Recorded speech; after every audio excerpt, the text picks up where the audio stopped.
The Adventures of Sherlock Holmes. By Arthur Conan Doyle. You are listening on Audio Library YouTube channel. Enjoy the audio. A scandal in Bohemia. To Sherlock Holmes she is always the woman. I have seldom heard him mention her under any other name. In his eyes she eclipses and predominates the whole of her sex.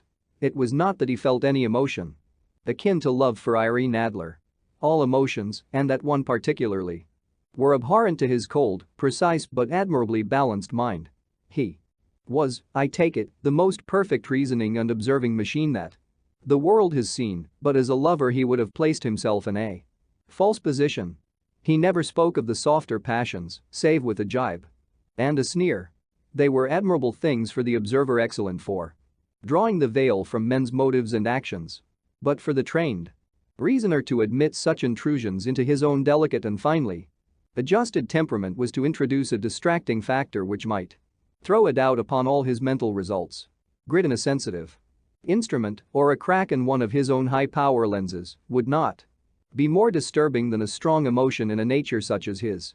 And yet there was but one woman to him, and that woman was the late Irene Adler, of dubious and questionable memory. I had seen little of Holmes lately. My marriage had drifted us away from each other.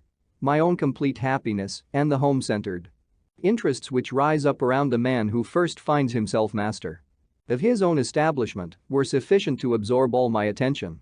While Holmes, who loathed every form of society with his whole Bohemian soul, remained in our lodgings in Baker Street, buried among his old books and alternating from week to week between cocaine and ambition, the drowsiness of the drug and the fierce energy of his own keen nature.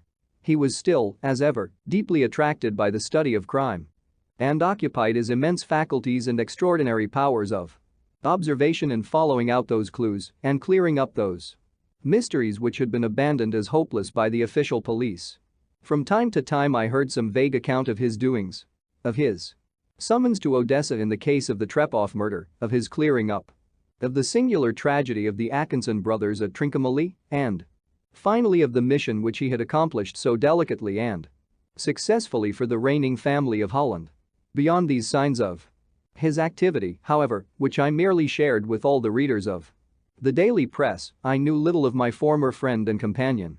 One night, it was on the 20th of March, 1888, I was returning from a journey to a patient, for I had now returned to civil practice, when my way led me through Baker Street. As I passed the well-remembered door, which must always be associated in my mind with my wooing and with the dark incidents of the study in scarlet, I was seized with a keen desire to see Holmes again and to know how he was employing his extraordinary powers. His rooms were brilliantly lit and, even as I looked up, I saw his tall, spare figure pass twice in a dark silhouette against a blind. He was pacing the room swiftly, eagerly, with his head sunk upon his chest and his hands clasped behind him. To me, who knew his every mood and habit, his attitude and manner told their own story. He was at work again. He had risen out of his drug-created dreams and was hot upon the scent of some new problem. I rang the bell and was shown up to the chamber which had formerly been in part my own. His manner was not effusive. It seldom was, but he was glad, I think, to see me. With hardly a word spoken, but with a kindly eye, he waved me to an armchair, threw across his case of cigars, and indicated a spirit case and a gasogene in the corner. Then he stood before the fire and looked me over in his singular introspective fashion. "Wedlock suits you," he remarked. "I think, Watson, that you have put on 7.5 pounds since I saw you." 7. I answered. "Indeed, I should have thought a little more. Just a trifle more, I fancy, Watson. And in practice again, I observe. You did not tell me that you intended to go into harness. Then, how do you know? I see it, I deduce it. How do I know that you have been getting yourself very wet lately and that you have a most clumsy and careless servant girl?" "My dear Holmes," said I, "this is too much.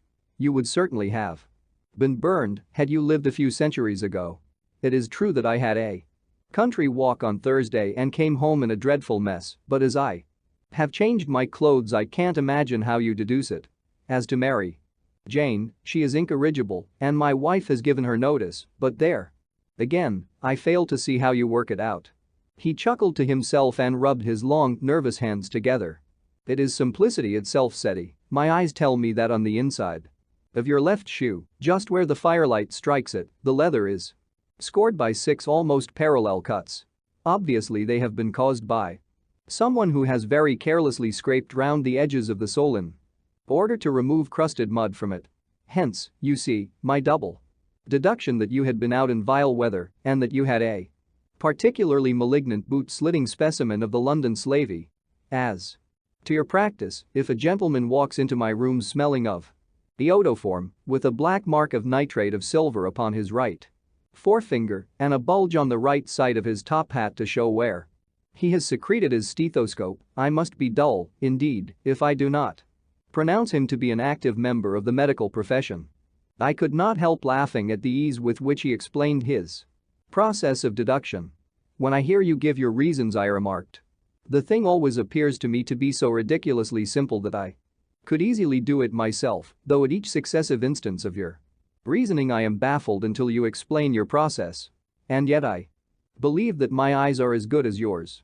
Quite so, he answered, lighting a cigarette and throwing himself down into an armchair. You see, but you do not observe. The distinction is clear.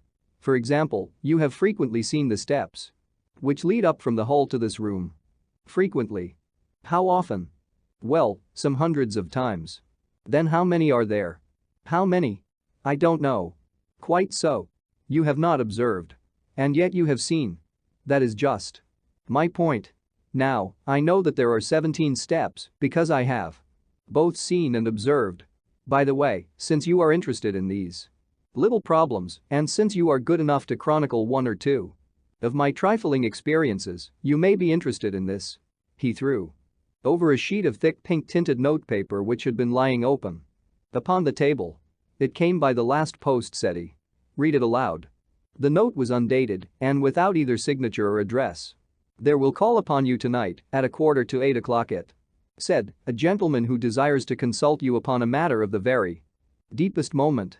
Your recent services to one of the royal houses of Europe have shown that you are one who may safely be trusted with matters which are of an importance which can hardly be exaggerated. This account of you we have from all quarters received. Be in your chamber then at that hour, and do not take it amiss if your visitor wear a mask. This is indeed a mystery, I remarked. What do you imagine that it means? I have no data yet. It is a capital mistake to theorize before one has data. Insensibly one begins to twist facts to suit theories instead of theories to suit facts. But the note itself. What do you deduce from it? I carefully examined the writing and the paper upon which it was written. The man who wrote it was presumably well-to-do, I remarked, endeavoring to imitate my companion's processes. Such paper could not be bought under half a crown a packet. It is peculiarly strong and stiff. Peculiar, that is the very word, said Holmes. It is not an English paper at all. Hold it up to the light. I did so and saw a large E with a small g, a P and a large G with a small t woven into the texture of the paper. What do you make of that? Asked Holmes. The name of the maker, no doubt, or his monogram, rather. Not at all. The G with the small t stands for Gesellschaft, which is the German for company.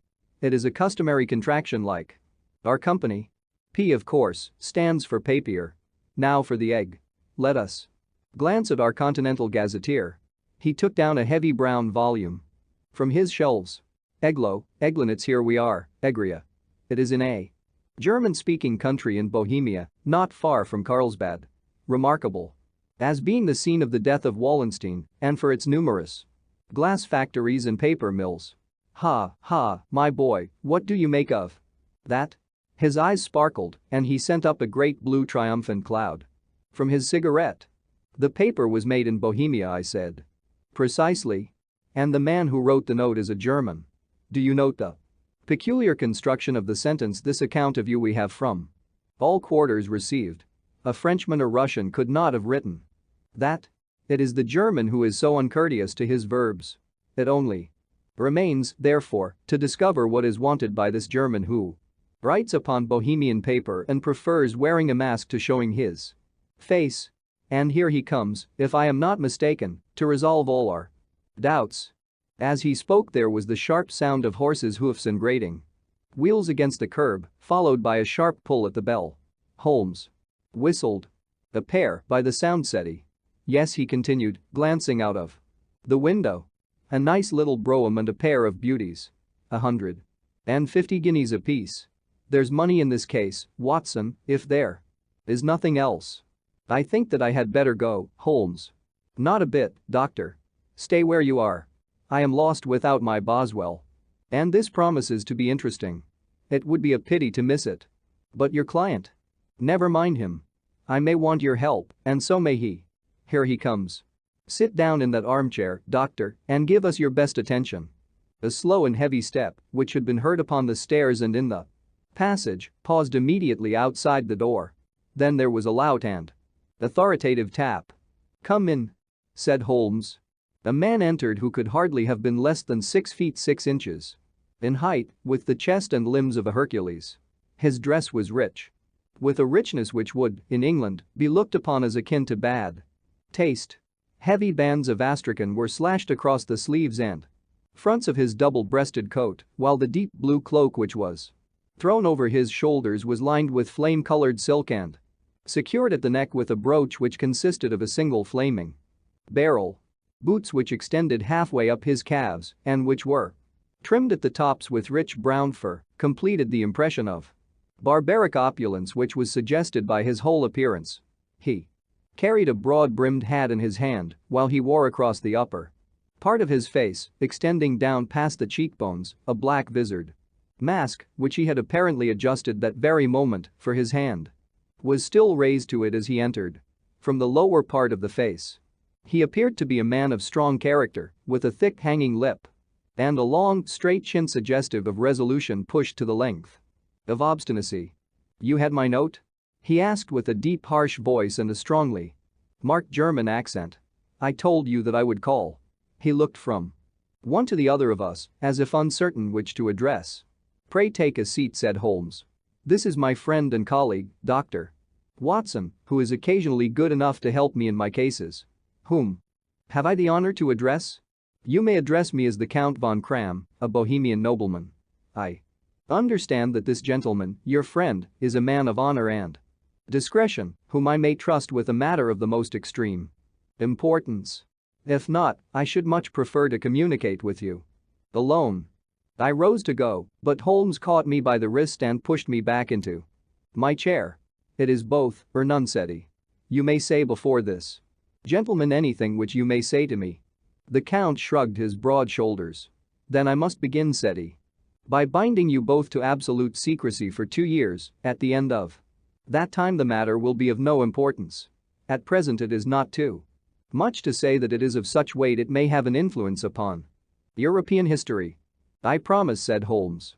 "And I." "You will excuse this mask," continued our strange visitor. "The august person who employs me wishes his agent to be unknown to you, and I may confess at once that the title by which I have just called myself is not exactly my own."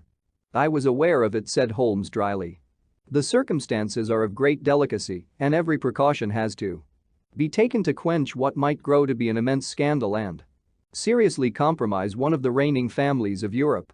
To speak plainly, the matter implicates the great house of Ormstein, hereditary kings of Bohemia." "I was also aware of that," murmured Holmes, settling himself down in his armchair and closing his eyes. Our visitor glanced with some apparent surprise at the languid, lounging figure of the man who had been no doubt depicted to him as the most incisive reasoner and most energetic agent in Europe. Holmes slowly reopened his eyes and looked impatiently at his gigantic client. "If your Majesty would condescend to state your case," he remarked, "I should be better able to advise you." The man sprang from his chair and paced up and down the room in uncontrollable agitation. Then, with a gesture of desperation, he tore the mask from his face and hurled it upon the ground. "You are right," he cried, "I am the king. Why should I attempt to conceal it?" "Why, indeed?" murmured Holmes. "Your Majesty had not spoken before. I was aware that I was addressing Wilhelm Gottsreich Sigismund von Ormstein, Grand Duke of Cassel-Felstein and hereditary King of Bohemia." "But you can understand," said our strange visitor, sitting down once more and passing his hand over his high white forehead, "you can understand that I am not accustomed to doing such business in my own person. Yet the matter was so delicate that I could not confide it to an agent without putting myself in his power. I have come incognito from Prague for the purpose of consulting you." "Then, pray consult," said Holmes, shutting his eyes once more. "The facts are briefly these. Some 5 years ago, during a lengthy visit to Warsaw, I made the acquaintance of the well-known adventuress Irene Adler. The name is no doubt familiar to you. Kindly look her up in my index, doctor," murmured Holmes without opening his eyes. For many years he had adopted a system of docketing all paragraphs concerning men and things so that it was difficult to name a subject or a person on which he could not at once furnish information. In this case I found her biography sandwiched in between that of a Hebrew rabbi and that of a staff commander who had written a monograph upon the deep-sea fishes. "Let me see," said Holmes. Born in New Jersey in the year 1858. Contralto La Scala Prima donna Imperial Opera of Warsaw, yes.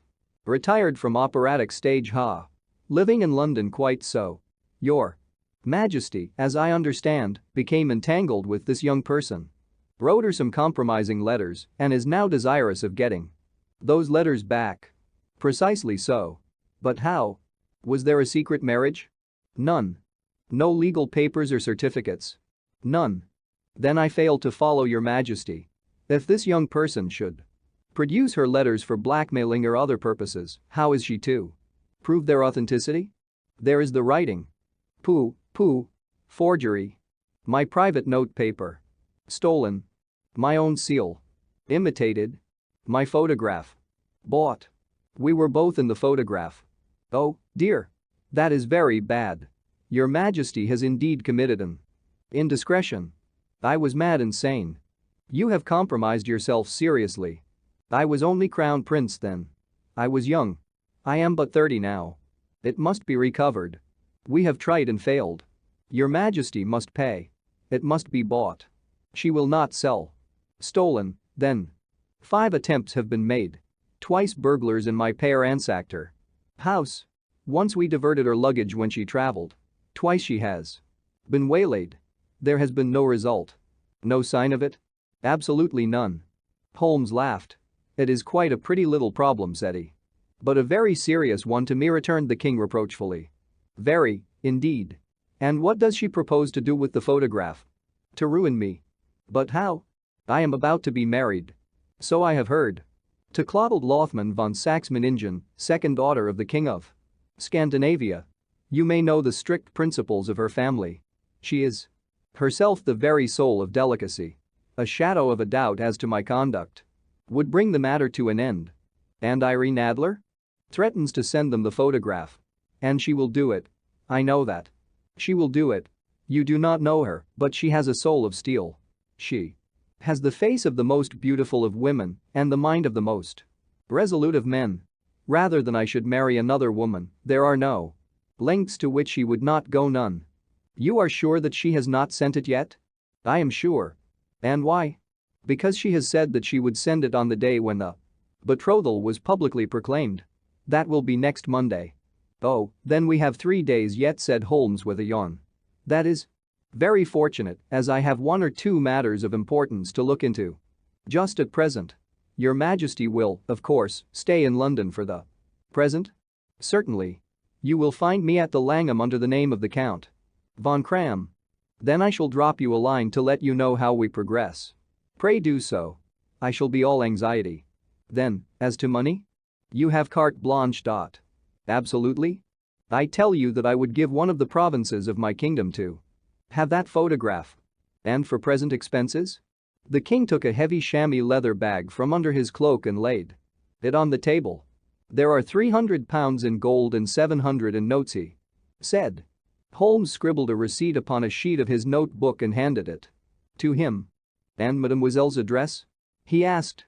"Is Briony Lodge, Serpentine Avenue, St. John's Wood." Holmes took a note of it. "One other question," said he. "Was the photograph a cabinet?" "It was." Then, good night, Your Majesty, and I trust that we shall soon have some good news for you.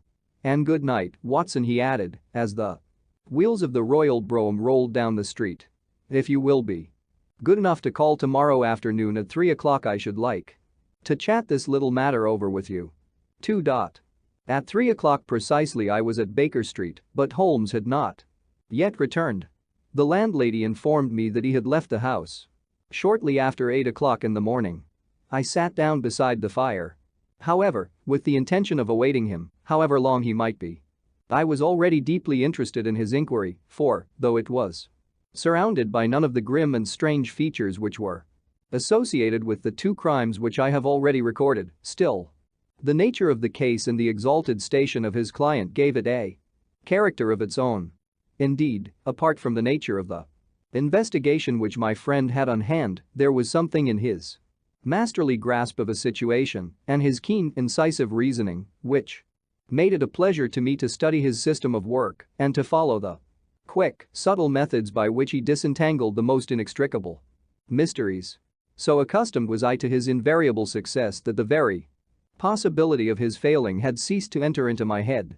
It was close upon 4 before the door opened and a drunken-looking groom, ill-kempt and side-whiskered, with an inflamed face and disreputable clothes, walked into the room. Accustomed as I was to my friend's amazing powers in the use of disguises, I had to look 3 times before I was certain that it was indeed he. With a nod he vanished into the bedroom, whence he emerged in 5 minutes. Tweed-suited and respectable, as of old. Putting his hands into his pockets, he stretched out his legs in front of the fire and laughed heartily for some minutes. "Well, really," he cried, and then he choked and laughed again until he was obliged to lie back, limp and helpless, in the chair. "What is it?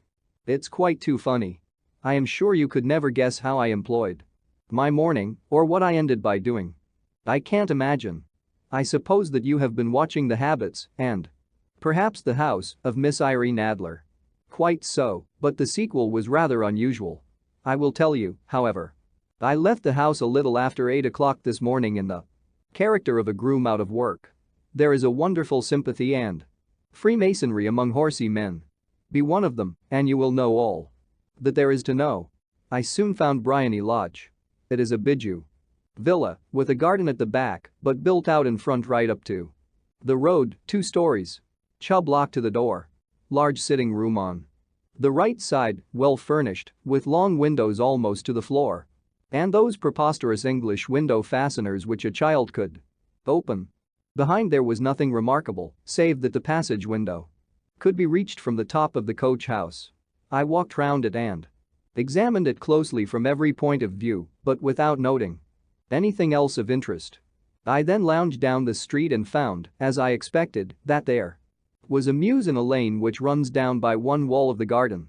I lent the ostlers a hand in rubbing down their horses and received in exchange 2 pence, a glass of half and half, 2 fills of shag tobacco, and as much information as I could desire about Miss Adler, to say nothing of half a dozen other people in the neighborhood in whom I was not in the least interested, but whose biographies I was compelled to listen to. "And what of Irene Adler?" I asked. "Oh, she has turned all the men's heads down in that part. She is the daintiest thing under a bonnet on this planet. So say the Serpentine Mews, to a man. She lives quietly, sings at concerts, drives out at 5 every day, and returns at 7 sharp for dinner. Seldom goes out at other times, except when she sings. Has only 1 male visitor, but a good deal of him. He is dark, handsome, and dashing.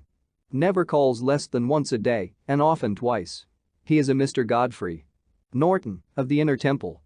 See the advantages of a cabman as a confidant. They had driven him home a dozen times from Serpentine Mews and knew all about him. When I had listened to all they had to tell, I began to walk up and down near Bryony Lodge once more and to think over my plan of campaign. This Godfrey Norton was evidently an important factor in the matter. He was a lawyer. That sounded ominous. What was the relation between them, and what the object of his repeated visits? Was she his client? His friend or his mistress? If the former, she had probably transferred the photograph to his keeping. If the latter, it was less likely. On the issue of this question depended whether I should continue my work at Bryony Lodge or turn my attention to the gentlemen's chambers in the temple. It was a delicate point and it widened the field of my inquiry. I fear that I bore you with these details, but I have to let you see my little difficulties if you are to understand the situation. I am following you closely, I answered. I was still balancing the matter in my mind when a hansom cab drove up to Bryony Lodge and a gentleman sprang out. He was a remarkably handsome man, dark, aquiline, and mustached, evidently the man of whom I had heard. He appeared to be in a great hurry, shouted to the cabman to wait, and brushed past the maid who opened the door with the air of a man who was thoroughly at home. He was in the house about half an hour, and I could catch glimpses of him in the windows of the sitting room, pacing up and down, talking excitedly, and waving his arms. Of her I could see nothing. Presently, he emerged, looking even more flurried than before. As he stepped up to the cab, he pulled a gold watch from his pocket and looked at it earnestly. "Drive like the devil," he shouted, "first to Gross and Hankey's in Regent Street, and then to the Church of St. Monica and the Edgware Road.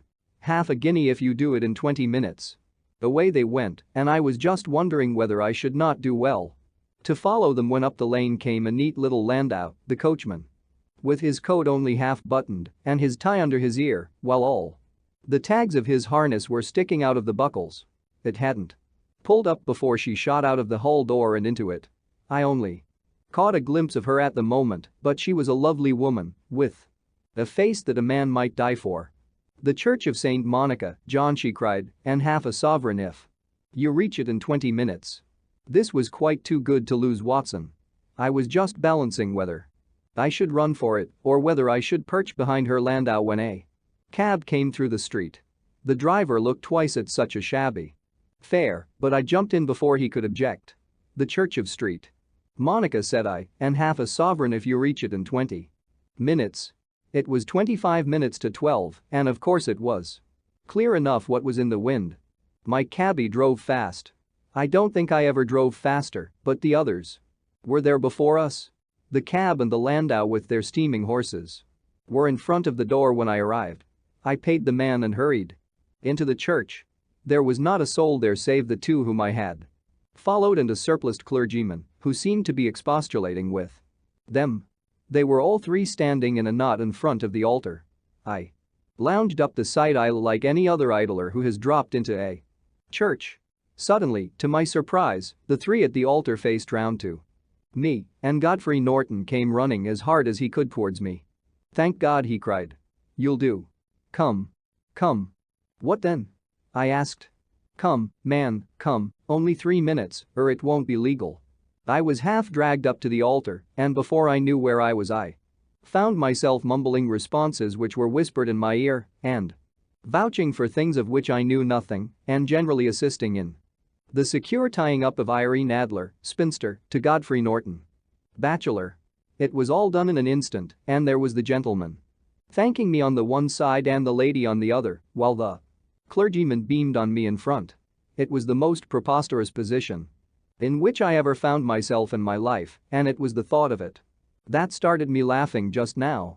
It seems that there had been some informality about their license, that the clergyman absolutely refused to marry them without a witness of some sort, and that my lucky appearance saved the bridegroom from having to sally out into the streets in search of a best man. The bride gave me a sovereign, and I mean to wear it on my watch chain in memory of the occasion. "This is a very unexpected turn of affairs," said I, "and what then?" "Well, I found my plans very seriously menaced. It looked as if the pair might take an immediate departure and so necessitate very prompt and energetic measures on my part. At the church door, however, they separated, he driving back to the temple and she to her own house. "I shall drive out in the park at 5 as usual," she said as she left him. I heard no more. They drove away in different directions, and I went off to make my own arrangements. "Which are?" "Some cold beef and a glass of beer," he answered, ringing the bell. "I have been too busy to think of food, and I am likely to be busier still this evening. By the way, Doctor, I shall want your cooperation." "I shall be delighted." "You don't mind breaking the law?" "Not in the least." "Nor running a chance of arrest?" Not in a good cause. Oh, the cause is excellent. Then I am your man. I was sure that I might rely on you. But what is it you wish? When Mrs. Turner has brought in the tray I will make it clear to you. Now, he said as he turned hungrily on the simple fare that our landlady had provided. I must discuss it while I eat, for I have not much time. It is nearly 5 now. In 2 hours we must be on the scene of action. Miss Irene, madam, rather, returns from her drive at 7. We must be at Bryony Lodge to meet her. And what then? You must leave that to me. I have already arranged what is to occur. There is only one point on which I must insist. You must not interfere. Come what may. You understand? I am to be neutral? To do nothing whatever. There will probably be some small unpleasantness. Do not join in it. It will end in my being conveyed into the house. 4 or 5 minutes afterwards the sitting room window will open. You are to station yourself close to that open window. Yes. You are to watch me, for I will be visible to you. Yes. And when I raise my hand so you will throw into the room what I give you to throw, and will, at the same time, raise the cry of fire. You quite follow me? Entirely. It is nothing very formidable, he said, taking a long cigar-shaped roll from his pocket. It is an ordinary plumber's smoke rocket, fitted with a cap at either end to make it self-lighting. Your task is confined to that. When you raise your cry of fire, it will be taken up by quite a number of people. You may then walk to the end of the street, and I will rejoin you in 10 minutes. I hope that I have made myself clear? I am to remain neutral, to get near the window, to watch you, and at the signal to throw in this object, then to raise the cry of fire, and to wait you at the corner of the street. Precisely. Then you may entirely rely on me. That is excellent. I think, perhaps, it is almost time that I prepare for the new role I have to play. He disappeared into his bedroom and returned in a few minutes in the character of an amiable and simple-minded nonconformist clergyman. His broad black hat, his baggy trousers, his white tie, his sympathetic smile, and general look of peering and benevolent curiosity were such as Mr. John Hare alone could have equaled. It was not merely that Holmes changed his costume. His expression, his manner, his very soul seemed to vary with every fresh part that he assumed.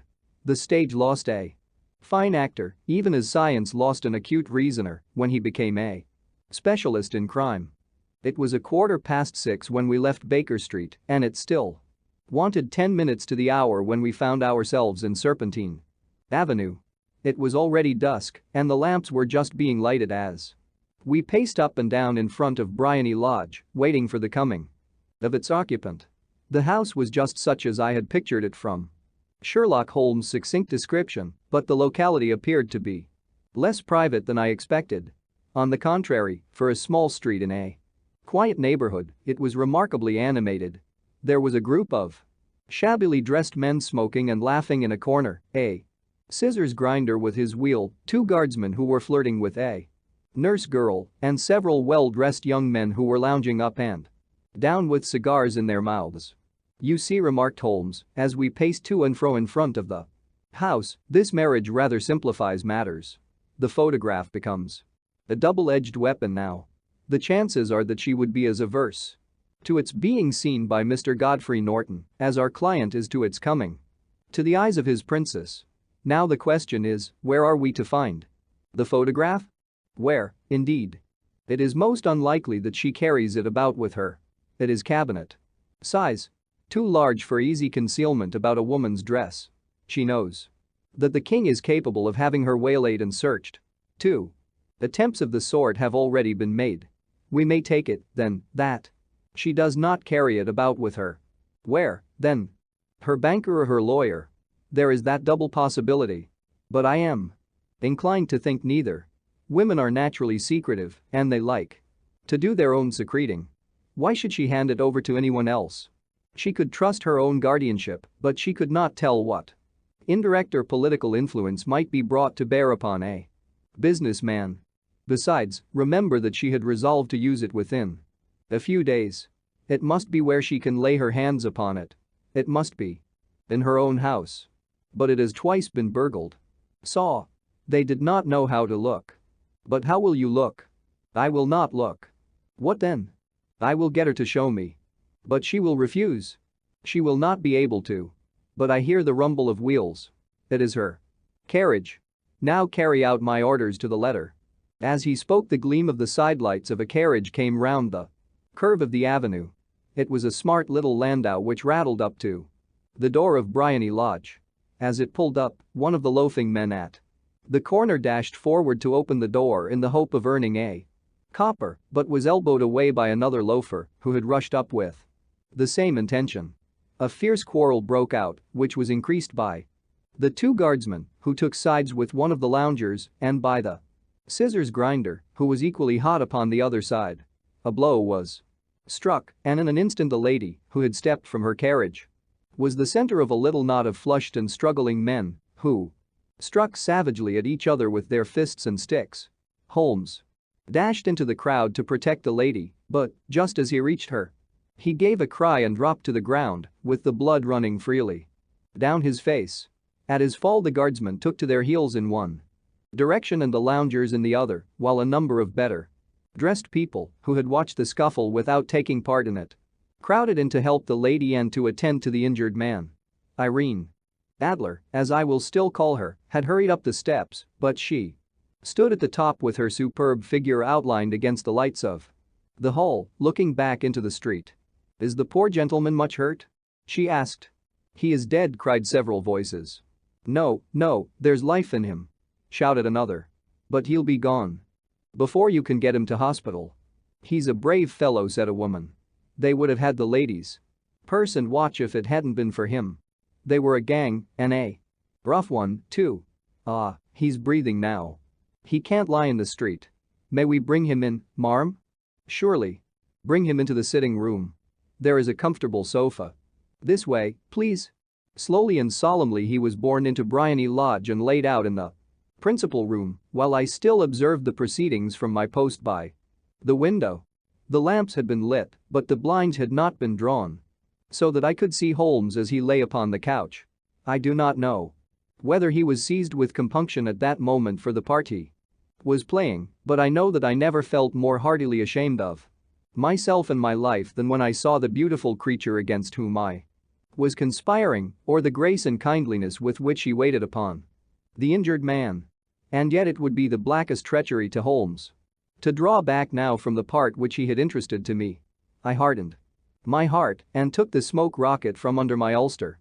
After all, I thought, we are not injuring her. We are but preventing her from injuring another. Holmes had sat up upon the couch, and I saw him motion like a man who is in need of air. A maid rushed across and threw open the window. At the same instant I saw him raise his hand, and at the signal I tossed my rocket into the room with a cry of fire. The word was no sooner out of my mouth than the whole crowd of spectators, well-dressed and ill gentlemen, ostlers, and servant maids joined in a general shriek of fire. Thick clouds of smoke curled through the room and out at the open window. I caught a glimpse of rushing figures, and a moment later, the voice of Holmes from within assuring them that it was a false alarm. Slipping through the shouting crowd, I made my way to the corner of the street, and in 10 minutes was rejoiced to find my friend's arm in mine and to get away from the scene of uproar. He walked swiftly and in silence for some few minutes until we had turned down one of the quiet streets which lead towards the Edgware Road. "You did it very nicely, Doctor," he remarked. "Nothing could have been better. It is all right. You have the photograph?" "I know where it is." "And how did you find out?" "She showed me, as I told you she would." "I am still in the dark." "I do not wish to make a mystery," said he, laughing. "The matter was perfectly simple. You, of course, saw that everyone in the street was an accomplice. They were all engaged for the evening. I guessed as much. Then, when the row broke out, I had a little moist red paint in the palm of my hand. I rushed forward, fell down, clapped my hand to my face, and became a piteous spectacle. It is an old trick that also I could fathom. Then they carried me in. She was bound to have me in. What else could she do? And into her sitting room, which was the very room which I suspected. It lay between that and her bedroom, and I was determined to see which. They laid me on a couch, I motioned for air, they were compelled to open the window, and you had your chance." How did that help you? It was all important. When a woman thinks that her house is on fire, her instinct is at once to rush to the thing which she values most. It is a perfectly overpowering impulse, and I have more than once taken advantage of it. In the case of the Darlington substitution scandal, it was of use to me, and also in the Arnsworth Castle business. A married woman grabs at her baby, an unmarried one reaches for her jewel box. Now it was clear to me that Our Lady of today had nothing in the house more precious to her than what we are in quest of. She would rush to secure it. The alarm of fire was admirably done. The smoke and shouting were enough to shake nerves of steel. She responded beautifully. The photograph is in a recess behind a sliding panel just above the right bell pull. She was there in an instant, and I caught a glimpse of it as she half drew it out. When I cried out that it was a false alarm, she replaced it, glanced at the rocket, rushed from the room, and I have not seen her since. I rose and, making my excuses, escaped from the house. I hesitated whether to attempt to secure the photograph at once. But the coachman had come in, and as he was watching me narrowly, it seemed safer to wait. A little over precipitance, Meru and all. And now? I asked. Our quest is practically finished. I shall call with the king tomorrow, and with you, if you care to come with us. We will be shown into the sitting room to wait for the lady, but it is probable that when she comes she may find neither us nor the photograph. It might be a satisfaction to His Majesty to regain it with his own hands. And when will you call? At 8 in the morning. She will not be up, so that we shall have a clear field. Besides, we must be prompt, for this marriage may mean a complete change in her life and habits. I must wire to the king without delay. We had reached Baker Street and had stopped at the door. He was searching his pockets for the key when someone passing said, "Good night, Mr. Sherlock Holmes." There were several people on the pavement at the time, but the greeting appeared to come from a slim youth in an ulster who had hurried by. "I've heard that voice before," said Holmes, staring down the dimly lit street. "Now, I wonder who the deuce that could have been." 3. I slept at Baker Street that night, and we were engaged upon our toast and coffee in the morning when the King of Bohemia rushed into the room. "You have really got it," he cried, grasping Sherlock Holmes by either shoulder and looking eagerly into his face. "Not yet. But you have hopes?" "I have hopes." "Then, come. I am all impatience to be gone." "We must have a cab." "No, my brougham is waiting." "Then that will simplify matters." We descended and started off once more for Briony Lodge. "Irene Adler is married," remarked Holmes. "Married? When?" "Yesterday." "But to whom?" "To an English lawyer named Norton." "But she could not love him." "I am in hopes that she does." "And why in hopes?" "Because it would spare your Majesty all fear of future annoyance. If the lady loves her husband, she does not love your Majesty. If she does not love your Majesty, there is no reason why she should interfere with your Majesty's plan." "It is true. And yet, well, I wish she had been of my own station. What a queen she would have made." He relapsed into a moody silence, which was not broken until we drew up in Serpentine Avenue. The door of Briony Lodge was open, and an elderly woman stood upon the steps. She watched us with a sardonic eye as we stepped from the brougham. "Mr. Sherlock Holmes, I believe?" said she. "I am Mr. Holmes," answered my companion, looking at her with a questioning and rather startled gaze. "Indeed. My mistress told me that you were likely to call." She left this morning with her husband by the 5:15 train from Charing Cross for the continent. "What?" Sherlock Holmes staggered back, white with chagrin and surprise. "Do you mean that she has left England? Never to return?" "And the papers?" asked the king hoarsely. "All is lost. We shall see." He pushed past the servant and rushed into the drawing room, followed by the king and myself. The furniture was scattered about in every direction, with dismantled shelves and open drawers, as if the lady had hurriedly ransacked them before her flight. Holmes rushed at the bell pull, tore back a small sliding shutter, and, plunging in his hand, pulled out a photograph and a letter. The photograph was of Irene Adler herself in evening dress. The letter was superscribed to Sherlock Holmes Esquire. To be left till called for. My friend tore it open, and we all three read it together. It was dated at midnight of the preceding night and ran in this way. My dear Mr. Sherlock Holmes, you really did it very well. You took me in completely. Until after the alarm of fire, I had not a suspicion. But then, when I found how I had betrayed myself, I began to think. I had been warned against you months ago.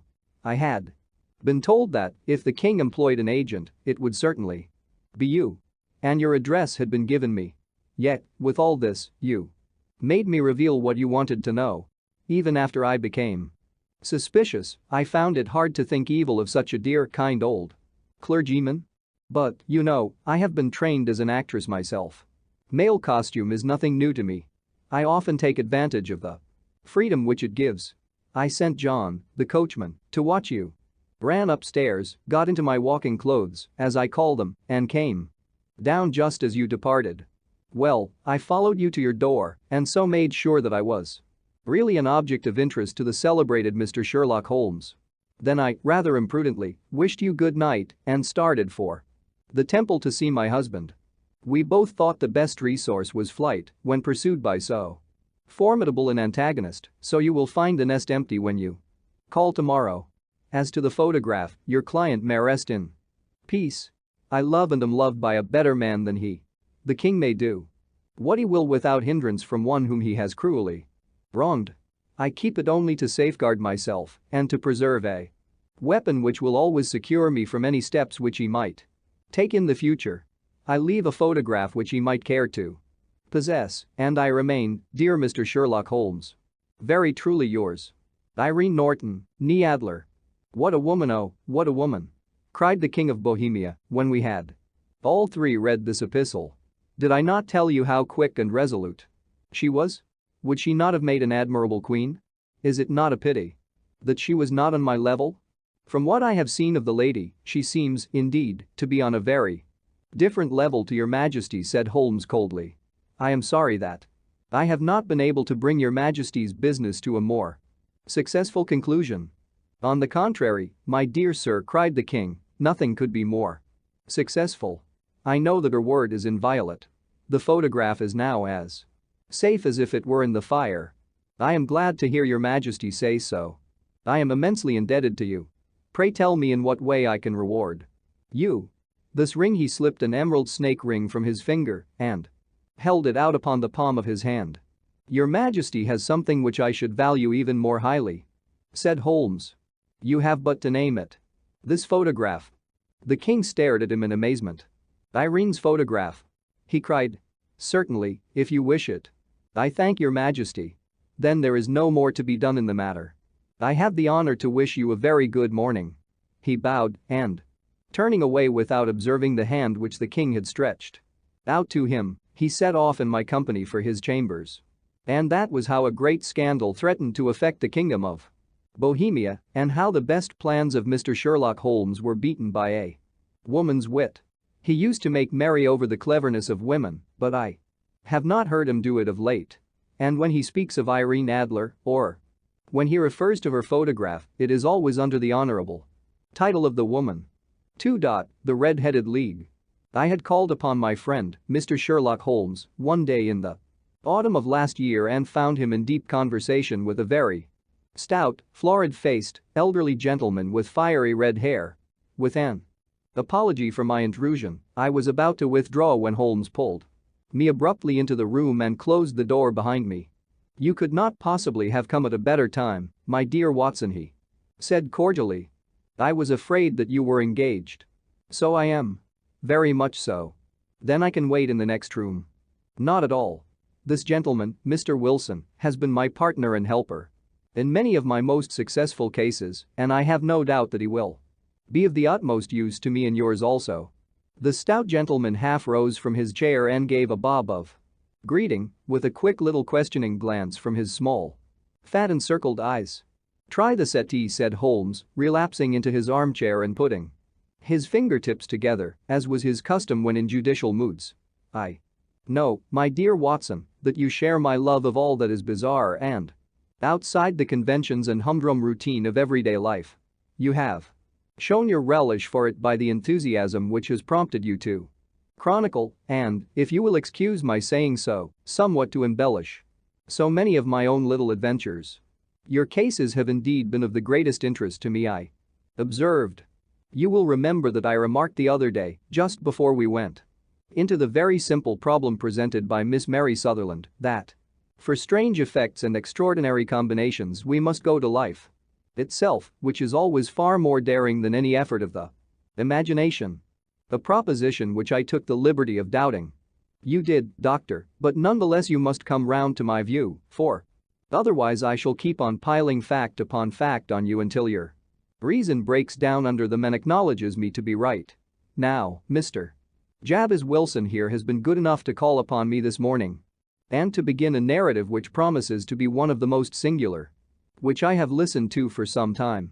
You have heard me remark that the strangest and most unique things are very often connected not with the larger but with the smaller crimes, and occasionally, indeed, where there is room for doubt whether any positive crime has been committed. As far as I have heard, it is impossible for me to say whether the present case is an instance of crime or not, but the course of events is certainly among the most singular that I have ever listened to. Perhaps, Mr. Wilson, you would have the great kindness to recommence your narrative. I ask you not merely because my friend Dr. Watson has not heard the opening part, but also because the peculiar nature of the story makes me anxious to have every possible detail from your lips. As a rule, when I have heard some slight indication of the course of events, I am able to guide myself by the thousands of other similar cases which occur to my memory.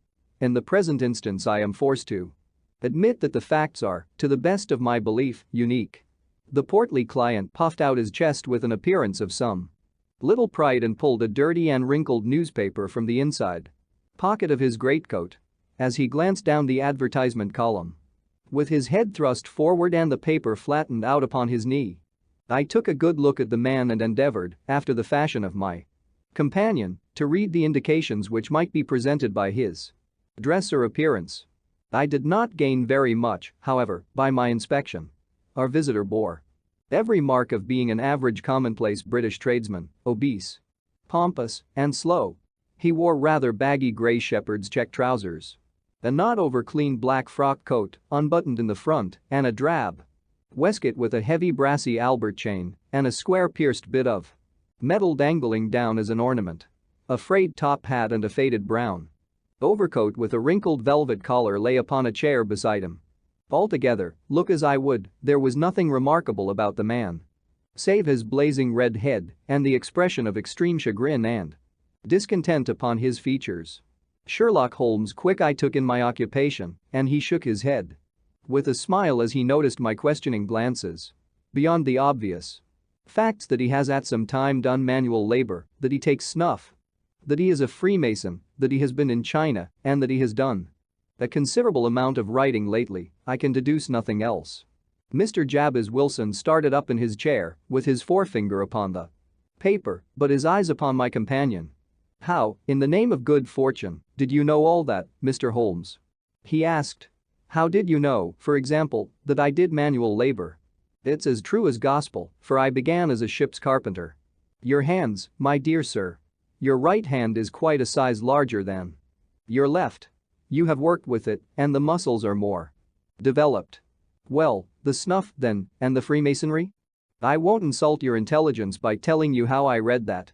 Especially as, rather against the strict rules of your order, you use an arc and compass breastpin. Ah, of course, I forgot that. But the writing? What else can be indicated by that right cuff so very shiny for 5 inches, and the left one with the smooth patch near the elbow where you rested upon the desk? Well, but China?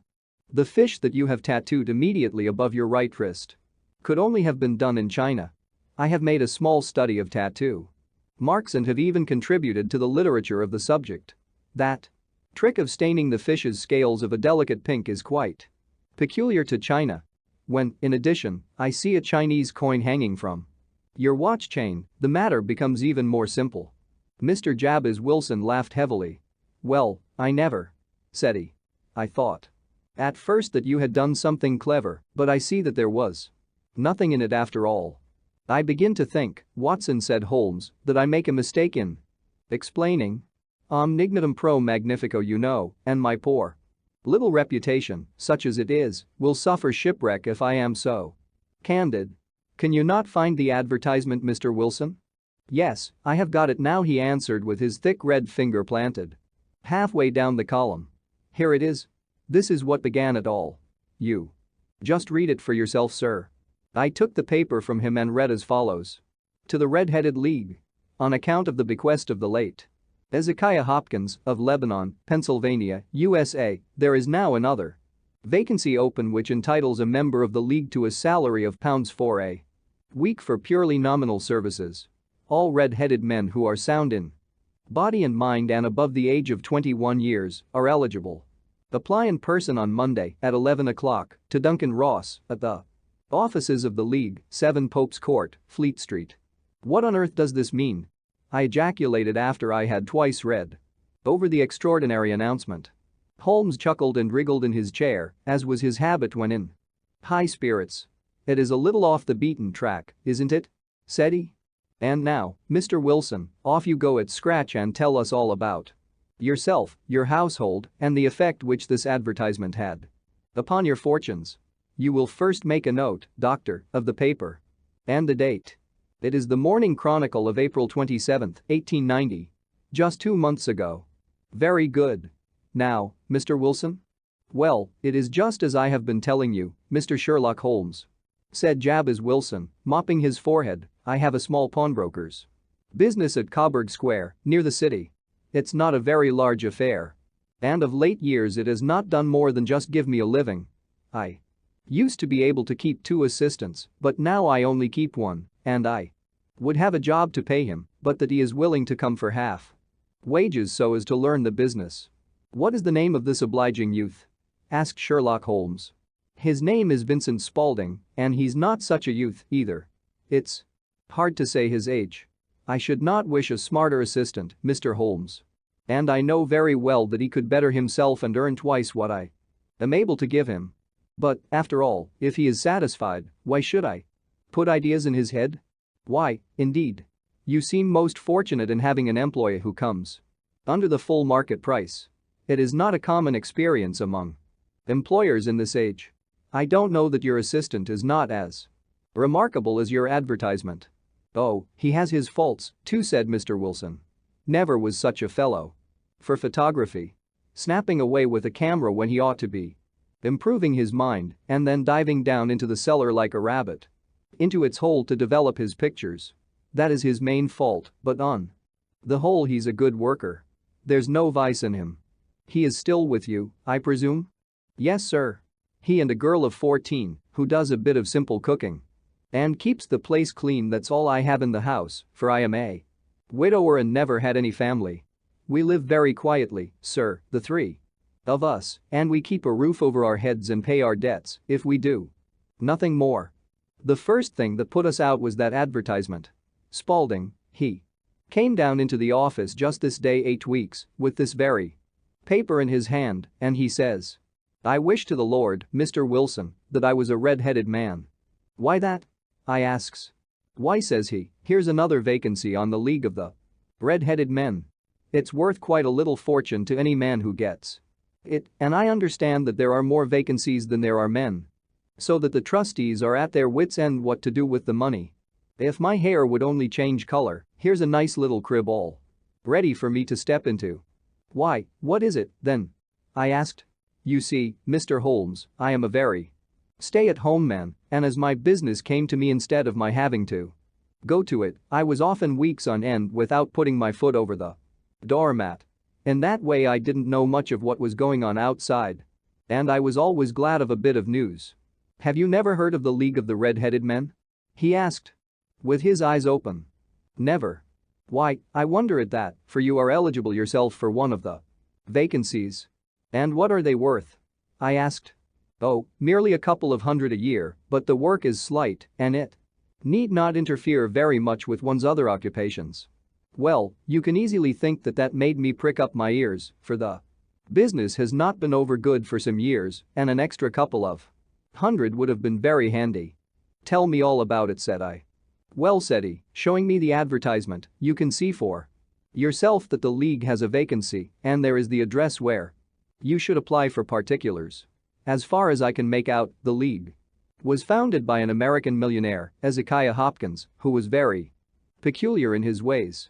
He was himself red-headed and he had a great sympathy for all red-headed men, so, when he died, it was found that he had left his enormous fortune in the hands of trustees, with instructions to apply the interest to the providing of easy births to men whose hair is of that color. From all I hear, it is splendid pay and very little to do. But, said I, there would be millions of red-headed men who would apply. Not so many as you might think, he answered. You see, it is really confined to Londoners and to grown men. This American had started from London when he was young and he wanted to do the old town a good turn. Then, again, I have heard it is no use your applying if your hair is light red or dark red or anything but real bright, blazing, fiery red. Now, if you cared to apply, Mr. Wilson, you would just walk in. But perhaps it would hardly be worth your while to put yourself out of the way for the sake of a few £100.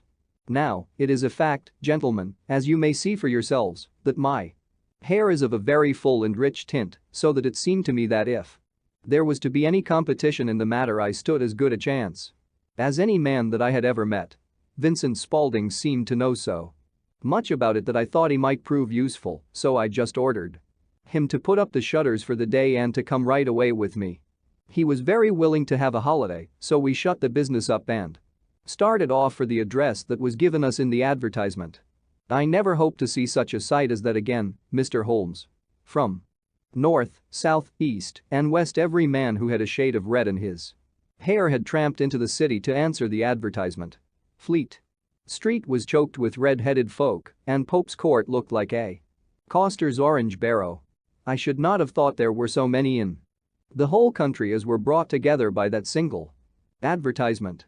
Every shade of color they were: straw, lemon, orange, brick, Irish setter, liver, clay, but, as Spaulding said, there were not many who had the real vivid flame-colored tint. When I saw how many were waiting, I would have given it up in despair, but Spaulding would not hear of it. How he did it I could not imagine, but he pushed and pulled and butted until he got me through the crowd and right up to the steps which led to the office.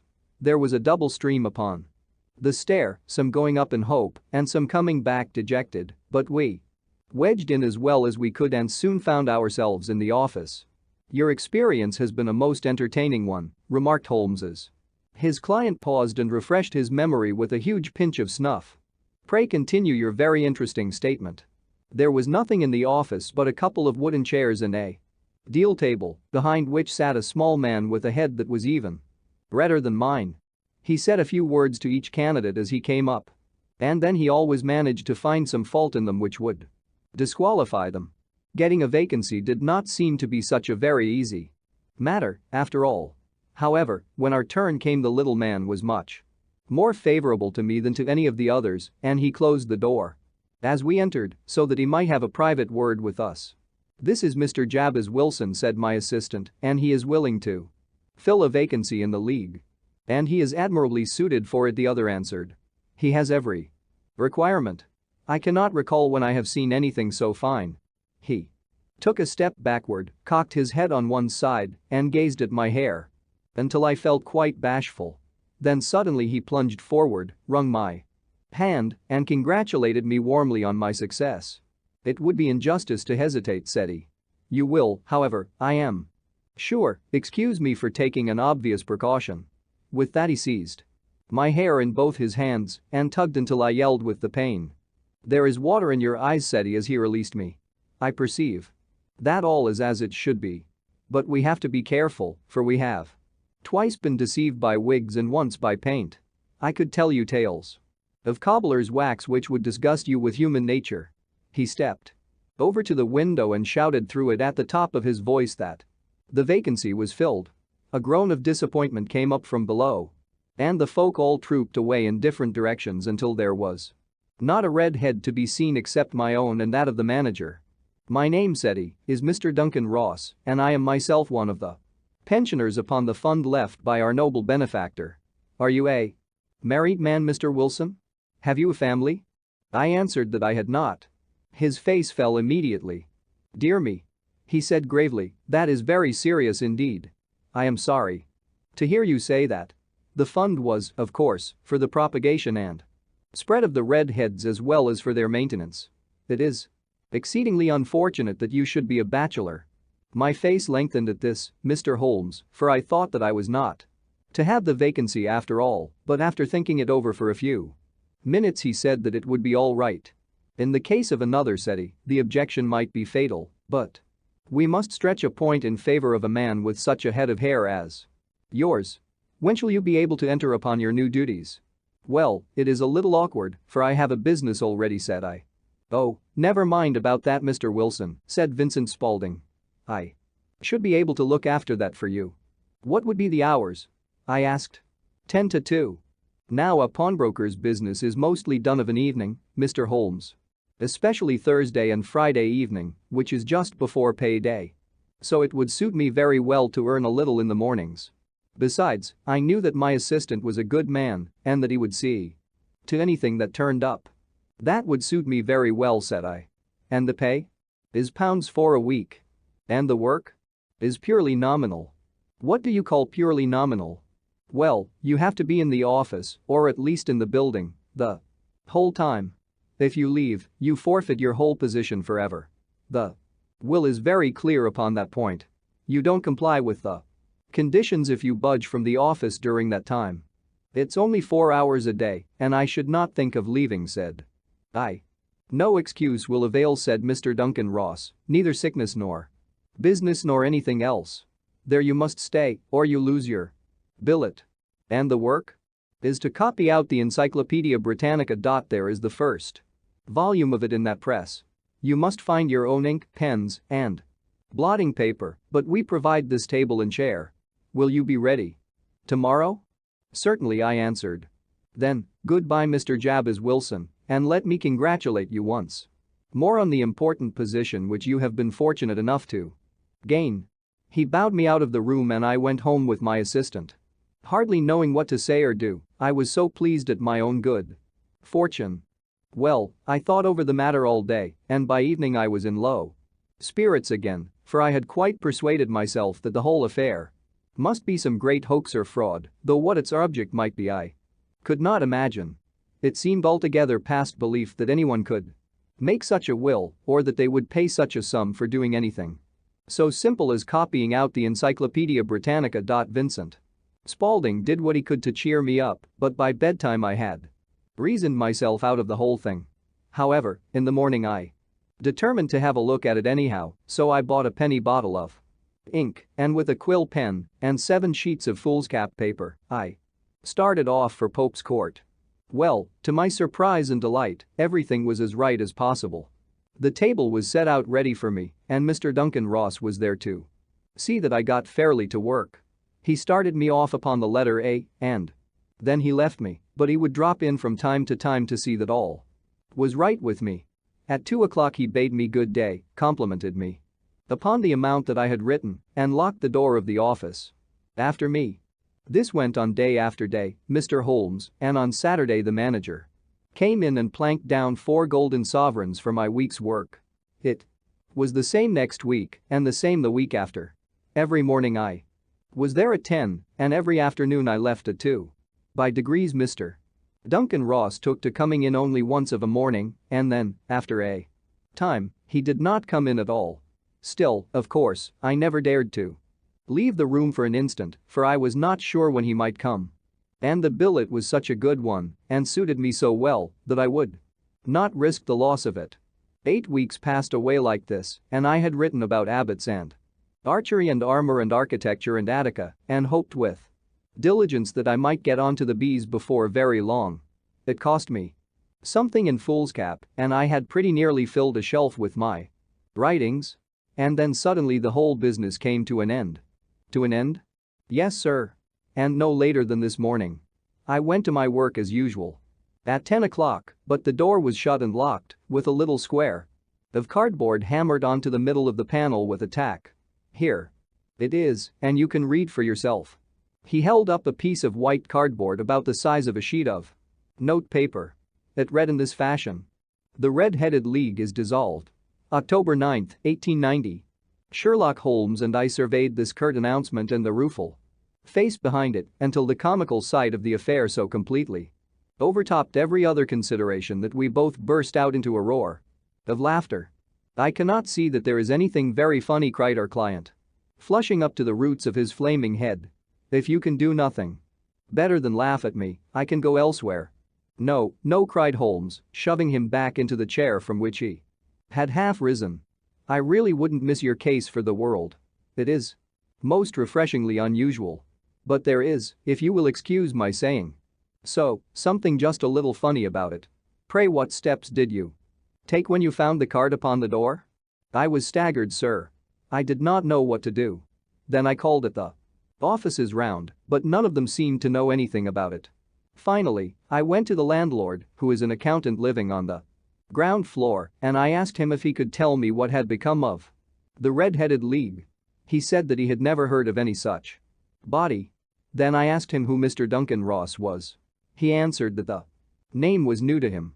'Well,' said I, 'the gentleman at number 4. "'What, the red-headed man?' "'Yes.' "'Oh,' said he, 'his name was William Morris. He was a solicitor and was using my room as a temporary convenience until his new premises were ready. He moved out yesterday.' "'Where could I find him?' "'Oh, at his new offices. He did tell me the address.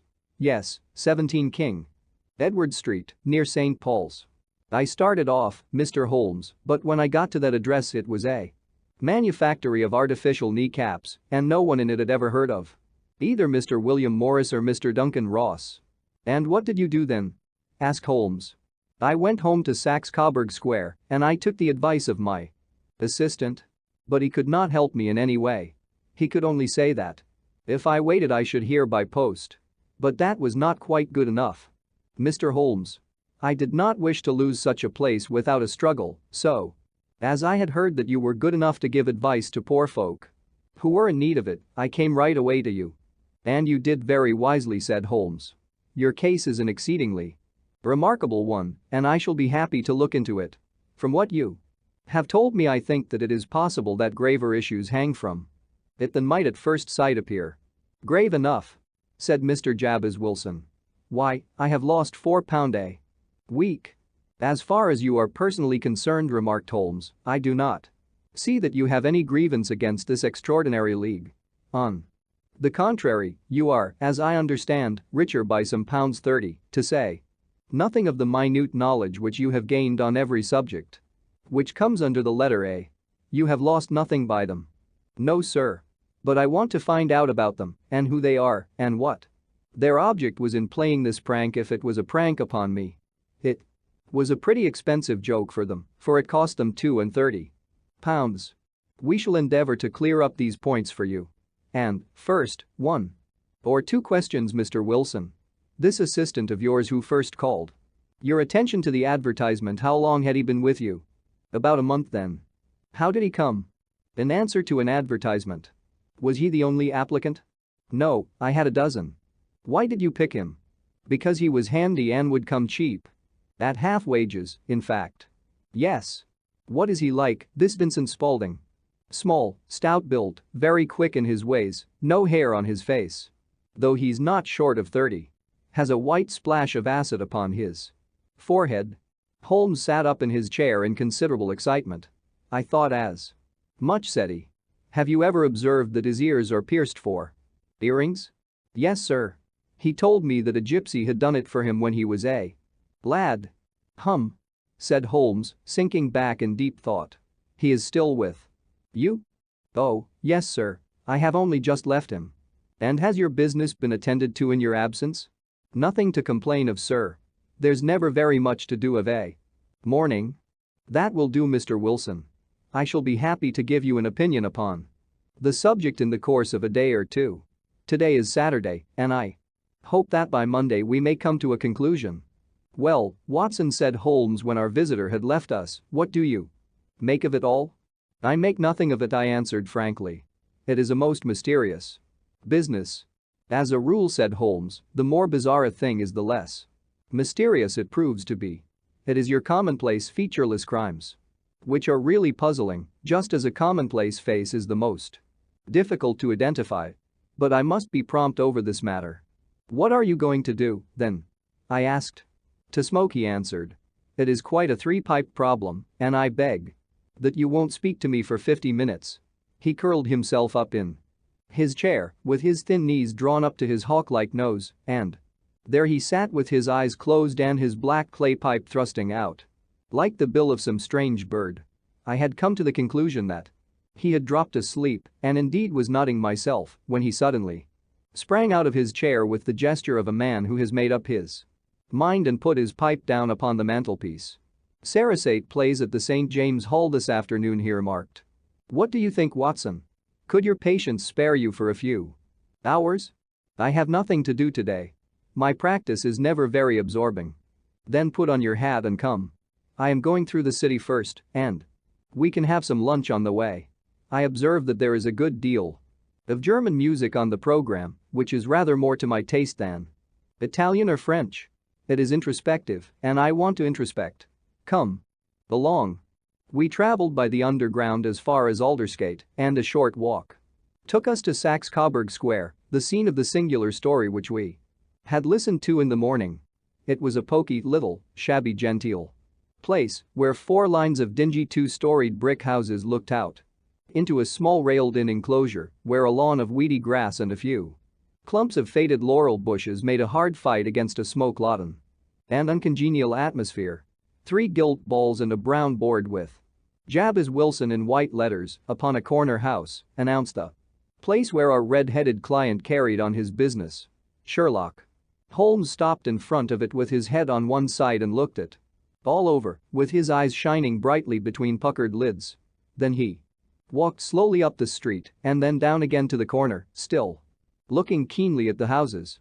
Finally he returned to the pawnbroker's and, having thumped vigorously upon the pavement with his stick 2 or 3 times, he went up to the door and knocked.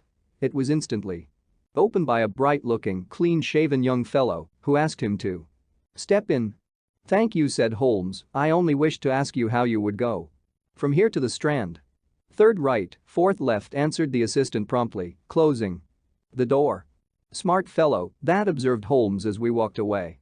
"He is, in my judgment, the 4th smartest man in London, and for daring I am not sure that he has not a claim to be 3rd. I have known something of him before." "Evidently," said I, "Mr. Wilson's assistant counts for a good deal in this mystery of the Red-Headed League. I am sure that you inquired your way merely in order that you might see him." "Not him." "What then?" "The knees of his trousers." "And what did you see?" "What I expected to see." "Why did you beat the pavement?" "My dear doctor, this is a time for observation, not for talk. We are spies in an enemy's country. We know something of Saxe-Coburg Square. Let us now explore the parts which lie behind it." The road in which we found ourselves as we turned round the corner from the retired Saxe-Coburg Square presented as great a contrast to it as the front of a picture does to the back. It was one of the main arteries which conveyed the traffic of the city to the north and west. The roadway was blocked with the immense stream of commerce flowing in a double tide inward and outward, while the footpaths were black with the hurrying swarm of pedestrians. It was difficult to realize as we looked at the line of fine shops and stately business premises that they really abutted on the other side upon the faded and stagnant square which we had just quitted. "Let me see," said Holmes, standing at the corner and glancing along the line. "I should like just to remember the order of the houses here. It is a hobby of mine to have an exact knowledge of London. There is Mortimer's, the tobacconist, the little newspaper shop, the Coburg branch of the City and Suburban Bank, the vegetarian restaurant, and McFarlane's carriage building depot. That carries us right on to the other block. And now, doctor, we've done our work, so it's time we had some play. A sandwich and a cup of coffee, and then off to Violin Land, where all is sweetness and delicacy and harmony, and there are no red-headed clients to vex us with their conundrums." My friend was an enthusiastic musician, being himself not only a very capable performer but a composer of no ordinary merit. All the afternoon he sat in the stalls wrapped in the most perfect happiness, gently waving his long thin fingers in time to the music while his gently smiling face and his languid, dreamy eyes were as unlike those of Holmes the sleuth hound, Holmes the relentless keen-witted, ready-handed criminal agent, as it was possible to conceive. In his singular character the dual nature alternately asserted itself, and his extreme exactness and astuteness represented, as I have often thought, the reaction against a poetic and contemplative mood which occasionally predominated in him. The swing of his nature took him from extreme languor to devouring energy, and, as I knew well, he was never so truly formidable as when, for days on end, he had been lounging in his armchair amid his improvisations and his black-letter editions. Then it was that the lust of the chase would suddenly come upon him, and that his brilliant reasoning power would rise to the level of intuition, until those who were unacquainted with his methods would look askance at him as on a man whose knowledge was not that of other mortals. When I saw him that afternoon so enwrapped in the music at St. James Hall, I felt that an evil time might be coming upon those whom he had set himself to hunt down. "You want to go home, no doubt, Doctor," he remarked as we emerged. "Yes, it would be as well. And I have some business to do which will take some hours." "This business at Coburg Square is serious." "Why serious?" "A considerable crime is in contemplation. I have every reason to believe that we shall be in time to stop it. But today being Saturday rather complicates matters. I shall want your help tonight." "At what time?" 10 will be early enough. I shall be at Baker Street at 10. "Very well. And, I say, Doctor, there may be some little danger, so kindly put your army revolver in your pocket." He waved his hand, turned on his heel, and disappeared in an instant among the crowd. I trust that I am not more dense than my neighbors, but I was always oppressed with a sense of my own stupidity in my dealings with Sherlock Holmes. Here I had heard what he had heard, I had seen what he had seen, and yet from his words it was evident that he saw clearly not only what had happened but what was about to happen, while to me the whole business was still confused and grotesque. As I drove home to my house in Kensington I thought over it all, from the extraordinary story of the red-headed copier of the encyclopedia down to the visit to Saxe Coburg Square and the ominous words with which he had parted from me. What was this nocturnal expedition, and why should I go armed? Where were we going, and what were we to do? I had the hint from Holmes that this smooth-faced pawnbroker's assistant was a formidable man, a man who might play a deep game. I tried to puzzle it out, but gave it up in despair and set the matter aside until night should bring an explanation. It was 9:15 when I started from home and made my way across the park and so through Oxford Street to Baker Street. 2 hansoms were standing at the door, and as I entered the passage I heard the sound of voices from above. On entering his room, I found Holmes in animated conversation with 2 men, one of whom I recognized as Peter Jones, the official police agent, while the other was a long, thin, sad-faced man with a very shiny hat and oppressively respectable frock coat. "Ha! Our party is complete," said Holmes, buttoning up his pea jacket and taking his heavy hunting crop from the rack. "Watson, I think you know Mr. Jones, of Scotland Yard? Let me introduce you to Mr. Merriweather, who is to be our companion in tonight's adventure." "We're hunting in couples again, Doctor, you see," said Jones in his consequential way. "Our friend here is a wonderful man for starting a chase. All he wants is an old dog to help him to do the running down. I hope a wild goose may not prove to be the end of our chase," observed Mr. Merriweather gloomily. "You may place considerable confidence in Mr. Holmes, sir," said the police agent loftily. "He has his own little methods, which are, if he won't mind my saying so, just a little too theoretical and fantastic. But he has the makings of a detective in him. It is not too much to say that once or twice, as in that business of the Sholto murder and the Agra treasure, he has been more nearly correct than the official force." "Oh, if you say so, Mr. Jones, it is all right," said the stranger with deference. "Still, I confess that I miss my rubber. It is the first Saturday night for 27 years that I have not had my rubber." "I think you will find," said Sherlock Holmes, "that you will play for a higher stake tonight than you have ever done yet, and that the play will be more exciting. For you, Mr. Merriweather, the stake will be some £30,000, and for you, Jones, it will be the man upon whom you wish to lay your hands." John Clay, the murderer, thief, smasher, and forger. He's a young man. Mr. Merriweather, but he is at the head of his profession, and I would rather have my bracelets on him than on any criminal in London. He's a remarkable man, is young John Clay. His grandfather was a royal duke. And he himself has been to Eton and Oxford. His brain is as cunning as his fingers, and though we meet signs of him at every turn, we never know where to find the man himself. He'll crack a crib in Scotland one week and be raising money to build an orphanage in Cornwall the next. I've been on his track for years and have never set eyes on him yet. I hope that I may have the pleasure of introducing you tonight. I've had one or two little turns also with Mr. John Clay, and I agree with you that he is at the head of his profession. It is past 10, however. And quite time that we started. If you two will take the first hansom, Watson and I will follow in the second.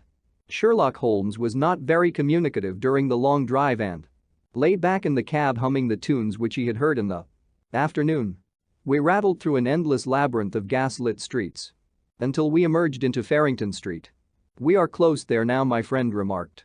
"This fellow Merriweather is a bank director and personally interested in the matter. I thought it is well to have Jones with us also. He is not a bad fellow, though an absolute imbecile in his profession. He has one positive virtue. He is as brave as a bulldog and as tenacious as a lobster if he gets his claws upon anyone. Here we are, and they are waiting for us." We had reached the same crowded thoroughfare in which we had found ourselves in the morning. Our cabs were dismissed and, following the guidance of Mr. Merriweather, we passed down a narrow passage and through a side door, which he opened for us. Within there was a small corridor, which ended in a very massive iron gate. This also was opened and led down a flight of winding stone steps, which terminated at another formidable gate. Mr. Merriweather stopped to light a lantern and then conducted us down a dark earth-smelling passage and so, after opening a third door, into a huge vault or cellar, which was piled all round with crates and massive boxes. "You are not very vulnerable from above," Holmes remarked as he held up the lantern and gazed about him. "Nor from below," said Mr. Merriweather, striking his stick upon the flags which lined the floor. "Why, dear me, it sounds quite hollow," he remarked, looking up in surprise. "I must really ask you to be a little more quiet," said Holmes severely. "You have already imperiled the whole success of our expedition. Might I beg that you would have the goodness to sit down upon one of those boxes and not to interfere?" The solemn Mr. Merriweather perched himself upon a crate with a very injured expression upon his face while Holmes fell upon his knees upon the floor and, with the lantern and a magnifying lens, began to examine minutely the cracks between the stones. A few seconds sufficed to satisfy him, for he sprang to his feet again and put his glass in his pocket. "We have at least an hour before us," he remarked, "for they can hardly take any steps until the good pawnbroker is safely in bed. Then they will not lose a minute, for the sooner they do their work the longer time they will have for their escape. We are at present, Doctor, as no doubt you have divined, in the cellar of the city branch of one of the principal London banks. Mr. Merriweather is the chairman of directors. And he will explain to you that there are reasons why the more daring criminals of London should take a considerable interest in this cellar. At present, it is our French gold," whispered the director. "We have had several warnings that an attempt might be made upon it." "Your French gold?" "Yes. We had occasion some months ago to strengthen our resources and borrowed for that purpose 30,000 Napoleons from the Bank of France. It has become known that we have never had occasion to unpack the money and that it is still lying in our cellar. The crate upon which I sit contains 2,000 Napoleons packed between layers of lead foil. Our reserve of bullion is much larger at present than is usually kept in a single branch office, and the directors have had misgivings upon the subject, which were very well justified," observed Holmes. "And now it is time that we arranged our little plans. I expect that within an hour matters will come to a head. In the meantime, Mr. Merriweather, we must put the screen over that dark lantern and sit in the dark?" "I am afraid so. I had brought a pack of cards in my pocket and I thought that, as we were a party carry, you might have your rubber. After all. But I see that the enemy's preparations have gone so far That we cannot risk the presence of a light. And, first of all, we must choose our positions. These are daring men, and though we shall take them at a disadvantage, they may do us some harm unless we are careful. I shall stand behind this crate, and you conceal yourselves behind those. Then, when I flash a light upon them, close in swiftly. If they fire, Watson, have no compunction about shooting them down. I placed my revolver, cocked, upon the top of the wooden case behind which I crouched. Holmes shot the slide across the front of his lantern and left us in pitch darkness, such an absolute darkness as I have never before experienced. The smell of hot metal remained to assure us that the light was still there, ready to flash out at a moment's notice. 2. Me, with my nerves worked up to a pitch of expectancy, there was something depressing and subduing in the sudden gloom and in the cold, dank air of the vault. They have but one retreat, whispered Holmes. That is back through the house into Saxe-Coburg Square. I hope that you have done what I asked you, Jones? I have an inspector and 2 officers waiting at the front door. Then we have stopped all the holes. And now we must be silent and wait. What a time it seemed. From comparing notes afterwards, it was but an hour and a quarter, yet it appeared to me that the night must have almost gone and the dawn be breaking above us. My limbs were weary and stiff, for I feared to change my position, yet my nerves were worked up to the highest pitch of tension, and my hearing was so acute that I could not only hear the gentle breathing of my companions, but I could distinguish the deeper, heavier in-breath of the bulky Jones from the thin, sighing note of the bank director. From my position I could look over the case in the direction of the floor. Suddenly my eyes caught the glint of a light. At first it was but a lurid spark upon the stone pavement. Then it lengthened out until it became a yellow line, and then, without any warning or sound, a gash seemed to open, and a hand appeared, a white, almost womanly hand, which felt about in the center of the little area of light. For a minute or more the hand, with its writhing fingers, protruded out of the floor. Then it was withdrawn as suddenly as it appeared, and all was dark again save the single lurid spark which marked a chink between the stones. Its disappearance, however, was but momentary.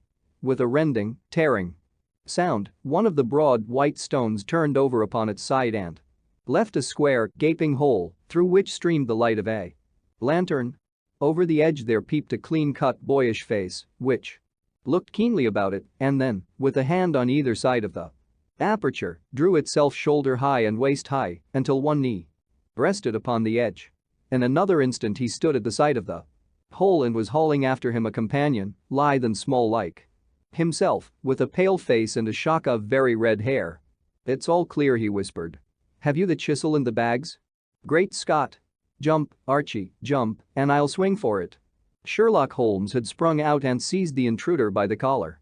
The other dived down the hole, and I heard the sound of rending cloth as Jones clutched at his skirts.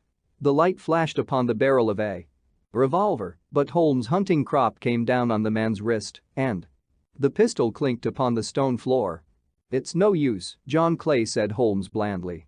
"You have no chance at all." "So I see," the other answered with the utmost coolness. "I fancy that my pal is all right, though I see you have got his coattails." "There are 3 men waiting for him at the door," said Holmes.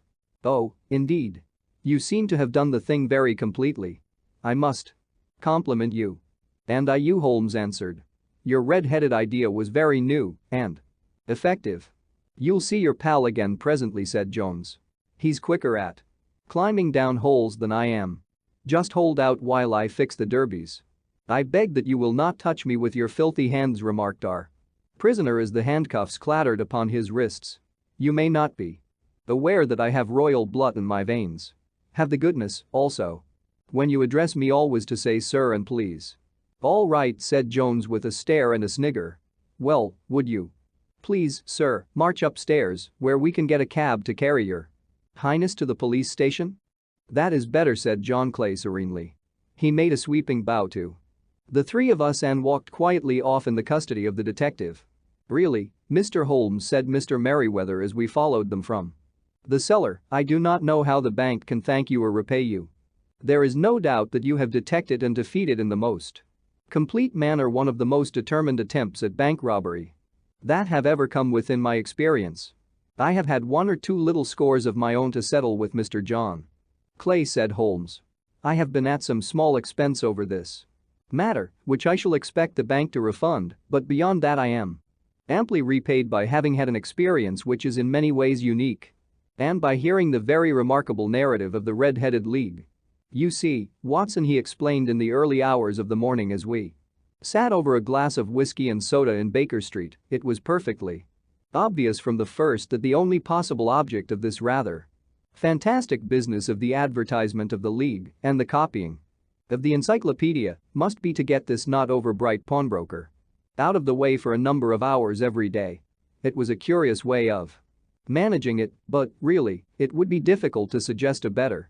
The method was no doubt suggested to Clay's ingenious mind by the color of his accomplice's hair. The £4 a week was a lure which must draw him, and what was it to them, who were playing for thousands?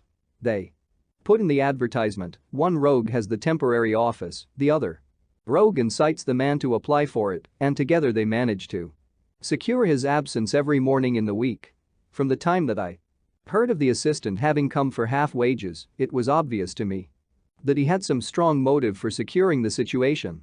But how could you guess what the motive was? Had there been women in the house, I should have suspected a mere vulgar intrigue. That, however, was out of the question. The man's business was a small one, and there was nothing in his house which could account for such elaborate preparations and such an expenditure as they were at. It must, then, be something out of the house. What could it be? I thought of the assistant's fondness for photography and his trick of vanishing into the cellar. The cellar. There was the end of this tangled clue.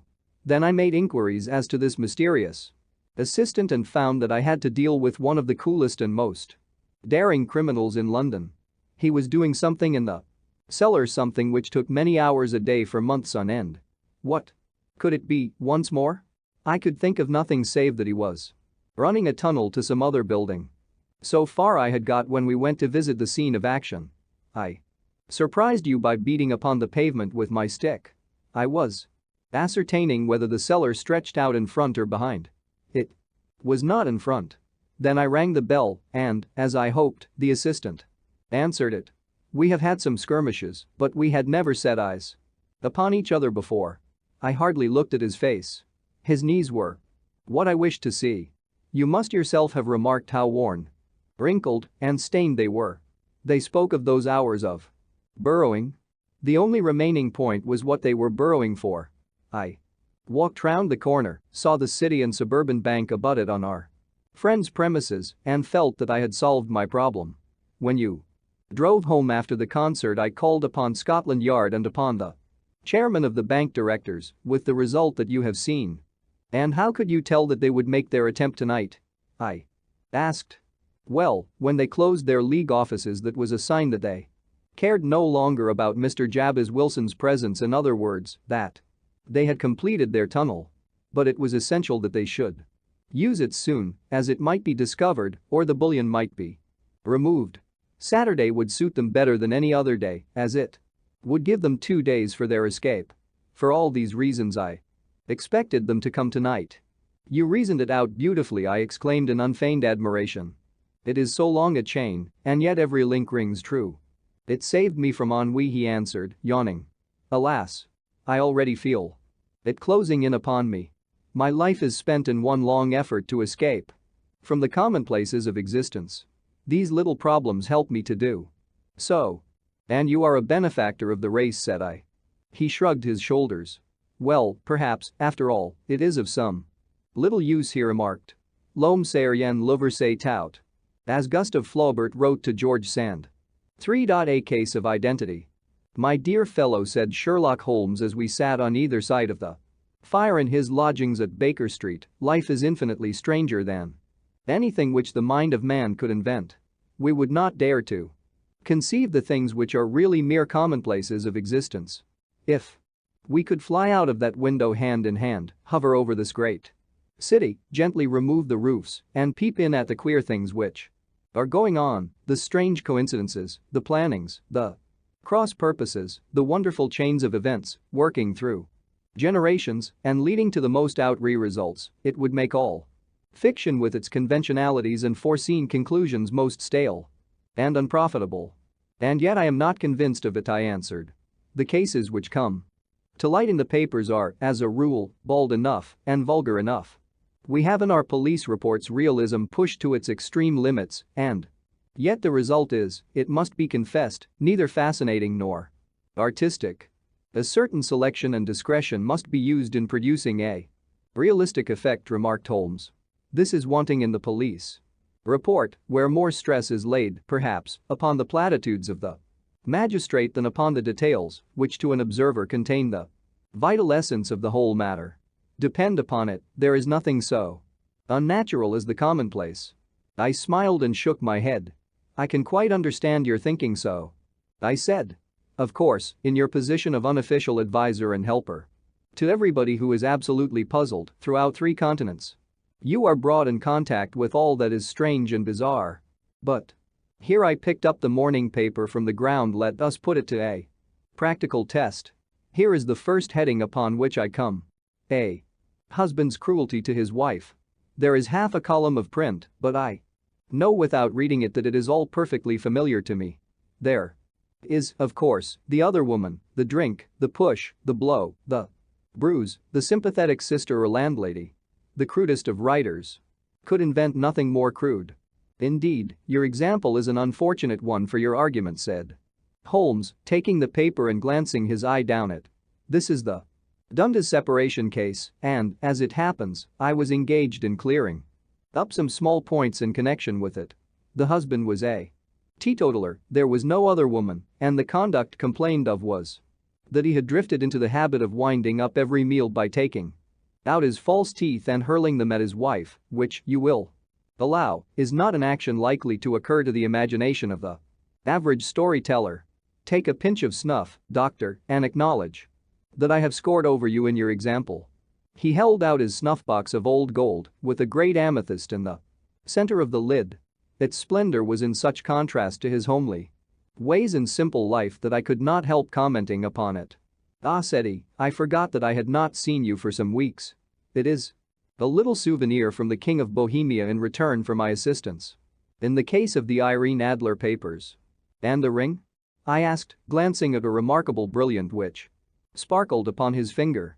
It was from the reigning family of Holland, though the matter in which I served them was of such delicacy that I cannot confide it even to you, who have been good enough to chronicle 1 or 2 of my little problems. And have you any on hand just now? I asked with interest. Some 10 or 12, but none which present any feature of interest.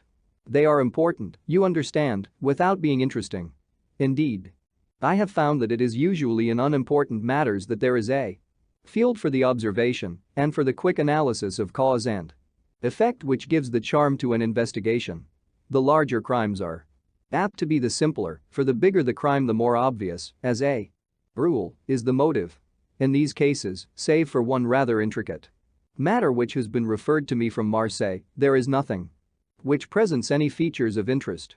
It is possible, however, that I may have something better before very many minutes are over, for this is one of my clients, or I am much mistaken. He had risen from his chair and was standing between the parted blinds, gazing down into the dull neutral-tinted London street. Looking over his shoulder, I saw that on the pavement opposite there stood a large woman with a heavy fur bow around her neck and a large curling red feather in a broad-brimmed hat which was tilted in a coquettish Duchess of Devonshire fashion over her ear. From under this great panoply she peeped up in a nervous, hesitating fashion at our windows while her body oscillated backward and forward and her fingers fidgeted with her glove buttons. Suddenly, with a plunge, as of the swimmer who leaves the bank, she hurried across the road and we heard the sharp clang of the bell. I have seen those symptoms before, said Holmes, throwing his cigarette into the fire. Oscillation upon the pavement always means an affaire de coeur. She would like advice, but is not sure that the matter is not too delicate for communication. And yet even here we may discriminate. When a woman has been seriously wronged by a man she no longer oscillates, and the usual symptom is a broken bell wire. Here we may take it that there is a love matter, but that the maiden is not so much angry as perplexed or grieved. But here she comes in person to resolve our doubts. As he spoke there was a tap at the door and the boy in buttons entered. To announce Miss Mary Sutherland, while the lady herself loomed behind. His small black figure like a full-sailed merchantman behind a tiny pilot boat. Sherlock Holmes welcomed her with the easy courtesy for which he was remarkable and, having closed the door and bowed her into an armchair, he looked her over in the minute and yet abstracted fashion which was peculiar to him. "Do you not find," he said, "that with your short-sighted is a little trying to do so much typewriting?" "I did at first," she answered, "but now I know where the letters are." Without looking. Then, suddenly realizing the full purport of his words, she gave a violent start and looked up, with fear and astonishment upon her broad, good-humored face.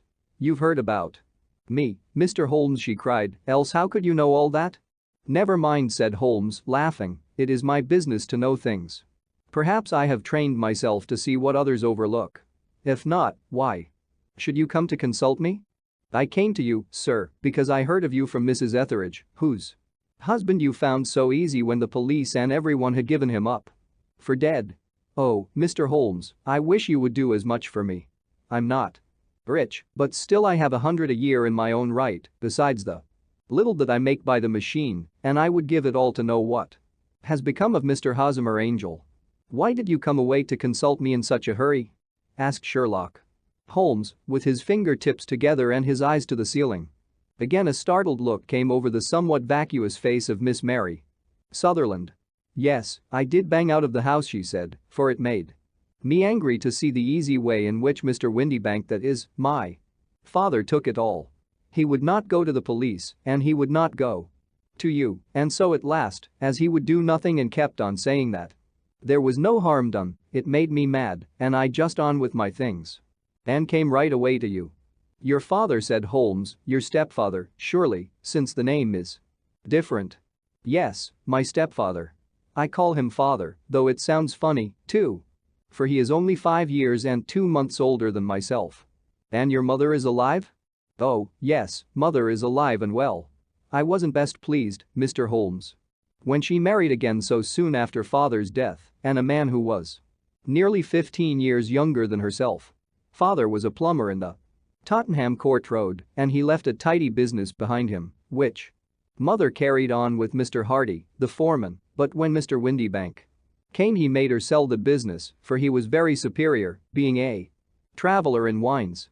They got £4,700 for the goodwill and interest, which wasn't near as much as father could have got if he had been alive." I had expected to see Sherlock Holmes impatient under this rambling and inconsequential narrative, but, on the contrary, he had listened with the greatest concentration of attention.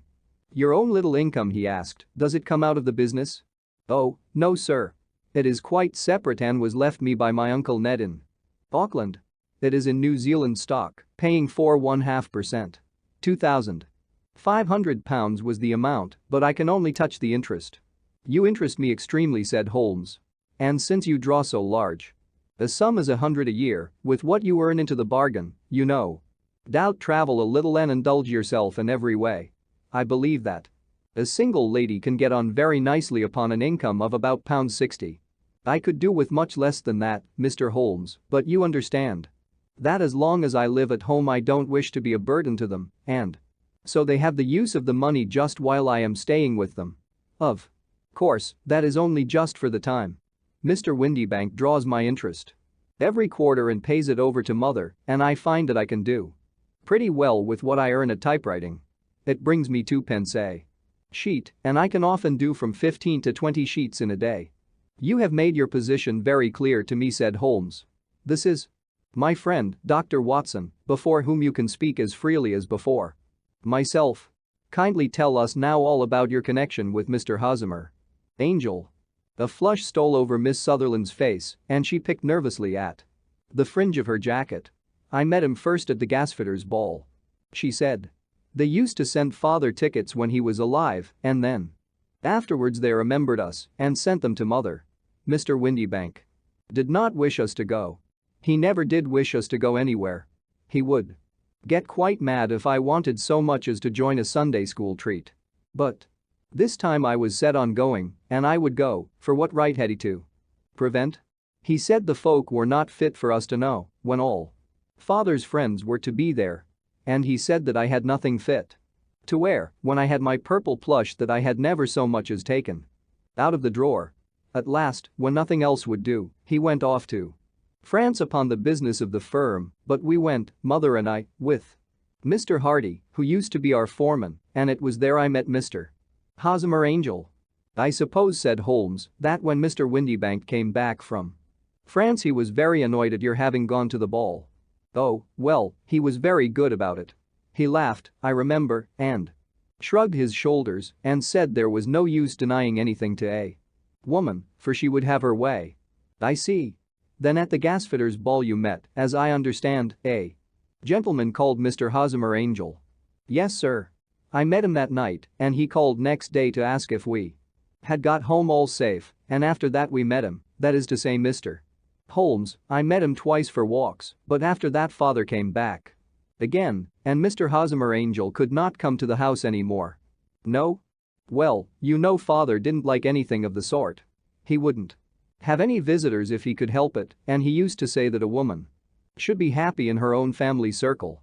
But then, as I used to say to mother, a woman wants her own circle to begin with, and I had not got mine yet.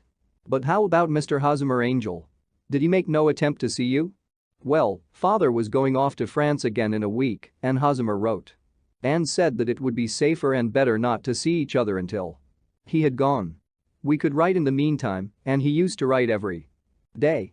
I took the letters in the morning, so there was no need for father to know. Were you engaged to the gentleman at this time? Oh, yes, Mr. Holmes. We were engaged after the first walk that we took. Hosmer Mr. Angel was a cashier in an office in Leadenhall Street and… What office? That's the worst of it, Mr. Holmes, I don't know. Where did he live, then? He slept on the premises. And you don't know his address? No, except that it was Leadenhall Street. Where did you address your letters, then? To the Leadenhall Street post office, to be left till called for. He said that if they were sent to the office he would be chaffed by all the other clerks about having letters from a lady, so I offered to typewrite them, like he did his, but he wouldn't have that, for he said that when I wrote them they seemed to come from me, but when they were typewritten he always felt that the machine had come between us. That will just show you how fond he was of me, Mr. Holmes, and the little things that he would think of. It was most suggestive, said Holmes. It has long been an axiom of mine that the little things are infinitely the most important. Can you remember any other little things about Mr. Hosmer Angel? He was a very shy man, Mr. Holmes. He would rather walk with me in the evening than in the daylight, for he said that he hated to be conspicuous. Very retiring and gentlemanly he was. Even his voice was gentle. He'd had the quinsy and swollen glands when he was young, he told me, and it had left him with a weak throat and a hesitating, whispering fashion of speech. He was always well dressed, very neat and plain, but his eyes were weak, just as mine are, and he wore tinted glasses against the glare. Well, and what happened when Mr. Windybank, your stepfather, returned to France? Mr. Hosmer Angel came to the house again and proposed that we should marry before father came back. He was in dreadful earnest and made me swear, with my hands on the testament, that whatever happened I would always be true to him. Mother said he was quite right to make me swear. And that it was a sign of his passion. Mother was all in his favor from the first and was even fonder of him than I was. Then, when they talked of marrying within the week, I began to ask about father, but they both said never to mind about father, but just to tell him afterwards, and mother said she would make it all right with him. I didn't quite like that, Mr. Holmes. It seemed funny that I should ask his leave, as he was only a few years older than me, but I didn't want to do anything on the sly, so I wrote to father at Bordeaux, where the company has its French offices, but the letter came back to me on the very morning of the wedding. It missed him, then? Yes, sir, for he had started to England just before it arrived. Ha! That was unfortunate. Your wedding was arranged, then, for the Friday. Was it to be in church? Yes, sir, but very quietly. It was to be at St. Saviour's, near King's Cross, and we were to have breakfast afterwards at the St. Pancras Hotel. Hosmer came for us in a hansom, but as there were two of us he put us both into it and stepped himself into a four-wheeler, which Happened to be the only other cab in the street. We got to the church first, and when the four-wheeler drove up we waited for him to step out, but he never did, and when the cabman got down from the box and looked, there was no one there. The cabman said that he could not imagine what had become of him, for he had seen him get in with his own eyes. That was last Friday, Mr. Holmes, and I have never seen or heard anything since then to throw any light upon what became of him. It seems to me that you have been very shamefully treated, said Holmes. Oh, no sir. He was too good and kind to leave me so. Why, all the morning he was saying to me that, whatever happened, I was to be true. And that even if something quite unforeseen occurred to separate us, I was always to remember that I was pledged to him and that he would claim his pledge sooner or later. It seems strange talk for a wedding morning, but what has happened since gives a meaning to it. Most certainly it does. Your own opinion is, then, that some unforeseen catastrophe has occurred to him? Yes, sir. I believe that he foresaw some danger, or else he would not have talked so. And then I think that what he foresaw happened. But you have no notion as to what it could have been? None. One more question. How did your mother take the matter? She was angry and said that I was never to speak of the matter again. And your father? Did you tell him? Yes, and he seemed to think, with me, that something had happened and that I should hear of Hosmer again. As he said, what interest could anyone have in bringing me to the doors of the church and then leaving me? Now, if he had borrowed my money or if he had married me and got my money settled on him, there might be some reason, but Hosmer was very independent about money and never would look at a shilling of mine. And yet, what could have happened? And why could he not write? Oh, it drives me half mad to think of it, and I can't sleep a wink at night. She pulled a little handkerchief out of her muff and began to sob heavily into it. I shall glance into the case for you, said Holmes, rising, and I have no doubt that we shall reach some definite result. Let the weight of the matter rest upon me now, and do not let your mind dwell upon it further. Above all, try to let Mr. Hosmer Angel vanish from your memory, as he has done from your life. Then you don't think I'll see him again? I fear not. Then what has happened to him? You will leave that question in my hands.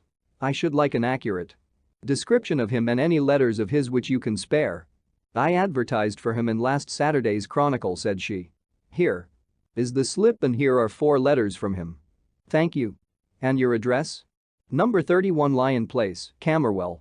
Mr. Angel's address you never had, I understand. Where is your father's place of business? He travels for Westhouse and Marbank, the great claret importers of Fenchurch Street. Thank you. You have made your statement very clearly. You will leave the papers here and remember the advice which I have given you. Let the whole incident be a sealed book and do not allow it to affect your life. You are very kind, Mr. Holmes, but I cannot do that. I shall be true to Hosmer. He shall find me ready when he comes back. For all the preposterous hat and the vacuous face, there was something noble in the simple faith of our visitor which compelled our respect. She laid her little bundle of papers upon the table and went her way, with a promise to come again whenever she might be summoned. Sherlock Holmes sat silent for a few minutes with his fingertips still pressed together, his legs stretched out in front of him, and his gaze directed upward to the ceiling. Then he took down from the rack the old and oily clay pipe, which was to him as a counselor, and, having lit it, he leaned back in his chair with the thick blue cloud wreaths spinning up from him and a look of infinite languor in his face. Quite an interesting study, that maiden, he observed. I found her more interesting than her little problem, which, by the way, is rather a trite one. You will find parallel cases if you consult my index in Andover in '77, and there was something of the sort at The Hague last year. Old as is the idea, however, there were 1 or 2 details which were new to me. But the maiden herself was most instructive. You appeared to read a good deal upon her which was quite invisible to me, I remarked. Not invisible but unnoticed, Watson. You did not know where to look. And so you missed all that was important. I can never bring you to realize the importance of sleeves, the suggestiveness of thumbnails, or the great issues that may hang from a bootlace. Now, what did you gather from that woman's appearance? Describe it. Well, she had a slate-colored, broad-brimmed straw hat with a feather of a brickish red. Her jacket was black, with black beads sewn upon it and a fringe of little black jet ornaments. Her dress was brown, rather darker than coffee color, with a little purple plush at the neck and sleeves. Her gloves were grayish and were worn through at the right forefinger. Her boots I didn't observe. She had small round, hanging gold earrings and a general air of being fairly well-to-do in a vulgar, comfortable, easy-going way. Sherlock Holmes clapped his hands softly together and chuckled. "'Pon my word, Watson, you are coming along wonderfully. You have really done very well indeed. It is true that you have missed everything of importance, but you have hit upon the method and you have a quick eye for color. Never trust to general impressions, my boy, but concentrate yourself upon details. My first glance is always at a woman's sleeve. In a man it is perhaps better first to take the knee of the trouser. As you observe, this woman had plush upon her sleeves, which is a most useful material for showing traces. The double line a little above the wrist, where the typewritist presses against the table, was beautifully defined. The sewing machine of the hand type leaves a similar mark, but only on the left arm and on the side of it farthest from the thumb, instead of being right across the broadest part, as this was. I then glanced at her face and, observing the dint of a pince-nez at either side of her nose, I ventured a remark upon short sight and typewriting, which seemed to surprise her. It surprised me. But, surely, it was obvious. I was then much surprised and interested on glancing down to observe that, though the boots which she was wearing were not unlike each other, they were really odd ones, the one having a slightly decorated toe cap and the other a plain one. One was buttoned only in the 2 lower buttons out of 5 and the other at the 1st, 3rd, and 5th. Now, when you see that a young lady, otherwise neatly dressed, has come away from home with odd boots, half-buttoned, it is no great deduction to say that she came away in a hurry. "And what else?" I asked, keenly interested, as I always was, by my friend's incisive reasoning. I noted, in passing, that she had written a note before leaving home. But after being fully dressed, you observed that her right glove was torn at the forefinger, but you did not apparently see that both glove and finger were stained with violet ink. She had written in a hurry and dipped her pen too deep. It must have been this morning, or the mark would not remain clear upon the finger. All this is amusing, though rather elementary, but I must go back to business, Watson. Would you mind reading me the advertised description of Mr. Hosmer Angel? I held the little printed slip to the light. Missing, it said, on the morning of the 14th, a gentleman named Hosmer Angel, about 5 feet 7 in height, strongly built, sallow complexion, black hair, a little bald in the center, bushy, black side whiskers, and mustache, tinted glasses, slight infirmity of speech. Was dressed, when last seen, in black frock coat faced with silk, black waistcoat, gold Albert chain, and grey Harris tweed trousers with brown gaiters over elastic-sided boots. Known to have been employed in an office in Leadenhall Street. Anybody bringing NC? That will do, said Holmes. As to the letters, he continued, glancing over them, they are very commonplace. Absolutely no clue in them to Mr. Angel, save that he quotes Balzac once. There is one remarkable point, however, which will no doubt strike you.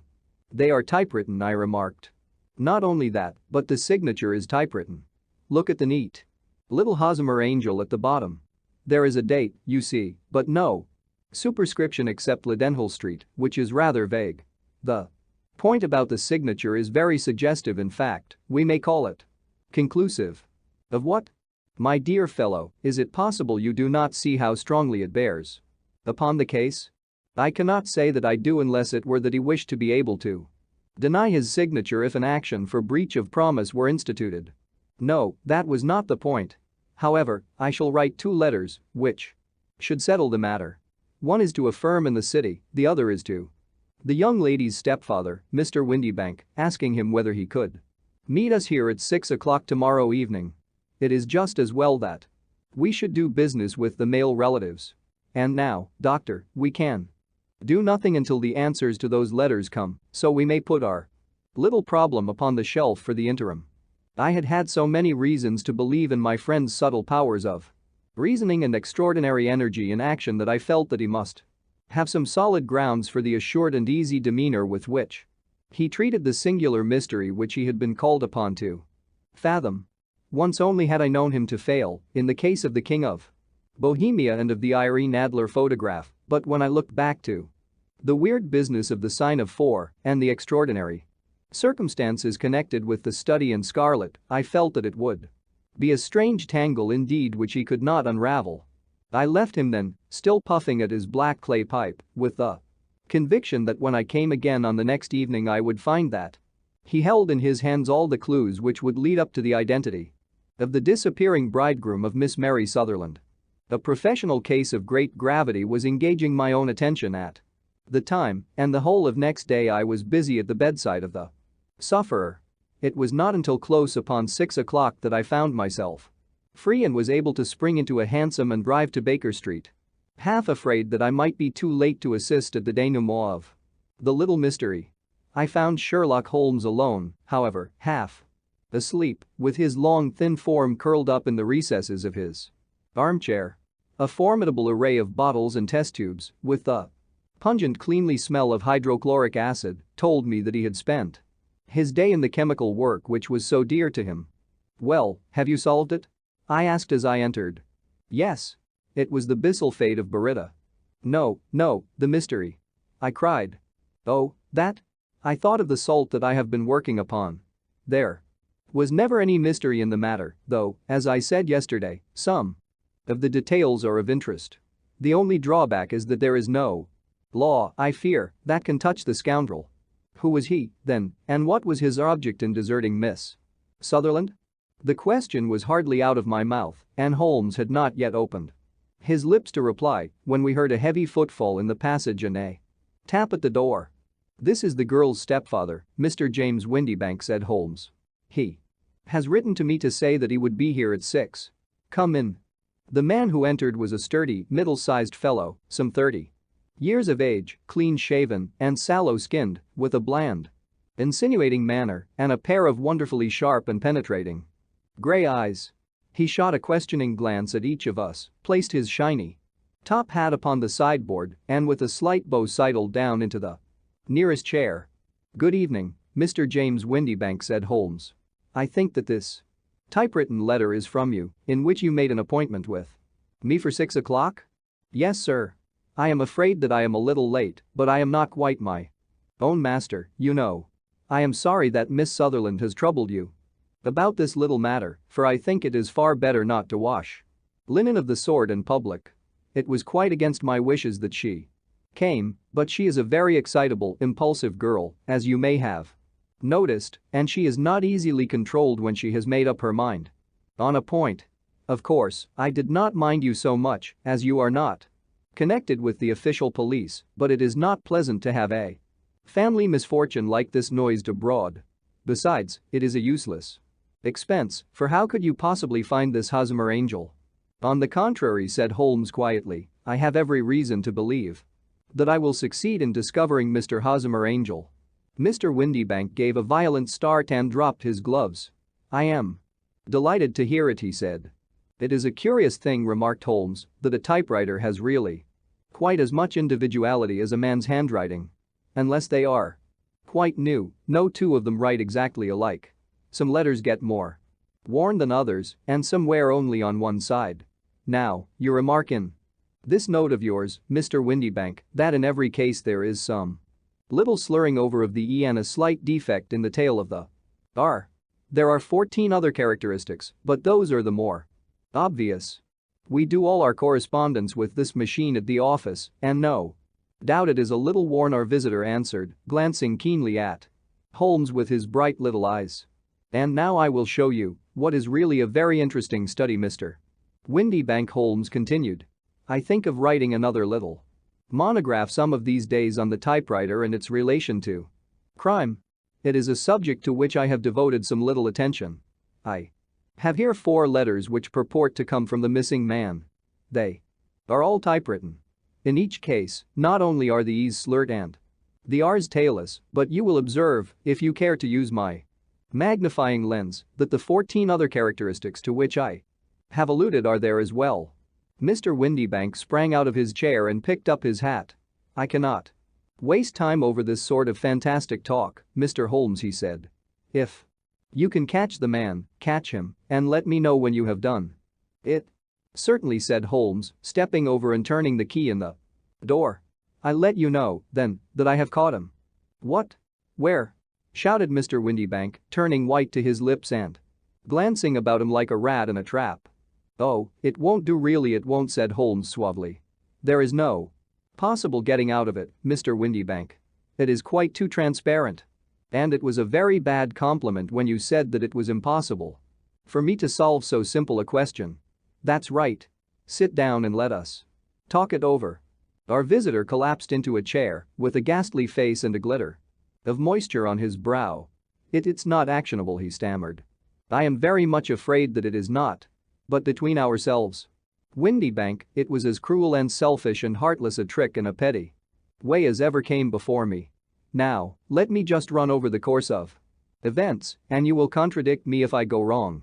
The man sat huddled up in his chair with his head sunk upon his breast like one who is utterly crushed. Holmes stuck his feet up on the corner of the mantelpiece and, leaning back with his hands in his pockets, began talking, rather to himself, as it seemed, than to us. "The man married a woman very much older than himself for her money," said he, "and he enjoyed the use of the money of the daughter as long as she lived with them. It was a considerable sum for people in their position, and the loss of it would have made a serious difference. It was worth an effort to preserve it. The daughter was of a good, amiable disposition, but affectionate and warm-hearted in her ways, so that it was evident that with her fair personal advantages and her little income, she would not be allowed to remain single long. Now her marriage would mean, of course, the loss of 100 a year, so what does her stepfather do to prevent it? He takes the obvious course of keeping her at home and forbidding her to seek the company of people of her own age. But soon he found that that would not answer forever. She became restive, insisted upon her rights, and finally announced her positive intention of going to a certain ball. What does her clever stepfather do then? He conceives an idea more creditable to his head than to his heart. With the connivance and assistance of his wife, he disguised himself, covered those keen eyes with tinted glasses, masked the face with a mustache and a pair of bushy whiskers, sunk that clear voice into an insinuating whisper, and doubly secure on account of the girl's short sight, he appears as Mr. Hosmer Angel and keeps off other lovers by making love himself. "It was only a joke at first," groaned our visitor. "We never thought that she would have been so carried away." "Very likely not. However that may be, the young lady was very decidedly carried away, and, having quite made up her mind that her stepfather was in France, the suspicion of treachery never for an instant entered her mind. She was flattered by the gentleman's attentions, and the effect was increased by the loudly expressed admiration of her mother. Then Mr. Angel began to call, for it was obvious that the matter should be pushed as far as it would go if a real effect were to be produced. There were meetings and an engagement which would finally secure the girl's affections from turning towards anyone else. But the deception could not be kept up forever. These pretended journeys to France were rather cumbrous. The thing to do was clearly to bring the business to an end in such a dramatic manner that it would leave a permanent impression upon the young lady's mind and prevent her from looking upon any other suitor for some time to come. Hence those vows of fidelity exacted upon a testament, and hence also the allusions to a possibility of something happening on the very morning of the wedding. James Windybank wished Miss Sutherland to be so bound to Hosmer Angel and so uncertain as to his fate that for 10 years to come, at any rate, she would not listen to another man. As far as the church door he brought her, and then, as he could go no farther, he conveniently vanished away by the old trick of stepping in at one door of a four-wheeler and out at the other. I think that was the chain of events, Mr. Windybank." Our visitor had recovered something of his assurance while Holmes had been talking, and he rose from his chair now with a cold sneer upon his pale face.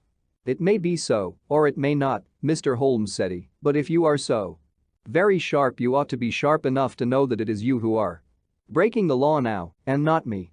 I have done nothing actionable from The first, but as long as you keep that door locked you lay yourself open to an action for assault and illegal constraint. The lock cannot, as you say, touch you, said Holmes, unlocking and throwing open the door, yet there never was a man who deserved punishment more. If the young lady has a brother or a friend, he ought to lay a whip across your shoulders. By Jove," he continued, flushing up at the sight of the bitter sneer upon the man's face, "it is not part of my duties to my client, but here's a hunting crop handy, and I think I shall just treat myself to." He took 2 swift steps to the whip, but before he could grasp it there was a wild clatter of steps. Upon the stairs, the heavy hall door banged, and from the window we could see Mr. James Windybank running at the top of his speed down the road.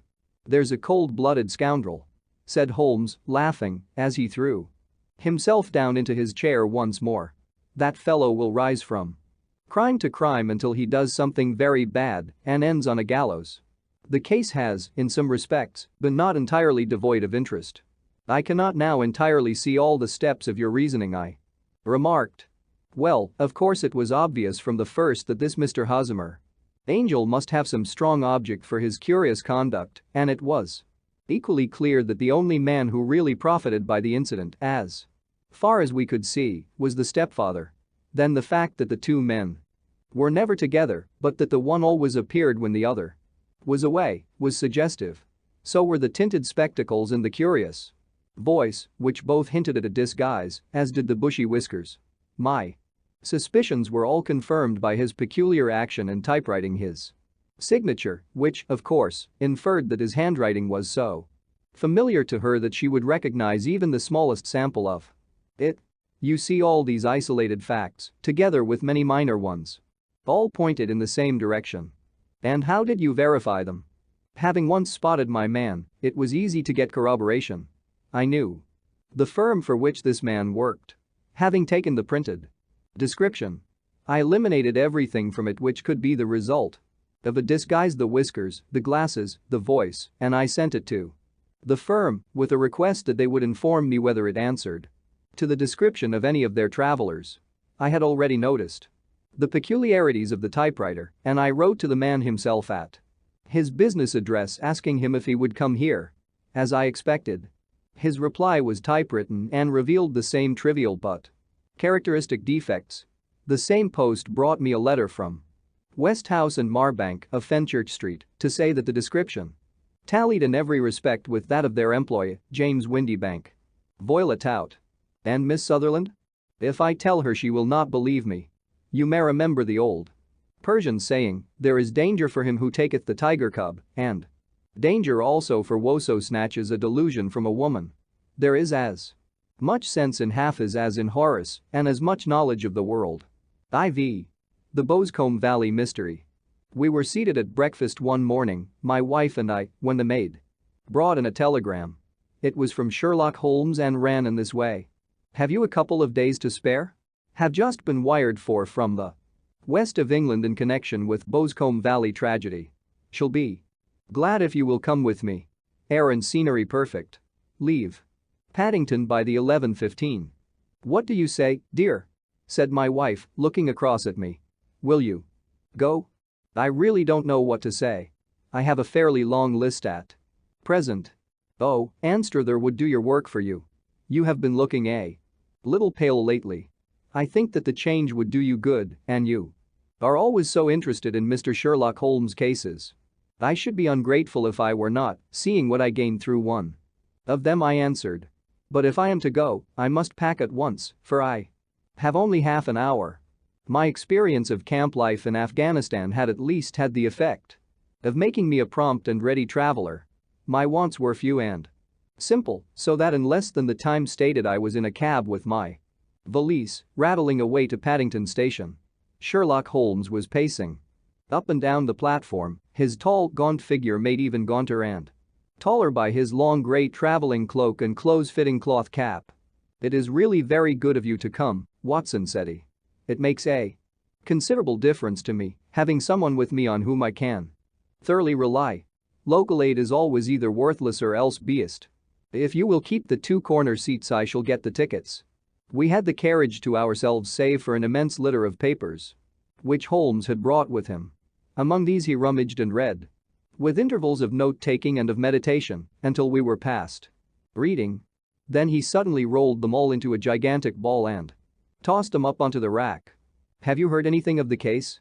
he asked. "Not a word. I have not seen a paper for some days. The London press has not had very full accounts. I have just been looking through all the recent papers in order to master the particulars. It seems, from what I gather, to be one of those simple cases which are so extremely difficult." That sounds a little paradoxical. But it is profoundly true. Singularity is almost invariably a clue. The more featureless and commonplace a crime is, the more difficult it is to bring it home. In this case, however, they have established a very serious case against the son of the murdered man. It is a murder, then? Well, it is conjectured to be so. I shall take nothing for granted. Until I have the opportunity of looking personally into it, I will explain the state of things to you, as far as I have been able to understand it, in a very few words. Boscombe Valley is a country district not very far from Ross, in Herefordshire. The largest landed proprietor in that part is a Mr. John Turner, who made his money in Australia and returned some years ago to the old country. One of the farms which he held, that of Hatherley, was let to Mr. Charles McCarthy, who was also an ex-Australian. The men had known each other in the colonies, so that it was not unnatural that when they came to settle down they should do so as near each other as possible.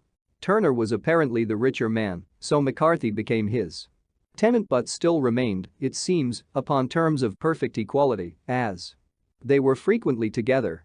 McCarthy had one son, a lad of 18. And Turner had an only daughter of the same age, but neither of them had wives living. They appear to have avoided the society of the neighboring English families and to have led retired lives, though both the McCarthys were fond of sport and were frequently seen at the race meetings of the neighborhood. McCarthy kept 2 servants, a man and a girl. Turner had a considerable household, some half-dozen at the least. That is as much as I have been able to gather about the families. Now for the facts. On June 3, that is, on Monday last, McCarthy left his house at Hatherley about 3 in the afternoon and walked down to the Boscombe Pool, which is a small lake formed by the spreading out of the stream which runs down the Boscombe Valley. He had been out with his serving man in the morning at Ross, and he had told the man that he must hurry, as he had an appointment of importance to keep at 3. From that appointment he never came back alive. From Hatherley farmhouse to the Boscombe Pool is a quarter of a mile. And 2 people saw him as he passed over this ground.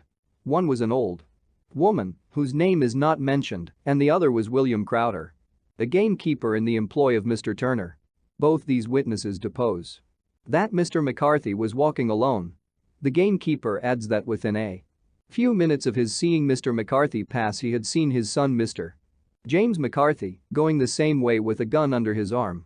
To the best of his belief, the father was actually in sight at the time, and the son was following him. He thought no more of the matter until he heard in the evening of the tragedy that had occurred. The 2 McCarthys were seen after the time when William Crowder, the gamekeeper, lost sight of them. The Boscombe Pool is thickly wooded round, with just a fringe of grass and of reeds round the edge. A girl of 14, Patience Moran, who is the daughter of the lodge keeper of the Boscombe Valley estate, was in one of the woods picking flowers. She states that while she was there she saw, at the border of the wood and close by the lake, Mr. McCarthy and his son, and that they appeared to be having a violent quarrel. She heard Mr. McCarthy the elder using very strong language to his son, and she saw the latter raise up his hand as if to strike his father.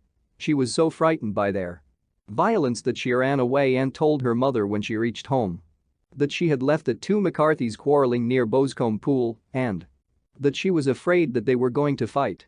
She had hardly said the words when young Mr. McCarthy came running up to the lodge to say that he had found his father dead in the wood and to ask for the help of the lodge keeper. He was much excited, without either his gun or his hat, and his right hand and sleeve were observed to be stained with fresh blood. On following him they found the dead body stretched out upon the grass beside the pool. The head had been beaten in by repeated blows of some heavy and blunt weapon. The injuries were such as might very well have been inflicted by the butt end of his son's gun, which was found lying on the grass within a few paces of the body. Under these circumstances, the young man was instantly arrested, and a verdict of willful murder having been returned at the inquest on Tuesday, he was on Wednesday brought before the magistrates at Ross, who have referred the case to the next assizes. Those are the main facts of the case as they came out before the coroner and the police court. I could hardly imagine a more damning case, I remarked. If ever circumstantial evidence pointed to a criminal, it does so here. Circumstantial evidence is a very tricky thing, answered Holmes thoughtfully. It may seem to point very straight to one thing, but if you shift your own point of view a little, you may find it pointing in an equally uncompromising manner to something entirely different. It must be confessed, however, that the case looks exceedingly grave against the young man, and it is very possible that he is indeed the culprit. There are several people in the neighborhood, however, and among them Miss Turner, the daughter of the neighboring landowner, who believe in his innocence and who have retained Lestrade, whom you may recollect in connection with the study in scarlet, to work out the case in his interest.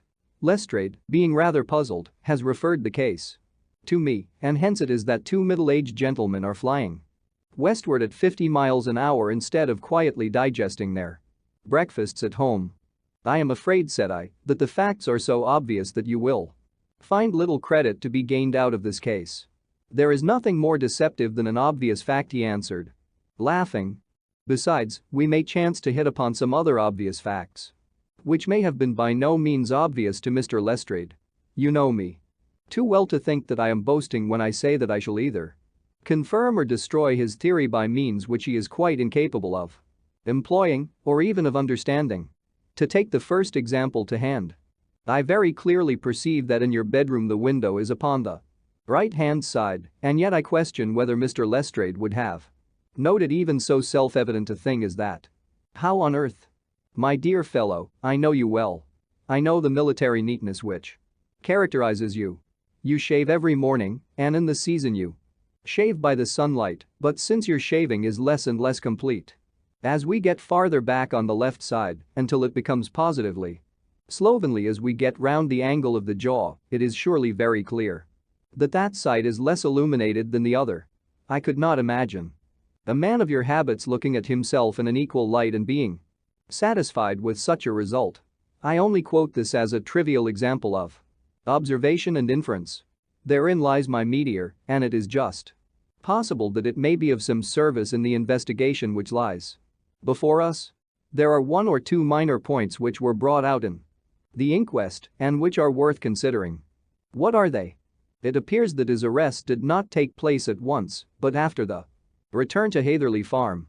On the inspector of constabulary informing him that he was a prisoner, he remarked that he was not surprised to hear it and that it was no more than his deserts.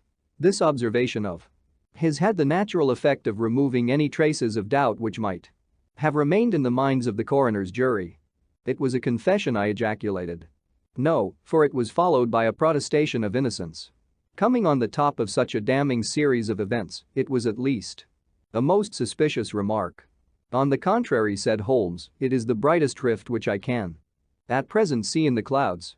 However innocent he might be, he could not be such an absolute imbecile as not to see that the circumstances were very black against him.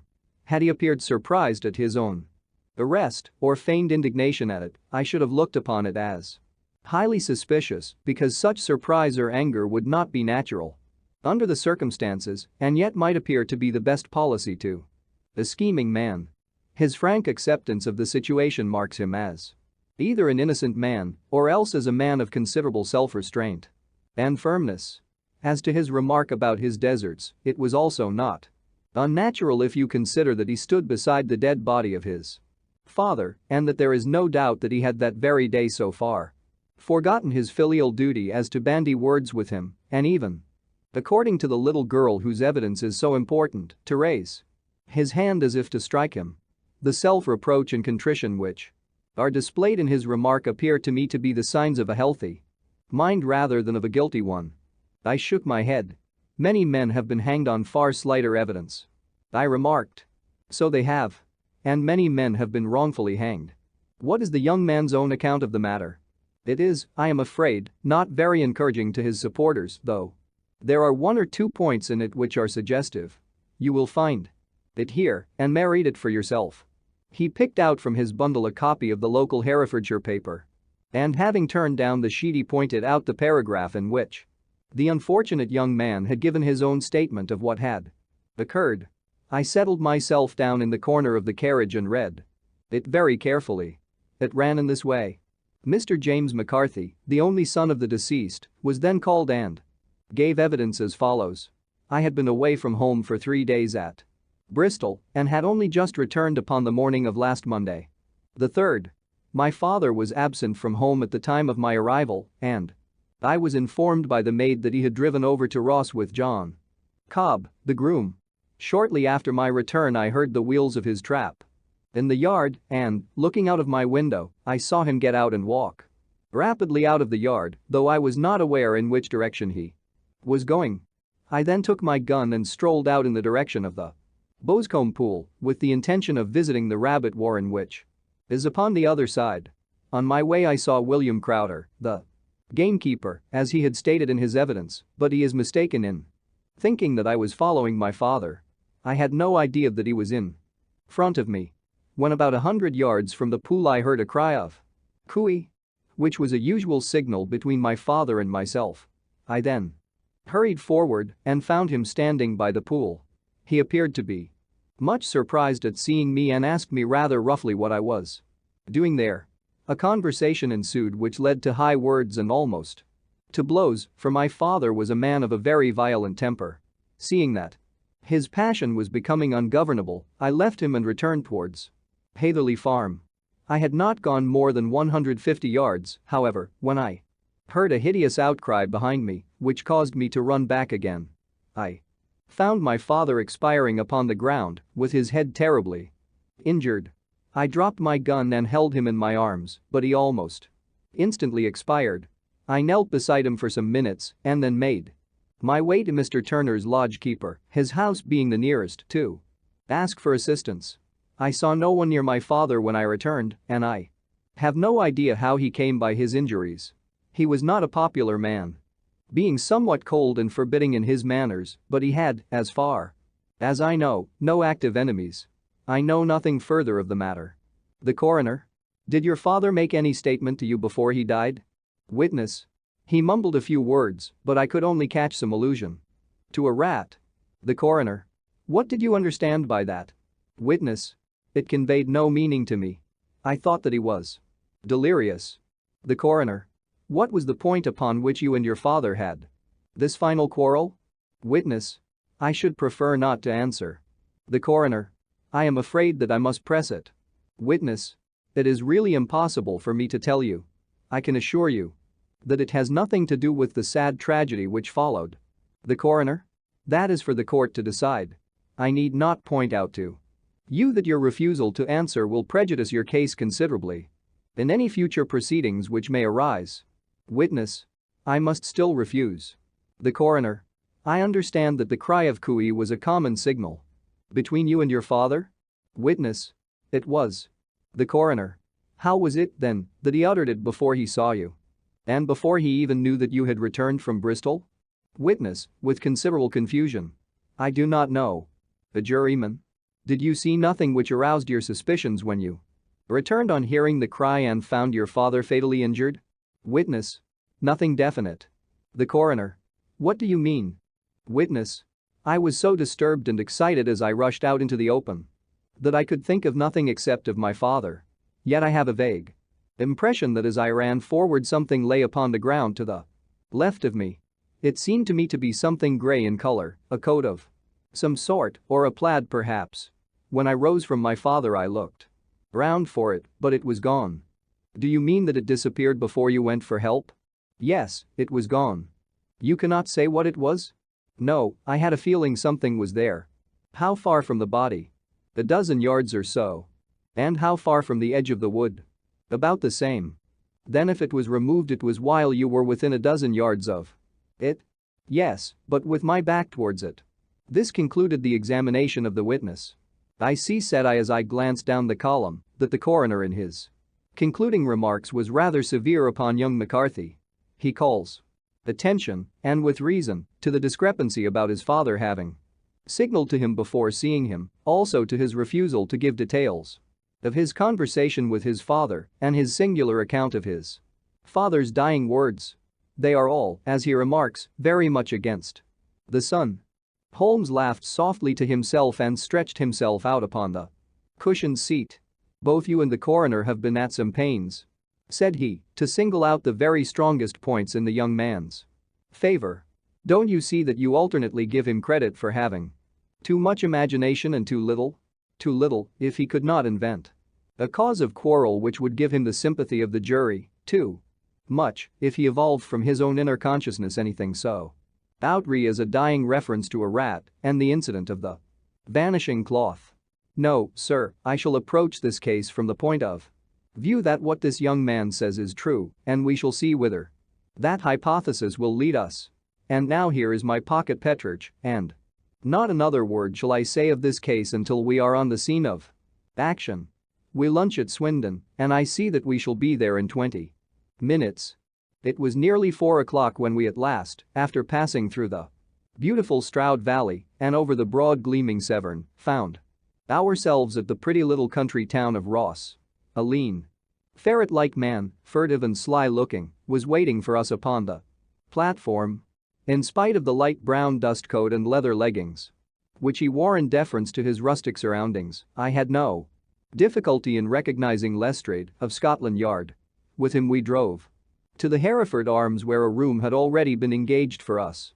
"I have ordered a carriage," said Lestrade as we sat over a cup of tea.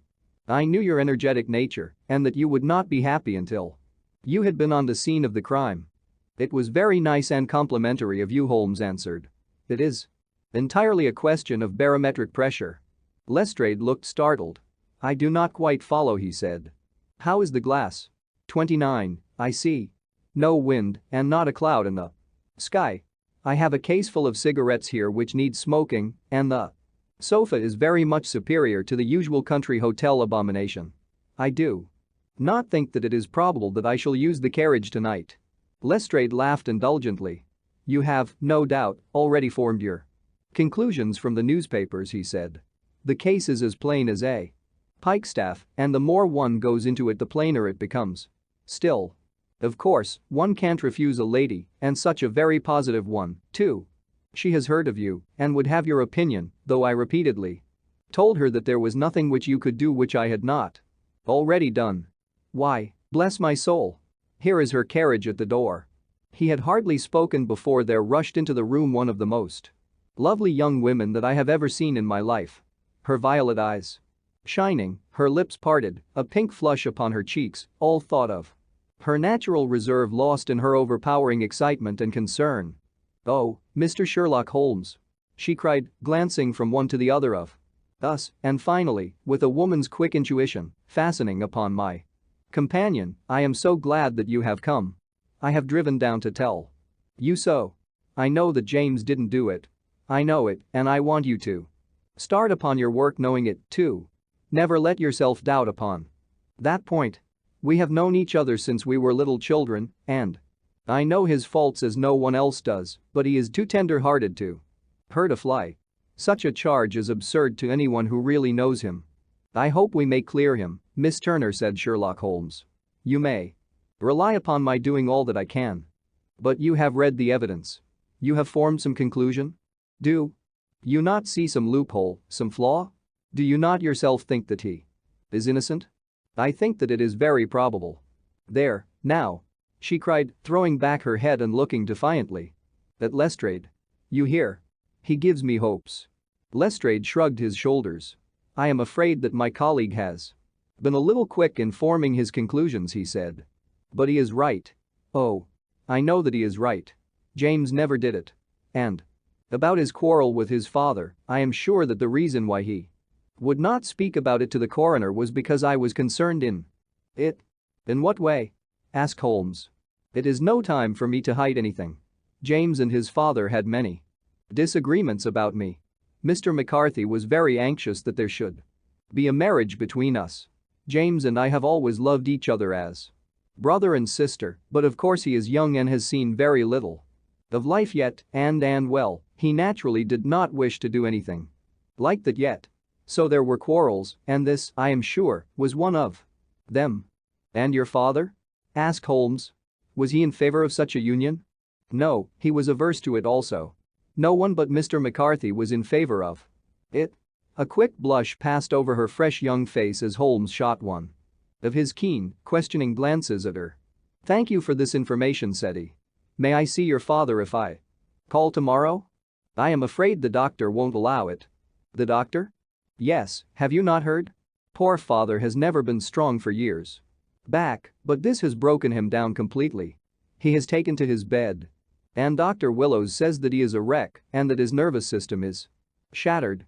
Mr. McCarthy was the only man alive who had known Dad in the old days in Victoria. Ha! In Victoria. That is important.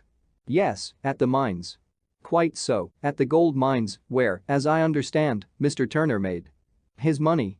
Yes, certainly. Thank you, Miss Turner.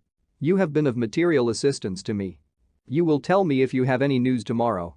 No doubt you will go to the prison to see James. Oh, if you do, Mr. Holmes, do tell him that I know him to be innocent. I will, Miss Turner. I must go home now, for Dad is very ill and he misses me, so if I leave him. Goodbye, and God help you in your undertaking. She hurried from the room as impulsively as she had entered, and we heard the wheels of her carriage rattle off down the street. I am ashamed of you, Holmes said Lestrade with dignity after a few minutes' silence. Why should you raise up hopes which you are bound to disappoint? I am not over-tender of heart, but I call it cruel. I think that I see my way to clearing James McCarthy, said Holmes. Have you an order to see him in prison? Yes, but only for you and me. Then I shall reconsider my resolution about going out. We have still time to take a train to Hereford and see him tonight? Ample. Then let us do so. Watson, I fear that you will find it very slow, but I shall only be away a couple of hours. I walked down to the station with them and then wandered through the streets of the little town, finally returning to the hotel where I lay upon the sofa and tried to interest myself in a yellow-backed novel. The puny plot of the story was so thin, however, when compared to the deep mystery through which we were groping, and I found my attention wander so continually from the action to the fact that I at last flung it across the room and gave myself up entirely to a consideration of the events of the day. Supposing that this unhappy young man's story were absolutely true, then what hellish thing, what absolutely unforeseen and extraordinary calamity could have occurred between the time when he parted from his father and the moment when, drawn back by his screams, he rushed into the glade? It was something terrible and deadly. What could it be? Might not the nature of the injuries reveal something to my medical instincts? I rang the bell and called for the weekly county paper, which contained a verbatim account of the inquest. In the surgeon's deposition, it was stated that the posterior third of the left parietal bone and the left half of the occipital bone had been shattered by a heavy blow from a blunt weapon. I marked the spot upon my own head. Clearly such a blow must have been struck from behind. That was to some extent in favor of the accused, as when seen quarreling he was face to face with his father. Still, it did not go for very much, for the older man might have turned his back before the blow fell. Still, it might be worthwhile to call Holmes' attention to it. Then there was the peculiar dying reference to a rat. What could that mean? It could not be delirium. A man dying from a sudden blow does not commonly become delirious. No, it was more likely to be an attempt to explain how he met his fate. But what could it indicate? I cudgeled my brains to find some possible explanation. And then the incident of the grey cloth seen by young McCarthy. If that were true, the murderer must have dropped some part of his dress, presumably his overcoat, in his flight and must have had the hardihood to return and to carry it away at the instant when the son was kneeling with his back turned not a dozen paces off. What a tissue of mysteries and improbabilities the whole thing was. I did not wonder at Lestrade's opinion, and yet I had so much faith in Sherlock Holmes' insight that I could not lose hope as long as every fresh fact seemed to strengthen his conviction of young McCarthy's innocence. It was late before Sherlock Holmes returned. He came back alone, for Lestrade was staying in lodgings in the town. "The glass still keeps very high," he remarked as he sat down. "It is of importance that it should not rain before we are able to go over the ground. On the other hand, a man should be at his very best and keenest for such nice work as that, and I did not wish to do it when fagged by a long journey. I have seen young McCarthy." "And what did you learn from him?" "Nothing." "Could he throw no light?" "None at all. I was inclined to think at one time that he knew who had done it and was screening him or her, but I am convinced now that he is as puzzled as everyone else. He is not a very quick-witted youth, though comely to look at and, I should think, sound at heart. I cannot admire his taste," I remarked, "if it is indeed a fact that he was averse to a marriage with so charming a young lady as this Miss Turner. Ah, thereby hangs a rather painful tale. This fellow is madly, insanely, in love with her, but some 2 years ago, when he was only a lad, and before he really knew her, for she had been away 5 years at a boarding school, what does the idiot do but get into the clutches of a barmaid in Bristol and marry her at a registry office?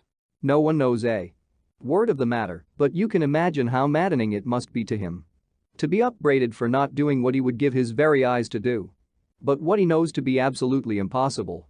It was sheer frenzy of this sort which made him throw his hands up into the air when his father, at their last interview, was goading him on to propose to Miss Turner. On the other hand, he had no means of supporting himself, and his father, who was by all accounts a very hard man, would have thrown him over utterly had he known the truth. It was with his barmaid wife that he had spent the last 3 days in Bristol, and his father did not know where he was. Mark that point. It is of importance. Good has come out of evil, however, for the barmaid, finding from the papers that he is in serious trouble and likely to be hanged, has thrown him over utterly and has written to him to say that she has a husband already in the Bermuda dockyard, so that there is really no tie between them. I think that bit of news has consoled young McCarthy for all that he has suffered. But if he is innocent, who has done it? Ah. Who? I would call your attention very particularly to 2 points. One is that the murdered man had an appointment with someone at the pool, and that the someone could not have been his son, for his son was away, and he did not know when he would return.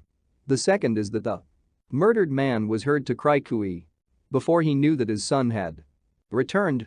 Those are the crucial points upon which the case depends.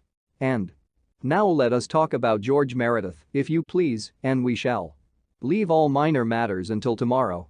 There was no rain, as Holmes had foretold, and the morning broke bright and cloudless. At 9 o'clock Lestrade called for us with the carriage, and we set off for Hatherley Farm and the Boscombe Pool. "There is serious news this morning," Lestrade observed. "It is said that Mr. Turner, of the Hall, is so ill that his life is despaired of." "An elderly man, I presume?" said Holmes. "About 60, but his constitution has been shattered by his life abroad, and he has been in failing health for some time. This business has had a very bad effect upon him. He was an old friend of McCarthy's, and, I may add, a great benefactor to him, for I have learned that he gave him Hatherley Farm rent-free." "Indeed? That is interesting," said Holmes. "Oh, yes. In 100 other ways he has helped him. Everybody about here speaks of his kindness to him. Really? Does it not strike you as a little singular that this McCarthy, who appears to have had little of his own and to have been under such obligations to Turner, should still talk of marrying his son to Turner's daughter, who is, presumably, heiress to the estate, and that in such a very cocksure manner, as if it were merely a case of a proposal and all else would follow? It is the more strange since we know that Turner himself was averse to the idea. The daughter told us as much. Do you not deduce something from that?" "We have got to the deductions and the inferences," said Lestrade, winking at me. "I find it hard enough to tackle facts, Holmes, without flying away after theories and fancies." "You are right," said Holmes demurely, "you do find it very hard to tackle the facts. Anyhow, I have grasped one fact which you seem to find it difficult to get hold of," replied Lestrade with some warmth. "And that is?" "That McCarthy Sr. met his death from McCarthy Jr. and that all theories to the contrary are the merest moonshine." "Well, moonshine is a brighter thing than fog," said Holmes, laughing. But I am very much mistaken if this is not Hatherley Farm upon the left. Yes, that is it. It was a widespread comfortable-looking building.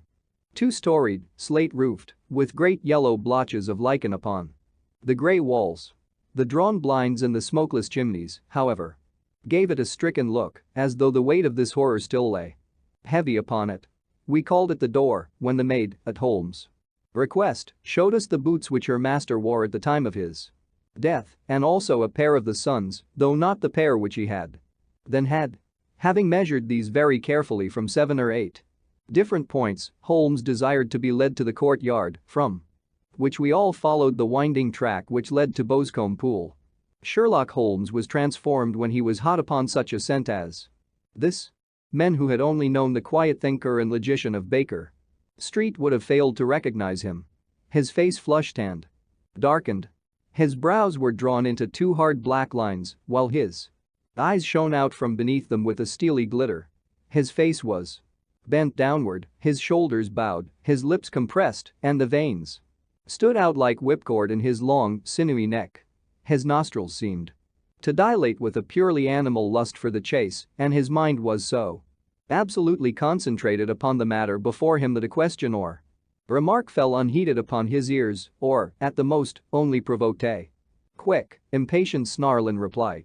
Swiftly and silently he made his way along the track which ran through the meadows and so by way of the woods to the Boscombe Pool. It was damp, marshy ground, as is all that district, and there were marks of many feet, both upon the path and amid the short grass which bounded it on either side. Sometimes Holmes would hurry on, sometimes stop dead, and once he made quite a little detour into the meadow. Lestrade and I walked behind him, the detective indifferent and contemptuous, while I watched my friend with the interest which sprang from the conviction that every one of his actions was directed towards a definite end. The Boscombe Pool, which is a little reed-girt sheet of water some 50 yards across, is situated at the boundary between the Hatherley Farm and the private park of the wealthy Mr. Turner. Above the woods which lined it upon the farther side we could see the red, jutting pinnacles which marked the site of the rich landowner's dwelling. On the Hatherley side of the pool the woods grew very thick, and there was a narrow belt of sodden grass 20 paces across between the edge of the trees and the reeds which lined the lake. Lestrade showed us the exact spot at which the body had been found, and, indeed, so moist was the ground that I could plainly see the traces which had been left by the fall of the stricken man. To Holmes, as I could see by his eager face and peering eyes, very many other things were to be read upon the trampled grass. He ran round, like a dog who is picking up a scent, and then turned upon my companion. "What did you go into the pool for?" he asked. "I fished about with a rake. I thought there might be some weapon or other trace. But how on earth?" "Oh, tut, tut. I have no time. That left foot of yours with its inward twist is all over the place. A mole could trace it, and there it vanishes among the reeds. Oh, how simple it would all have been had I been here before they came like a herd of buffalo and wallowed all over it. Here is where the party with the lodge keeper came, and they have covered all tracks for 6 or 8 feet round the body. But here are 3 separate tracks of the same feet." He drew out a lens and lay down upon his waterproof to have a better view, talking all the time rather to himself than to us. "These are young McCarthy's feet. Twice he was walking, and once he ran swiftly, so that the soles are deeply marked and the heels hardly visible. That bears out his story. He ran when he saw his father on the ground. Then here are the father's feet as he paced up and down. What is this, then? It is the butt end of the gun as the son stood listening. And this? Ha, ha. What have we here? Tiptoes. Tiptoes. Square, too, quite unusual boots. They come, they go. They come again, of course, that was for the cloak. Now where did they come from?" He ran up and down, sometimes losing, sometimes finding the track until we were well within the edge of the wood and under the shadow of a great beech, the largest tree in the neighborhood. Holmes traced his way to the farther side of this and lay down once more upon his face with a little cry of satisfaction. For a long time he remained there, turning over the leaves and dried sticks, gathering up what seemed to me to be dust into an envelope and examining with his lens Not only the ground, but even the bark of the tree as far as he could reach. A jagged stone was lying among the moss, and this also he carefully examined and retained. Then he followed a pathway through the wood until he came to the highroad, where all traces were lost. "It has been a case of considerable interest," he remarked, returning to his natural manner. "I fancy that this grey house on the right must be the lodge. I think that I will go in and have a word with Moran and perhaps write a little note. Having done that, we may drive back to our luncheon. You may walk to the cab, and I shall be with you presently." It was about 10 minutes before we regained our cab and drove back into Ross, Holmes still carrying with him the stone which he had picked up in the wood. "This may interest you, Lestrade," he remarked, holding it out. "The murder was done with it. I see no marks." "There are none." "How do you know, then?" "The grass was growing under it. It had only lain there a few days. There was no sign of a place whence it had been taken. It corresponds with the injuries. There is no sign of any other weapon." "And the murderer?" "Is a tall man, left-handed, limps with the right leg, wears thick-soled shooting boots and a grey cloak, smokes Indian cigars, uses a cigar holder, and carries a blunt penknife in his pocket. There are several other indications, but these may be enough to aid us in our search." Lestrade laughed. "I am afraid that I am still a skeptic," he said.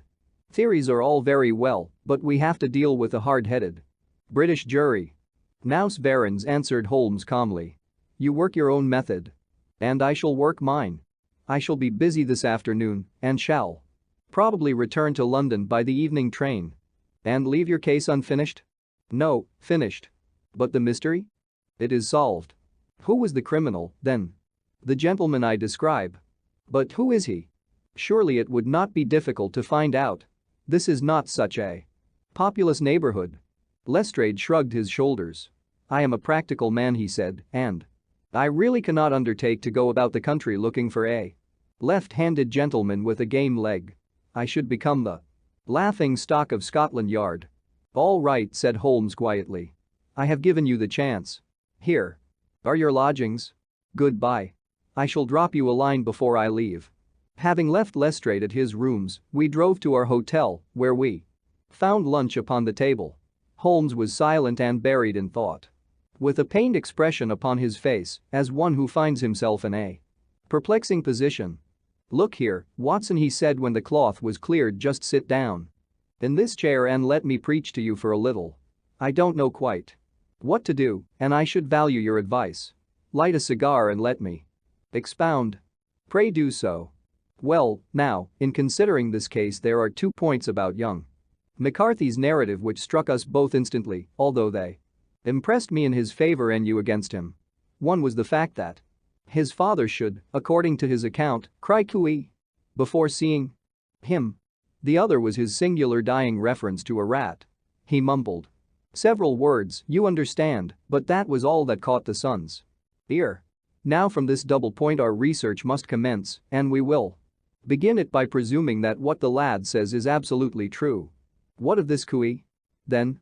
"Well, obviously it could not have been meant for the son. The son, as far as he knew, was in Bristol. It was mere chance that he was within earshot.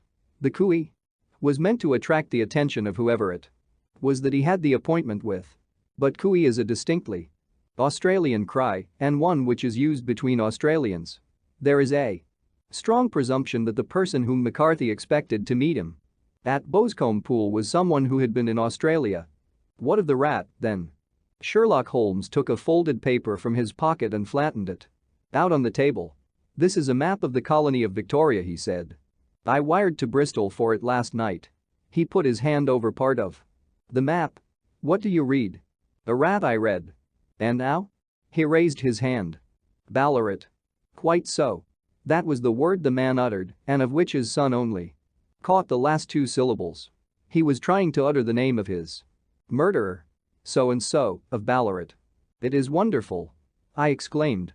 "It is obvious. And now, you see, I had narrowed the field down considerably.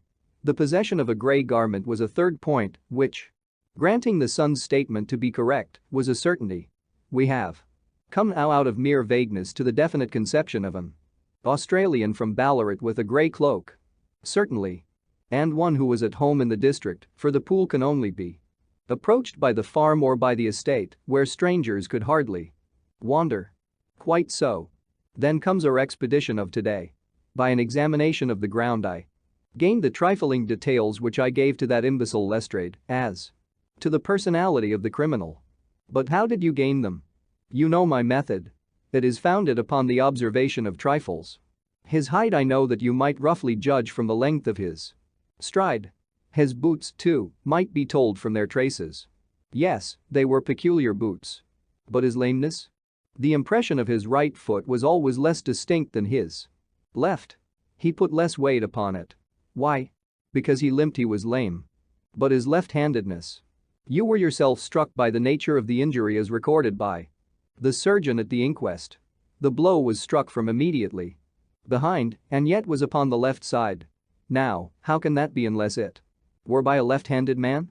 He had stood behind that tree during the interview between the father and son. He had even smoked there. I found the ash of a cigar, which my special knowledge of tobacco ashes enables me to pronounce as an Indian cigar. I have, as you know, devoted some attention to this and written a little monograph on the ashes of 140 different varieties of pipe, cigar, and cigarette tobacco. Having found the ash, I then looked round and discovered the stump among the moss where he had tossed it. It was an Indian cigar of the variety which are rolled in Rotterdam. And the cigar holder? I could see that the end had not been in his mouth. Therefore he used a holder. The tip had been cut off, not bitten off, but the cut was not a clean one, so I deduced a blunt penknife.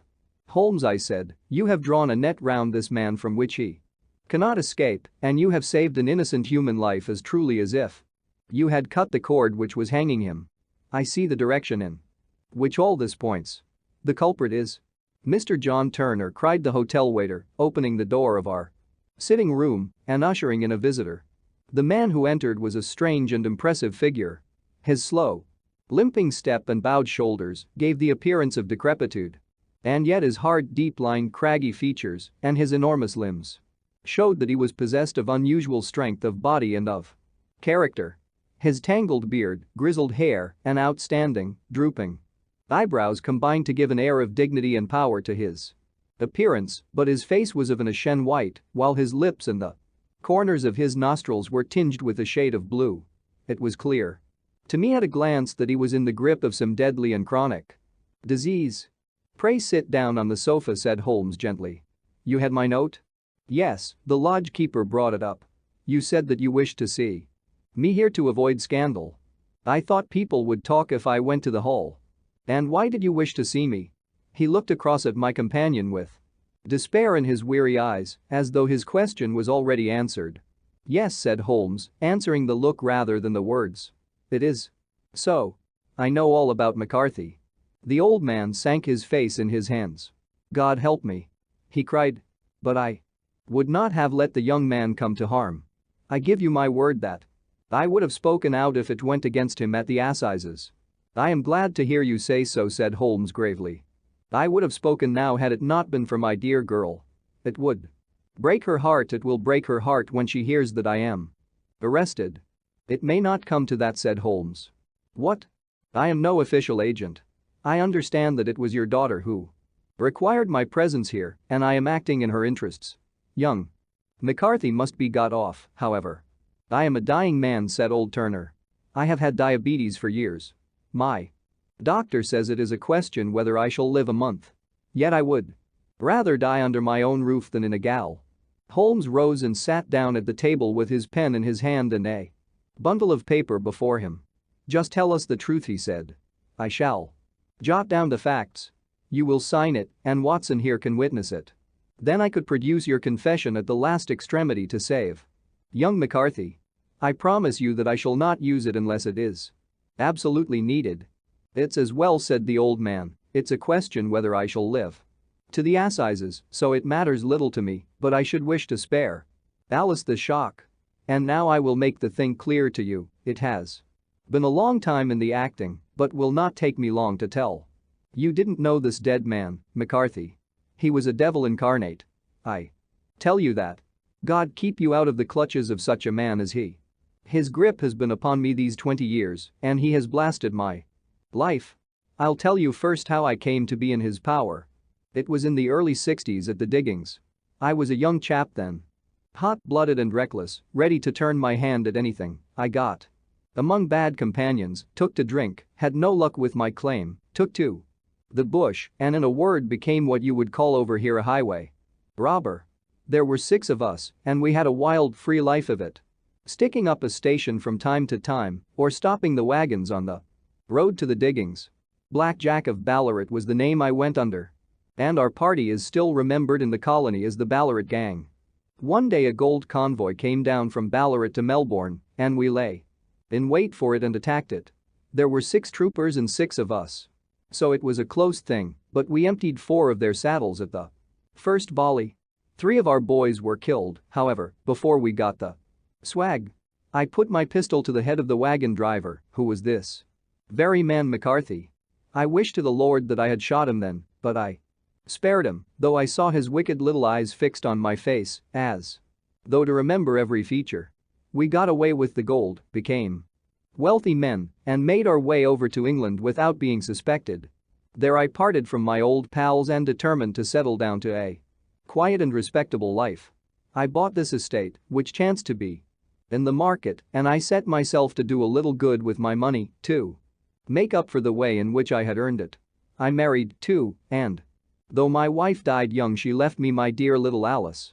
Even when she was just a baby, her wee hand seemed to lead me down the right path, as nothing else had ever done. In a word, I turned over a new leaf and did my best to make up for the past. All was going well when McCarthy laid his grip upon me. I had gone up to town about an investment, and I met him in Regent Street with hardly a coat to his back or a boot to his foot. "Here we are, Jack," says he, touching me on the arm. "We'll be as good as a family to you. There's 2 of us, me and my son, and you can have the keeping of us. If you don't, it's a fine, law-abiding country is England, and there's always a policeman within hail." Well, down they came to the West Country, there was no shaking them off, and there they have lived rent-free on my best land ever since.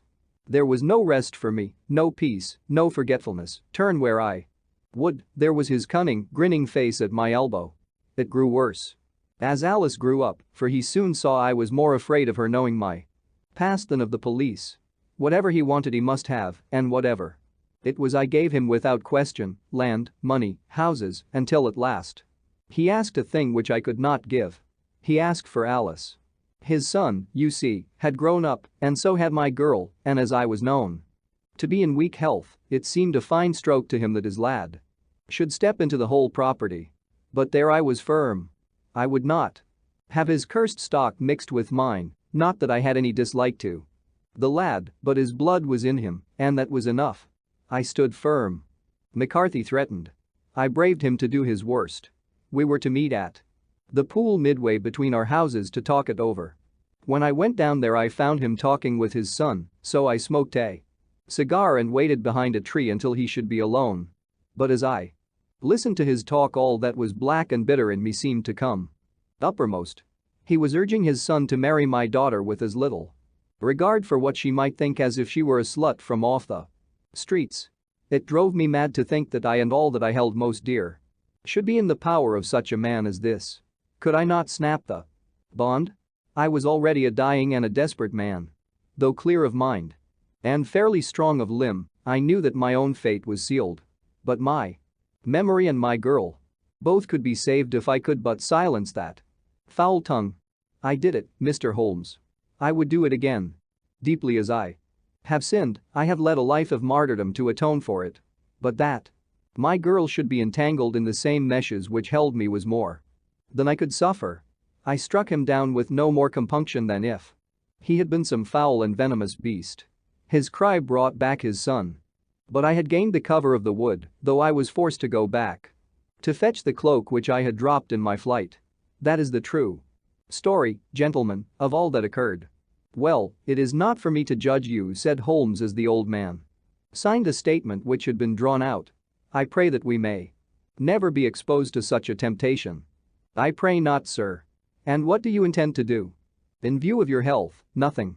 You are yourself aware that you will soon have to answer for your deed at a higher court than the assizes. I will keep your confession, and if McCarthy is condemned I shall be forced to use it. If not, it shall never be seen by mortal eye, and your secret, whether you be alive or dead, shall be safe with us. Farewell, then said the old man solemnly. Your own deathbeds, when they come, will be the easier for the thought of the peace which you have given to mine. Tottering and shaking in all his giant frame, he stumbled slowly from the room. God help us, said Holmes after a long silence. Why does fate play such tricks with poor, helpless worms?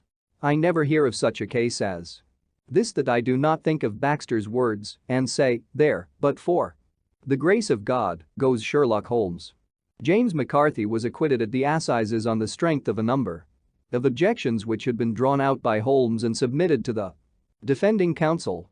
Old Turner lived for 7 months after our interview, but he is now dead, and there is every prospect that the son and daughter may come to live happily together in ignorance of the black cloud which rests upon their past.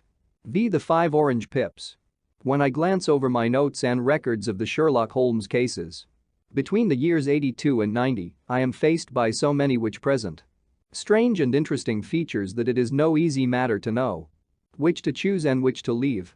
Some, however, have already gained publicity through the papers, and others have not offered a field for those peculiar qualities which my friend possessed in so high a degree, and which it is the object of these papers to illustrate.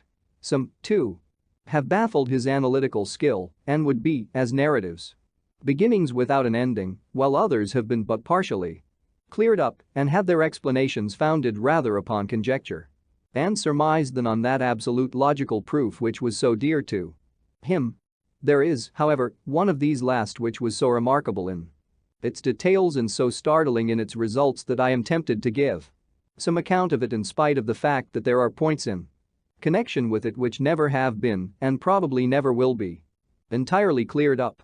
The year 87 furnished us with a long series of cases of greater or less interest, of which I retain the records. Among my headings under this one 12 months I find an account of the adventure of the Paradole Chamber of the Amateur Mendicant Society, who held a luxurious club in the lower vault of a furniture warehouse, of the facts connected with the loss of the British bark Sophie Anderson, of the singular adventures of the Grice Pattersons in the island of Uffa, and finally of the Camberwell poisoning case. In the latter, as may be remembered, Sherlock Holmes was able, by winding up the dead man's watch, to prove that it had been wound up 2 hours before, and that therefore the deceased had gone to bed within that time, a deduction which was of the greatest importance in clearing up the case. All these I may sketch out at some future date, but none of them present such singular features as the strange train of circumstances which I have now taken up my pen to describe. It was in the latter days of September, and the equinoctial gales had set in with exceptional violence. All day the wind had screamed and the rain had beaten against the windows, so that even here in the heart of great handmade London we were forced to raise our minds for the instant from the routine of life and to recognize the presence of those great elemental forces which shriek at mankind through the bars of his civilization, like untamed beasts in a cage.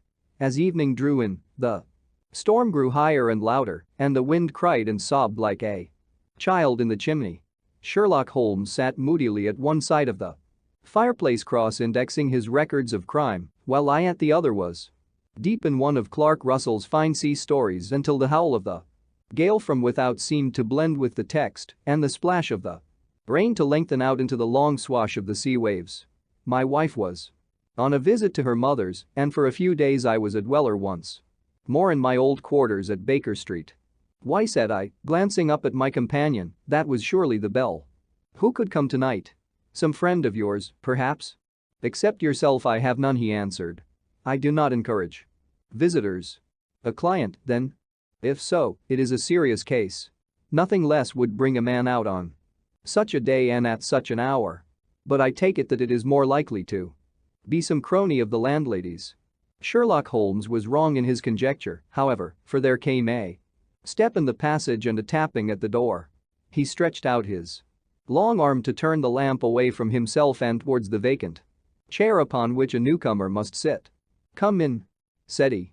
The man who entered was young, some 22 at the outside. Well-groomed and trimly clad, with something of refinement and delicacy in his bearing.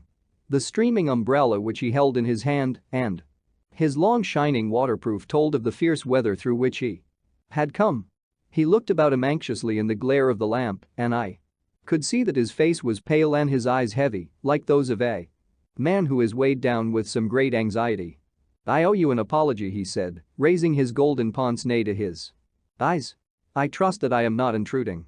I fear that I have brought some traces of the storm and rain into your snug chamber." "Give me your coat and umbrella," said Holmes. "They may rest here on the hook and will be dry presently. You have come up from the southwest, I see." "Yes, from Horsham. That clay and chalk mixture which I see upon your toe caps is quite distinctive. I have come for advice. That is easily got.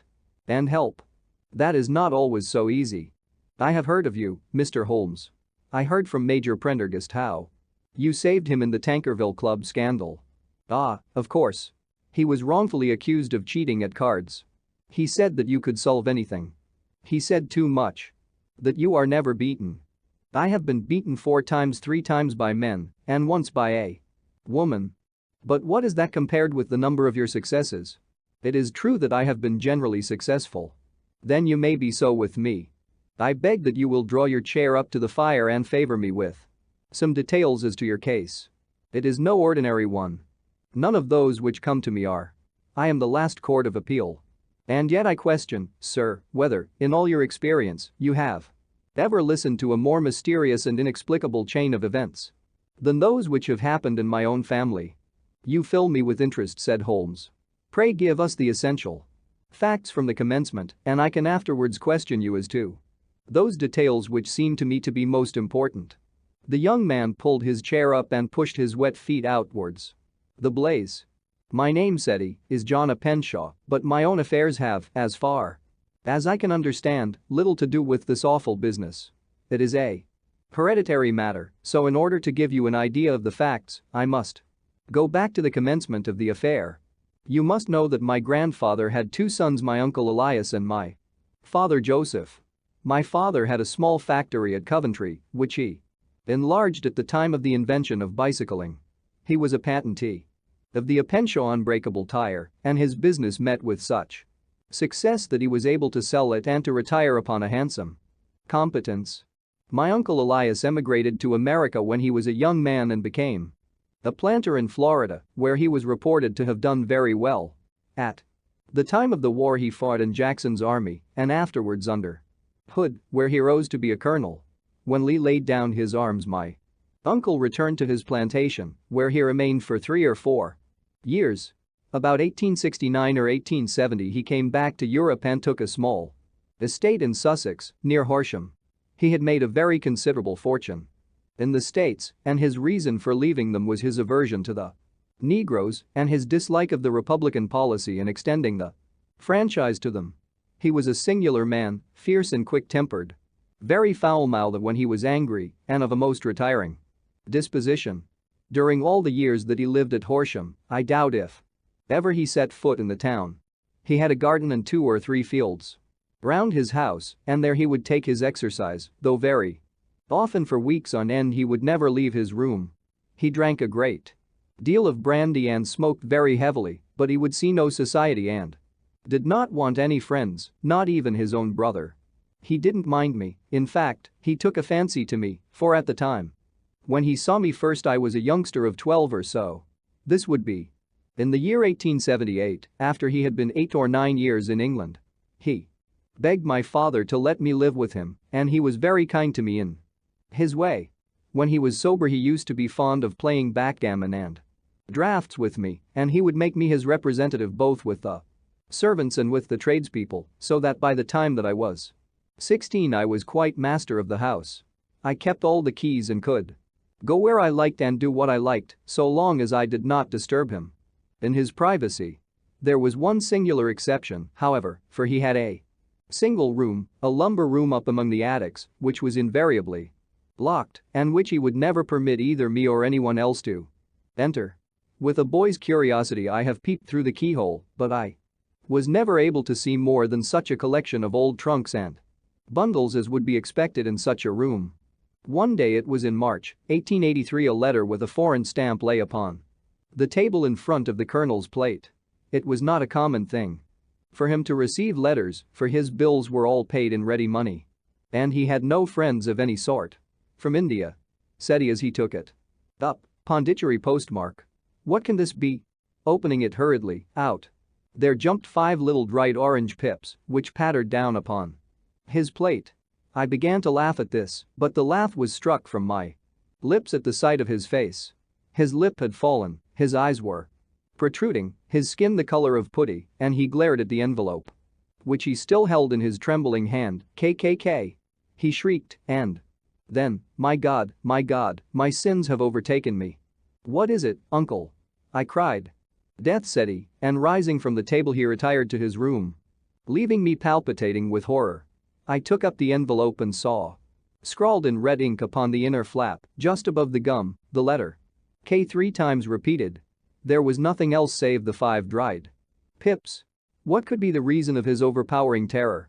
I left the breakfast table, and as I ascended the stair I met him coming down with an old rusty key, which must have belonged to the attic, in one hand, and a small brass box, like a cash box, in the other. "They may do what they like, but I'll checkmate them still," said he, with an oath. "Tell Mary that I shall want a fire in my room today. And send down to Fordham, the Horsham lawyer." I did as he ordered, and when the lawyer arrived I was asked to step up to the room.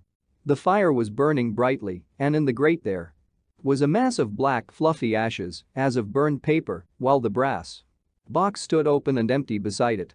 As I glanced at the box I noticed, with a start, that upon the lid was printed the treble K which I had read in the morning upon the envelope.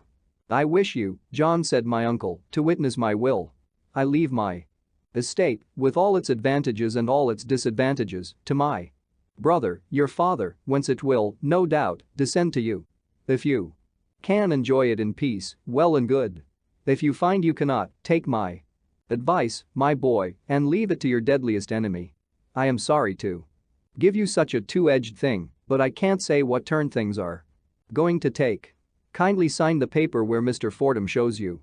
I signed the paper as directed, and the lawyer took it away with him. The singular incident made, as you may think, the deepest impression upon me, and I pondered over it and turned it every way in my mind, without being able to make anything of it. Yet I could not shake off the vague feeling of dread which it left behind, though the sensation grew less keen as the weeks passed and nothing happened to disturb the usual routine of our lives. I could see a change in my uncle, however.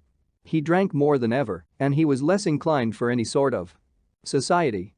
Most of his time he would spend in his room, with the door locked upon the inside, but sometimes he would emerge in a sort of drunken frenzy and would burst out of the house and tear about the garden with a revolver in his hand, screaming out that he was afraid of no man and that he was not to be cooped up, like a sheep in a pen, by man or devil.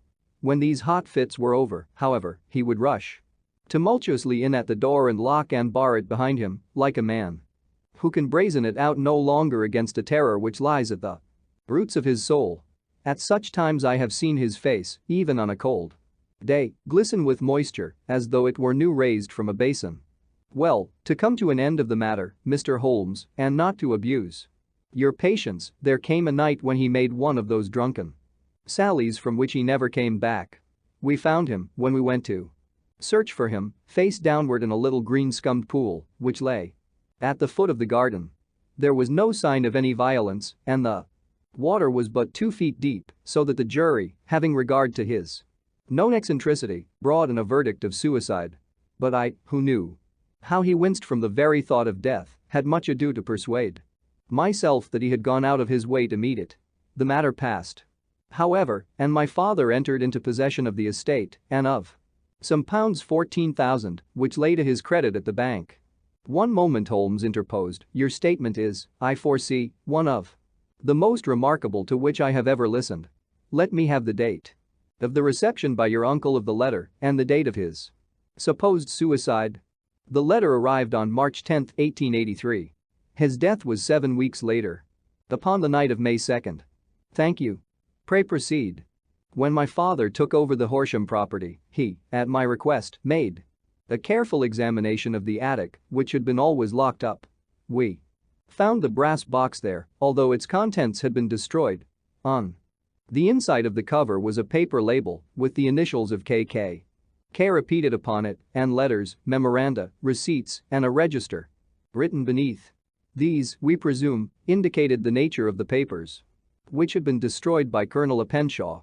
For the rest, there was nothing of much importance in the attic save a great many scattered papers and notebooks bearing upon my uncle's life in America. Some of them were of the war time and showed that he had done his duty well and had borne the repute of a brave soldier.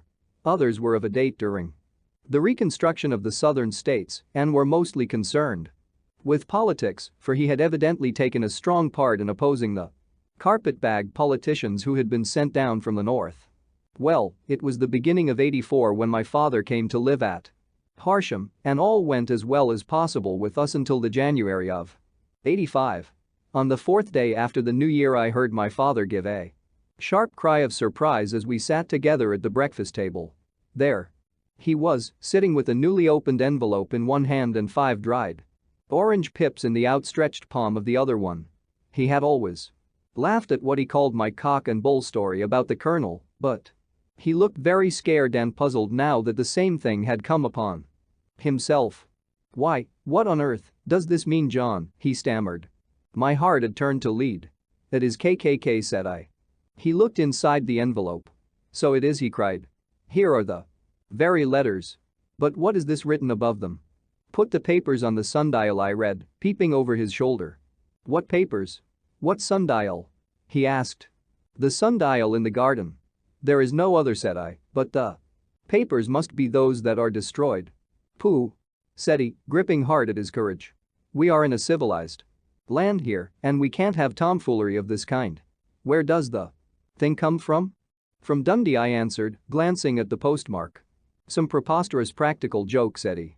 "What have I to do with sundials and papers? I shall take no notice of such nonsense." "I should certainly speak to the police," I said. "And be laughed at for my pains." "Nothing of the sort." "Then let me do so?" "No, I forbid you. I won't have a fuss made about such nonsense." It was in vain to argue with him, for he was a very obstinate man. I went about, however, with a heart which was full of forebodings. On the third day after the coming of the letter my father went from home to visit an old friend of his, Major Freebody, who is in command of one of the forts upon Portsdown Hill. I was glad that he should go, for it seemed to me that he was farther from danger when he was away from home. In that, however, I was in error. Upon the second day of his absence I received a telegram from the major imploring me to come at once. My father had fallen over one of the deep chalk pits which abound in the neighborhood and was lying senseless with a shattered skull. I hurried to him, but he passed away without having ever recovered his consciousness. He had, as it appears, been returning from Fareham in the twilight, and as the country was unknown to him and the chalk pit unfenced, the jury had no hesitation in bringing in a verdict of death from accidental causes. Carefully as I examined every fact connected with his death, I was unable to find anything which could suggest a idea of murder. There were no signs of violence, no footmarks, no robbery, no record of strangers having been seen upon the roads. And yet I need not tell you that my mind was far from at ease and that I was well nigh certain that some foul plot had been woven round him. In this sinister way I came into my inheritance. You will ask me why I did not dispose of it? I answer, because I was well convinced that our troubles were in some way dependent upon an incident in my uncle's life and that the danger would be as pressing in one house as in another. It was in January '85 that my poor father met his end, and 2 years and 8 months have elapsed since then. During that time I have lived happily at Horsham, and I had begun to hope that this curse had passed away from the family and that it had ended with the last generation. I had begun to take comfort too soon, however. Yesterday morning the blow fell in the very shape in which it had come upon my father. The young man took from his waistcoat a crumpled envelope and turning to the table he shook out upon it 5 little dried orange pips. "This is the envelope," he continued. "The postmark is London Eastern Division." Within are the very words which were upon my father's last message. KKK, and then put the papers on the sundial. What have you done? Asked Holmes. Nothing. Nothing? To tell the truth, he sank his face into his thin, white hands. I have felt helpless. I have felt like one of those poor rabbits when the snake is writhing towards it. I seem to be in the grasp of some resistless, inexorable evil, which no foresight and no precautions can guard against. Tut. Tut. Cried Sherlock Holmes. You must act, man, or you are lost. Nothing but energy can save you. This is no time for despair. I have seen the police. Ah. But they listened to my story with a smile.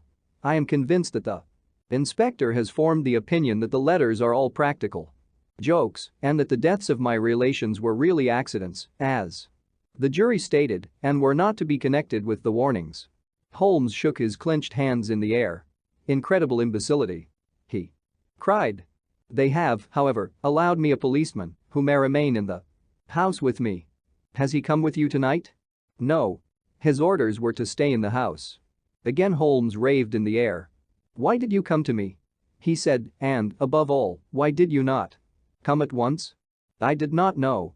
It was only today that I spoke to Major Prendergast about my troubles and was advised by him to come to you. It is really 2 days since you had the letter.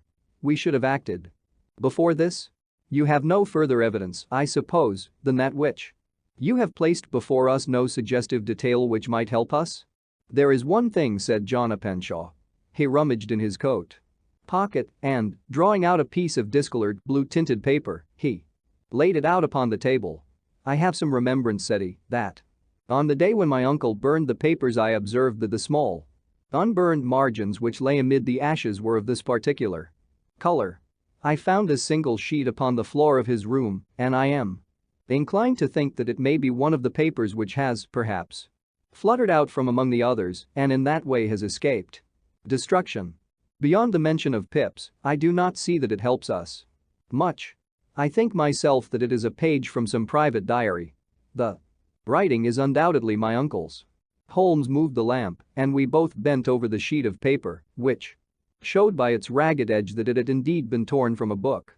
It was headed March 1869, and beneath were the following enigmatical notices. 4th. Hudson came. Same old platform. 7th. Set the pips on Macaulay, Paramore, and John Swain of Street Augustine. 9th. Macaulay cleared. 10th. John Swain cleared. 12th. Visited Paramore. All well. Thank you, said Holmes, folding up the paper and returning it to our visitor. And now you must on no account lose another instant. We cannot spare time even to discuss what you have told me. You must get home instantly and act. What shall I do? There is but one thing to do. It must be done at once. You must put this piece of paper which you have shown us into the brass box which you have described. You must also put in a note to say that all the other papers were burned by your uncle and that this is the only one which remains. You must assert that in such words as will carry conviction with them. Having done this, you must at once put the box out upon the sundial as directed. Do you understand? Entirely. Do not think of revenge or anything of the sort at present. I think that we may gain that by means of the law, but we have our web to weave, while theirs is already woven.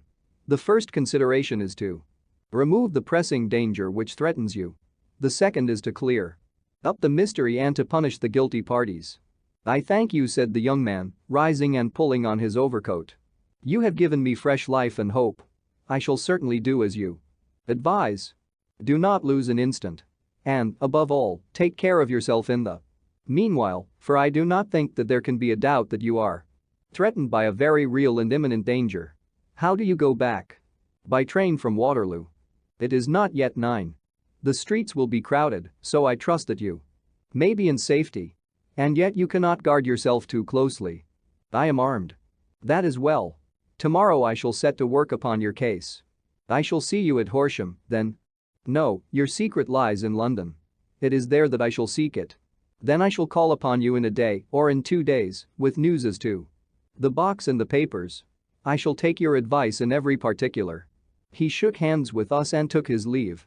Outside the wind still screamed and the rain splashed and pattered against the windows. This strange, wild story seemed to have come to us from amid the mad elements blown in upon us like a sheet of seaweed in a gale and now too have been reabsorbed by them once more. Sherlock Holmes sat for some time in silence, with his head sunk forward and his eyes bent upon the red glow of the fire. Then he lit his pipe and leaning back in his chair, he watched the blue smoke rings as they chased each other up to the ceiling. "I think," Watson here remarked at last, "that of all our cases we have had none more fantastic than this. Save, perhaps, the sign of 4. Well, yes. Save, perhaps, that. And yet this John Openshaw seems to me to be walking amid even greater perils than did the Sholtos. But have you," I asked, "formed any definite conception as to what these perils are?" "There can be no question as to their nature," he answered. "Then what are they? Who is this KKK, and why does he pursue this unhappy family?" Sherlock Holmes closed his eyes and placed his elbows upon the arms of his chair with his fingertips together. "The ideal reasoner," he remarked, "would, when he had once been shown a single fact in all its bearings, deduce from it not only all the chain of events which led up to it but also all the results which would follow from it. As Cuvier could correctly describe a whole animal by the contemplation of a single bone, so the observer who has thoroughly understood one link in a series of incidents should be able to accurately state all the other ones, both before and after. We have not yet grasped the results which the reason alone can attain to. Problems may be solved in the study which have baffled all those who have sought a solution by the aid of their senses. To carry the art, however, to its highest pitch, it is necessary that the reasoner should be able to utilize all the facts which have come to his knowledge, and this in itself implies, as you will readily see, a possession of all knowledge, which, even in these days of free education and encyclopedias, is a somewhat rare accomplishment. It is not so impossible, however, that a man should possess all knowledge which is likely to be useful to him in his work. And this I have endeavored in my case to do. If I remember rightly, you on one occasion, in the early days of our friendship, defined my limits in a very precise fashion." "Yes," I answered, laughing. "It was a singular document. Philosophy, astronomy, and politics were marked at 0, I remember. Botany, variable, geology profound as regards the mud stains from any region within 50 miles of town, chemistry eccentric, anatomy unsystematic, sensational literature and crime records unique, violin player, boxer, swordsman, lawyer, and self-poisoner by cocaine and tobacco. Those, I think, were the main points of my analysis." Holmes grinned at the last item. "Well," he said, "I say now, as I said then, that a man should keep his little brain attic stocked with all the furniture that he is likely to use, and the rest he can put away in the lumber room of his library, where he can get it if he wants it. Now, for such a case as the one which has been submitted to us tonight, we need certainly to muster all our resources. Kindly hand me down the letter K of the American Encyclopedia which stands upon the shelf beside you. Thank you. Now let us consider the situation and see what may be deduced from it. In the first place, we may start with a strong presumption that Colonel Openshaw had some very strong reason for leaving America. Men at his time of life do not change all their habits and exchange willingly the charming climate of Florida for the lonely life of an English provincial town. His extreme love of solitude in England suggests the idea that he was in fear of someone or something, so we may assume as a working hypothesis that it was fear of someone or something which drove him from America. As to what it was he feared, we can only deduce that by considering the formidable letters which were received by himself and his successors. Did you remark the postmarks of those letters? The first was from Pondicherry, the second from Dundee, and the third from London. From East London. What do you deduce from that? They are all seaports. That the writer was on board of a ship. Excellent. We have already a clue. There can be no doubt that the strong probability is that the writer was on board of a ship. And now let us consider another point. In the case of Pondicherry, 7 weeks elapsed between the threat and its fulfillment. In Dundee it was only some 3 or 4 days. Does that suggest anything? A greater distance to travel. But the letter had also a greater distance to come. Then I do not see the point. There is at least a presumption that the vessel in which the man or men are is a sailing ship. It looks as if they always send their singular warning or token before them when starting upon their mission. You see how quickly the deed followed the sign when it came from Dundee. If they had come from Pondicherry in a steamer, they would have arrived almost as soon as their letter. But, as a matter of fact, 7 weeks elapsed. I think that those 7 weeks represented the difference between the mail boat which brought the letter and the sailing vessel which brought the writer. It is possible. More than that. It is probable. And now you see the deadly urgency of this new case and why I urged young Openshaw to caution. The blow has always fallen at the end of the time which it would take the senders to travel the distance. But this one comes from London, and therefore we cannot count upon delay. Good God! I cried. What can it mean, this relentless persecution?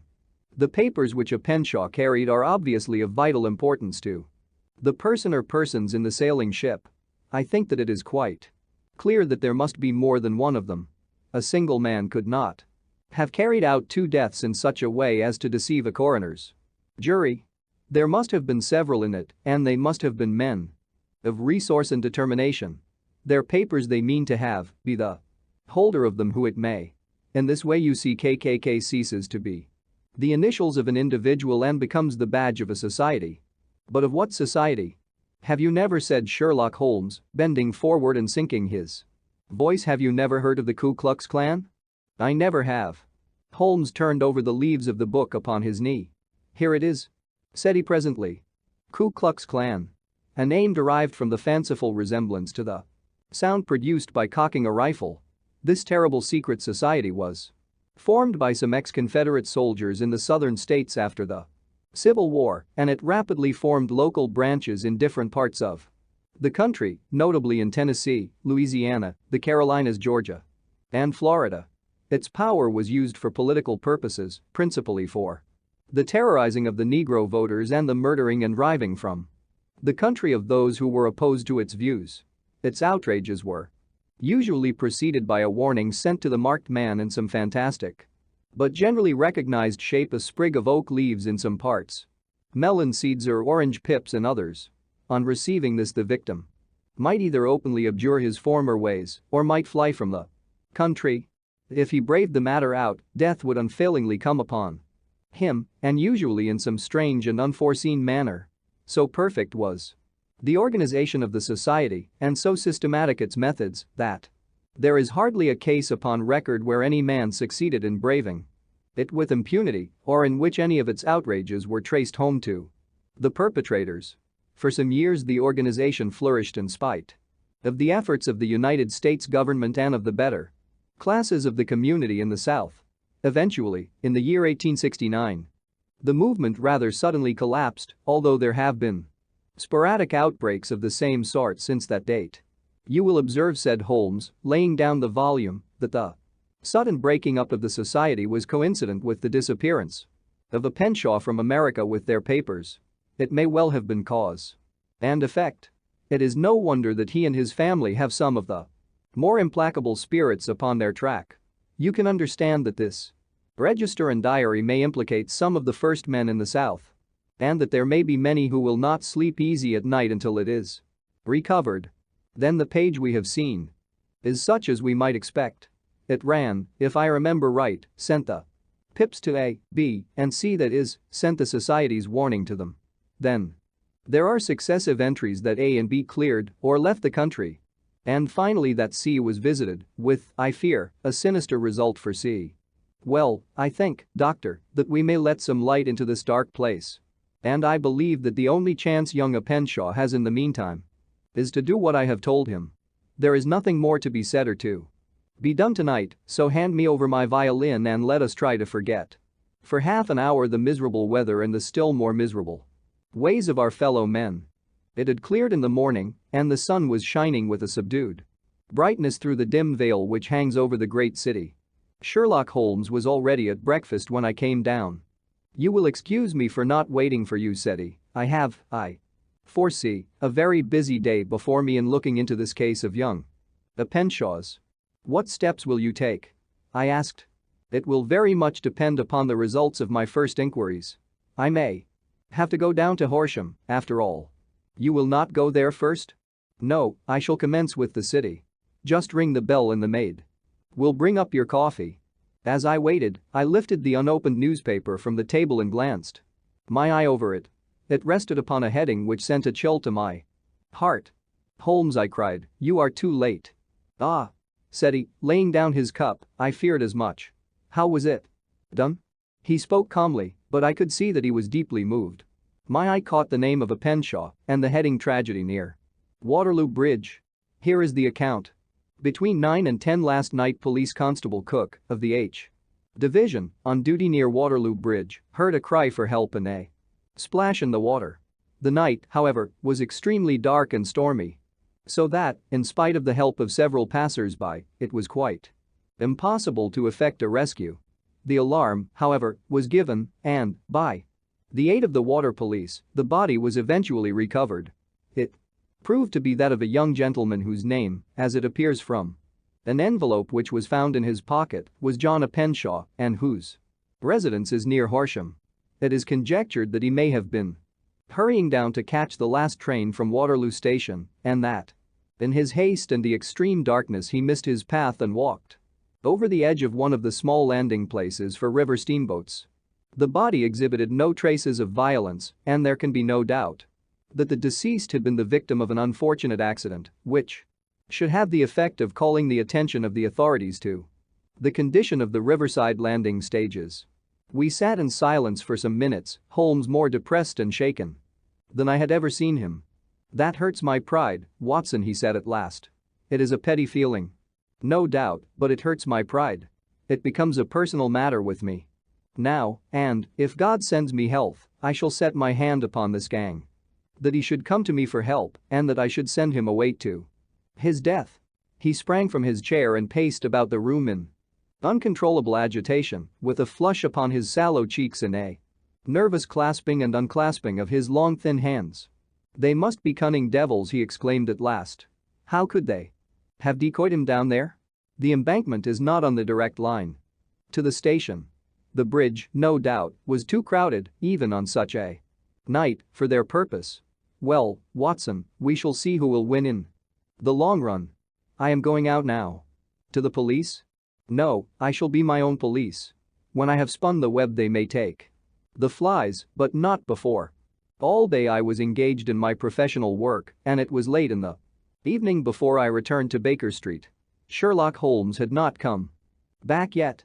It was nearly 10 o'clock before he entered, looking pale and worn. He walked up to the sideboard and, tearing a piece from the loaf, he devoured it voraciously, washing it down with a long draught of water. "You are hungry," I remarked. "Starving." It had escaped my memory. "I have had nothing since breakfast." "Nothing?" "Not a bite. I had no time to think of it." "And how have you succeeded?" "Well, you have a clue?" "I have them in the hollow of my hand. Young Penshaw shall not long remain unavenged. Why, Watson, let us put their own devilish trademark upon them. It is well thought of." "What do you mean?" He took an orange from the cupboard and, tearing it to pieces, he squeezed out the pips upon the table. Of these he took 5 and thrust them into an envelope. On the inside of the flap he wrote "SH for J. O." Then he sealed it and addressed it to Captain James Calhoun, Bark Lone Star, Savannah, Georgia. "That will await him when he enters port," said he, chuckling. "It may give him a sleepless night. He will find it as sure a precursor of his fate as a Penshaw did before him." "And who is this Captain Calhoun?" "The leader of the gang. I shall have the others, but he first." "How did you trace it, then?" He took a large sheet of paper from his pocket, all covered with dates and names. "I have spent the whole day," said he, "over Lloyd's registers and files of the old papers, following the future career of every vessel which touched at Pondicherry in January and February in '83. There were 36 ships of fair tonnage which were reported there during those months. Of these, one, the Lone Star, instantly attracted my attention, since, although it was reported as having cleared from London, the name is that which is given to one of the states of the Union. Texas, I think. I was not and am not sure which, but I knew that the ship must have an American origin. What then? I searched the Dundee records, and when I found that the bark Lone Star was there in January '85, my suspicion became a certainty. I then inquired as to the vessels which lay at present in the port of London. Yes? The Lone Star had arrived here last week. I went down to the Albert dock and found that she had been taken down the river by the early tide. This morning, homeward bound to Savannah. I wired to Gravesend and learned that she had passed some time ago, and as the wind is easterly, I have no doubt that she is now past the Goodwins and not very far from the Isle of Wight. What will you do, then? Oh, I have my hand upon him. He and the two mates are, as I learn, the only native-born Americans in the ship. The others are Finns and Germans. I know, also, that they were all three away from the ship last night. I had it from the stevedore who has been loading their cargo. By the time that their sailing ship reaches Savannah, the mail boat will have carried this letter, and the cable will have informed the police of Savannah that these three gentlemen are badly wanted here upon a charge of murder. There is ever a flaw, however, in the best laid of human plans, and the murderers of John Openshaw were never to receive the orange pips which would show them that another, as cunning and as resolute as themselves, was upon their track. Very long and very severe were the equinoctial gales that year. We waited long for news of the Lone Star of Savannah, but none ever reached us. We did at last hear that somewhere far out in the Atlantic a shattered stern post of a boat was seen swinging in the trough of a wave with the letters LS carved upon it, and that is all which we shall ever know of the fate of the Lone Star. Vi. The man with the twisted lip. Isa Whitney, brother of the late Elias Whitney, D.D., principal of the Theological College of St. George's, was much addicted to opium. The habit grew upon him, as I understand, from some foolish freak when he was at college, for having read De Quincey's description of his dreams and sensations, he had drenched his tobacco with laudanum in an attempt to produce the same effects. He found, as so many more have done, that the practice is easier to attain than to get rid of, and for many years he continued to be a slave to the drug, an object of mingled horror and pity to his friends and relatives. I can see him now, with yellow, pasty face, drooping lids, and pinpoint pupils, all huddled in a chair, the wreck and ruin of a noble man. One night, it was in June '89, there came a ring to my bell about the hour when a man gives his first yawn and glances at the clock. I sat up in my chair, and my wife laid her needlework down in her lap and made a little face of disappointment. "A patient," said she. "You'll have to go out." I groaned, for I was newly come back from a weary day. We heard the door open, a few hurried words, and then quick steps upon the linoleum. Our own door flew open, and a lady, clad in some dark-colored stuff, with a black veil, entered the room. "You will excuse my calling so late," she began, and then, suddenly losing her self-control, she ran forward, threw her arms about my wife's neck, and sobbed upon her shoulder. "Oh, I'm in such trouble," she cried. "I do so want a little help." "Why," said my wife, pulling up her veil, "it is Kate Whitney." "How you startled me, Kate. I had not an idea who you were when you came in. I didn't know what to do, so I came straight to you. That was always the way." Folk who were in grief came to my wife like birds to a lighthouse. "It was very sweet of you to come. Now, you must have some wine and water and sit here comfortably and tell us all about it. Or should you rather that I sent James off to bed?" "Oh, no, no. I want the doctor's advice and help, too. It's about Isa. He has not been home for 2 days. I am so frightened about him." It was not the first time that she had spoken to us of her husband's trouble, to me as a doctor, to my wife as an old friend and school companion.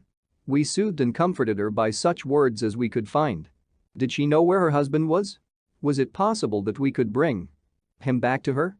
It seems that it was. She had the surest information that of late he had, when the fit was on him, made use of an opium den in the farthest east of the city. Hitherto his orgies had always been confined to one day, and he had come back, twitching and shattered, in the evening. But now the spell had been upon him 48 hours, and he lay there, doubtless among the dregs of the docks, breathing in the poison. Or sleeping off the effects.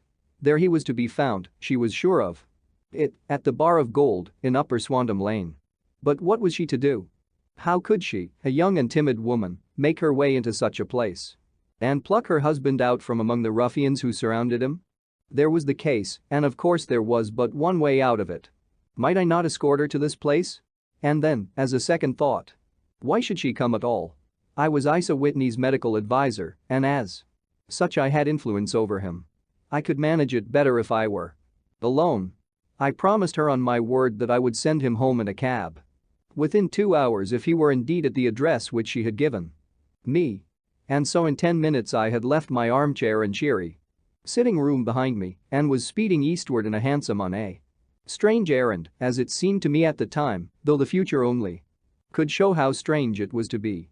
But there was no great difficulty in the first stage of my adventure. Upper Swandam Lane is a vile alley lurking behind the high wharves which line the north side of the river to the east of London Bridge. Between a slop shop and a gin shop, approached by a steep flight of steps leading down to a black gap like the mouth of a cave, I found the den of which I was in search. Ordering my cab to wait, I passed down the steps, worn hollow in the center by the ceaseless tread of drunken feet, and by the light of a flickering oil lamp above the door I found the latch and made my way into a long, low room, thick and heavy with the brown opium smoke and terraced with wooden berths, like the forecastle of an emigrant ship. Through the gloom one could dimly catch a glimpse of bodies lying in strange fantastic poses, bowed shoulders, bent knees, heads thrown back, and chins pointing upward, with here and there a dark, lackluster eye turned upon the newcomer. Out of the black shadows there glimmered little red circles of light, now bright, now faint, as the burning poison waxed or waned in the bowls of the metal pipes.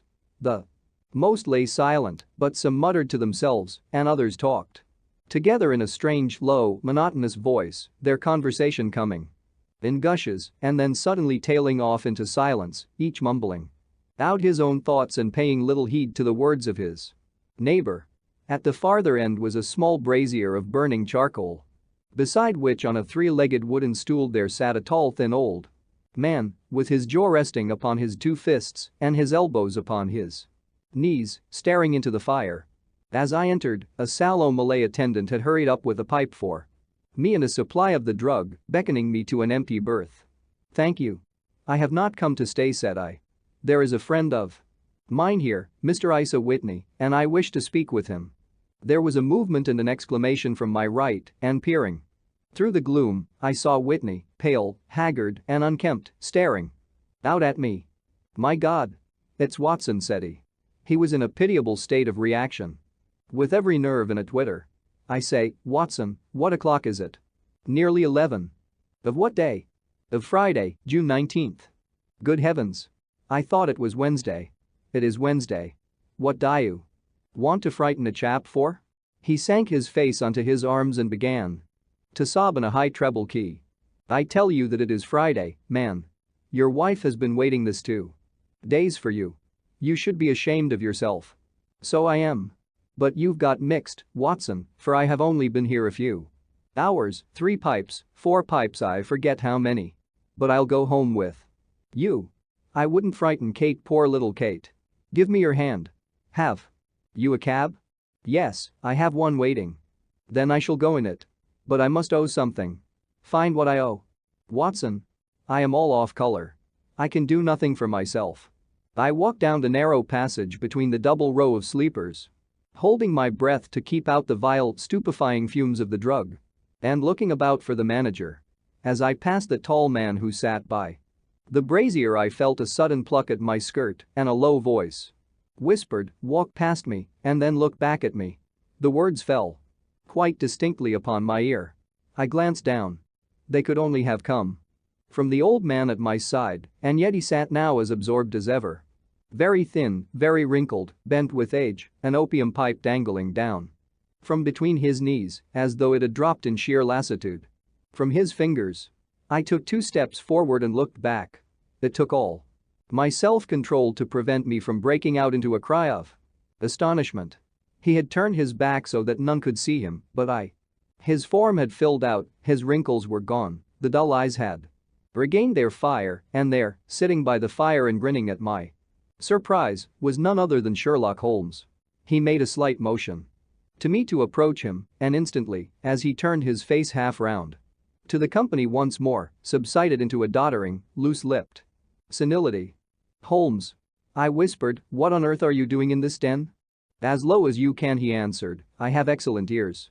If you would have the great kindness to get rid of that sottish friend of yours, I should be exceedingly glad to have a little talk with you. I have a cab outside. Then pray send him home in it. You may safely trust him, for he appears to be too limp to get into any mischief. I should recommend you also to send a note by the cabman to your wife to say that you have thrown in your lot with me. If you will wait outside, I shall be with you in 5 minutes." It was difficult to refuse any of Sherlock Holmes' requests, for they were always so exceedingly definite and put forward with such a quiet air of mastery. I felt, however, that when Whitney was once confined in the cab my mission was practically accomplished, and for the rest, I could not wish anything better than to be associated with my friend in one of those singular adventures which were the normal condition of his existence. In a few minutes I had written my note, paid Whitney's bill, led him out to the cab, and seen him driven through the darkness. In a very short time a decrepit figure had emerged from the opium den, and I was walking down the street with Sherlock Holmes. For 2 streets he shuffled along with a bent back and an uncertain foot. Then, glancing quickly round, he straightened himself out and burst into a hearty fit of laughter.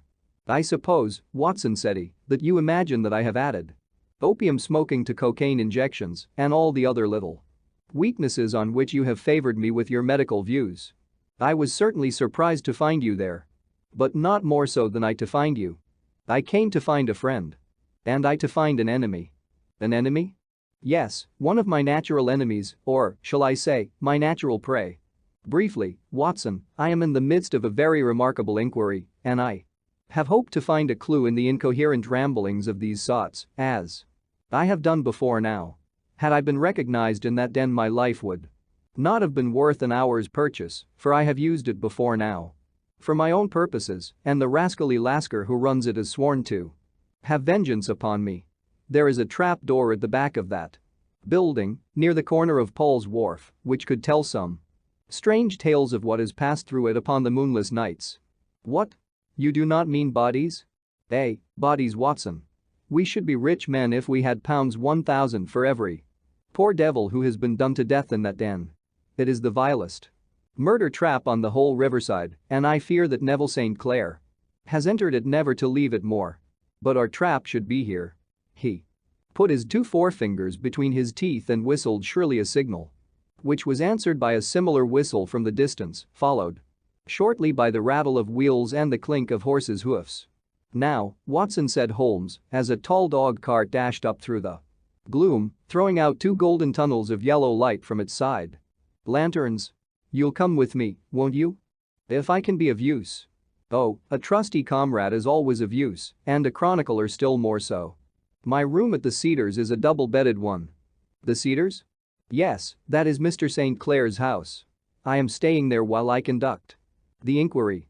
"Where is it, then?" "Near Lee, in Kent. We have a 7-mile drive before us." "But I am all in the dark." "Of course you are. You'll know all about it presently.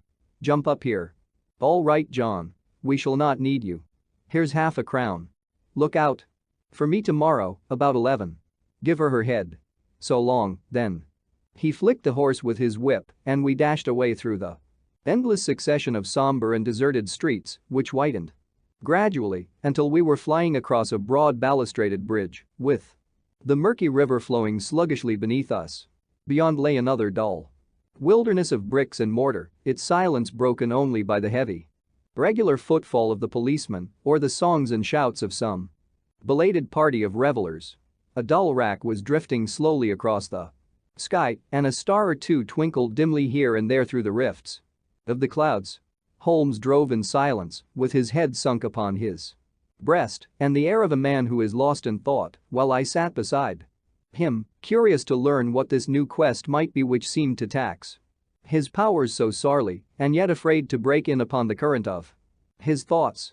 We had driven several miles and were beginning to get to The fringe of the belt of suburban villas when he shook himself, shrugged his shoulders, and lit up his pipe with the air of a man who has satisfied himself that he is acting for the best. "You have a grand gift of silence, Watson," said he. "It makes you quite invaluable as a companion. 'Pon my word, it is a great thing for me to have someone to talk to, for my own thoughts are not over pleasant. I was wondering what I should say to this dear little woman tonight when she meets me at the door. You forget that I know nothing about it. I shall just have time to tell you the facts of the case before we get to Lee. It seems absurdly simple, and yet somehow I can get nothing to go upon. There's plenty of thread, no doubt, but I can't get the end of it into my hand. Now, I'll state the case clearly and concisely to you, Watson, and maybe you can see a spark where all is dark to me. Proceed, then. Some years ago, to be definite, in May 1884, there came to Lee a gentleman, Neville St. Clair by name, who appeared to have plenty of money. He took a large villa, laid out the grounds very nicely, and lived generally in good style. By degrees he made friends in the neighborhood, and in 1887 he married the daughter of a local brewer, by whom he now has 2 children. He had no occupation, but was interested in several companies and went into town as a rule in the morning, returning by the 5:14 from Cannon Street every night. Mr. St.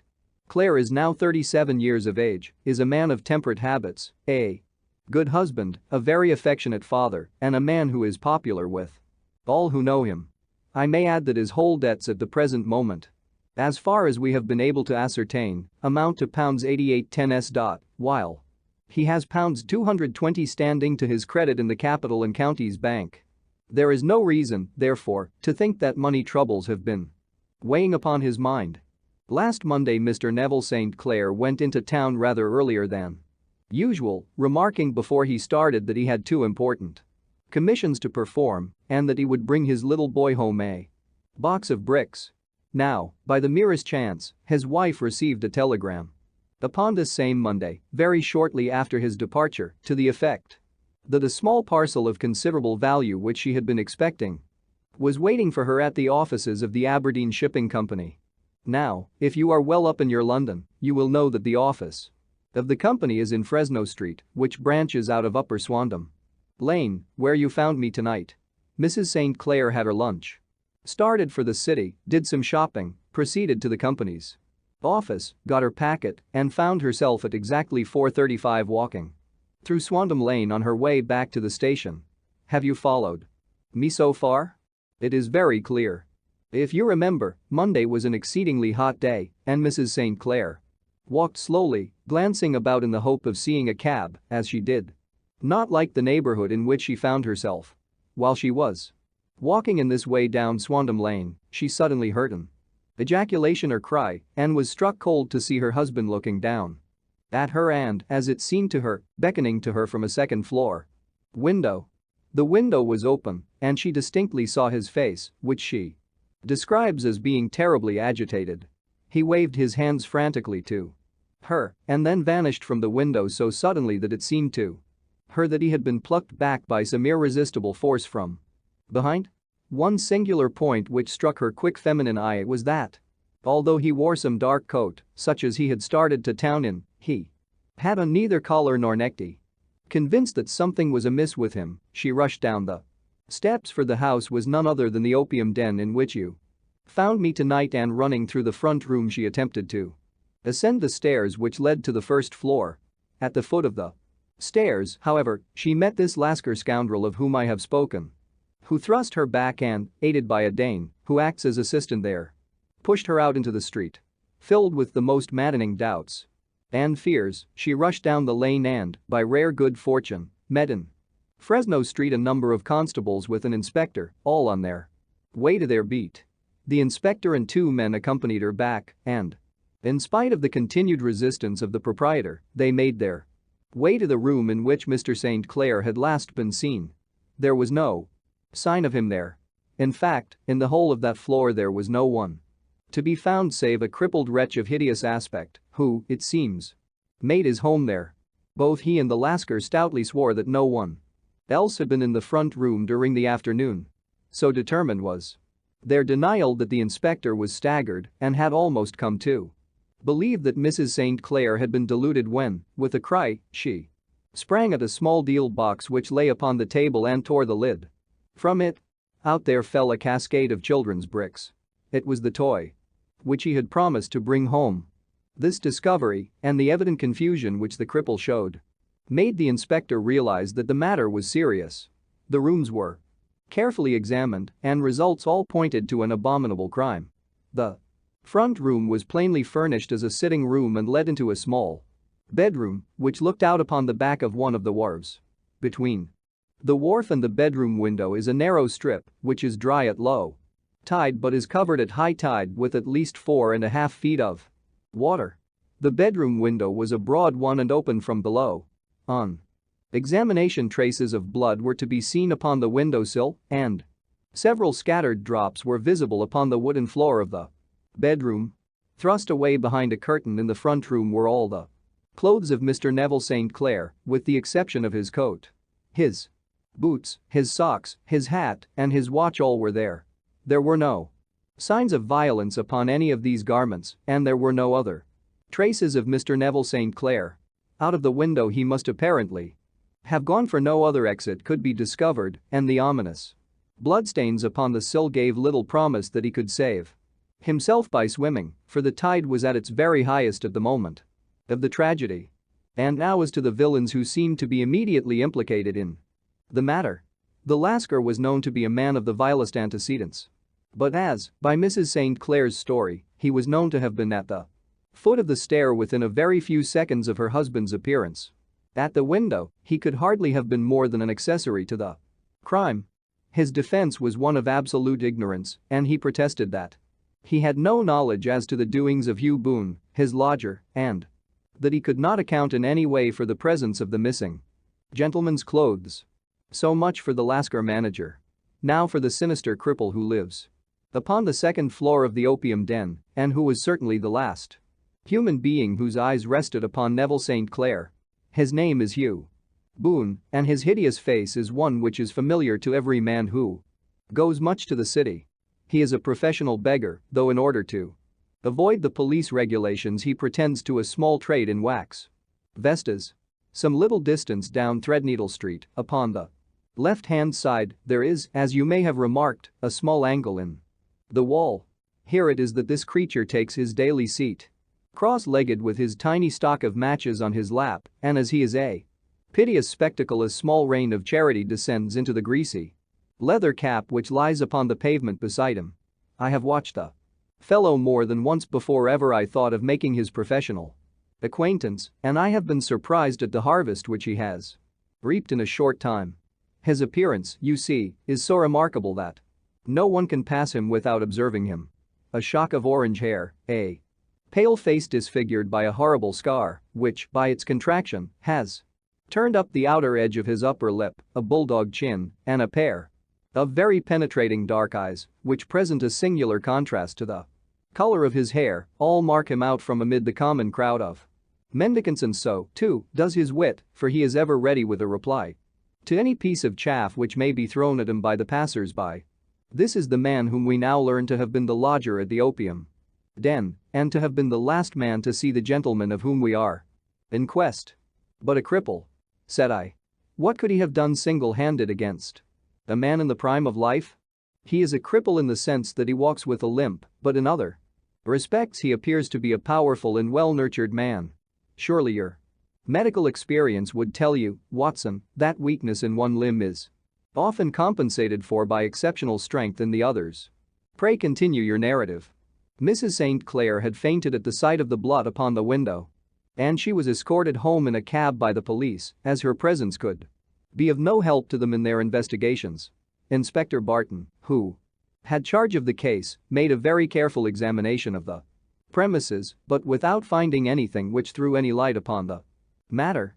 One mistake had been made in not arresting Boone instantly, as he was allowed some few minutes during which he might have communicated with his friend the Lascar, but this fault was soon remedied, and he was seized and searched without anything being found which could incriminate him.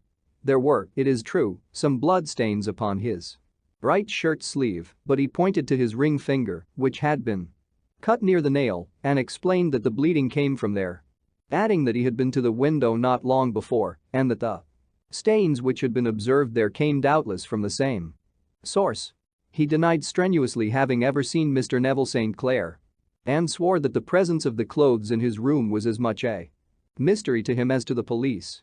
As to Mrs. St. Clair's assertion that she had actually seen her husband at the window, he declared that she must have been either mad or dreaming. He was removed, loudly protesting, to the police station, while the inspector remained upon the premises in the hope that the ebbing tide might afford some fresh clue. And it did, though they hardly found upon the mud bank what they had feared to find. It was Neville St. Clair's coat, and not Neville Street Clair, which lay uncovered as the tide receded.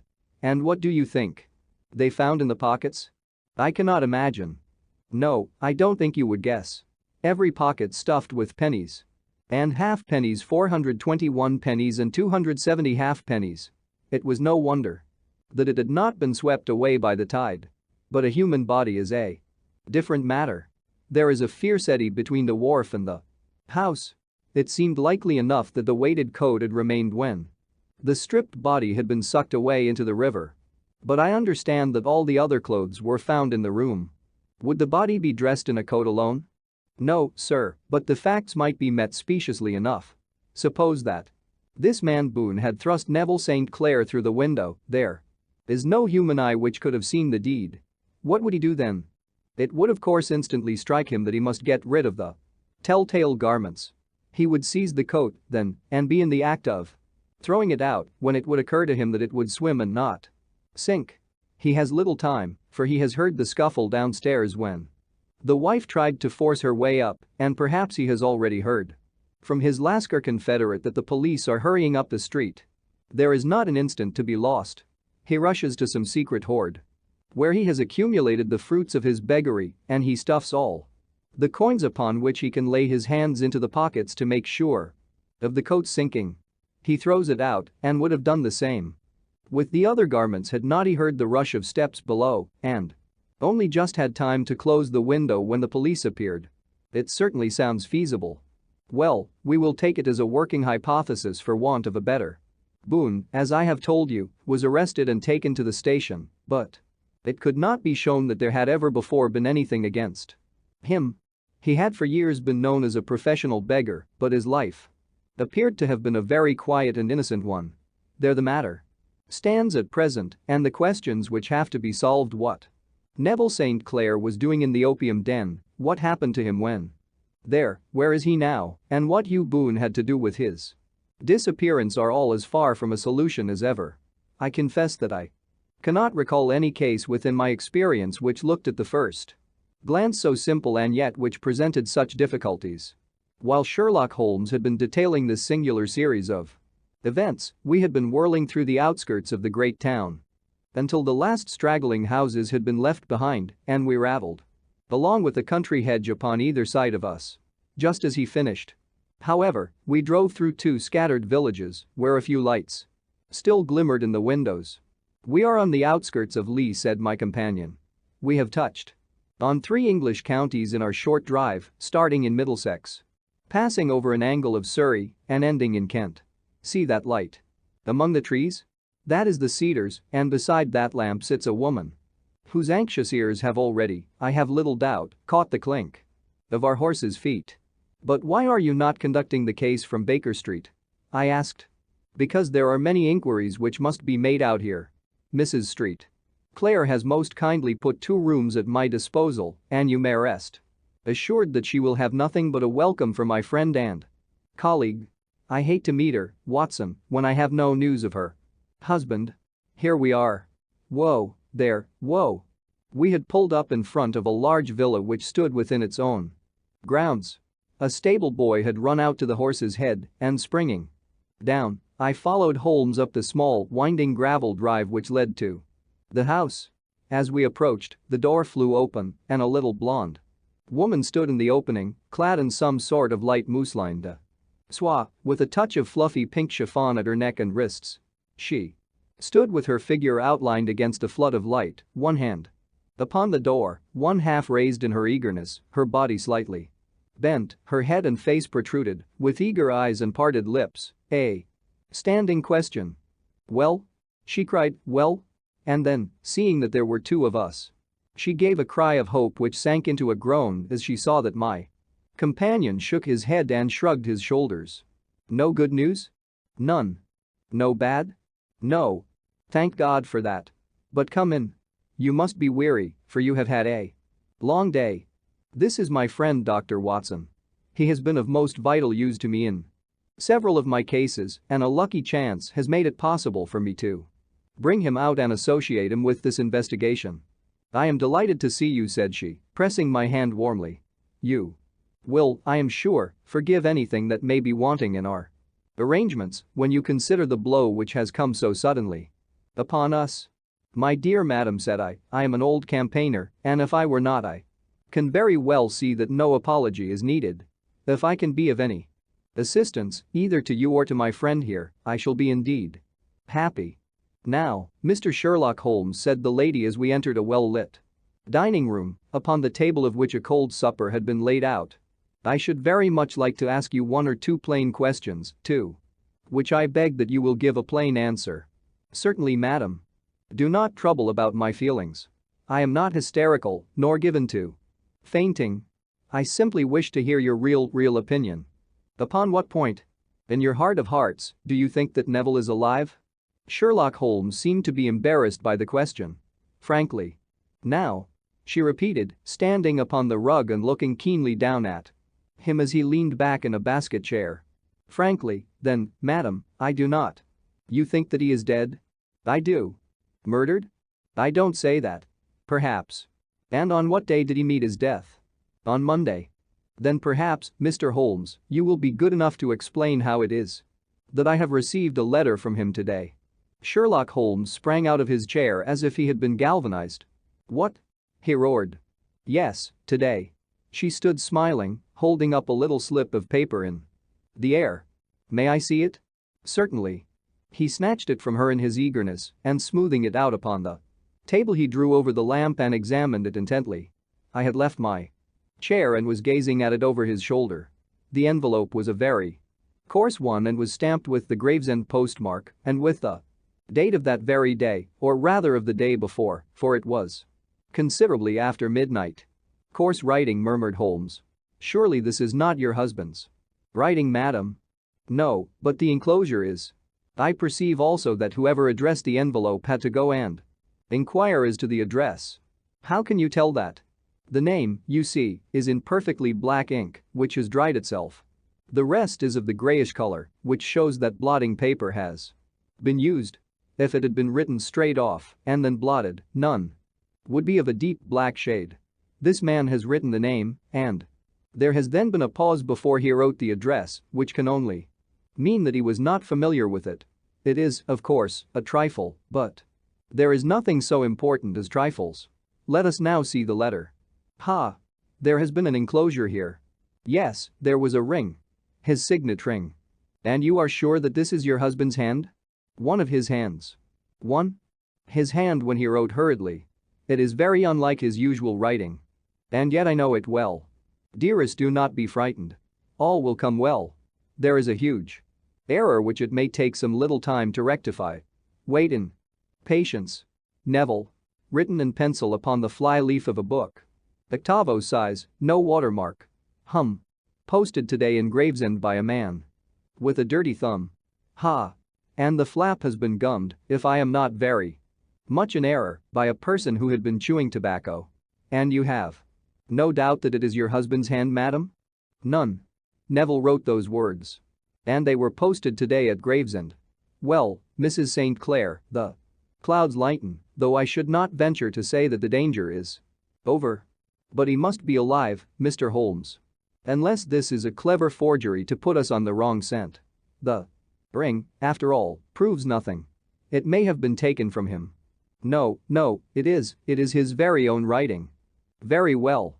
It may, however, have been written on Monday and only posted today. That is possible. If so, much may have happened between. Oh, you must not discourage me, Mr. Holmes. I know that all is well with him. There is so keen a sympathy between us that I should know if evil came upon him. On the very day that I saw him last he cut himself in the bedroom, and yet I in the dining room rushed upstairs instantly with the utmost certainty that something had happened. Do you think that I would respond to such a trifle and yet be ignorant of his death? I have seen too much not to know that the impression of a woman may be more valuable than the conclusion of an analytical reasoner. And in this letter you certainly have a very strong piece of evidence to corroborate your view. But if your husband is alive and able to write letters, why should he remain away from you? I cannot imagine. It is unthinkable. And on Monday he made no remarks before leaving you? No. And you were surprised to see him in Swandam Lane? Very much so. Was the window open? Yes. Then he might have called to you? He might. He only, as I understand, gave an inarticulate cry? Yes. A call for help, you thought? Yes. He waved his hands. But it might have been a cry of surprise. Astonishment at the unexpected sight of you might cause him to throw up his hands? It is possible. And you thought he was pulled back? He disappeared so suddenly. He might have leaped back. You did not see anyone else in the room? No, but this horrible man confessed to having been there, and the Lascar was at the foot of the stairs. Quite so. Your husband, as far as you could see, had his ordinary clothes on? But without his collar or tie. I distinctly saw his bare throat. Had he ever spoken of Swandam Lane? Never. Had he ever showed any signs of having taken opium? Never. Thank you, Mrs. St. Clair. Those are the principal points about which I wish to be absolutely clear. We shall now have a little supper and then retire, for we may have a very busy day tomorrow. A large and comfortable double-bedded room had been placed at our disposal, and I was quickly between the sheets, for I was weary after my night of adventure. Sherlock Holmes was a man, however, who, when he had an unsolved problem upon his mind, would go for days, and even for a week, without rest, turning it over, rearranging his facts, looking at it from every point of view until he had either fathomed it or convinced himself that his data were insufficient. It was soon evident to me that he was now preparing for an all-night sitting. He took off his coat and waistcoat, put on a large blue dressing gown, and then wandered about the room collecting pillows from his bed and cushions from the sofa and armchairs. With these he constructed a sort of Eastern divan, upon which he perched himself cross-legged, with an ounce of shag tobacco and a box of matches laid out in front of him. In the dim light of the lamp I saw him sitting there, an old briar pipe between his lips, his eyes fixed vacantly upon the corner of the ceiling, the blue smoke curling up from him, silent, motionless, with the light shining upon his strong-set aquiline features. So he sat as I dropped off to sleep, and so he sat when a sudden ejaculation caused me to wake up, and I found the summer sun shining into the apartment. The pipe was still between his lips, the smoke still curled upward, and the room was full of a dense tobacco haze, but nothing remained of the heap of shag which I had seen upon the previous night. "Awake, Watson?" he asked. "Yes." "Game for a morning drive?" "Certainly." "Then dress. No one is stirring yet, but I know where the stable boy sleeps, and we shall soon have the trap out." He chuckled to himself as he spoke, his eyes twinkled, and he seemed a different man to the somber thinker of the previous night. As I dressed I glanced at my watch. It was no wonder that no one was stirring. It was 25 minutes past 4. I had hardly finished when Holmes returned with the news that the boy was putting in the horse. "I want to test a little theory of mine," said he, pulling on his boots.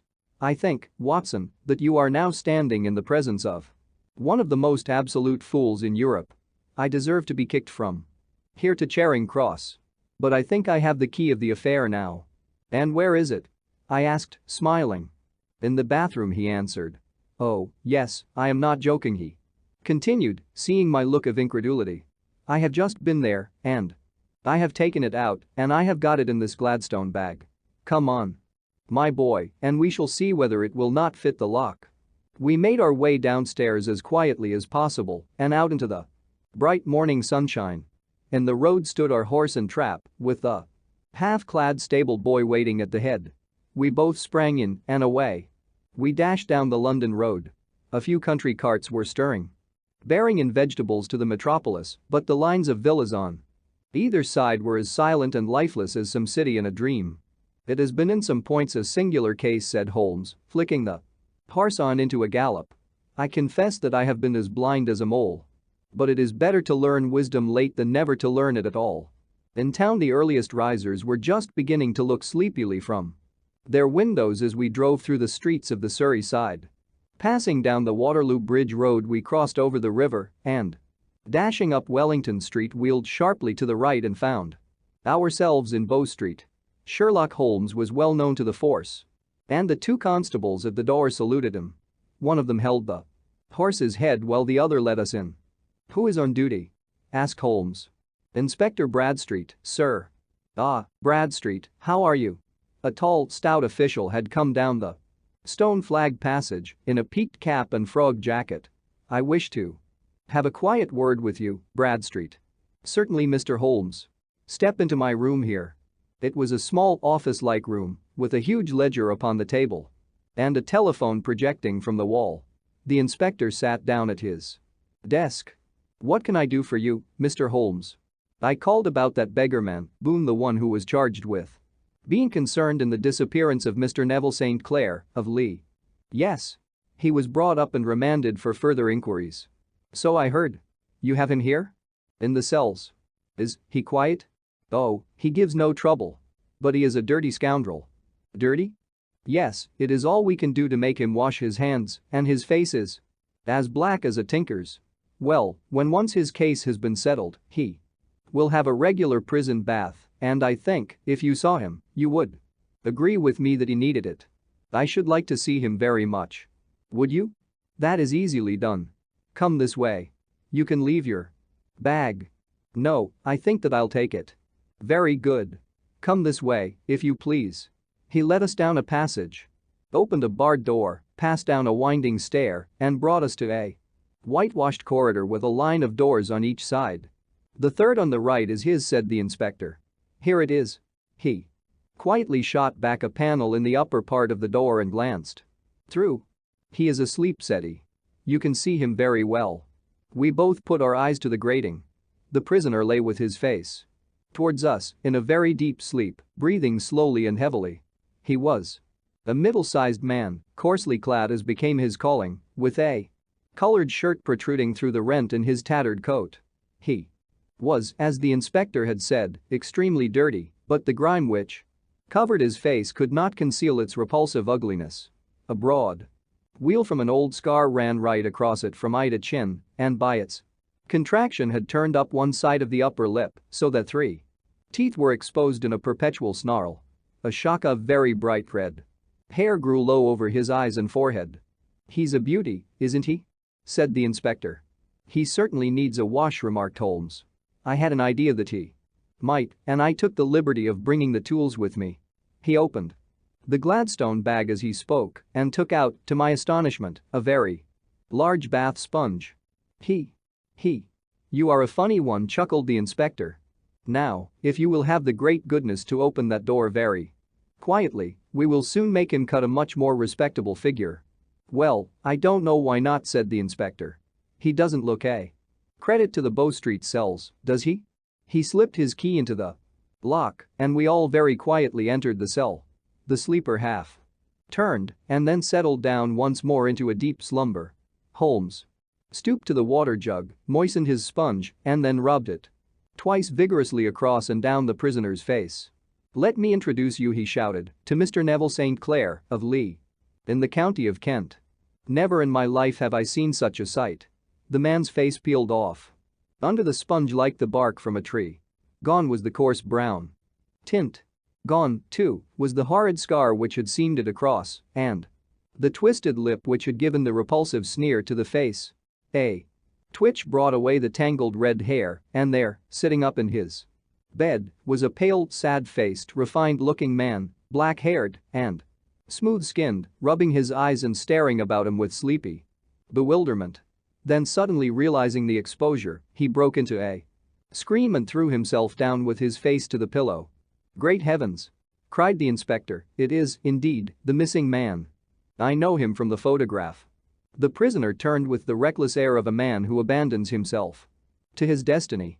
"Be it so," said he. "And pray what am I charged with?" "With making away with Mr. Neville Street. Oh, come, you can't be charged with that unless they make a case of attempted suicide of it," said the inspector with a grin. "Well, I have been 27 years in the force, but this really takes the cake. If I am Mr. Neville St. Clair, then it is obvious that no crime has been committed and that, therefore, I am illegally detained." "No crime, but a very great error has been committed," said Holmes. "You would have done better to have trusted your wife." "It was not the wife, it was the children," groaned the prisoner. "God help me, I would not have them ashamed of their father. My God. What an exposure. What can I do?" Sherlock Holmes sat down beside him on the couch and patted him kindly on the shoulder. "If you leave it to a court of law to clear the matter up," said he, "of course you can hardly avoid publicity. On the other hand, if you convince the police authorities that there is no possible case against you, I do not know that there is any reason that the details should find their way into the papers. Inspector Bradstreet would, I am sure, make notes upon anything which you might tell us and submit it to the proper authorities. The case would then never go into court at all." "God bless you!" cried the prisoner passionately. "I would have endured imprisonment, even execution, rather than have left my miserable secret as a family blot to my children. You are the first who have ever heard my story. My father was a schoolmaster in Chesterfield, where I received an excellent education. I traveled in my youth, took to the stage, and finally became a reporter on an evening paper in London. One day my editor wished to have a series of articles upon begging in the metropolis, and I volunteered to supply them. There was the point from which all my adventures started. It was only by trying begging as an amateur that I could get the facts upon which to base my articles. When an actor I had, of course, learned all the secrets of making up and had been famous in the green room for my skill. I took advantage now of my attainments.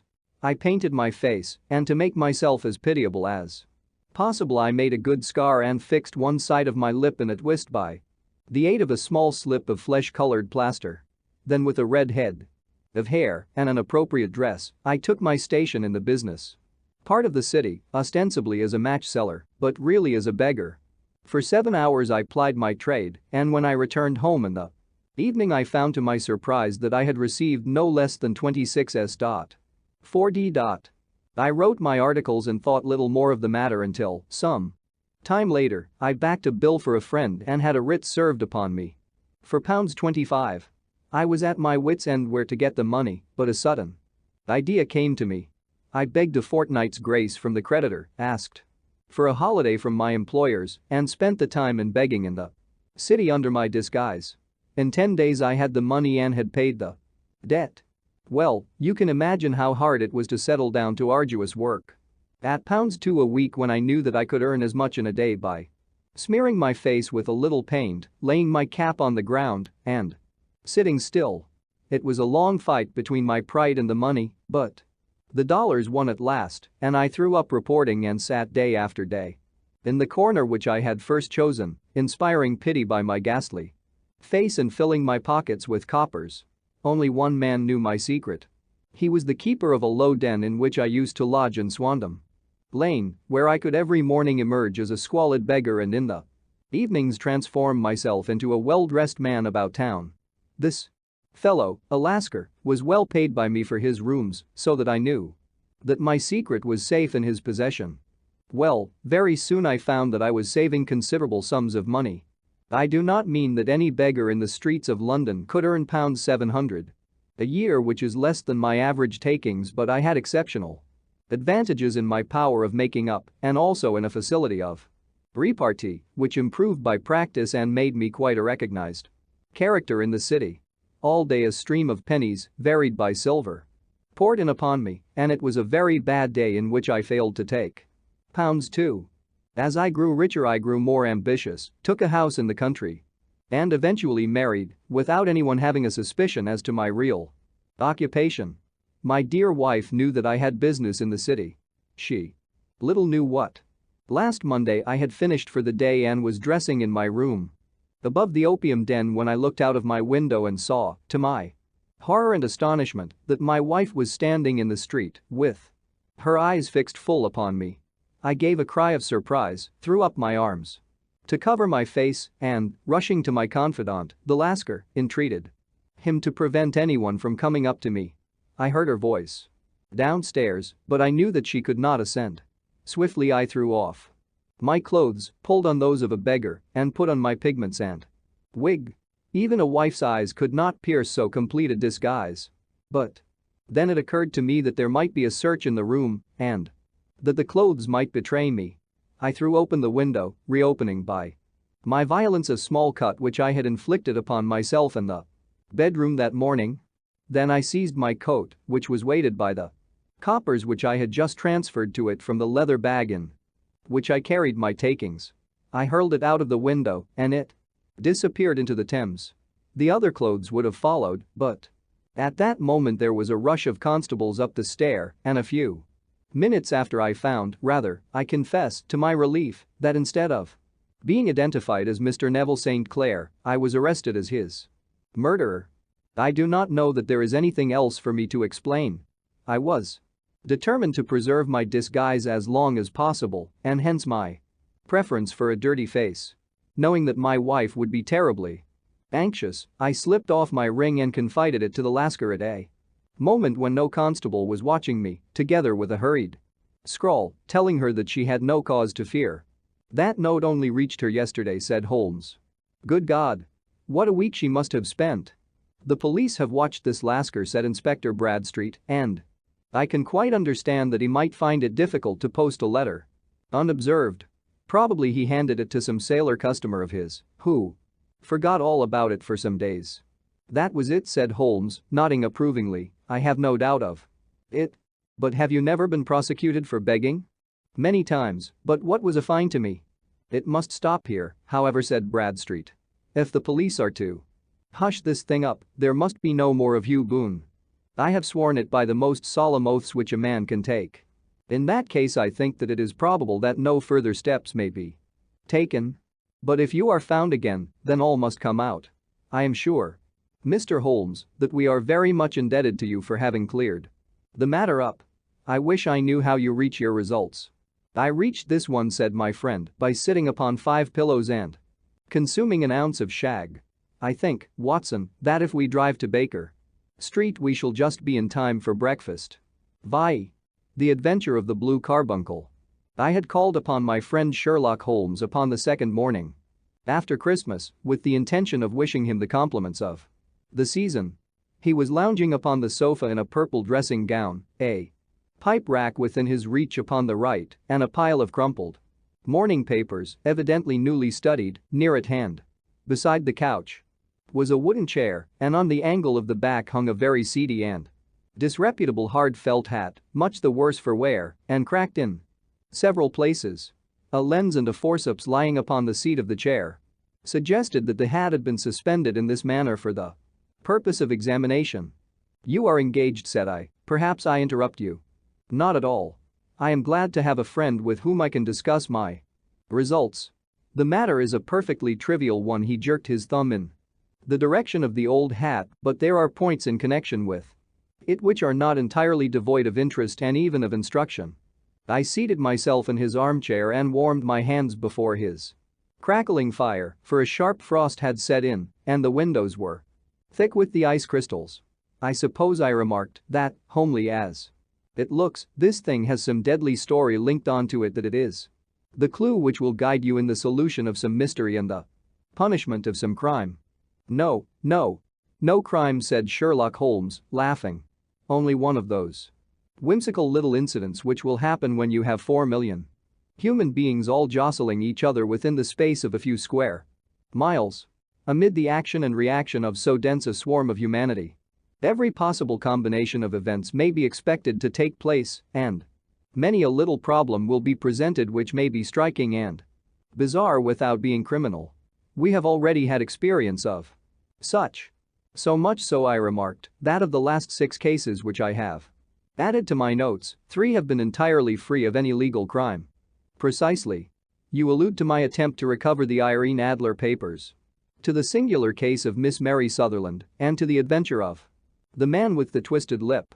Well, I have no doubt that this small matter will fall into the same innocent category. You know Peterson, the commissionaire? Yes. It is to him that this trophy belongs. It is his hat. No, he found it. Its owner is unknown. I beg that you will look upon it not as a battered billycock but as an intellectual problem. And, first, as to how it came here. It arrived upon Christmas morning in company with a good fat goose, which is, I have no doubt, roasting at this moment in front of Peterson's fire. The facts are these. About 4 o'clock on Christmas morning, Peterson, who, as you know, is a very honest fellow, was returning from some small jollification and was making his way homeward down Tottenham Court Road. In front of him he saw, in the gaslight, a tallish man, walking with a slight stagger and carrying a white goose slung over his shoulder. As he reached the corner of Goodge Street, a row broke out between this stranger and a little knot of roughs. One of the latter knocked off the man's hat, on which he raised his stick to defend himself and, swinging it over his head, smashed the shop window behind him. Peterson had rushed forward to protect the stranger from his assailants, but the man, shocked at having broken the window and seeing an official-looking person in uniform rushing towards him, dropped his goose, took to his heels, and vanished amid the labyrinth of small streets which lie at the back of Tottenham Court Road. The roughs had also fled at the appearance of Peterson, so that he was left in possession of the field of battle and also of the spoils of victory in the shape of this battered hat and a most unimpeachable Christmas goose, which surely he restored to their owner. My dear fellow, there lies the problem. It is true that for Mrs. Henry Baker was printed upon a small card which was tied to the bird's left leg, and it is also true that the initials HB are legible upon the lining of this hat, but as there are some thousands of Bakers and some hundreds of Henry Bakers in this city of ours, it is not easy to restore lost property to any one of them. What, then, did Peterson do? He brought round both hat and goose to me on Christmas morning, knowing that even the smallest problems are of interest to me.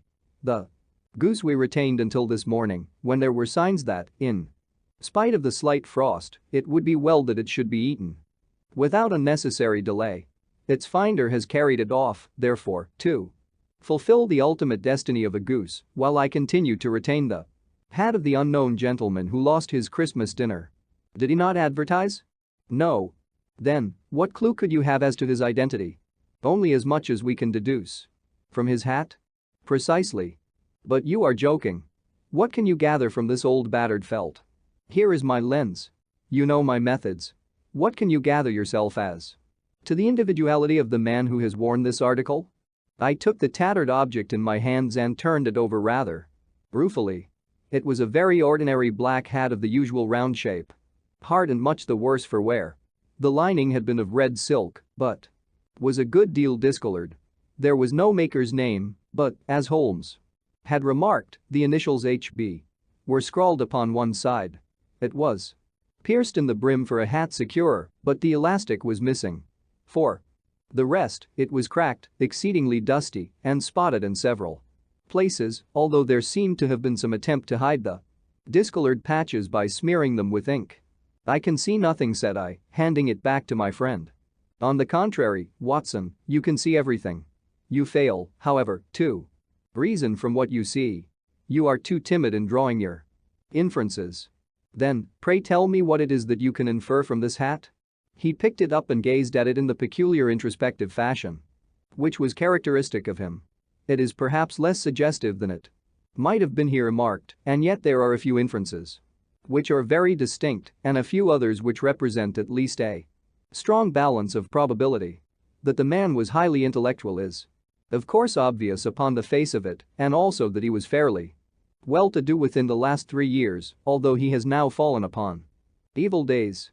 He had foresight, but has less now than formerly, pointing to a moral retrogression, which, when taken with the decline of his fortunes, seems to indicate some evil influence, probably drink, at work upon him. This may account also for the obvious fact that his wife has ceased to love him. My dear Holmes. He has, however, retained some degree of self-respect, he continued, disregarding my remonstrance. He is a man who leads a sedentary life. Goes out little, is out of training entirely, is middle-aged, has grizzled hair which he has had cut within the last few days, and which he anoints with lime cream. These are the more patent facts which are to be deduced from his hat. Also, by the way, that it is extremely improbable that he has gas laid on in his house. You are certainly joking, Holmes. Not in the least. Is it possible that even now, when I give you these results, you are unable to see how they are attained? I have no doubt that I am very stupid, but I must confess that I am unable to follow you. For example, how did you deduce that this man was intellectual? For answer, Holmes clapped the hat upon his head. It came right over the forehead and settled upon the bridge of his nose. It is a question of cubic capacity, said he. A man with so large a brain must have something in it. The decline of his fortunes, then. This hat is 3 years old. These flat brims curled at the edge came in then. It is a hat of the very best quality. Look at the band of ribbed silk and the excellent lining. If this man could afford to buy so expensive a hat 3 years ago and has had no hat since, then he has assuredly gone down in the world. Well, that is clear enough, certainly. But how about the foresight and the moral retrogression? Sherlock Holmes laughed. Here is the foresight, said he, putting his finger upon the little disc and loop of the hat securer. They are never sold upon hats. If this man ordered one, it is a sign of a certain amount of foresight, since he went out of his way to take this precaution against a wind. But since we see that he has broken the elastic and has not troubled to replace it, it is obvious that he has less foresight now than formerly, which is a distinct proof of a weakening nature. On the other hand, he has endeavored to conceal some of these stains upon the felt by daubing them with ink, which is a sign that he has not entirely lost his self-respect. Your reasoning is certainly plausible. The further points, that he is middle-aged, that his hair is grizzled, that it has been recently cut, and that he uses lime cream, are all to be gathered from a close examination of the lower part of the lining. The lens discloses a large number of hair ends, clean cut by the scissors of the barber. They all appear to be adhesive, and there is a distinct odor of lime cream. This dust, you will observe, is not the gritty, gray dust of the street, but the fluffy brown dust of the house, showing that it has been hung up indoors most of the time, while the marks of moisture upon the inside are proof positive that the wearer perspired very freely and could therefore hardly be in the best of training. But his wife, you said that she had ceased to love him. This hat has not been brushed for weeks. When I see you, my dear Watson, with a week's accumulation of dust upon your hat, and when your wife allows you to go out in such a state, I shall fear that you also have been unfortunate enough to lose your wife's affection. But he might be a bachelor. Nay, he was bringing home the goose as a peace offering to his wife. Remember the card upon the bird's leg. You have an answer to everything. But how on earth do you deduce that the gas is not laid on in his house? One tallow stain, or even two, might come by chance, but when I see no less than 5, I think that there can be little doubt that the individual must be brought into frequent contact with burning tallow, walks upstairs at night probably with his hat in one hand and a guttering candle in the other. Anyhow, he never got tallow stains from the gas jet. Are you satisfied? Well, it is very ingenious, said I, laughing, but since, as you said just now, there has been no crime committed and no harm done save the loss of a goose, all this seems to be rather a waste of energy. Sherlock Holmes had opened his mouth to reply when the door flew open and Peterson, the commissionaire, rushed into the apartment with flushed cheeks and the face of a man who is dazed with astonishment. The goose, Mr. Holmes. The goose, sir, he gasped. Eh? What of it, then? Has it returned to life and flapped off through the kitchen window? Holmes twisted himself round upon the sofa to get a fairer view of the man's excited face. See here, sir. See what my wife found in its crop. He held out his hand and displayed upon the center of the palm a brilliantly scintillating blue stone, rather smaller than a bean in size, but of such purity and radiance that it twinkled like an electric point in the dark hollow of his hand. Sherlock Holmes sat up with a whistle. By Jove, Peterson, said he. This is treasure trove indeed. I suppose you know what you have got? A diamond, sir? A precious stone. It cuts into glass as though it were putty. It's more than a precious stone. It is the precious stone. Not the Countess of Morker's blue carbuncle. I ejaculated. Precisely so. I ought to know its size and shape, seeing that I have. Read the advertisement about it in the Times every day lately. It is absolutely unique, and its value can only be conjectured, but the reward offered of £1,000 is certainly not within a 20th part of the market price. £1,000. Great Lord of mercy. The commissionaire plumped down into a chair and stared from one to the other of us. That is the reward, and I have reason to know that there are sentimental considerations in the background which would induce the Countess to part with half her fortune if she could but recover the gem. It was lost, if I remember right, at the Hotel Cosmopolitan, I remarked. Precisely so, on December 22, just 5 days ago. John Horner, a plumber, was accused of having abstracted it from the lady's jewel case. The evidence against him was so strong that the case has been referred to the assizes.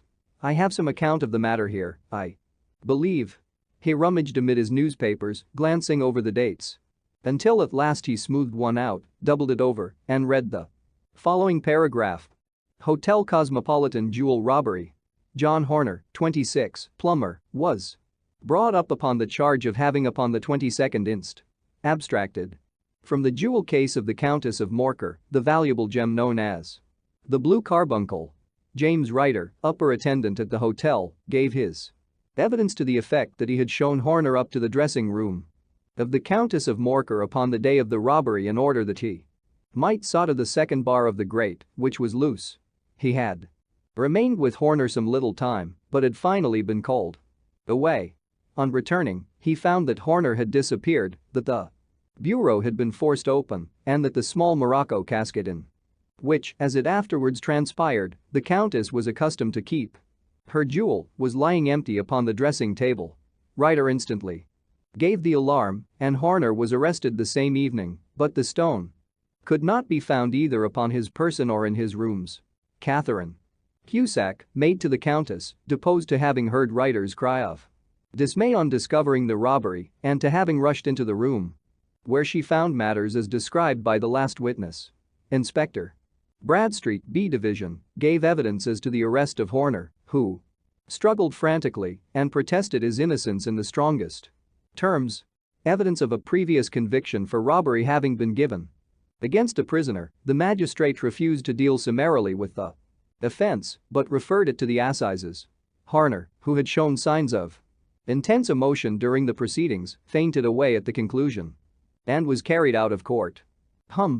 So much for the police court, said Holmes thoughtfully, tossing aside the paper. The question for us now to solve is the sequence of events leading from a rifled jewel case at one end to the crop of a goose in Tottenham Court Road at the other. You see, Watson, our little deductions have suddenly assumed a much more important and less innocent aspect. Here is the stone. The stone came from the goose, and the goose came from Mr. Henry Baker, the gentleman with the bad hat and all the other characteristics with which I have bored you. So now we must set ourselves very seriously to finding this gentleman and ascertaining what part he has played in this little mystery. To do this, we must try the simplest means first, and these lie undoubtedly in an advertisement in all the evening papers. If this fail, I shall have recourse to other methods. What will you say? Give me a pencil and that slip of paper. Now, then. Found at the corner of Goodge Street, a goose in a black felt hat. Mr. Henry Baker. Can have the same by applying at 6:30 this evening at 221B, Baker Street. That is clear and concise. Very. But will he see it? Well, he is sure to keep an eye on the papers, since, to a poor man, the loss was a heavy one. He was clearly so scared by his mischance in breaking the window and by the approach of Peterson that he thought of nothing but flight, but since then he must have bitterly regretted the impulse which caused him to drop his bird. Then, again, the introduction of his name will cause him to see it, for everyone who knows him will direct his attention to it. Here you are, Peterson, run down to the advertising agency and have this put in the evening papers. In which, sir? Oh, in the Globe, Star, Pall Mall, St. James Gazette, Evening News, Standard, Echo, and any others that occur to you. Very well, sir. And this stone? Ah, yes, I shall keep the stone. Thank you. And, I say, Peterson, just buy a goose on your way back and leave it here with me, for we must have one to give to this gentleman in place of the one which your family is now devouring." When the commissionaire had gone, Holmes took up the stone and held it against the light. "It's a bonny thing," said he. "Just see how it glints and sparkles. Of course it is a nucleus and focus of crime. Every good stone is. They are the devil's pet baits. In the larger and older jewels every facet may stand for a bloody deed. This stone is not yet 20 years old. It was found in the banks of the Amoy River in southern China and is remarkable in having every characteristic of the carbuncle, save that it is blue in shade instead of ruby red. In spite of its youth, it has already a sinister history. There have been 2 murders, a vitriol throwing, a suicide, and several robberies brought about for the sake of this 40-grain weight of crystallized charcoal. Who would think that so pretty a toy would be a purveyor to the gallows? And the prison? I'll lock it up in my strong box now and drop a line to the Countess to say that we have it. Do you think that this man Horner is innocent? I cannot tell. Well, then, do you imagine that this other one, Henry Baker, had anything to do with the matter? It is, I think, much more likely that Henry Baker is an absolutely innocent man who had no idea that the bird which he was carrying was of considerably more value than if it were made of solid gold. That, however, I shall determine by a very simple test if we have an answer to our advertisement. And you can do nothing until then? Nothing? In that case I shall continue my professional round. But I shall come back in the evening at the hour you have mentioned, for I should like to see the solution of so tangled a business. Very glad to see you. I dine at 7. There is a woodcock, I believe. By the way, in view of recent occurrences, perhaps I ought to ask Mrs. Hudson to examine its crop. I had been delayed at a case, and it was a little after 6:30 when I found myself in Baker Street once more. As I approached the house I saw a tall man in a Scotch bonnet with a coat which was buttoned up to his chin waiting outside in the bright semicircle which was thrown from the fanlight. Just as I arrived the door was opened and we were shown up together to Holmes' room. "Mr. Henry Baker, I believe," said he, rising from his armchair and greeting his visitor with the easy air of geniality which he could so readily assume. "Pray take this chair by the fire, Mr. Baker.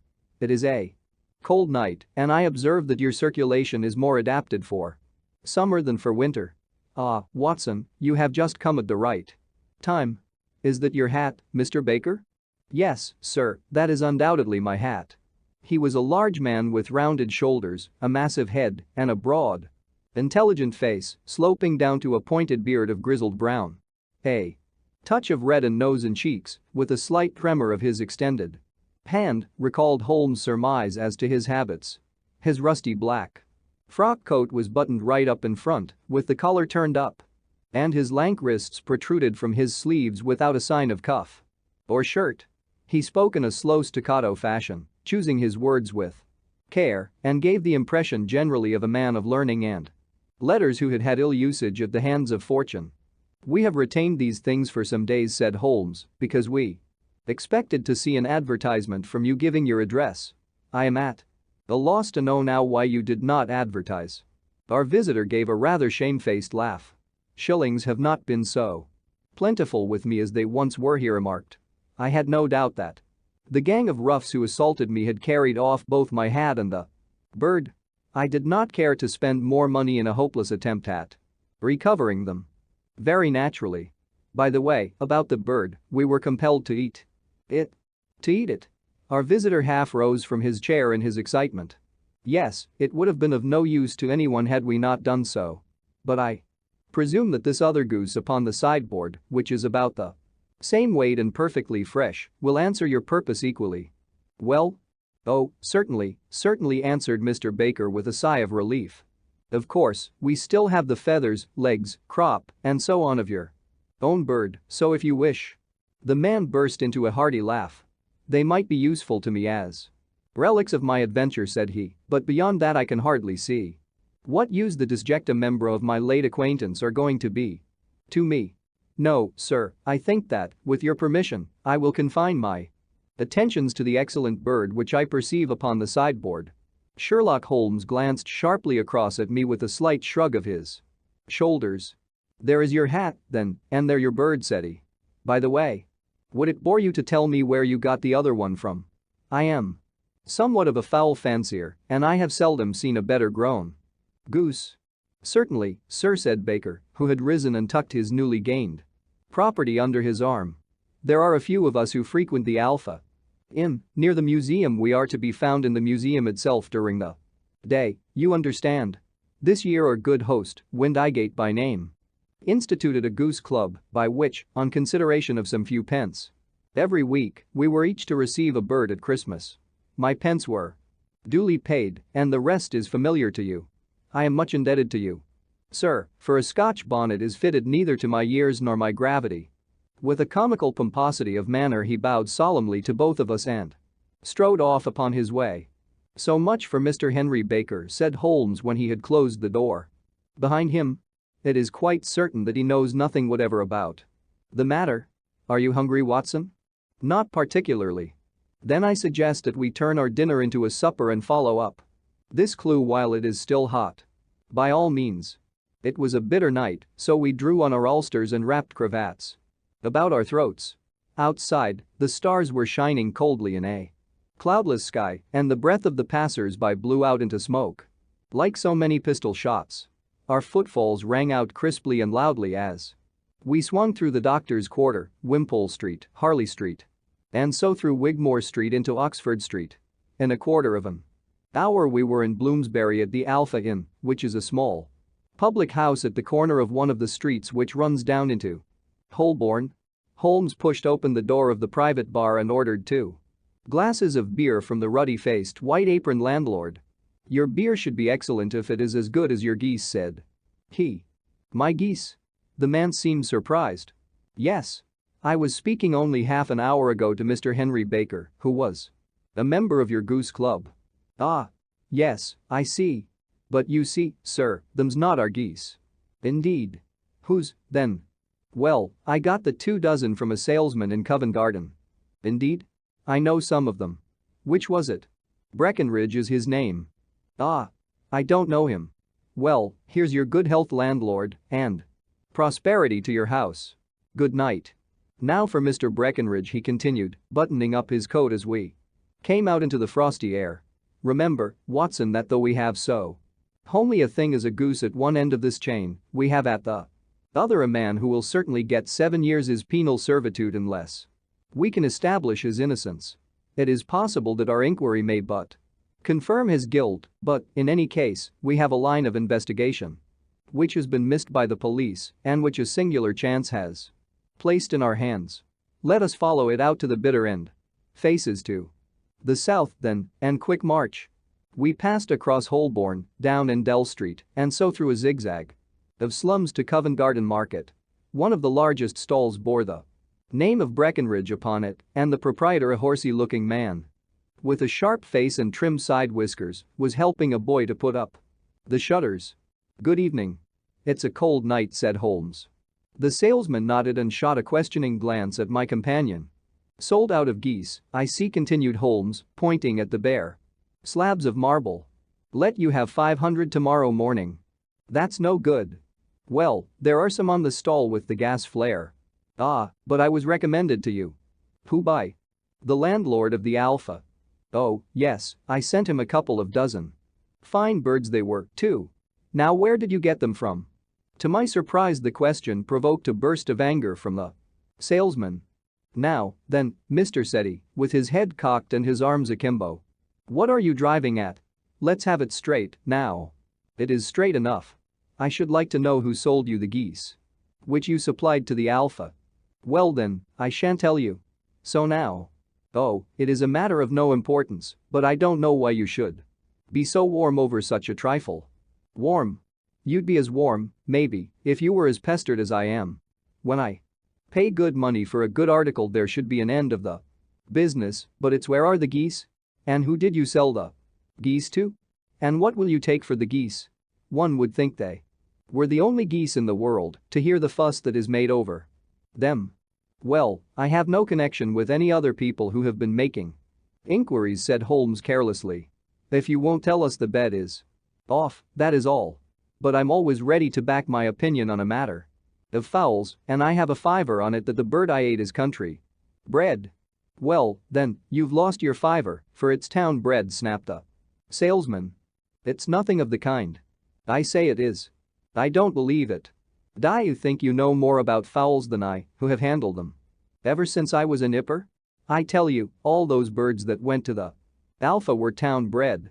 You'll never persuade me to believe that. Will you bet, then? It's merely taking your money, for I know that I am right. But I'll have a sovereign on with you, just to teach you not to be obstinate. The salesman chuckled grimly. Bring me the books, Bill, said he. The small boy brought round a small thin volume and a great greasy-backed one, laying them out together beneath the hanging lamp. Now then, Mr. Cocksure, said the salesman, I thought that I was out of geese, but before I finish you'll find that there is still one left in my shop. You see this little book? Well, that's the list of the folk from whom I buy. Do you see? Well, then. Here on this page are the country folk, and the numbers after their names are where their accounts are in the big ledger. Now, then. You see this other page in red ink? Well, that is a list of my town suppliers. Now, look at that third name. Just read it out to me. Mrs. Oakshott, 117, Brixton Road 249, read Holmes. Quite so. Now turn that up in the ledger. Holmes turned to the page indicated. Here you are, Mrs. Oakshott. 117, Brixton Road, egg and poultry supplier. Now, then, what's the last entry? December 22nd. 24 geese at 7s.6d. Quite so. There you are. And underneath? Sold to Mr. Windigate of the Alpha at 12s. What have you to say now? Sherlock Holmes looked deeply chagrined. He drew a sovereign from his pocket and threw it down upon the slab, turning away with the air of a man whose disgust is too deep for words. A few yards off he stopped under a lamp post and laughed in the hearty, noiseless fashion which was peculiar to him. When you see a man with whiskers of that cut and the pink un protruding out of his pocket, you can always draw him by a bet, said he.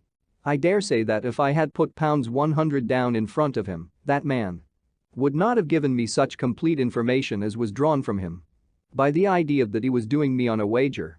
Well, Watson, we are, I fancy, nearing the end of our quest, and the only point which remains to be determined is whether we should go on to this Mrs. Oakshott tonight or whether we should reserve it for tomorrow.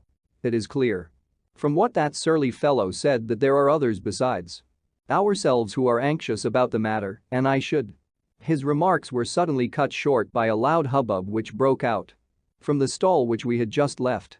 Turning round we saw a little rat-faced fellow standing in the center of the circle of yellow light which was thrown by the swinging lamp, while Breckenridge, the salesman, framed in the door of his stall, was shaking his fists fiercely at the cringing figure.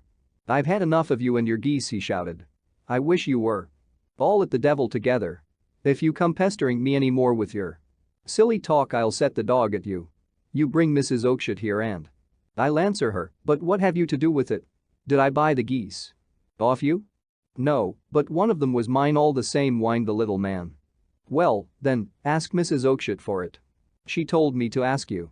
Well, you can ask the King of Prussia, for all I care. I've had enough of it. Get out of this. He rushed fiercely forward, and the inquirer flitted away into the darkness. Ha! This may save us a visit to Brixton Road, whispered Holmes.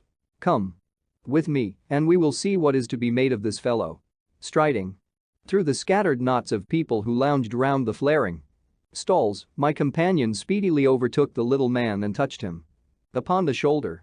He sprang round, and I could see in the gas light that every vestige of color had been driven from his face. Who are you, then? What do you want? He asked in a quavering voice. You will excuse me, said Holmes blandly, but I could not help overhearing the questions which you put to the salesman just now. I think that I could be of assistance to you. You? Who are you? How could you know anything of the matter? My name is Sherlock Holmes. It is my business to know what other people don't know. But you can know nothing of this? Excuse me, I know everything of it.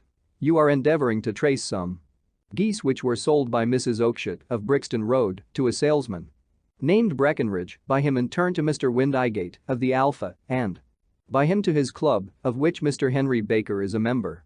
"Oh, sir, you are the very man whom I have longed to meet," cried the little fellow with outstretched hands and quivering fingers. "I can hardly explain to you how interested I am in this matter." Sherlock Holmes hailed a four-wheeler which was passing. "In that case, we had better discuss it in a cozy room rather than in this wind-swept market-place," said he. "But pray tell me, before we go farther, who it is that I have the pleasure of assisting." The man hesitated for an instant.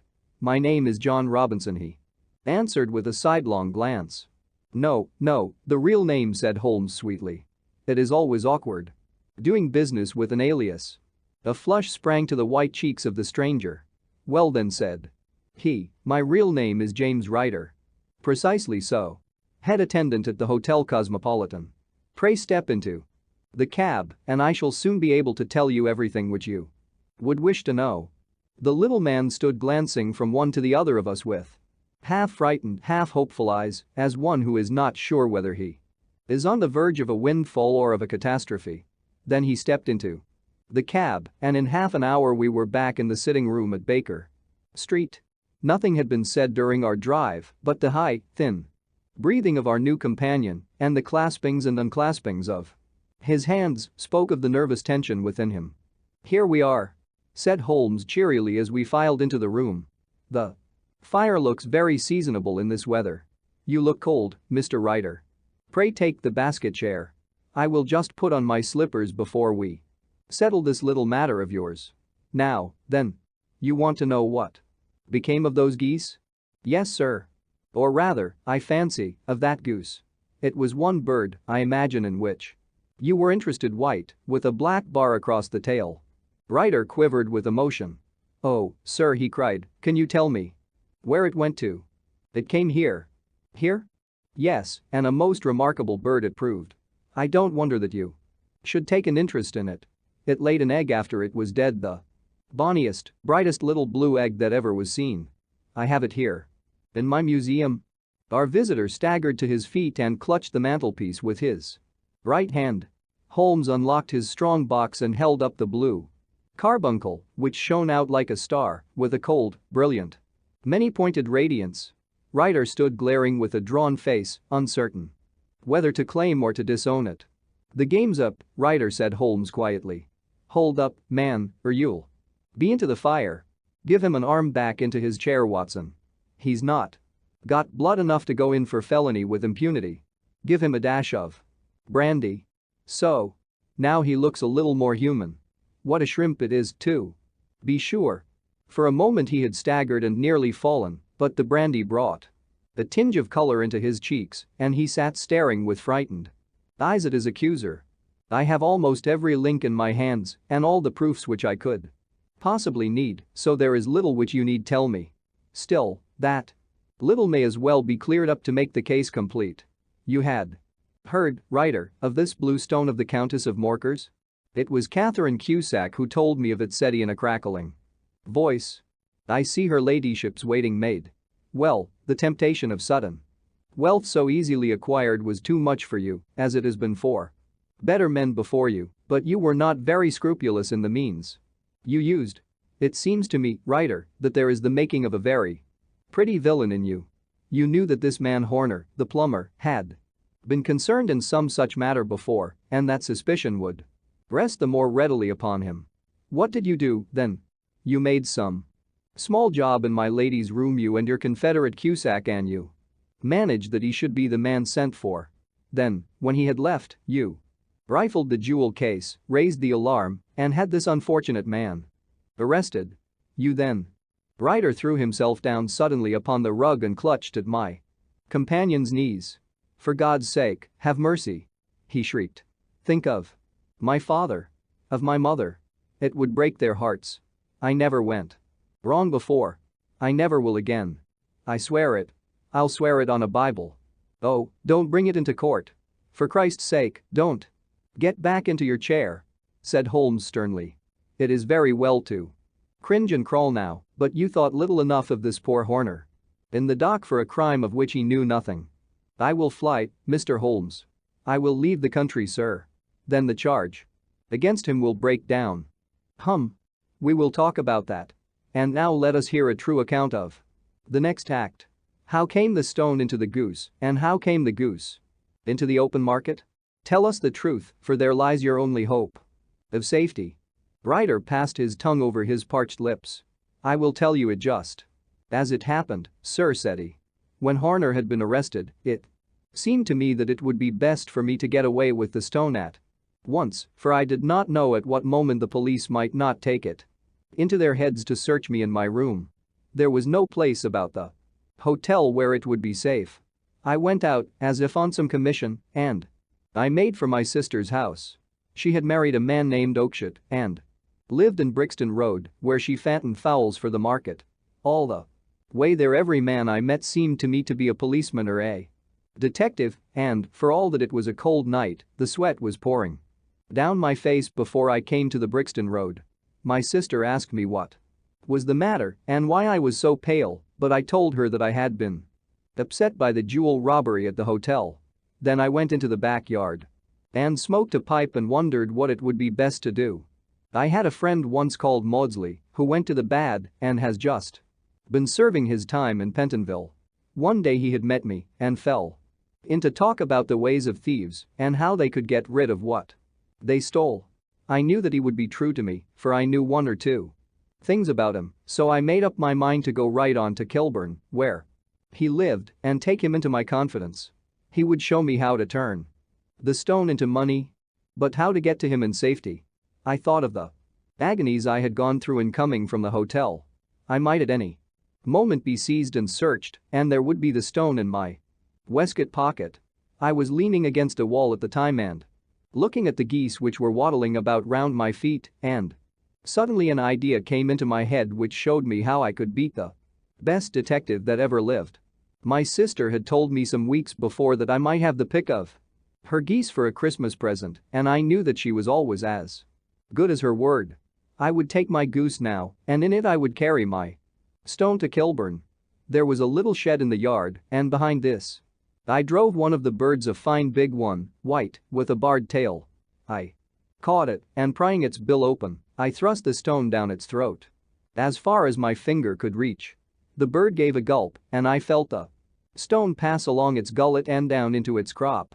But the creature flapped and struggled, and out came my sister to know what was the matter. As I turned to speak to her, the brute broke loose and fluttered off among the others. "Whatever were you doing with that bird, Jem?" says she. "Well," said I, "you said you'd give me one for Christmas, and I was feeling which was the fattest." "Oh," says she, "we've set yours aside for you, Jem's bird, we call it. It's the big white one over yonder. There's 26 of them, which makes one for you, and one for us, and 2 dozen for the market." "Thank you, Maggie," says I, "but if it is all the same to you, I'd rather have that one I was handling just now.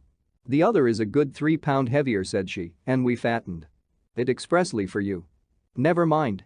I'll have the other, and I'll take it now," said I. "Oh, just as you like," said she, a little huffed. "Which is it you want, then?" "That white one with the barred tail, right in the middle of the flock." "Oh, very well. Kill it and take it with you." Well, I did what she said, Mr. Holmes, and I carried the bird all the way to Kilburn.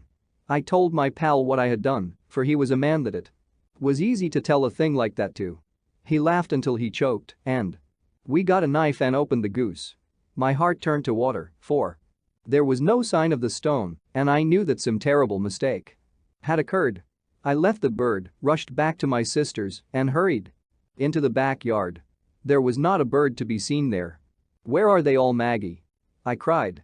"Gone to the dealers, Jem." "Which dealers?" "Breckenridge, of Covent Garden." "But was there another with a barred tail?" I asked, "the same as the one I chose?"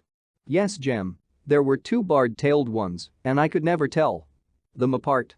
"Well, then, of course I saw it all, and I ran off as hard as my feet would carry me to this man Breckenridge, but he had sold the lot at once, and not one word would he tell me as to where they had gone. You heard him yourselves tonight. Well, he has always answered me like that. My sister thinks that I am going mad. Sometimes I think that I am myself.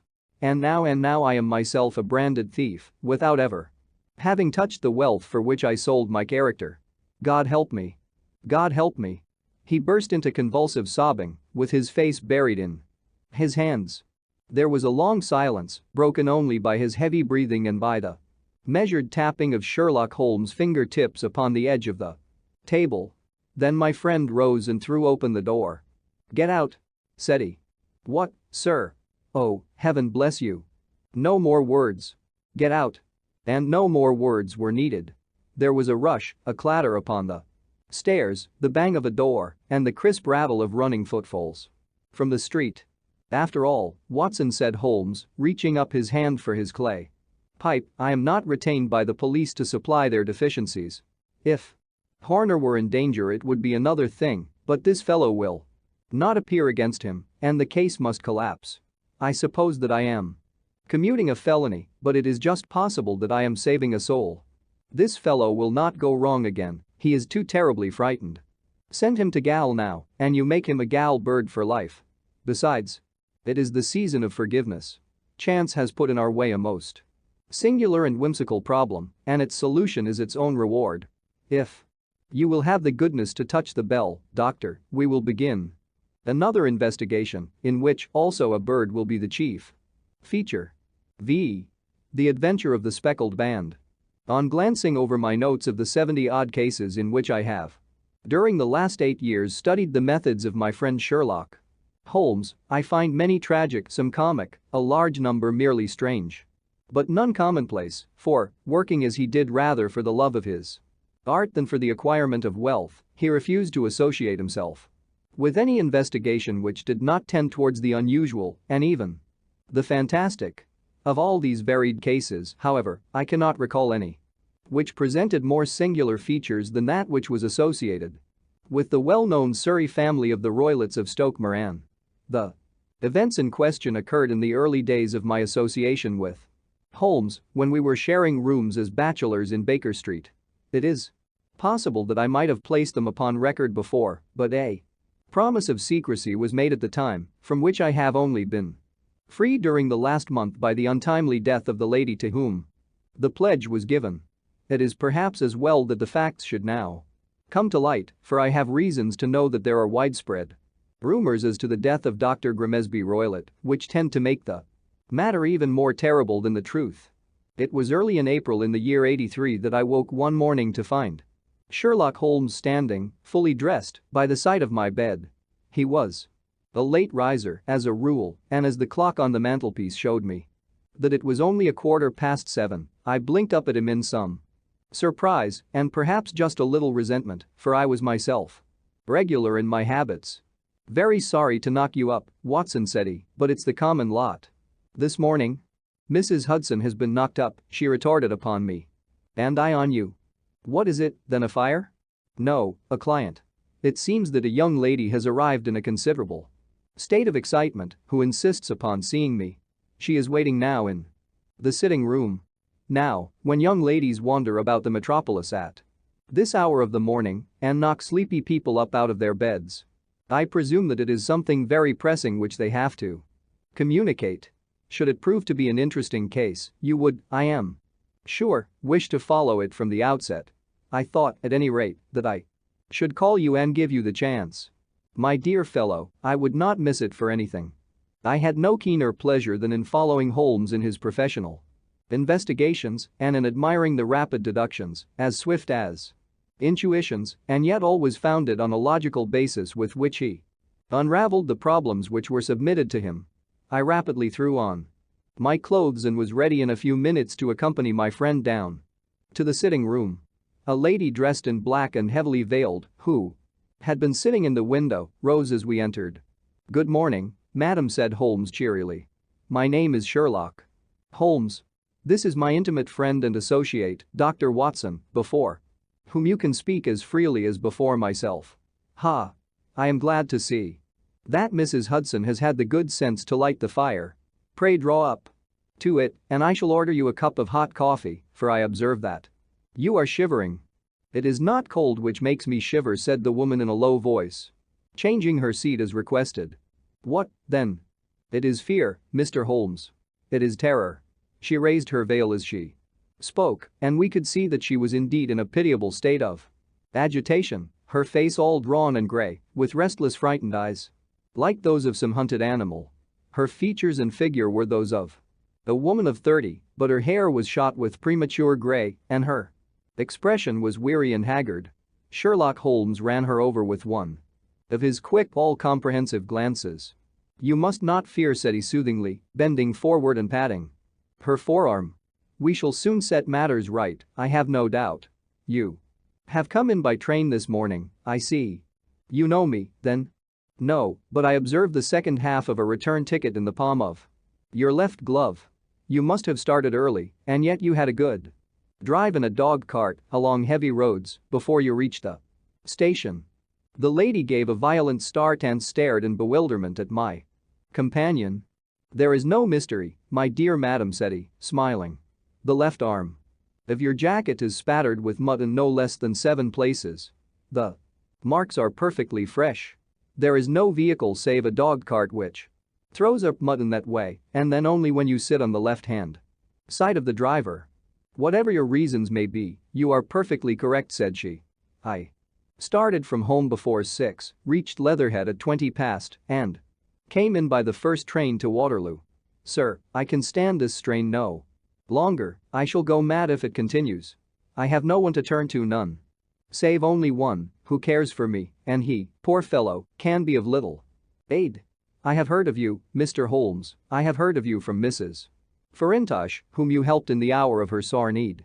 It was from her that I had your address.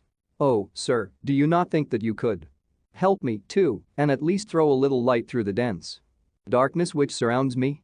At present it is out of my power to reward you for your services, but in a month or 6 weeks I shall be married with the control of my own income, and then at least you shall not find me ungrateful." Holmes turned to his desk and, unlocking it, drew out a small case book, which he consulted.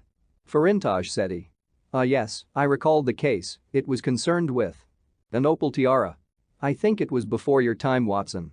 I can only say, madam, that I shall be happy to devote the same care to your case as I did to that of your friend.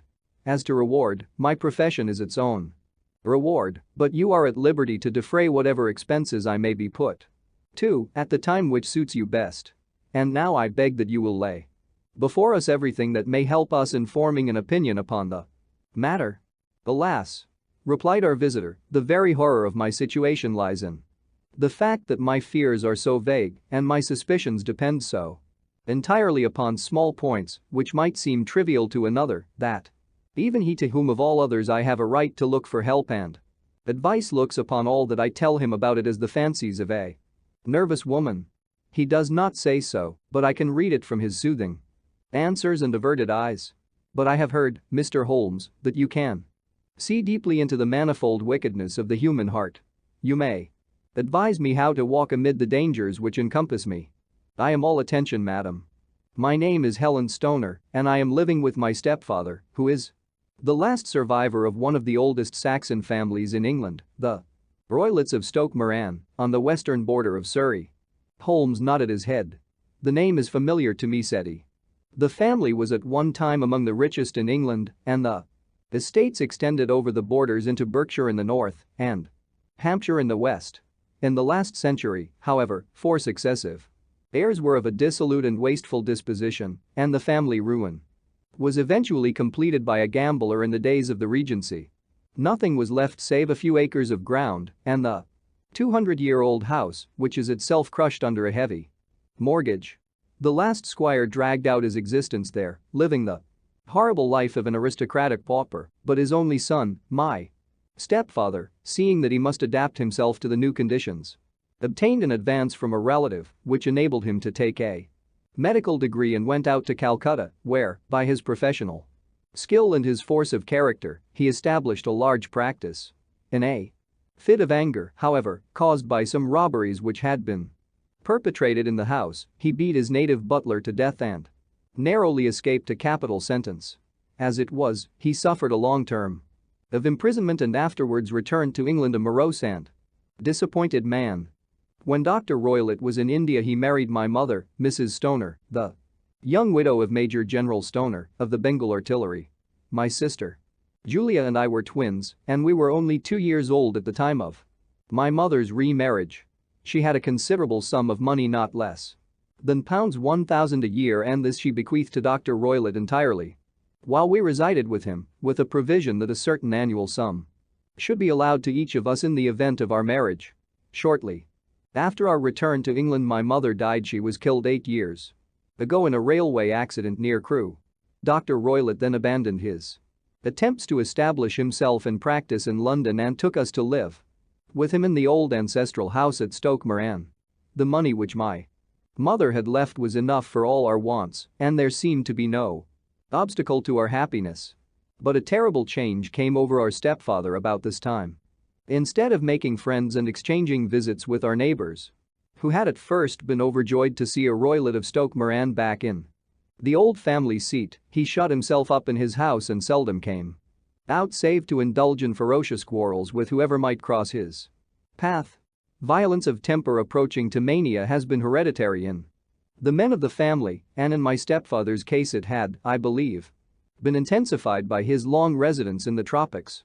A series of disgraceful brawls took place, 2 of which ended in the police court. Until at last he became the terror of the village, and the folks would fly at his approach, for he is a man of immense strength and absolutely uncontrollable in his anger. Last week he hurled the local blacksmith over a parapet into a stream. And it was only by paying over all the money which I could gather together that I was able to avert another public exposure.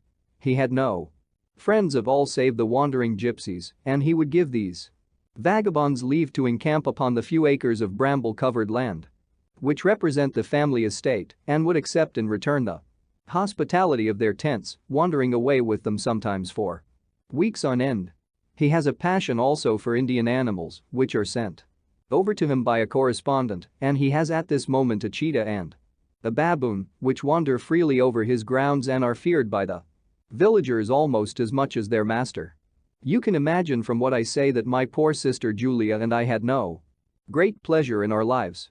No servant would stay with us, and for a long time we did all the work of the house.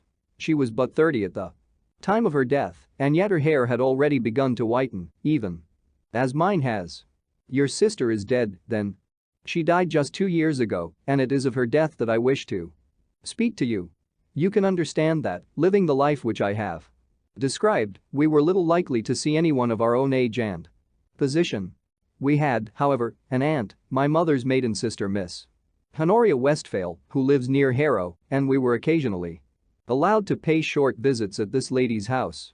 Julia went there at Christmas 2 years ago and met there a half-pay major of Marines, to whom she became engaged. My stepfather learned of the engagement when my sister returned and offered no objection to the marriage, but within a fortnight of the day which had been fixed for the wedding, the terrible event occurred which has deprived me of my only companion. Sherlock Holmes had been leaning back in his chair with his eyes closed and his head sunk in a cushion, but he half opened his lids now and glanced across at his visitor. Pray be precise as to details, said he. It is easy for me to be so, for every event of that dreadful time is seared into my memory. The manor house is, as I have already said, very old, and only one wing is now inhabited. The bedrooms in this wing are on the ground floor, the sitting rooms being in the central block of the buildings. Of these bedrooms, the first is Dr. Roylott's, the second my sister's, and the third my own. There is no communication between them, but they all open out into the same corridor. Do I make myself plain? Perfectly so. The windows of the 3 rooms open out upon the lawn. That fatal night Dr. Roylott had gone to his room early, though we knew that he had not retired to rest, for my sister was troubled by the smell of the strong Indian cigars which it was his custom to smoke. She left her room, therefore, and came into mine, where she sat for some time, chatting about her approaching wedding. At 11 o'clock she rose to leave me, but she paused at the door and looked back. Tell me, Helen, said she, have you ever heard anyone whistle in the dead of the night? Never, said I. I suppose that you could not possibly whistle, yourself, in your sleep? Certainly not. But why? Because during the last few nights I have always, about 3 in the morning, heard a low, clear whistle. I am a light sleeper, and it has awakened me. I cannot tell where it came from, perhaps from the next room, perhaps from the lawn.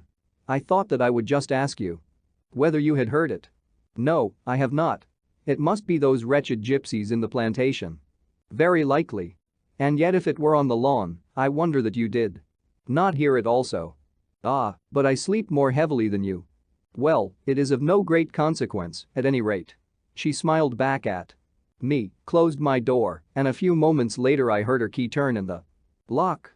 Indeed, said Holmes. Was it your custom always to lock yourselves in at night? Always. And why? I think that I mentioned to you that the doctor kept a cheetah and a baboon. We had no feeling of security unless our doors were locked. Quite so. Pray proceed with your statement. I could not sleep that night. A vague feeling of impending misfortune impressed me. My sister and I, you will recollect, were twins, and you know how subtle are the links which bind two souls which are so closely allied.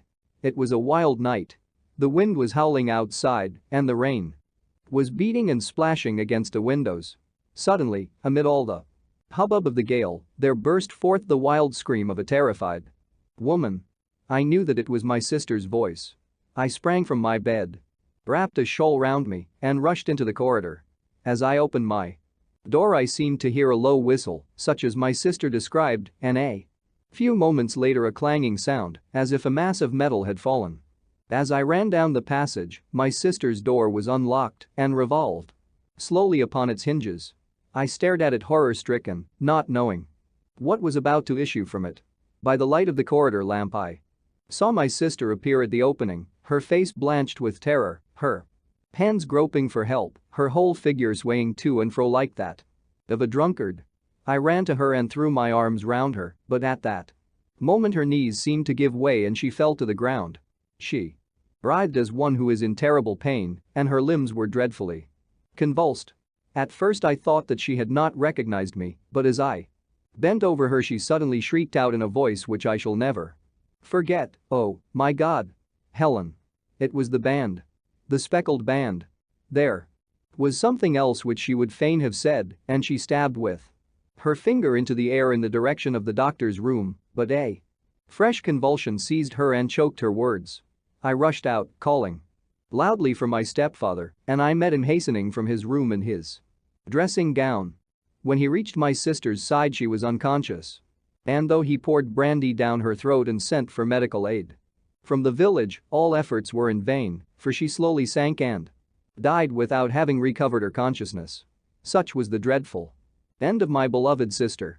One moment, said Holmes, are you sure about this whistle and metallic sound? Could you swear to it?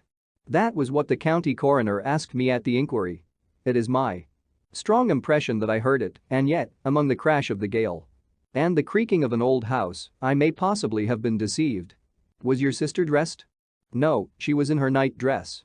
In her right hand was found the charred stump of a match, and in her left a match box, showing that she had struck a light and looked about her when the alarm took place. That is important. And what conclusions did the coroner come to? He investigated the case with great care, for Dr. Roylett's conduct had long been notorious in the county, but he was unable to find any satisfactory cause of death. My evidence showed that the door had been fastened upon the inner side, and the windows were blocked by old-fashioned shutters with broad iron bars, which were secured every night. The walls were carefully sounded and were shown to be quite solid all round, and the flooring was also thoroughly examined, with the same result. The chimney is wide, but is barred up by 4 large staples. It is certain, therefore, that my sister was quite alone when she met her end. Besides, there were no marks of any violence upon her. How about poison? The doctors examined her for it, but without success. What do you think that this unfortunate lady died of, then? It is my belief that she died of pure fear and nervous shock, though what it was that frightened her I cannot imagine. Were there gypsies in the plantation at the time? Yes, there are nearly always some there. Ah, and what did you gather from this allusion to a band, a speckled band? Sometimes I have thought that it was merely the wild talk of delirium. Sometimes that it may have referred to some band of people, perhaps to these very gypsies in the plantation. I do not know whether the spotted handkerchiefs which so many of them wear over their heads might have suggested the strange adjective which she used. Holmes shook his head like a man who is far from being satisfied. "These are very deep waters," said he. "Pray go on with your narrative." 2 years have passed since then, and my life has been until lately lonelier than ever. A month ago, however, a dear friend, whom I have known for many years, has done me the honor to ask my hand in marriage. His name is Armitage, Percy Armitage, the second son of Mr. Armitage, of Crane Water, near Reading. My stepfather has offered no opposition to the match, and we are to be married in the course of the spring. 2 days ago some repairs were started in the west wing of the building, and my bedroom wall has been pierced so that I have had to move into the chamber in which my sister died and to sleep in the very bed in which she slept.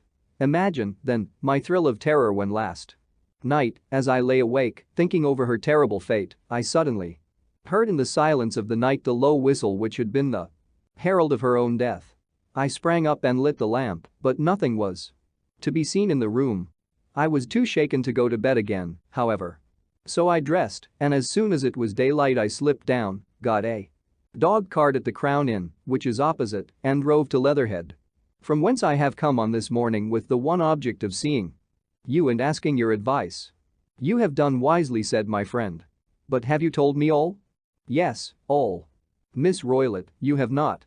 You are screening your stepfather. Why, what do you mean? For answer Holmes pushed back the frill of black lace which fringed the hand that lay upon our visitor's knee. 5 little livid spots, the marks of 4 fingers and a thumb, were printed upon the white wrist.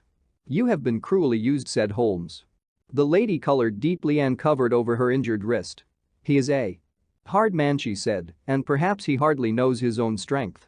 There was a long silence, during which Holmes leaned his chin upon his hands and stared into the crackling fire. This is a very deep business, he said at last. There are 1,000 details which I should desire to know before I decide upon our course of action. Yet we have not a moment to lose. If we were to come to Stoke Moran today, would it be possible for us to see over these rooms without the knowledge of your stepfather? As it happens, he spoke of coming into town today upon some most important business. It is probable that he will be away all day and that there would be nothing to disturb you. We have a housekeeper now. But she is old and foolish, and I could easily get her out of the way. Excellent. You are not averse to this trip, Watson? By no means. Then we shall both come. What are you going to do yourself? I have 1 or 2 things which I would wish to do now that I am in town. But I shall return by the 12 o'clock train, so as to be there in time for your coming. And you may expect us early in the afternoon. I have myself some small business matters to attend to. Will you not wait and breakfast? No, I must go. My heart is lightened already since I have confided my trouble to you. I shall look forward to seeing you again this afternoon. She dropped her thick black veil over her face and glided from the room. And what do you think of it all, Watson? Asked Sherlock Holmes, leaning back in his chair. It seems to me to be a most dark and sinister business. Dark enough and sinister enough. Yet if the lady is correct in saying that the flooring and walls are sound and that the door, window, and chimney are impassable, then her sister must have been undoubtedly alone when she met her mysterious end.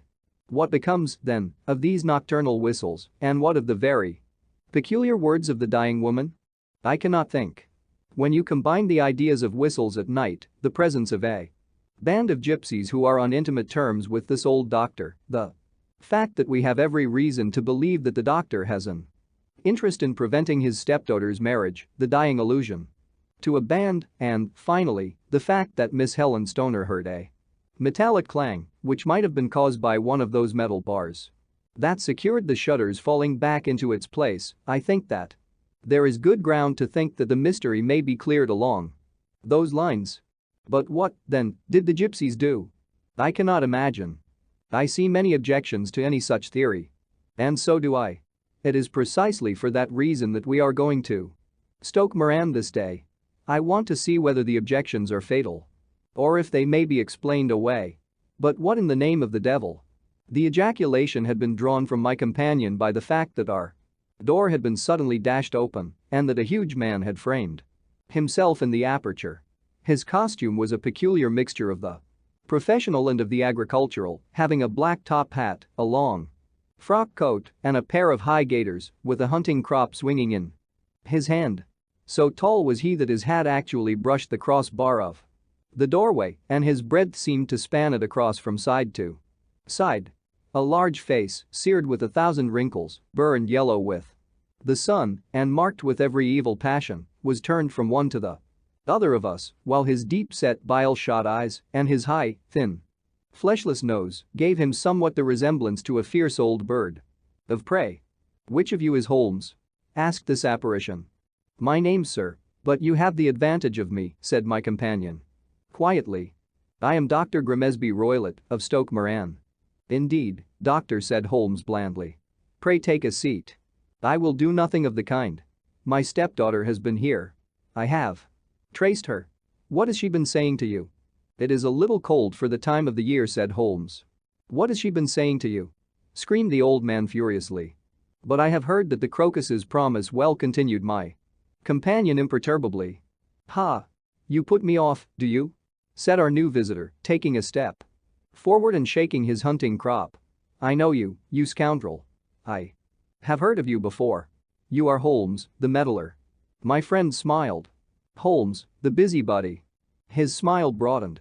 "Holmes, the Scotland Yard Jack in office." Holmes chuckled heartily. "Your conversation is most entertaining," said he. "When you go out, close the door, for there is a decided draft. I will go when I have had my say. Don't you dare to meddle with my affairs.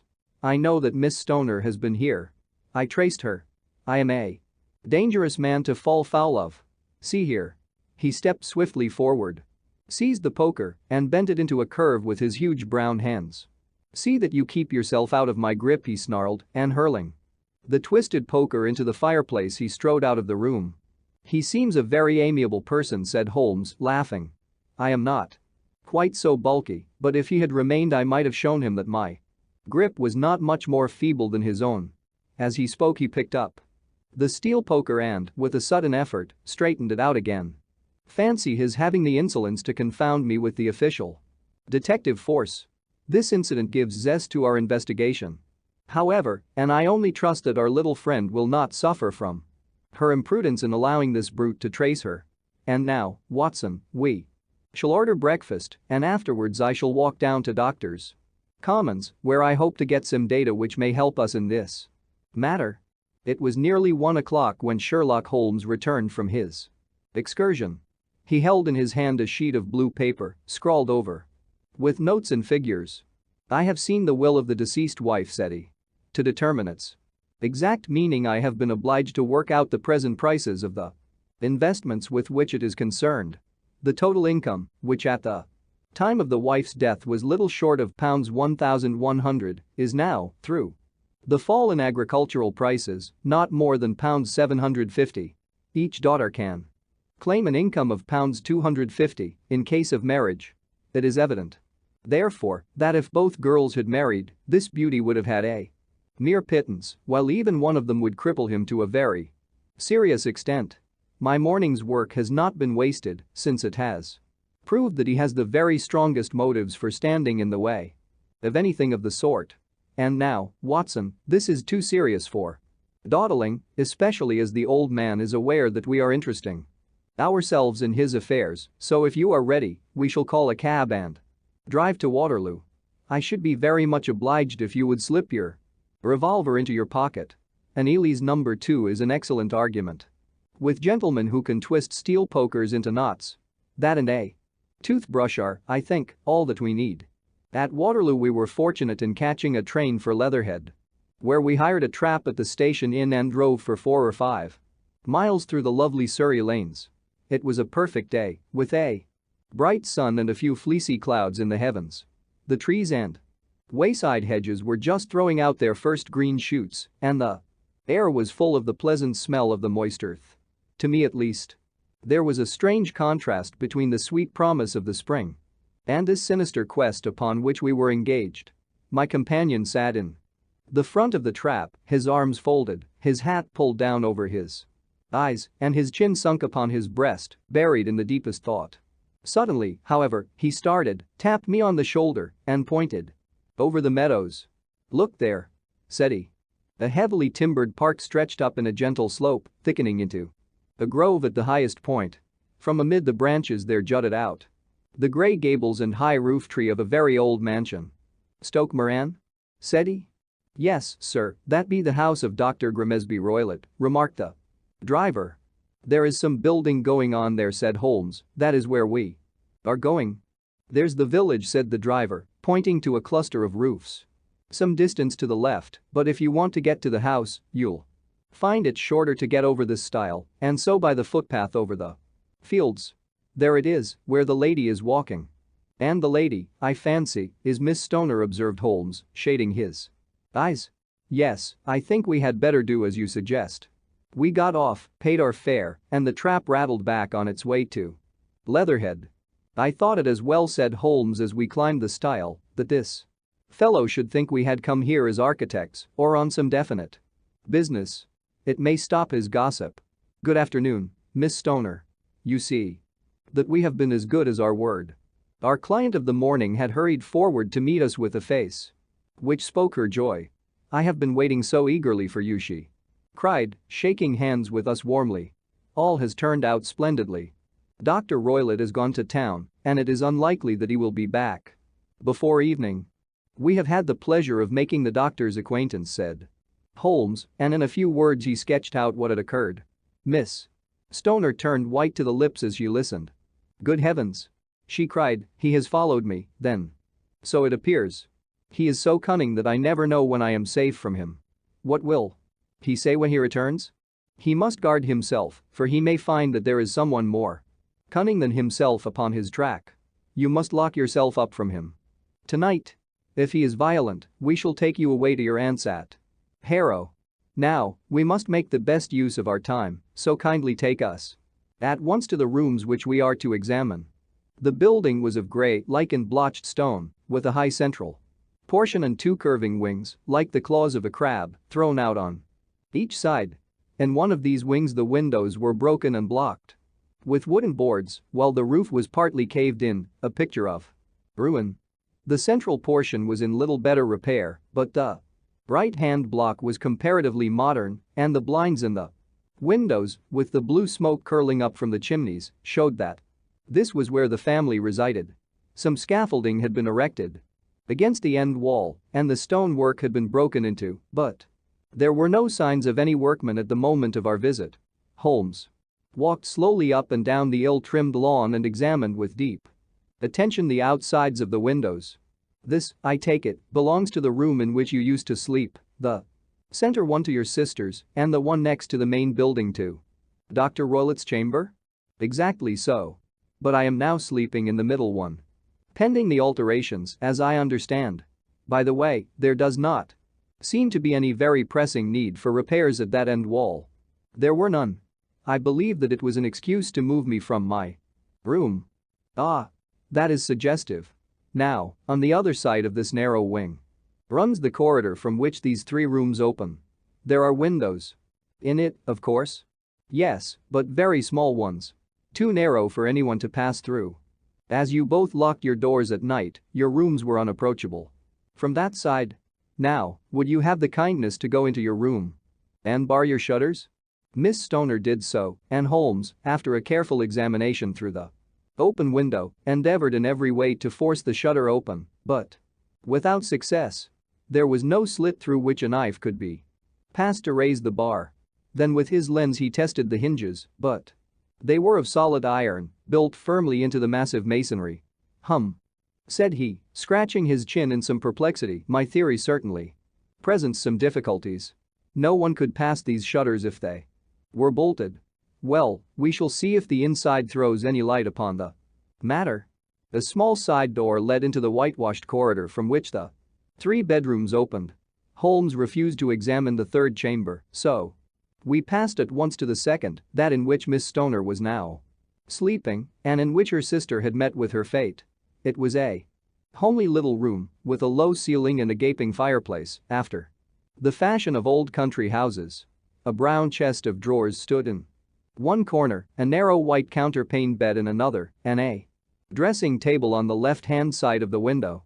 These articles, with two small wicker work chairs, made up all the furniture in the room save for a square of Wilton carpet in the center. The boards round, and the paneling of the walls were of brown, worm-eaten oak, so old and discolored that it may have dated from the original building of the house. Holmes drew one of the chairs into a corner and sat silent, while his eyes traveled round and up and down, taking in every detail of the apartment. "Where does that bell communicate with?" he asked at last, pointing to a thick bell rope which hung down beside the bed, the tassel actually lying upon the pillow. "It goes to the housekeeper's room." "It looks newer than the other things?" "Yes, it was only put there a couple of years ago." "Your sister asked for it, I suppose?" "No, I never heard of her using it. We used always to get what we wanted for ourselves." "Indeed, it seemed unnecessary to put so nice a bell pull there. You will excuse me for a few minutes while I satisfy myself as to this floor." He threw himself down upon his face with his lens in his hand and crawled swiftly backward and forward, examining minutely the cracks between the boards. Then he did the same with the woodwork with which the chamber was paneled. Finally he walked over to the bed and spent some time in staring at it and in running his eye up and down the wall. Finally he took the bell rope in his hand and gave it a brisk tug. "Why, it's a dummy," said he. "Won't it ring?" "No, it is not even attached to a wire. This is very interesting. You can see now that it is fastened to a hook just above where the little opening for the ventilator is. How very absurd. I never noticed that before." "Very strange," muttered Holmes, pulling at the rope. "There are one or two very singular points about this room. For example, what a fool a builder must be to open a ventilator into another room when, with the same trouble, he might have communicated with the outside air." "That is also quite modern," said the lady. "Done about the same time as the bell rope?" remarked Holmes. "Yes, there were several little changes carried out about that time. They seem to have been of a most interesting character. Dummy bell ropes and ventilators which do not ventilate. With your permission, Miss Stoner, we shall now carry our researches into the inner apartment." Dr. Grimesby Roylett's chamber was larger than that of his stepdaughter, but was as plainly furnished. A camp bed, a small wooden shelf full of books, mostly of a technical character, an armchair beside the bed, a plain wooden chair against a wall, a round table, and a large iron safe were the principal things which met the eye. Holmes walked slowly round and examined each and all of them with the keenest interest. "What's in here?" he asked, tapping the safe. "My stepfather's business papers." "Oh. You have seen inside, then?" "Only once, some years ago. I remember that it was full of papers." "There isn't a cat in it, for example?" "No." "What a strange idea." "Well, look at this." He took up a small saucer of milk which stood on the top of it. "No, we don't keep a cat. But there is a cheetah and a baboon." "Ah, yes, of course. Well, a cheetah is just a big cat, and yet a saucer of milk does not go very far in satisfying its wants, I dare say. There is one point which I should wish to determine." He squatted down in front of the wooden chair and examined the seat of it with the greatest attention. "Thank you. That is quite settled," said he, rising and putting his lens in his pocket. "Hullo. Here is something interesting." The object which had caught his eye was a small dog lash hung on one corner of the bed. The lash, however, was curled upon itself and tied so as to make a loop of whipcord. "What do you make of that, Watson?" "It's a common enough lash. But I don't know why it should be tied." "That is not quite so common, is it?" "Ah, me. It's a wicked world, and when a clever man turns his brains to crime, it is the worst of all. I think that I have seen enough now, Miss Stoner, and with your permission we shall walk out upon the lawn." I had never seen my friend's face so grim or his brow so dark as it was when we turned from the scene of this investigation. We had walked several times up and down the lawn, neither Miss Stoner nor myself liking to break in upon his thoughts before he aroused himself from his reverie. "It is very essential, Miss Stoner," said he, "that you should absolutely follow my advice in every respect." "I shall most certainly do so. The matter is too serious for any hesitation. Your life may depend upon your compliance. I assure you that I am in your hands." In the first place, both my friend and I must spend the night in your room. Both Miss Stoner and I gazed at him in astonishment. Yes, it must be so. Let me explain. I believe that is the village inn over there? Yes, that is the Crown. Very good. Your windows would be visible from there? Certainly. You must confine yourself to your room on pretense of a headache. When your stepfather comes back. Then when you hear him retire for the night, you must open the shutters of your window, undo the hasp, put your lamp there as a signal to us, and then withdraw quietly with everything which you are likely to want into the room which you used to occupy. I have no doubt that, in spite of the repairs, you could manage there for one night. Oh, yes, easily. The rest you will leave in our hands. But what will you do? We shall spend the night in your room, and we shall investigate the cause of this noise which has disturbed you. I believe, Mr. Holmes, that you have already made up your mind, said Miss Stoner, laying her hand upon my companion's sleeve. Perhaps I have. Then, for pity's sake, tell me what was the cause of my sister's death. I should prefer to have clearer proofs before I speak. You can at least tell me whether my own thought is correct, and if she died from some sudden fright. No, I do not think so. I think that there was probably some more tangible cause. And now, Miss Stoner, we must leave you for if drive Roylott returned and saw us our journey would be in vain. Goodbye, and be brave, for if you will do what I have told you, you may rest assured that we shall soon drive away the dangers that threaten you. Sherlock Holmes and I had no difficulty in engaging a bedroom and sitting room at the Crown Inn. They were on the upper floor, and from our window we could command a view of the avenue gate and of the inhabited wing of Stoke Moran Manor House. At dusk we saw Dr. Grimesby Roylott drive past, his huge form looming up beside the little figure of the lad who drove him. The boy had some slight difficulty in undoing the heavy iron gates, and we heard the hoarse roar of the doctor's voice and saw the fury with which he shook his clenched fists at him. The trap drove on, and a few minutes later we saw a sudden light spring up among the trees as the lamp was lit in one of the sitting rooms. Do you know, Watson, said Holmes as we sat together in the gathering darkness, I have really some scruples as to taking you tonight. There is a distinct element of danger. Can I be of assistance? Your presence might be invaluable. Then I shall certainly come. It is very kind of you. You speak of danger. You have evidently seen more in these rooms than was visible to me. No, but I fancy that I may have deduced a little more. I imagine that you saw all that I did.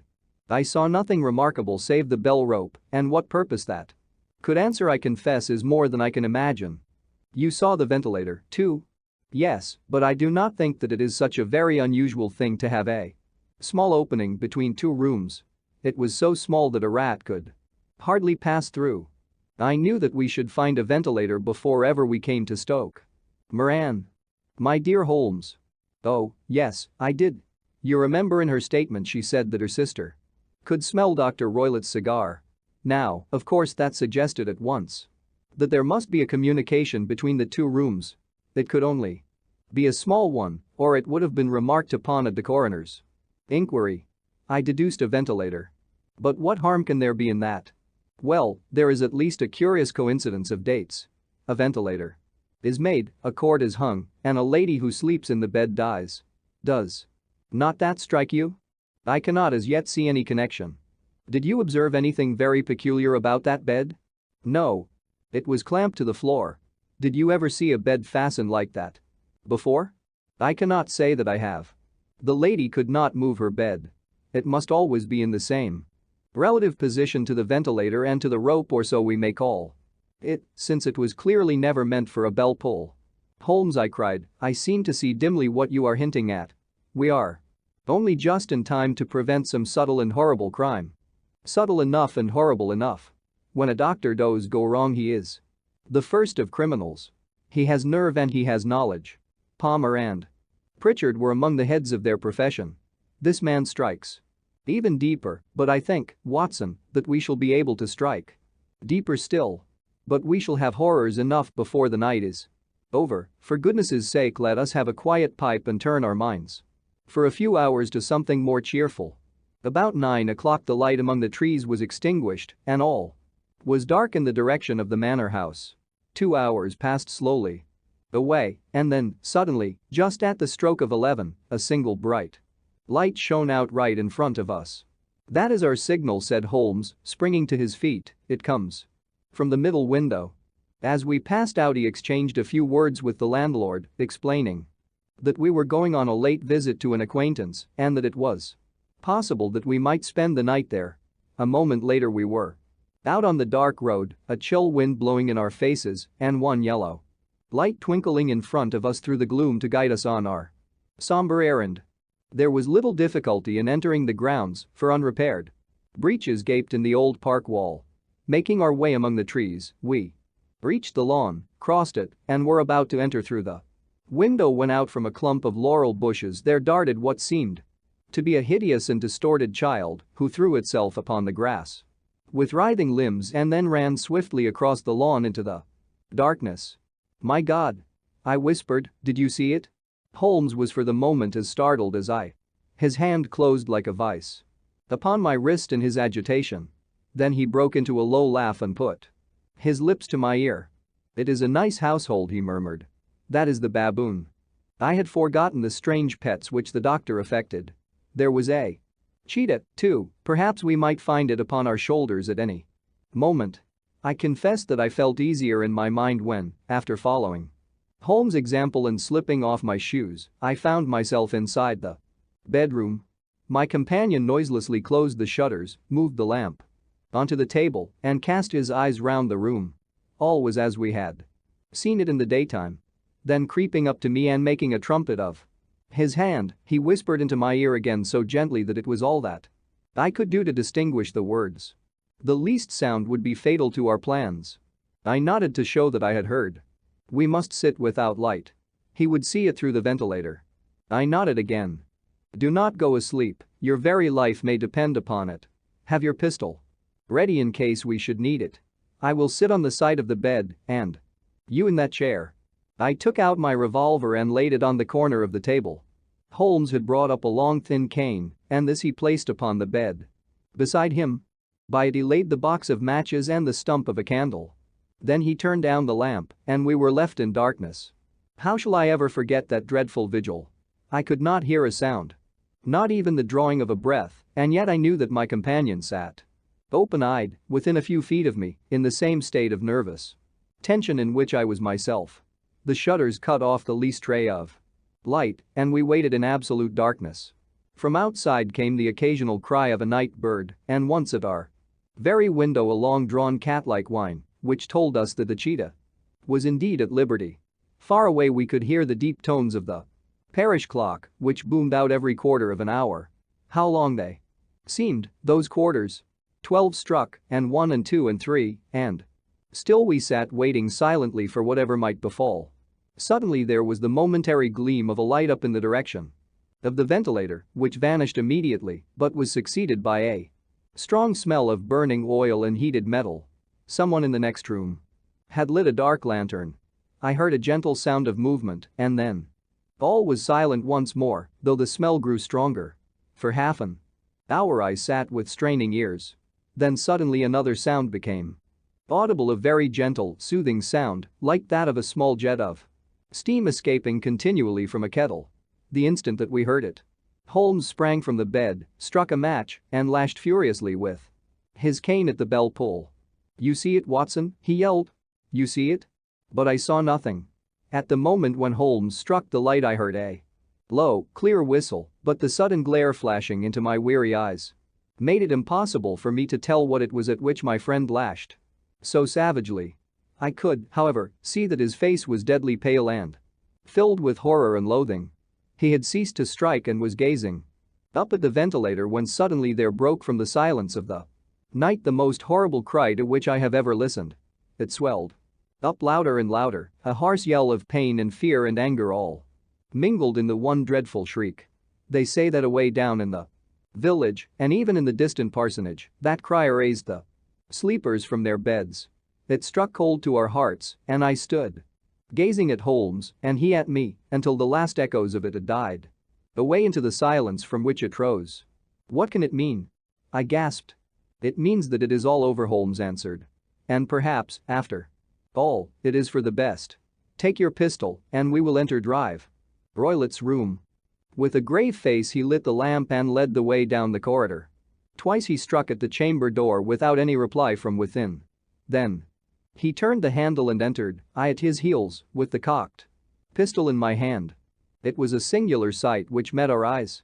On the table stood a dark lantern with the shutter half open, throwing a brilliant beam of light upon the iron safe, the door of which was ajar.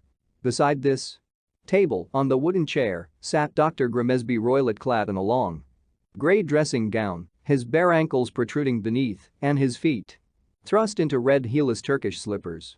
Across his lap lay the short stock with the long lash which we had noticed during the day. His chin was cocked upward, and his eyes were fixed in a dreadful, rigid stare at the corner of the ceiling.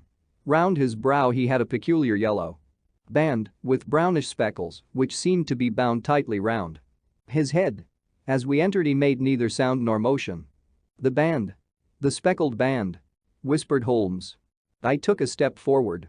In an instant his strange headgear began to move, and there reared itself from among his hair the squat, diamond-shaped head and puffed neck of a loathsome serpent. "It is a swamp adder," cried Holmes, "the deadliest snake in India. He has died within 10 seconds of being bitten. Violence does, in truth, recoil upon the violent, and the schemer falls into the pit which he digs for another. Let us thrust this creature back into its den, and we can then remove Miss Stoner to some place of shelter and let the county police know what has happened."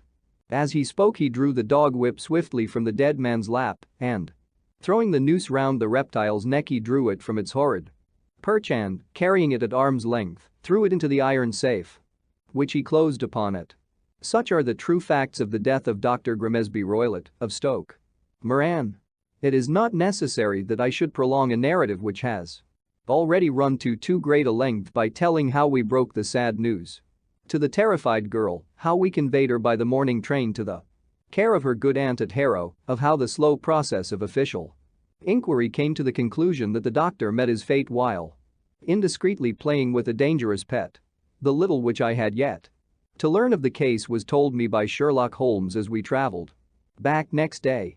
I had, said he, come to an entirely erroneous conclusion which shows, my dear Watson, how dangerous it always is to reason from insufficient data.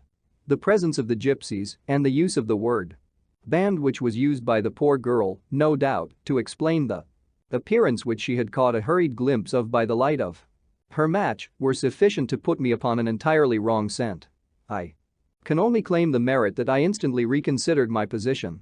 When, however, it became clear to me that whatever danger threatened an occupant of the room could not come either from the window or the door, my attention was speedily drawn, as I have already remarked to you, to this ventilator and to the bell rope which hung down to the bed. The discovery that this was a dummy and that the bed was clamped to the floor instantly gave rise to the suspicion that the rope was there as a bridge for something passing through the hole and coming to the bed.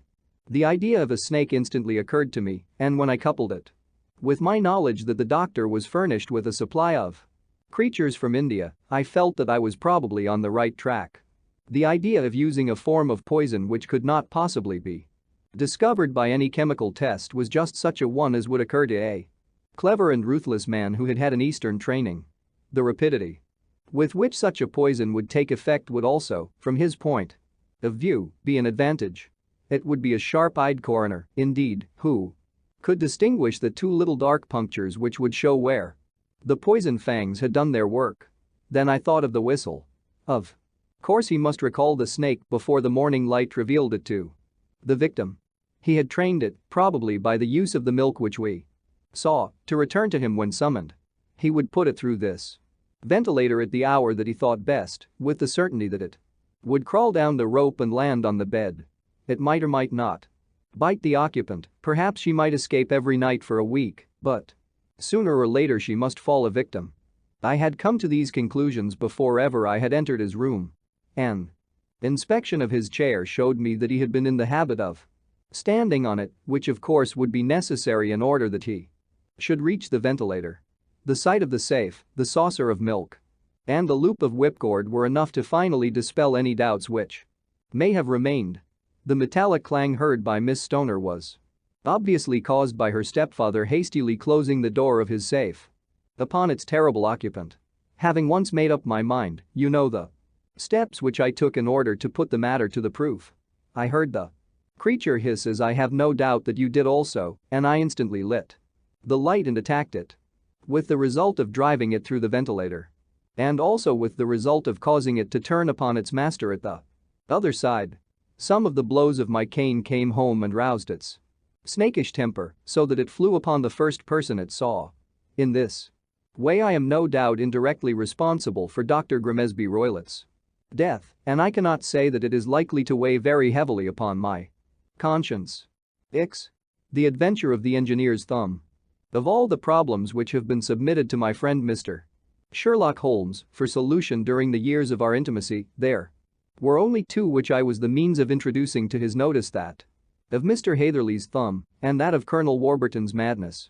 Of these the latter may have afforded a finer field for an acute and original observer, but the other was so strange in its inception and so dramatic in its details that it may be the more worthy of being placed upon record, even if it gave my friend fewer openings for those deductive methods of reasoning by which he achieved such remarkable results. The story has, I believe, been told more than once in the newspapers, but, like all such narratives, its effect is much less striking when set forth en bloc in a single half-column of print than when the facts slowly evolve before your own eyes and the mystery clears gradually away as each new discovery furnishes a step which leads on to the complete truth. At the time the circumstances made a deep impression upon me, and the lapse of 2 years has hardly served to weaken the effect. It was in the summer of '89, not long after my marriage, that the events occurred which I am now about to summarize. I had returned to civil practice and had finally abandoned Holmes in his Baker Street rooms, although I continually visited him and occasionally even persuaded him to forego his Bohemian habits so far as to come and visit us. My practice had steadily increased, and as I happened to live at no very great distance from Paddington Station, I got a few patients from among the officials. One of these, whom I had cured of a painful and lingering disease, was never weary of advertising my virtues and of endeavoring to send me on every sufferer over whom he might have any influence. One morning, at a little before 7 o'clock, I was awakened by the maid tapping at the door to announce that 2 men had come from Paddington and were waiting in the consulting room. I dressed hurriedly, for I knew by experience that railway cases were seldom trivial, and hastened downstairs. As I descended, my old ally, the guard, came out of the room and closed the door tightly behind him. "I've got him here," he whispered, jerking his thumb over his shoulder. "He's all right." "What is it, then?" I asked, for his manner suggested that it was some strange creature which he had caged up in my room. "It's a new patient," he whispered. "I thought I'd bring him round myself, then he couldn't slip away. There he is, all safe and sound. I must go now, doctor, I have my duties, just the same as you." And off he went, this trusty tout, without even giving me time to thank him. I entered my consulting room and found a gentleman seated by the table. He was quietly dressed in a suit of heather tweed with a soft cloth cap, which he had laid down upon my books. Round one of his hands he had a handkerchief wrapped, which was mottled all over with bloodstains. He was young, not more than 25, I should say, with a strong, masculine face, but he was exceedingly pale and gave me the impression of a man who was suffering from some strong agitation, which it took all his strength of mind to control. "I am sorry to knock you up so early, doctor," said he, "but I have had a very serious accident during the night. I came in by train this morning, and on inquiring at Paddington as to where I might find a doctor, a worthy fellow very kindly escorted me here. I gave the maid a card, but I see that she has left it upon the side table." I took it up and glanced at it. "Mr. Victor Hatherley, hydraulic engineer, 16A, Victoria Street, 3rd floor." That was the name, style, and abode of my morning visitor. "I regret that I have kept you waiting," said I, sitting down in my library chair. "You are fresh from a night journey, I understand, which is in itself a monotonous occupation." "Oh, my night could not be called monotonous," said he, and laughed. He laughed very heartily, with a high, ringing note, leaning back in his chair and shaking his sides. All my medical instincts rose up against that laugh. "Stop it!" I cried, "pull yourself together." And I poured out some water from a carafe. It was useless, however. He was often one of those hysterical outbursts which come upon a strong nature when some great crisis is over and gone. Presently he came to himself once more, very weary and pale looking. "I have been making a fool of myself," he gasped. "Not at all. Drink this." I dashed some brandy into the water, and the color began to come back to his bloodless cheeks. "That's better," said he. "And now, doctor, perhaps you would kindly attend to my thumb, or rather to the place where my thumb used to be." He unwound the handkerchief and held out his hand. It gave even my hardened nerves a shudder to look at it. There were 4 protruding fingers and a horrid red, spongy surface where the thumb should have been. It had been hacked or torn right out from the roots. "Good heavens!" I cried, "this is a terrible injury. It must have bled considerably." "Yes, it did. I fainted when it was done, and I think that I must have been senseless for a long time. When I came to, I found that it was still bleeding, so I tied one end of my handkerchief very tightly round the wrist and braced it up with a twig." "Excellent. You should have been a surgeon. It is a question of hydraulics, you see, and came within my own province."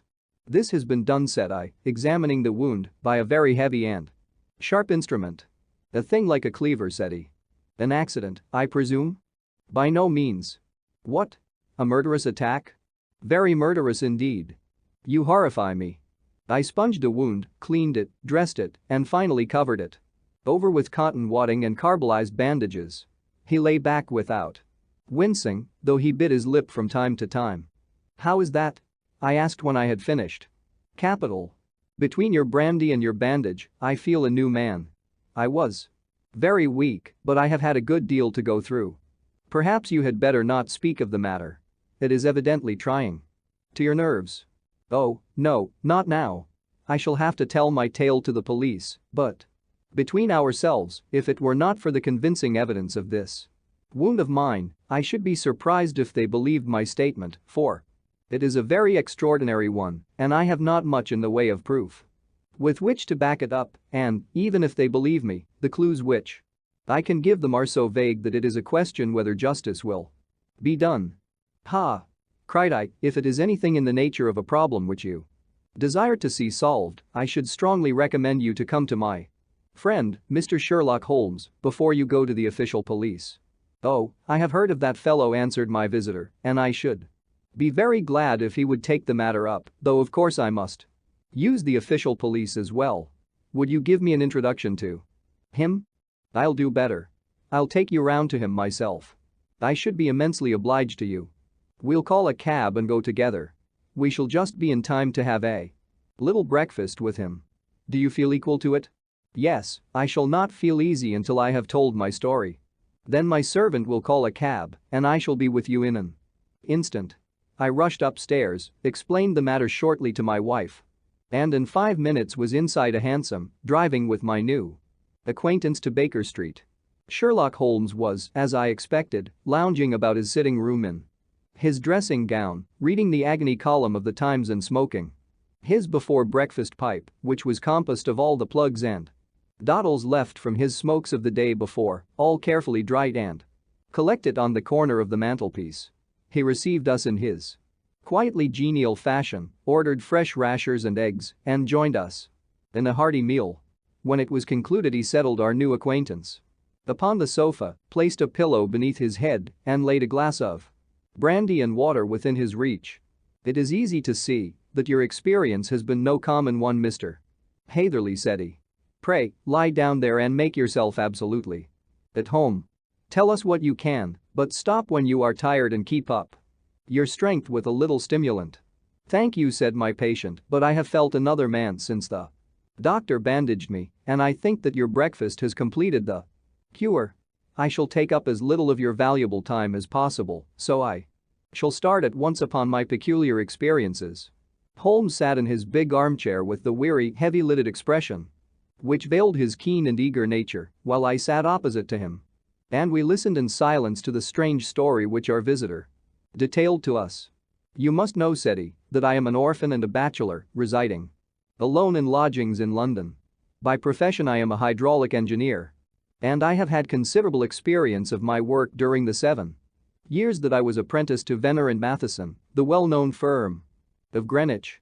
2 years ago, having served my time and having also come into a fair sum of money through my poor father's death, I determined to start in business for myself and took professional chambers in Victoria Street.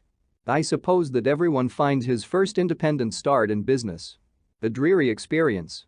To me it has been exceptionally so.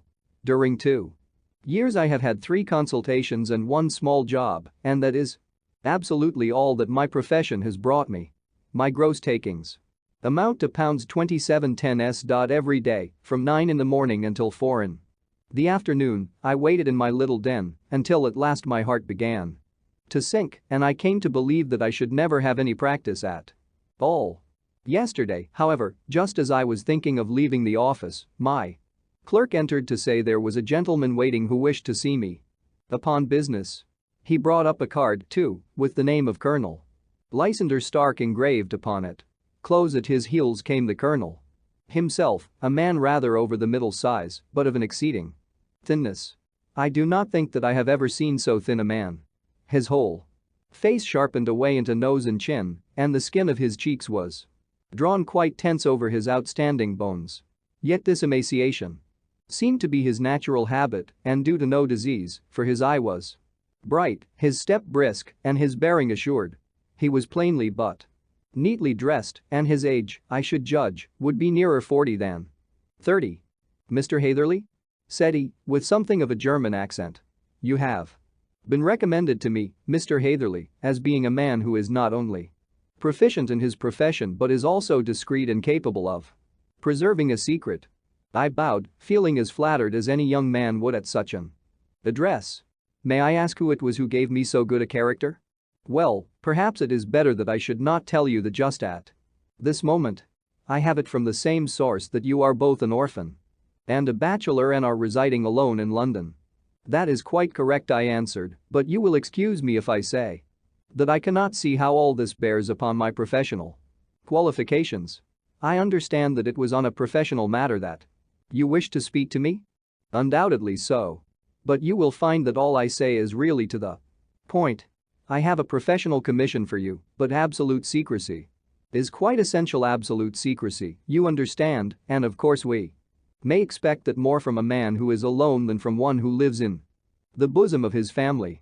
"If I promise to keep a secret," said I, "you may absolutely depend upon my doing so." He looked very hard at me as I spoke, and it seemed to me that I had never seen so suspicious and questioning an eye. "Do you promise, then?" said he at last. "Yes, I promise." Absolute and complete silence before, during, and after.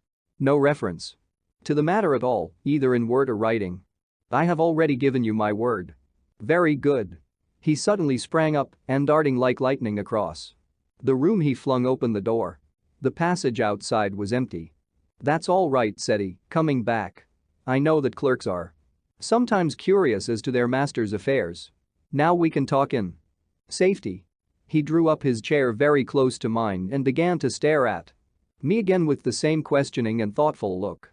A feeling of repulsion and of something akin to fear had begun to rise within me at the strange antics of this fleshless man.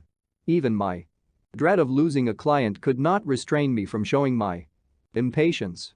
"I beg that you will state your business, sir," said I. "My time is of value." Heaven forgive me for that last sentence, but the words came to my lips. "How would 50 guineas for a night's work suit you?" he asked. "Most admirably." "I say a night's work, but an hour's would be nearer the mark. I simply want your opinion about a hydraulic stamping machine which has got out of gear. If you show us what is wrong we shall soon set it right ourselves. What do you think of such a commission as that? The work appears to be light and the pay munificent." "Precisely so. We shall want you to come tonight by the last train." "Where to?" "To Ayford, in Berkshire. It is a little place near the borders of Oxfordshire and within 7 miles of Reading. There is a train from Paddington which would bring you there at about 11:15. Very good. I shall come down in a carriage to meet you. There is a drive, then? Yes, our little place is quite out in the country. It is a good 7 miles from Ayford station. Then we can hardly get there before midnight.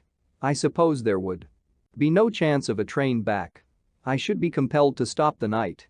Yes, we could easily give you a shakedown. That is very awkward. Could I not come at some more convenient hour? We have judged it best that you should come late.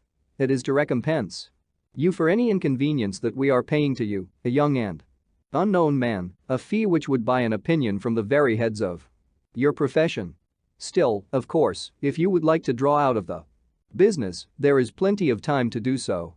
I thought of the 50 guineas and of how very useful they would be to me.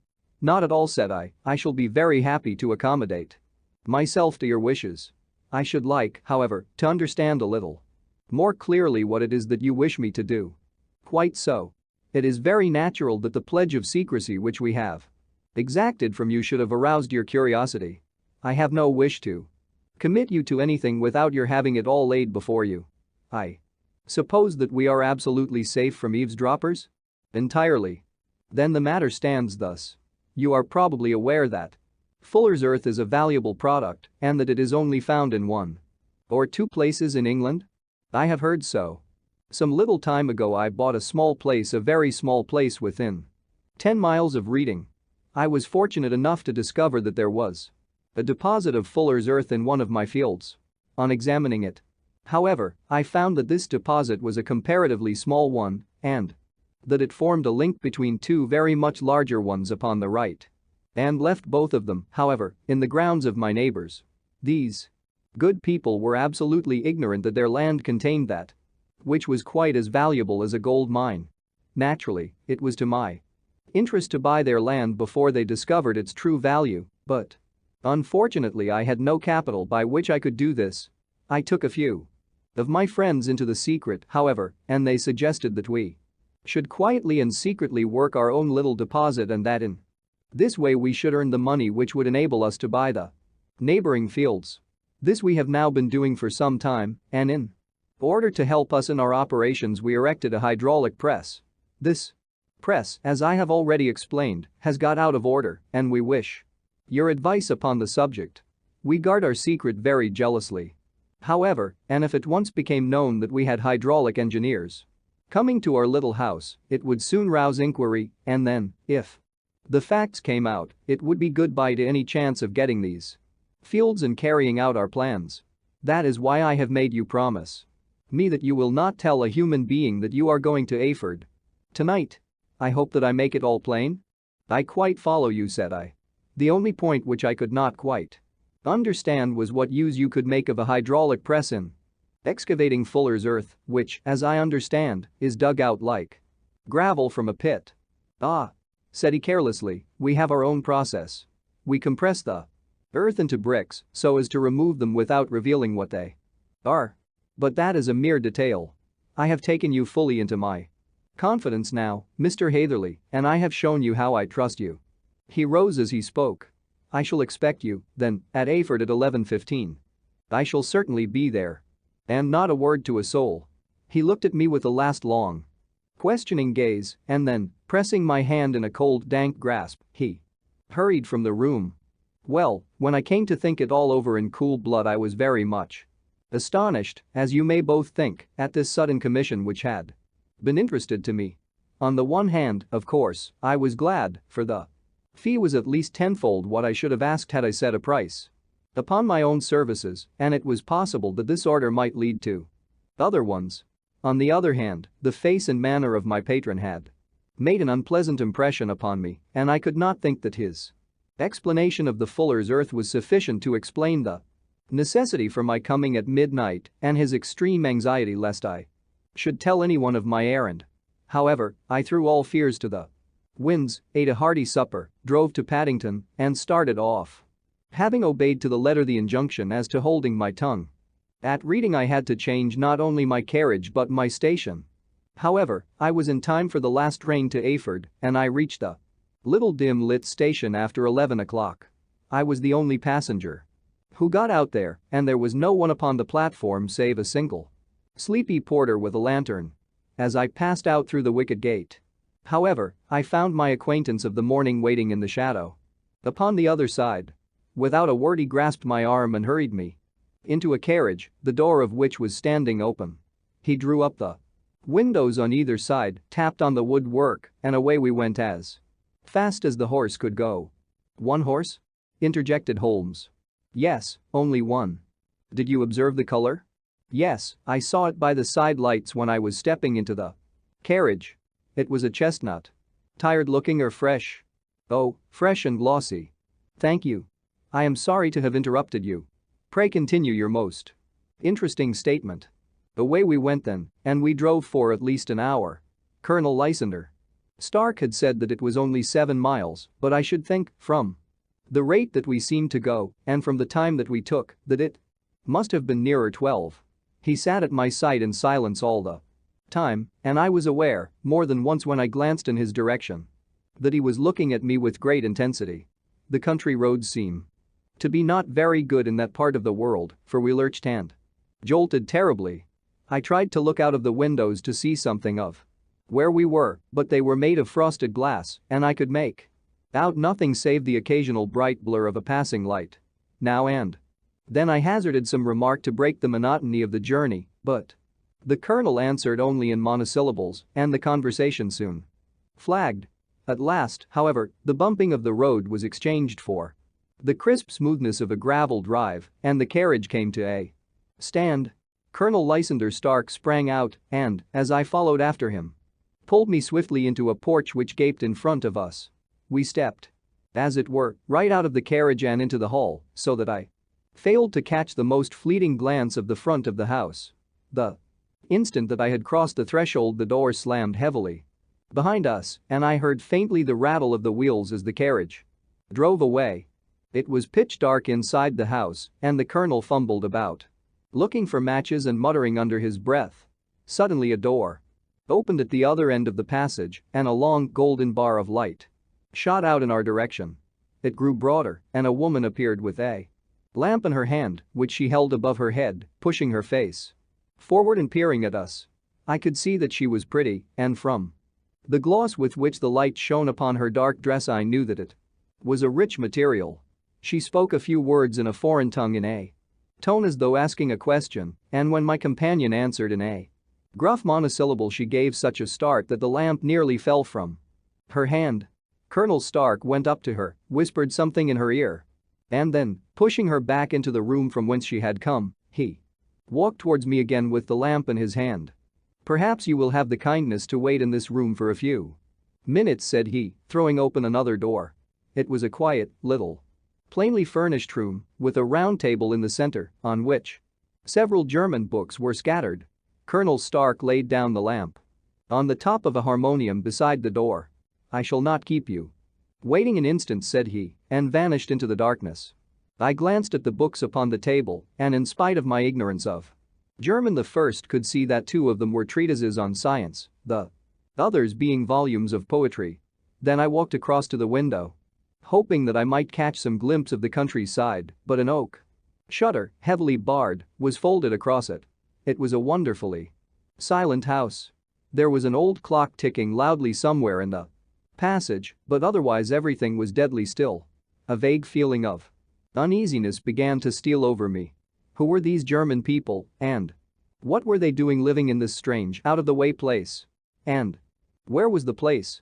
I was 10 miles or so from Ayford, that was all I knew, but whether north, south, east, or west I had no idea. For that matter, Reading, and possibly other large towns, were within that radius, so the place might not be so secluded, after all. Yet it was quite certain, from the absolute stillness, that we were in the country. I paced up and down the room, humming a tune under my breath, to keep up my spirits and feeling that I was thoroughly earning my 50-guinea fee.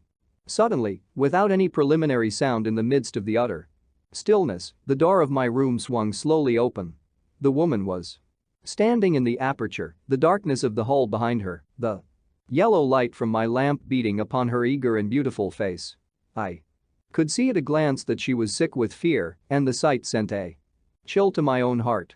She held up one shaking finger to warn me to be silent, and she shot a few whispered words of broken English at me, her eyes glancing back, like those of a frightened horse, into the gloom behind her. "I would go," said she, trying hard, as it seemed to me, to speak calmly. "I would go. I should not stay here. There is no good for you to do." "But, madam," said I have not yet done what I came for. I cannot possibly leave until I have seen the machine." "It is not worth your while to wait," she went on. "You can pass through the door, no one hinders." And then, seeing that I smiled and shook my head, she suddenly threw aside her constraint and made a step forward, with her hands wrung together. "For the love of heaven," she whispered, "get away from here before it is too late." But I am somewhat headstrong by nature and the more ready to engage in an affair when there is some obstacle in the way. I thought of my 50-guinea fee, of my wearisome journey, and of the unpleasant night which seemed to be before me. Was it all to go for nothing? Why should I slink away without having carried out my commission and without the payment which was my due? This woman might, for all I knew, be a monomaniac with a stout bearing, therefore, though her manner had shaken me more than I cared to confess, I still shook my head and declared my intention of remaining where I was. She was about to renew her entreaties when a door slammed overhead and the sound of several footsteps was heard upon the stairs. She listened for an instant, threw up her hands with a despairing gesture, and vanished as suddenly and as noiselessly as she had come. The newcomers were Colonel Lysander Stark and a short thick man with a chinchilla beard growing out of the creases of his double chin, who was introduced to me as Mr. Ferguson. "This is my secretary and manager," said the colonel. "By the way, I was under the impression that I left this door shut just now. I fear that you have felt the draft." "On the contrary," said I opened the door myself because I felt the room to be a little close." He shot one of his suspicious looks at me. "Perhaps we had better proceed to business, then," said he. "Mr. Ferguson and I will take you up to see the machine. I had better put my hat on, I suppose." "Oh, no, it is in the house." "What, you dig fuller's earth in the house?" "No, no. This is only where we compress it. But never mind that. All we wish you to do is to examine the machine and to let us know what is wrong with it." We went upstairs together, the colonel first with the lamp, the fat manager and I behind him. It was a labyrinth of an old house, with corridors, passages, narrow winding staircases, and little low doors, the thresholds of which were hollowed out by the generations who had crossed them.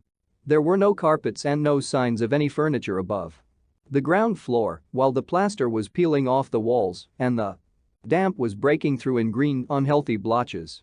I tried to put on as unconcerned an air as possible, but I had not forgotten the warnings of the lady, even though I disregarded them, and I kept a keen eye upon my two companions. Ferguson appeared to be a morose and silent man, but I could see from the little that he said that he was at least a fellow countryman. Colonel Lysander Stark stopped at last before a low door, which he unlocked. Within was a small, square room in which the three of us could hardly get at one time. Ferguson remained outside, and the colonel ushered me in. "We are now," said he, "actually within the hydraulic press, and it would be a particularly unpleasant thing for us if anyone were to turn it on. The ceiling of this small chamber is really the end of the descending piston, and it comes down with the force of many tons upon this metal floor. There are small lateral columns of water outside which receive the force and which transmit and multiply it in the manner which is familiar to you. The machine goes readily enough, but there is some stiffness in the working of it, and it has lost a little of its force. Perhaps you will have the goodness to look it over and to show us how we can set it right." I took the lamp from him and I examined the machine very thoroughly. It was indeed a gigantic one and capable of exercising enormous pressure. When I passed outside, however, and pressed down the levers which controlled it, I knew at once by the whooshing sound that there was a slight leakage which allowed a regurgitation of water through one of the side cylinders. An examination showed that one of the India rubber bands which was round the head of a driving rod had shrunk so as not quite to fill the socket along which it worked. This was clearly the cause of the loss of power, and I pointed it out to my companions who followed my remarks very carefully and asked several practical questions as to how they should proceed to set it right. When I had made it clear to them, I returned to the main chamber of the machine and took a good look at it to satisfy my own curiosity. It was obvious at a glance that the story of the Fuller's Earth was the merest fabrication, for it would be absurd to suppose that so powerful an engine could be designed for so inadequate a purpose. The walls were of wood, but the floor consisted of a large iron trough, and when I came to examine it I could see a crust of metallic deposit all over it. I had stooped and was scraping at this to see exactly what it was when I heard a muttered exclamation in German and saw the cadaverous face of the colonel looking down at me. "What are you doing there?" he asked. I felt angry at having been tricked by so elaborate a story as that which he had told me. "I was admiring your Fuller's Earth," said I. "I think that I should be better able to advise you as to your machine if I knew what the exact purpose was for which it was used." The instant that I uttered the words I regretted the rashness of my speech. His face set hard and a baleful light sprang up in his gray eyes. "Very well," said he, "you shall know all about the machine." He took a step backward, slammed the little door, and turned the key in the lock. I rushed towards it and pulled at the handle, but it was quite secure and did not give in the least to my kicks and shoves. "Hullo!" I yelled. "Hullo! Colonel! Let me out!" And then suddenly in the silence I heard a sound which sent my heart into my mouth. It was the clank of the levers and the swish of the leaking cylinder. He had set the engine at work. The lamp still stood upon the floor where I had placed it when examining the trough.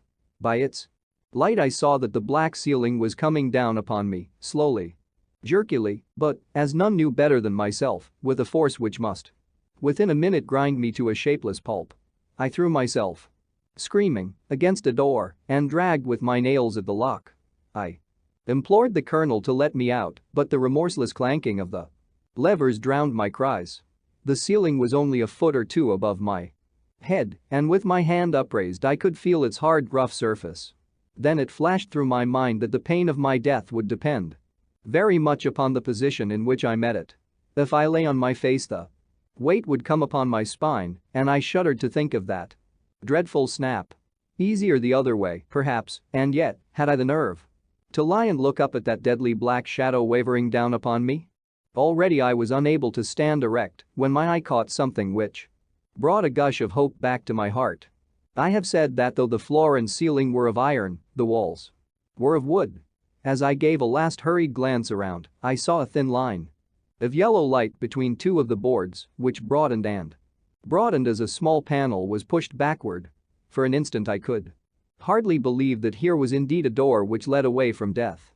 The next instant I threw myself through and lay half fainting upon the other side. The panel had closed again behind me, but the crash of the lamp and a few moments afterwards the clang of the two slabs of metal told me how narrow had been my escape. I was recalled to myself by a frantic plucking at my wrist, and I found myself lying upon the stone floor of a narrow corridor while a woman bent over me and tugged at me with her left hand while she held a candle in her right. It was the same good friend whose warning I had so foolishly rejected. "Come. Come," she cried breathlessly. "They will be here in a moment. They will see that you are not there. Oh, do not waste the so precious time, but come." This time, at least, I did not scorn her advice. I staggered to my feet and ran with her along the corridor and down a winding stair. The latter led to another broad passage, and just as we reached it we heard the sound of running feet and the shouting of two voices, one answering the other from the floor on which we were and from the one beneath. My guide stopped and looked about her like one who is at her wit's end. Then she threw open a door which led into a bedroom through the window of which the moon was shining brightly. "It is your only chance," said she. "It is high, but it may be that you can jump it." As she spoke a light sprang into view at the further end of the passage, and I saw the lean figure of Colonel Lysander Stark rushing forward with a lantern in one hand and a weapon like a butcher's cleaver in the other. I rushed across the bedroom, flung open the window, and looked out. How quiet and sweet and wholesome the garden looked in the moonlight, and it could not be more than 30 feet down. I clambered out upon the sill, but I hesitated to jump until I should have heard what passed between my savior and the ruffian who pursued me. If she were ill-used, then at any risks I was determined to go back to her assistance. The thought had hardly flashed through my mind before he was at the door, pushing his way past her, but she threw her arms round him and tried to hold him back. "Fritz! Fritz!" she cried in English, "remember your promise after the last time? You said it should not be again. He will be silent. Oh, he will be silent. You are mad, Elise," he shouted, struggling to break away from her. "You will be the ruin of us. He has seen too much. Let me pass, I say." He dashed her to one side and, rushing to the window, cut at me with his heavy weapon. I had let myself go and was hanging by the hands to the sill when his blow fell. I was conscious of a dull pain, my grip loosened, and I fell into the garden below.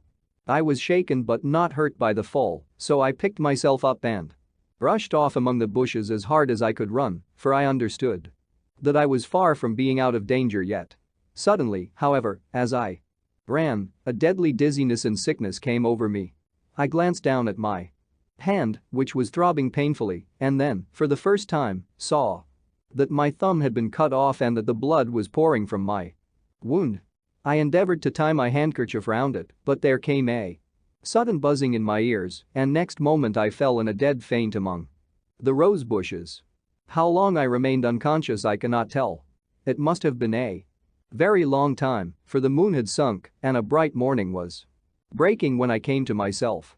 My clothes were all sodden with dew. And my coat sleeve was drenched with blood from my wounded thumb. The smarting of it recalled in an instant all the particulars of my night's adventure, and I sprang to my feet with the feeling that I might hardly yet be safe from my pursuers.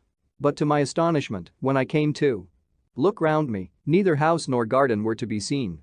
I had been lying in an angle of the hedge close by the highroad, and just a little lower down was a long building, which proved, upon my approaching it, to be the very station at which I had arrived upon the previous night.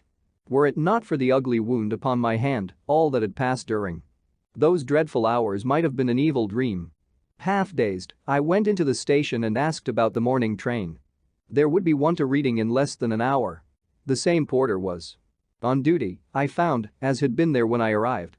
I inquired of him whether he had ever heard of Colonel Lysander Stark. The name was strange to him.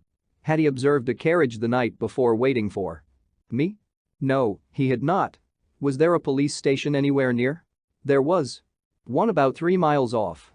It was too far for me to go, weak and ill as I was. I determined to wait until I got back to town before telling my story to the police. It was a little past 6 when I arrived, so I went first to have my wound dressed, and then the doctor was kind enough to bring me along here. I put the case into your hands and shall do exactly what you advise. We both sat in silence for some little time after listening to this extraordinary narrative. Then Sherlock Holmes pulled down from the shelf one of the ponderous commonplace books in which he placed his cuttings. "Here is an advertisement which will interest you," said he. "It appeared in all the papers about a year ago. Listen to this. Lost, on the 9th inst. Mr. Jeremiah Haling, aged 26, a hydraulic engineer. Left his lodgings at 10 o'clock at night and has not been heard of since. Was dressed in etc., etc." Ha! That represents the last time that the colonel needed to have his machine overhauled, I fancy. "Good heavens!" cried my patient. "Then that explains what the girl said." "Undoubtedly. It is quite clear that the colonel was a cool and desperate man who was absolutely determined that nothing should stand in the way of his little game, like those out-and-out pirates who will leave no survivor from a captured ship. Well, every moment now is precious, so if you feel equal to it we shall go down to Scotland Yard at once as a preliminary to starting for Ayford." Some 3 hours or so afterwards we were all in the train together, bound from Reading to the little Berkshire village. There were Sherlock Holmes, the hydraulic engineer, Inspector Bradstreet of Scotland Yard, a plainclothes man, and myself. Bradstreet had spread an ordnance map of the county out upon the seat and was busy with his compasses drawing a circle with Ayford for its center. "There you are," said he. That circle is drawn at a radius of 10 miles from the village. The place we want must be somewhere near that line. You said 10 miles, I think, sir. It was an hour's good drive. And you think that they brought you back all that way when you were unconscious? They must have done so. I have a confused memory, too, of having been lifted and conveyed somewhere. What I cannot understand, said I, is why they should have spared you when they found you lying fainting in the garden. Perhaps the villain was softened by the woman's entreaties. I hardly think that likely. I never saw a more inexorable face in my life. Oh, we shall soon clear up all that, said Bradstreet. Well, I have drawn my circle, and I only wish I knew at what point upon it the folk that we are in search of are to be found. I think I could lay my finger on it, said Holmes quietly. Really, now? Cried the inspector, you have formed your opinion. Come, now, we shall see who agrees with you. I say it is south, for the country is more deserted there. And I say east, said my patient. I am for west, remarked the plainclothes man. There are several quiet little villages up there. And I am for north, said I, because there are no hills there, and our friend says that he did not notice the carriage go up any. Come, cried the inspector, laughing, it's a very pretty diversity of opinion. We have boxed the compass among us. Who do you give your casting vote to? You are all wrong. But we can't all be. Oh, yes, you can. This is my point. He placed his finger in the center of the circle. This is where we shall find them. But the 12-mile drive? Gasped Hatherley. 6 out and 6 back. Nothing simpler. You say yourself that the horse was fresh and glossy when you got in. How could it be that if it had gone 12 miles over heavy roads? Indeed, it is a likely ruse enough, observed Bradstreet thoughtfully. Of course there can be no doubt as to the nature of this gang. None at all, said Holmes. They are coiners on a large scale and have used the machine to form the amalgam which has taken the place of silver. We have known for some time that a clever gang was at work, said the inspector. They have been turning out half-crowns by the thousand. We even traced them as far as Reading, but could get no farther, for they had covered their traces in a way that showed that they were very old hands. But now, thanks to this lucky chance, I think that we have got them right enough. But the inspector was mistaken, for those criminals were not destined to fall into the hands of justice. As we rolled into Ayford Station we saw a gigantic column of smoke which streamed up from behind a small clump of trees in the neighborhood and hung like an immense ostrich feather over the landscape. A house on fire? Asked Bradstreet as the train steamed off again on its way. Yes, sir, said the station master. When did it break out? I hear that it was during the night, sir, but it has got worse, and the whole place is in a blaze. Whose house is it? Dr. Betcher's. Tell me, broke in the engineer, is Dr. Betcher a German, very thin, with a long, sharp nose? The station master laughed heartily. No, sir, Dr. Betcher is an Englishman, and there isn't a man in the parish who has a better lined waistcoat. But he has a gentleman staying with him, a patient, as I understand, who is a foreigner, and he looks as if a little good Berkshire beef would do him no harm. The station master had not finished his speech before we were all hastening in the direction of the fire. The road topped a low hill, and there was a great widespread whitewashed building in front of us, spouting fire at every chink and window, while in the garden in front 3 fire engines were vainly striving to keep the flames under. That's it, cried Hatherley in intense excitement. There is the gravel drive, and there are the rose bushes where I lay. That second window is the one that I jumped from. Well, at least, said Holmes, you have had your revenge upon them. There can be no question that it was your oil lamp which, when it was crushed in the press, set fire to the wooden walls, though no doubt they were too excited in the chase after you to observe it at the time. Now keep your eyes open in this crowd for your friends of last night. Though I very much fear that they are a good 100 miles off by now. And Holmes' fears came to be realized, for from that day to this no word has ever been heard either of the beautiful woman, the sinister German, or the morose Englishman. Early that morning a peasant had met a cart containing several people and some very bulky boxes driving rapidly in the direction of Reading, but there all traces of the fugitives disappeared, and even Holmes' ingenuity failed ever to discover the least clue as to their whereabouts. The firemen had been much perturbed at the strange arrangements which they had found within, and still more so by discovering a newly severed human thumb upon a windowsill of the second floor. About sunset. However, their efforts were at last successful and they subdued the flames, but not before the roof had fallen in and the whole place been reduced to such absolute ruin that, save some twisted cylinders and iron piping, not a trace remained of the machinery which had cost our unfortunate acquaintance so dearly. Large masses of nickel and of tin were discovered stored in an outhouse, but no coins were to be found, which may have explained the presence of those bulky boxes which have been already referred to. How our hydraulic engineer had been conveyed from the garden to the spot where he recovered his senses might have remained forever a mystery were it not for the soft mold, which told us a very plain tale. He had evidently been carried down by two persons, one of whom had remarkably small feet and the other unusually large ones. On the whole, it was most probable that the silent Englishman, being less bold or less murderous than his companion, had assisted the woman to bear the unconscious man out of the way of danger. Well, said our engineer ruefully as we took our seats to return once more to London, it has been a pretty business for me. I have lost my thumb and I have lost a 50-guinea fee, and what have I gained? Experience, said Holmes, laughing. Indirectly it may be of value. You know, you have only to put it into words to gain the reputation of being excellent company for the remainder of your existence. The Adventure of the Noble Bachelor. The Lord St. Simon marriage and its curious termination have long ceased to be a subject of interest in those exalted circles in which the unfortunate bridegroom moves.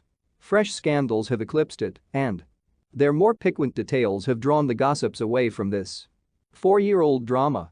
As I have reason to believe, however, that the full facts have never been revealed to the general public, and as my friend Sherlock Holmes had a considerable share in clearing the matter up, I feel that no memoir of him would be complete without some little sketch of this remarkable episode. It was a few weeks before my own marriage, during the days when I was still sharing rooms with Holmes in Baker Street, that he came home from an afternoon stroll to find a letter on the table waiting for him. I had remained indoors all day, for the weather had taken a sudden turn to rain, with high autumnal winds, and the Jezebel bullet which I had brought back in one of my limbs as a relic of my Afghan campaign throbbed with dull persistence. With my body in one easy chair and my legs upon another, I had surrounded myself with a cloud of newspapers. Until at last, saturated with the news of the day, I tossed them all aside and lay listless, watching the huge crest and monogram upon the envelope upon the table and wondering lazily who my friend's noble correspondent could be. Here is a very fashionable epistle, I remarked as he entered. Your morning letters, if I remember right, were from a fishmonger and a tide waiter. Yes, my correspondence has certainly the charm of variety, he answered, smiling, and the humbler are usually the more interesting. This looks like one of those unwelcome social summonses which call upon a man either to be bored or to lie. He broke the seal and glanced over the contents. Oh, come, it may prove to be something of interest, after all. Not social, then? No, distinctly professional. And from a noble client? One of the highest in England. My dear fellow, I congratulate you. I assure you, Watson, without affectation, that the status of my client is a matter of less moment to me than the interest of his case. It is just possible, however, that that also may not be wanting in this new investigation. You have been reading the papers diligently of late. Have you not?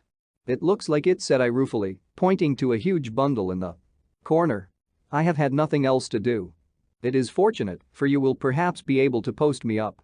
I read nothing except the criminal news in the agony column. The latter is always instructive. But if you have followed recent events so closely, you must have read about Lord St. Simon and his wedding? Oh, yes, with the deepest interest. That is well. The letter which I hold in my hand is from Lord St. Simon. I will read it to you, and in return you must turn over these papers and let me have whatever bears upon the matter. This is what he says. My dear Mr. Sherlock Holmes, Lord Backwater tells me that I may place implicit reliance upon your judgment and discretion. I have determined, therefore, to call upon you and to consult you in reference to the very painful event which has occurred in connection with my wedding. Mr. Lestrade, of Scotland Yard, is acting already in the matter, but he assures me that he sees no objection to your cooperation and that he even thinks that it might be of some assistance. I will call at 4 o'clock in the afternoon, and, should you have any other engagement at that time, I hope that you will postpone it, as this matter is of paramount importance. Yours faithfully, Robert St. Simon. It is dated from Grosvenor Mansions, written with a quill pen, and the noble lord has had the misfortune to get a smear of ink upon the outer side of his right little finger, remarked Holmes as he folded up the epistle. He says 4 o'clock. It is 3 now. He will be here in an hour. Then I have just time, with your assistance, to get clear upon the subject. Turn over those papers and arrange the extracts in their order of time while I take a glance as to who our client is. He picked a red-covered volume from a line of books of reference beside the mantelpiece. Here he is, said he, sitting down and flattening it out upon his knee. Lord Robert Walsingham de Vere St. Simon, second son of the Duke of Balmoral. Arms. Azure, 3 caltrops in chief. Over a fess sable. Born in 1846. He's 41 years of age, which is mature for marriage. Was Undersecretary for the Colonies in a late administration. The Duke, his father, was at one time Secretary for Foreign Affairs. They inherit Plantagenet blood by direct descent and Tudor on the distaff side. Well, there is nothing very instructive in all this. I think that I must turn to you, Watson, for something more solid. I have very little difficulty in finding what I want, said I, for the facts are quite recent and the matter struck me as remarkable. I feared to refer them to you, however, as I knew that you had an inquiry on hand and that you disliked the intrusion of other matters. Oh, you mean the little problem of the Grosvenor Square furniture van. That is quite cleared up now, though, indeed, it was obvious from the first. Pray give me the results of your newspaper selections. Here is the first notice which I can find. It is in the personal column of the Morning Post and dates, as you see, some weeks back. A marriage has been arranged, it says, and will, if rumor is correct, very shortly take place between Lord Robert St. Simon, second son of the Duke of Balmoral, and Miss Hattie Doran, the only daughter of Aloysius Doran, Esquire, of San Francisco, California, USA. That is all. Terse and to the point, remarked Holmes, stretching his long, thin legs towards the fire. There was a paragraph amplifying this in one of the society papers of the same week. Here it is. There will soon be a call for protection in the marriage market for the present free trade principle appears to tell heavily against our home product. One by one, the management of the noble houses of Great Britain is passing into the hands of our fair cousins from across the Atlantic. An important addition has been made during the last week to the list of the prizes which have been borne away by these charming invaders. Lord St. Simon, who has shown himself for over 20 years proof against a little God's arrows, has now definitely announced his approaching marriage with Miss Hattie Doran, the fascinating daughter of a California millionaire. Miss Doran, whose graceful figure and striking face attracted much attention at the Westbury House festivities, is an only child, and it is currently reported that her dowry will run to considerably over the 6 figures, with expectancies for the future. As it is an open secret that the Duke of Balmoral has been compelled to sell his pictures within the last few years, and as Lord St. Simon has no property of his own save the small estate of Birchmoor, it is obvious that the Californian heiress is not the only gainer by an alliance which will enable her to make the easy and common transition from a Republican lady to a British peeress. Anything else? Asked Holmes, yawning. Oh, yes, plenty. Then there is another note in the Morning Post to say that the marriage would be an absolutely quiet one, that it would be at St. George's, Hanover Square, that only half a dozen intimate friends would be invited, and that the party would return to the furnished house at Lancaster Gate which has been taken by Mr. Aloysius Doran. 2 days later, that is, on Wednesday last, there is a curt announcement that the wedding had taken place and that the honeymoon would be passed at Lord Backwater's place, near Petersfield. Those are all the notices which appeared before the disappearance of the bride. Before the what? Asked Holmes with a start. The vanishing of the lady. When did she vanish, then? At the wedding breakfast. Indeed. This is more interesting than it promised to be, quite dramatic, in fact. Yes, it struck me as being a little out of the common. They often vanish before the ceremony and occasionally during the honeymoon, but I cannot call to mind anything quite so prompt as this. Pray let me have the details. I warn you that they are very incomplete. Perhaps we may make them less so. Such as they are set forth in a single article of a morning paper of yesterday, which I will read to you. It is headed, Singular. Occurrence at a fashionable wedding.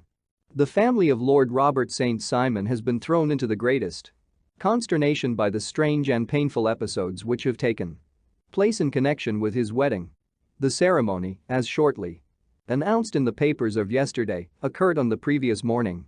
But it is only now that it has been possible to confirm the strange rumors which have been so persistently floating about. In spite of the attempts of the friends to hush the matter up, so much public attention has now been drawn to it that no good purpose can be served by affecting to disregard what is a common subject for conversation.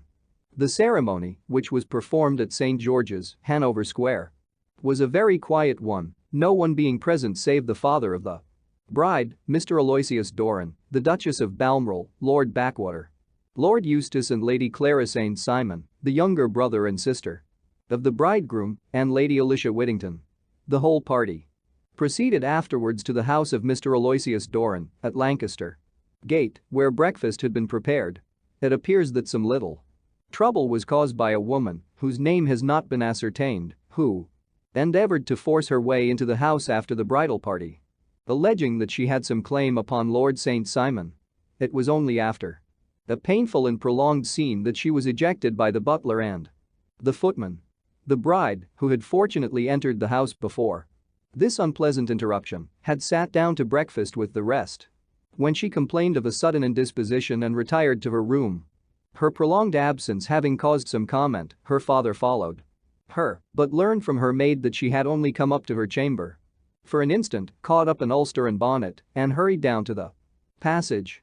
One of the footmen declared that he had seen a lady leave the house thus apparelled, but had refused to credit that it was his mistress, believing her to be with the company. On ascertaining that his daughter had disappeared, Mr. Aloysius Doran, in conjunction with the bridegroom, instantly put themselves in communication with the police, and very energetic inquiries are being made, which will probably result in a speedy clearing up of this very singular business. Up to a late hour last night, however, nothing had transpired as to the whereabouts of the missing lady. There are rumors of foul play in the matter, and it is said that the police have caused the arrest of the woman who had caused the original disturbance, in the belief that, from jealousy or some other motive, she may have been concerned in the strange disappearance of the bride. And is that all? Only one little item in another of the morning papers, but it is a suggestive one. And it is that Miss Flora Miller, the lady who had caused the disturbance, has actually been arrested. It appears that she was formerly a danseuse at the Allegro and that she has known the bridegroom for some years. There are no further particulars, and the whole case is in your hands now so far as it has been set forth in the public press. And an exceedingly interesting case it appears to be. I would not have missed it for worlds. But there is a ring at the bell, Watson, and as the clock makes it a few minutes after 4, I have no doubt that this will prove to be our noble client. Do not dream of going, Watson, for I very much prefer having a witness, if only as a check to my own memory. Lord Robert St. Simon, announced our page boy, throwing open the door. A gentleman entered, with a pleasant cultured face, high-nosed and pale, with something perhaps of petulance about the mouth, and with the steady, well-opened eye of a man whose pleasant lot it had ever been to command and to be obeyed. His manner was brisk, and yet his general appearance gave an undue impression of age, for he had a slight forward stoop and a little bend of the knees as he walked. His hair, too, as he swept off his very curly-brimmed hat, was grizzled round the edges and thin upon the top. As to his dress, it was careful to the verge of foppishness, with high collar, black frock coat, white waistcoat, yellow gloves, patent leather shoes, and light-colored gaiters. He advanced slowly into the room, turning his head from left to right and swinging in his right hand the cord which held his golden eyeglasses. Good day, Lord St. Simon, said Holmes, rising and bowing. Pray take the basket chair. This is my friend and colleague Dr. Watson. Draw up a little to the fire and we will talk this matter over. A most painful matter to me, as you can most readily imagine, Mr. Holmes. I have been cut to the quick. I understand that you have already managed several delicate cases of this sort, sir, though I presume that they were hardly from the same class of society. No, I am descending. I beg pardon. My last client of the sort was a king. Oh, really? I had no idea. And which king? The king of Scandinavia. What? Had he lost his wife? You can understand, said Holmes suavely, that I extend to the affairs of my other clients the same secrecy which I promised to you in yours. Of course. Very right. Very right. I'm sure I beg pardon. As to my own case, I am ready to give you any information which may assist you in forming an opinion. Thank you. I have already learned all that is in the public prints. Nothing more. I presume that I may take it as correct this article, for example, as to the disappearance of the bride. Lord St. Simon glanced over it. Yes, it is correct, as far as it goes. But it needs a great deal of supplementing before anyone could offer an opinion. I think that I may arrive at my facts most directly by questioning you. Pray do so. When did you first meet Miss Hattie Doran? In San Francisco, a year ago. You were traveling in the States? Yes. Did you become engaged then? No. But you were on a friendly footing? I was amused by her society, and she could see that I was amused. Her father is very rich. He is said to be the richest man on the Pacific slope. And how did he make his money? In mining. He had nothing a few years ago. Then he struck gold. Invested it and came up by leaps and bounds. Now, what is your own impression as to the young lady's, your wife's character? The nobleman swung his glasses a little faster and stared down into the fire. You see, Mr. Holmes, said he, my wife was 20 before her father became a rich man. During that time she ran free in a mining camp and wandered through woods or mountains, so that her education has come from nature rather than from the schoolmaster. She is what we call in England a tomboy, with a strong nature, wild and free, unfettered by any sort of traditions. She is impetuous, volcanic, I was about to say. She is swift in making up her mind and fearless in carrying out her resolutions. On the other hand, I would not have given her the name which I have the honor to bear. He gave a little stately cough. Had I not thought her to be at bottom a noble woman, I believe that she is capable of heroic self-sacrifice and that anything dishonorable would be repugnant to her. Have you her photograph? I brought this with me. He opened a locket and showed us the full face of a very lovely woman. It was not a photograph but an ivory miniature, and the artist had brought out the full effect of the lustrous black hair, the large dark eyes, and the exquisite mouth. Holmes gazed long and earnestly at it. Then he closed the locket and handed it back to Lord St. Simon. The young lady came to London, then, and you renewed your acquaintance? Yes, her father brought her over for this last London season. I met her several times, became engaged to her, and have now married her. She brought, I understand, a considerable dowry? A fair dowry. Not more than is usual in my family. And this, of course, remains to you, since the marriage is a fait accompli. I really have made no inquiries on the subject. Very naturally not. Did you see Miss Doran on the day before the wedding? Yes. Was she in good spirits? Never better. She kept talking of what we should do in our future lives. Indeed. That is very interesting. And on the morning of the wedding? She was as bright as possible, at least until after the ceremony. And did you observe any change in her then? Well, to tell the truth, I saw then the first signs that I had ever seen that her temper was just a little sharp. The incident, however, was too trivial to relate and can have no possible bearing upon the case. Pray let us have it, for all that. Oh, it is childish. She dropped her bouquet as we went towards the vestry. She was passing the front pew at the time, and it fell over into the pew. There was a moment's delay, but the gentleman in the pew handed it up to her again, and it did not appear to be the worse for the fall.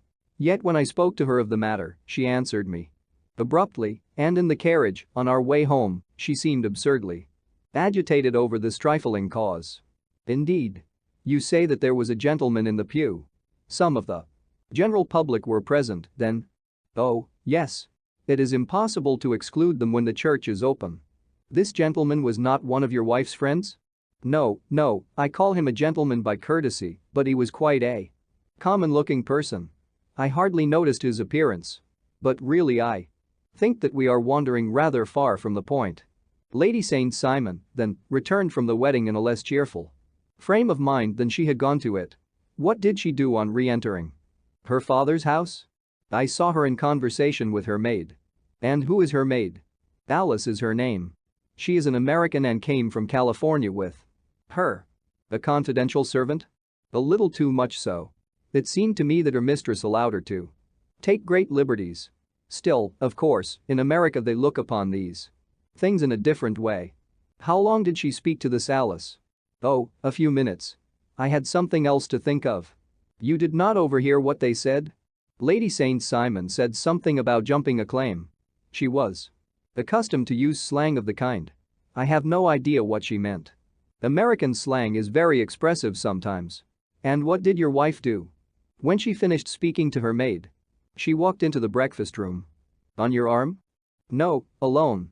She was very independent in little matters like that. Then, after we had sat down for 10 minutes or so, she rose hurriedly, muttered some words of apology, and left the room. She never came back. But this maid, Alice, as I understand, deposes that she went to her room, covered her bride's dress with a long ulster, put on a bonnet, and went out. Quite so. And she was afterwards seen walking into Hyde Park in company with Flora Miller, a woman who is now in custody and who had already made a disturbance at Mr. Doran's house that morning. Ah, yes. I should like a few particulars as to this young lady and your relations to her. Lord St. Simon shrugged his shoulders and raised his eyebrows. We have been on a friendly footing for some years, I may say, on a very friendly footing. She used to be at the Allegro. I have not treated her ungenerously, and she had no just cause of complaint against me, but you know what women are, Mr. Holmes. Flora was a dear little thing, but exceedingly hot-headed and devotedly attached to me. She wrote me dreadful letters when she heard that I was about to be married and, to tell the truth, the reason why I had the marriage celebrated so quietly was that I feared lest there might be a scandal in the church. She came to Mr. Doran's door just after we returned, and she endeavored to push her way in, uttering very abusive expressions towards my wife and even threatening her, but I had foreseen the possibility of something of the sort, and I had 2 police fellows there in private clothes who soon pushed her out again. She was quiet when she saw that there was no good in making a row. Did your wife hear all this? No, thank goodness, she did not. And she was seen walking with this very woman afterwards? Yes. That is what Mr. Lestrade of Scotland Yard looks upon as so serious. It is thought that Flora decoyed my wife out and laid some terrible trap for her. Well, it is a possible supposition. You think so, too? I did not say a probable one. But you do not yourself look upon this as likely? I do not think Flora would hurt a fly. Still, jealousy is a strange transformer of characters. Pray, what is your own theory as to what took place? Well, really, I came to seek a theory, not to propound one. I have given you all the facts. Since you ask me, however, I may say that it has occurred to me as possible that the excitement of this affair, the consciousness that she had made so immense a social stride, had the effect of causing some little nervous disturbance in my wife. In short, that she had become suddenly deranged? Well, really, when I consider that she has turned her back, I will not say upon me, but upon so much that many have aspired to without success, I can hardly explain it in any other fashion. Well, certainly that is also a conceivable hypothesis, said Holmes, smiling. And now, Lord St. Simon, I think that I have nearly all my data. May I ask whether you were seated at the breakfast table so that you could see out of the window? We could see the other side of the road and the park. Quite so. Then I do not think that I need to detain you longer. I shall communicate with you should you be fortunate enough to solve this problem, said our client, rising. I have solved it. Eh? What was that? I say that I have solved it. Where, then, is my wife? That is a detail which I shall speedily supply. Lord St. Simon shook his head. I am afraid that it will take wiser heads than yours or mine, he remarked, and bowing in a stately, old-fashioned manner he departed. It is very good of Lord St. Simon to honor my head by putting it on a level with his own, said Sherlock Holmes, laughing. I think that I shall have a whiskey and soda and a cigar after all this cross-questioning. I had formed my conclusions as to the case before our client came into the room. My dear Holmes, I have notes of several similar cases, though none, as I remarked before, which were quite as prompt. My whole examination served to turn my conjecture into a certainty. Circumstantial evidence is occasionally very convincing, as when you find a trout in the milk, to quote Thoreau's example. But I have heard all that you have heard, without, however, the knowledge of pre-existing cases which serves me so well.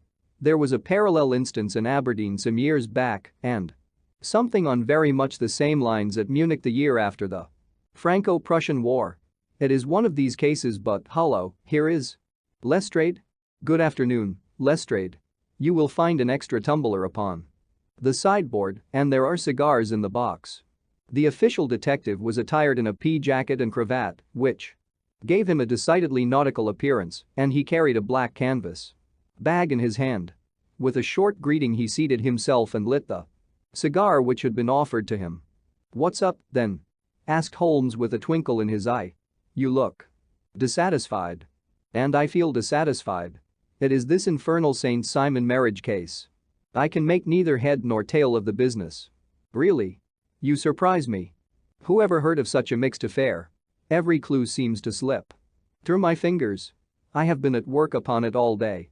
And very wet it seems to have made you, said Holmes, laying his hand upon the arm of the pea jacket. Yes, I have been dragging the Serpentine. In heaven's name, what for? In search of the body of Lady St. Simon.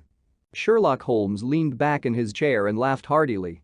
Have you dragged the basin of Trafalgar Square fountain? He asked. Why? What do you mean?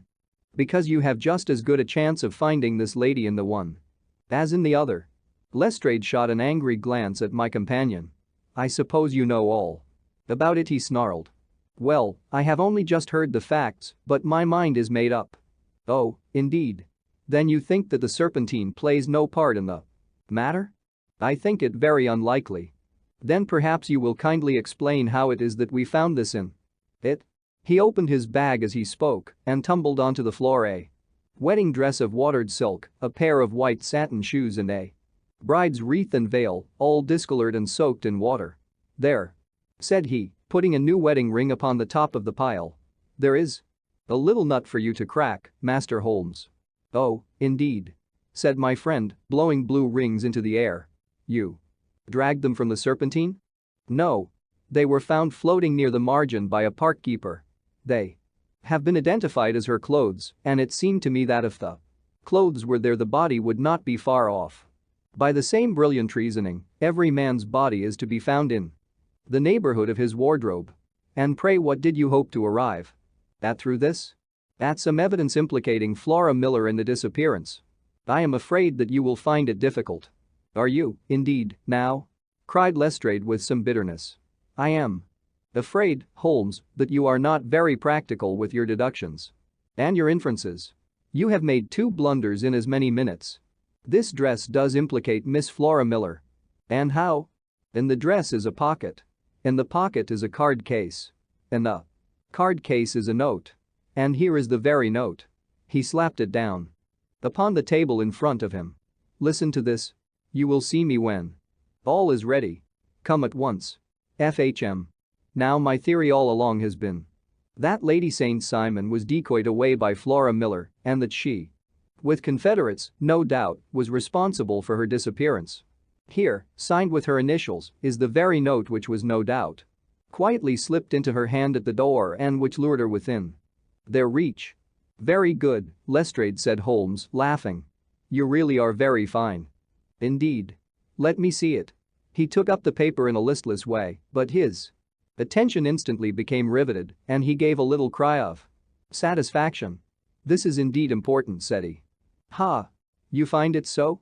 Extremely so. I congratulate you warmly. Lestrade rose in his triumph and bent his head to look. "Why," he shrieked, "you're looking at the wrong side. On the contrary, this is the right side." "The right side? You're mad. Here is the note written in pencil over here. And over here is what appears to be the fragment of a hotel bill. Which interests me deeply. There's nothing in it. I looked at it before," said Lestrade. "October 4th, rooms 8S. Breakfast 2S. 6D. Cocktail 1S. Lunch 2S. 6D. Glass sherry 8D. I see nothing in that." "Very likely not. It is most important, all the same. As to the note, it is important also, or at least the initials are, so I congratulate you again." "I've wasted time enough," said Lestrade, rising. "I believe in hard work and not in sitting by the fire spinning fine theories. Good day, Mr. Holmes, and we shall see which gets to the bottom of the matter. First." He gathered up the garments, thrust them into the bag, and made for the door. "Just one hint to you," Lestrade drawled Holmes before his rival vanished. "I will tell you the true solution of the matter. Lady Street Simon is a myth. There is not, and there never has been, any such person." Lestrade looked sadly at my companion. Then he turned to me, tapped his forehead 3 times, shook his head solemnly, and hurried away. He had hardly shut the door behind him when Holmes rose to put on his overcoat. "There is something in what the fellow says about outdoor work," he remarked, "so I think, Watson, that I must leave you to your papers for a little." It was after 5 o'clock when Sherlock Holmes left me, but I had no time to be lonely, for within an hour there arrived a confectioner's man with a very large flat box. This he unpacked with the help of a youth whom he had brought with him, and presently, to my very great astonishment, a quite epicurean little cold supper began to be laid out upon our humble lodging-house mahogany. There were a couple of brace of cold woodcock, a pheasant, a pâté de foie gras pie with a group of ancient and cobwebby bottles. Having laid out all these luxuries, my 2 visitors vanished away, like the genii of the Arabian Nights, with no explanation save that the things had been paid for and were ordered to this address. Just before 9 o'clock Sherlock Holmes stepped briskly into the room. His features were gravely set, but there was a light in his eye which made me think that he had not been disappointed in his conclusions. "They have laid the supper," then he said, rubbing his hands. "You seem to expect company." "They have laid for 5. "Yes, I fancy we may have some company dropping in," said he. "I am surprised that Lord St. Simon has not already arrived." "Ha! I fancy that. I hear his step now upon the stairs." It was indeed our visitor of the afternoon who came bustling in, dangling his glasses more vigorously than ever, and with a very perturbed expression upon his aristocratic features. "My messenger reached you, then?" asked Holmes. "Yes, and I confess that the contents startled me beyond measure." "Have you good authority for what you say?" "The best possible." Lord St. Simon sank into a chair and passed his hand over his forehead. "What will the Duke say," he murmured, "when he hears that one of the family has been subjected to such humiliation? It is the purest accident.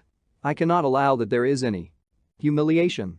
"Ah, you look on these things from another standpoint. I fail to see that anyone is to blame. I can hardly see how the lady could have acted otherwise, though her abrupt method of doing it was undoubtedly to be regretted. Having no mother, she had no one to advise her at such a crisis." "It was a slight, sir, a public slight," said Lord St. Simon, tapping his fingers upon the table. "You must make allowance for this poor girl, placed in so unprecedented a position." "I will make no allowance. I am very angry indeed, and I have been shamefully used." "I think that I heard a ring," said Holmes. "Yes, there are steps on the landing. If I cannot persuade you to take a lenient view of the matter, Lord St. Simon, I have brought an advocate here who may be more successful." He opened the door and ushered in a lady and gentleman. Lord St. Simon said he allow me to introduce you to Mr. and Mrs. Francis Hay Moulton. The lady, I think, you have already met." At the sight of these newcomers our client had sprung from his seat and stood very erect, with his eyes cast down and his hand thrust into the breast of his frock coat, a picture of offended dignity. The lady had taken a quick step forward and had held out her hand to him, but he still refused to raise his eyes. It was as well for his resolution. Perhaps, for her pleading face was one which it was hard to resist. "You're angry, Robert," said she. "Well, I guess you have every cause to be. Pray make no apology to me," said Lord St. Simon bitterly. "Oh, yes, I know that I have treated you real bad and that I should have spoken to you before I went, but I was kind of rattled and from the time when I saw Frank here again I just didn't know what I was doing or saying. I only wonder I didn't fall down and do a faint right there before the altar. Perhaps, Mrs. Moulton, you would like my friend and me to leave the room while you explain this matter?" "If I may give an opinion," remarked the strange gentleman, "we've had just a little too much secrecy over this business already. For my part, I should like all Europe and America to hear the rights of it."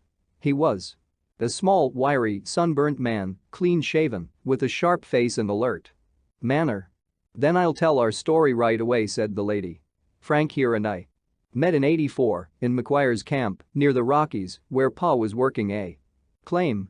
We were engaged to each other, Frank and I, but then one day Father struck a rich pocket and made a pile while poor Frank here had a claim that petered out and came to nothing. The richer Pa grew, the poorer was Frank, so at last Pa wouldn't hear of our engagement lasting any longer and he took me away to Frisco. Frank wouldn't throw up his hand, though, so he followed me there and he saw me without Pa knowing anything about it. It would only have made him mad to know, so we just fixed it all up for ourselves. Frank said that he would go and make his pile too and never come back to claim me until he had as much as Pa. So then I promised to wait for him to the end of time and pledged myself not to marry anyone else while he lived. Why shouldn't we be married right away, then, said he, and then I will feel sure of you. And I won't claim to be your husband until I come back? Well, we talked it over and he had fixed it all up so nicely with a clergyman all ready and waiting that we just did it right there and then Frank went off to seek his fortune and I went back to Pa. The next I heard of Frank was that he was in Montana and then he went prospecting in Arizona and then I heard of him from New Mexico.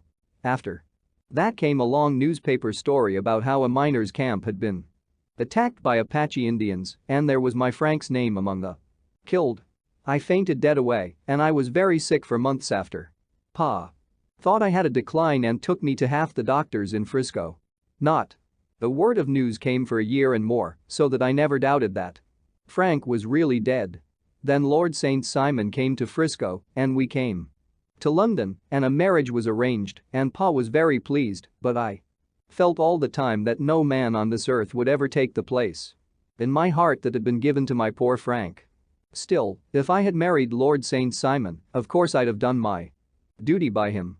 We can't command our love, but we can our actions. I went to the altar with him with the intention to make him just as good a wife as it was in me to be. But you may imagine what I felt when, just as I came to the altar rails, I glanced back and saw Frank standing and looking at me out of the first pew. I thought it was his ghost at first, but when I looked again there he was still, with a kind of question in his eyes, as if to ask me whether I were glad or sorry to see him. I wonder I didn't drop. I know that everything was turning round, and the words of the clergyman were just like the buzz of a bee in my ear. I didn't know what to do. Should I stop the service and make a scene in the church? I glanced at him again, and he seemed to know what I was thinking, for he raised his finger to his lips to tell me to be still. Then I saw him scribble on a piece of paper, and I knew that he was writing me a note. As I passed his pew on the way out I dropped my bouquet over to him, and he slipped the note into my hand when he returned me the flowers. It was only a line asking me to join him when he made the sign to me to do so. Of course I never doubted for a moment that my first duty was now to him, and I determined to do just whatever he might direct. When I got back I told my maid, who had known him in California and had always been his friend. I ordered her to say nothing, but to get a few things packed and my ulster ready.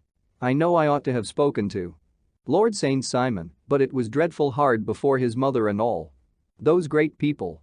I just made up my mind to run away and explain afterwards. I hadn't been at the table 10 minutes before I saw Frank out of the window at the other side of the road. He beckoned to me and then began walking into the park. I slipped out, put on my things, and followed him. Some woman came talking something or other about Lord Street. Simon to me seemed to me from the little I heard as if he had a little secret of his own before marriage also, but I managed to get away from her and soon overtook Frank. We got into a cab together and away we drove to some lodgings he had taken in Gordon Square, and that was my true wedding after all those years of waiting. Frank had been a prisoner among the Apaches, had escaped, came on to Frisco, found that I had given him up for dead and had gone to England, followed me there, and had come upon me at last on the very morning of my second wedding. I saw it in a paper, explained the American. It gave the name and the church but not where the lady lived. Then we had a talk as to what we should do, and Frank was all for openness, but I was so ashamed of it all that I felt as if I should like to vanish away and never see any of them again, just sending a line to Pa, perhaps, to show him that I was alive.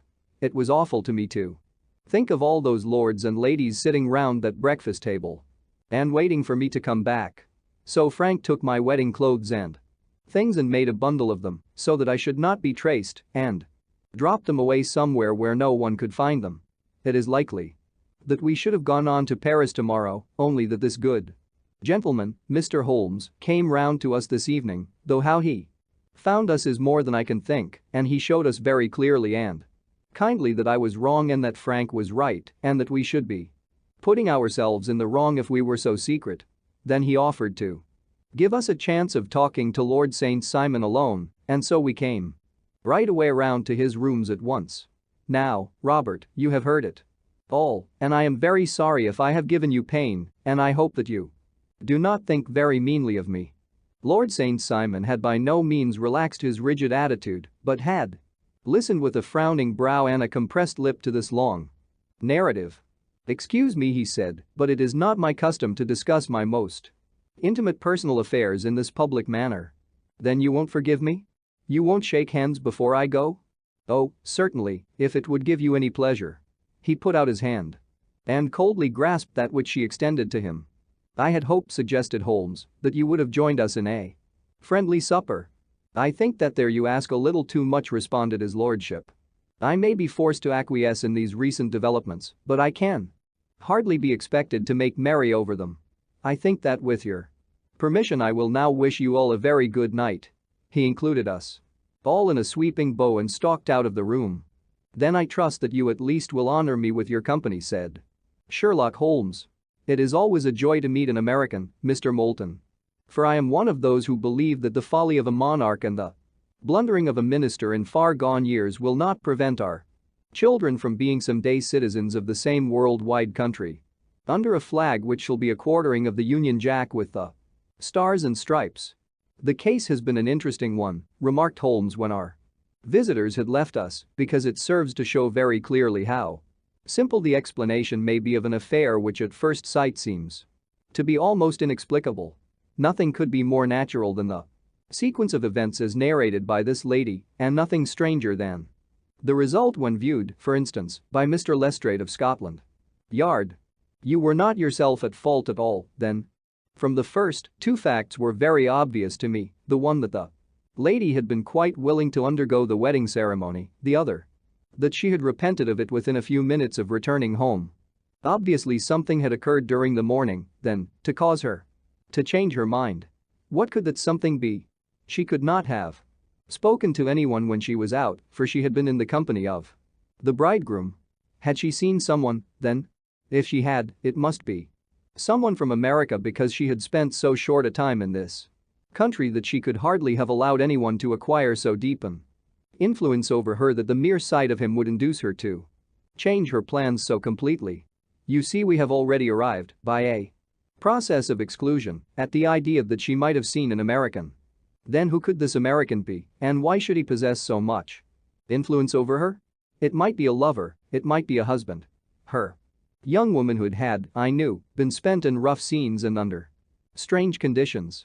So far I had got before I ever heard Lord St. Simon's narrative.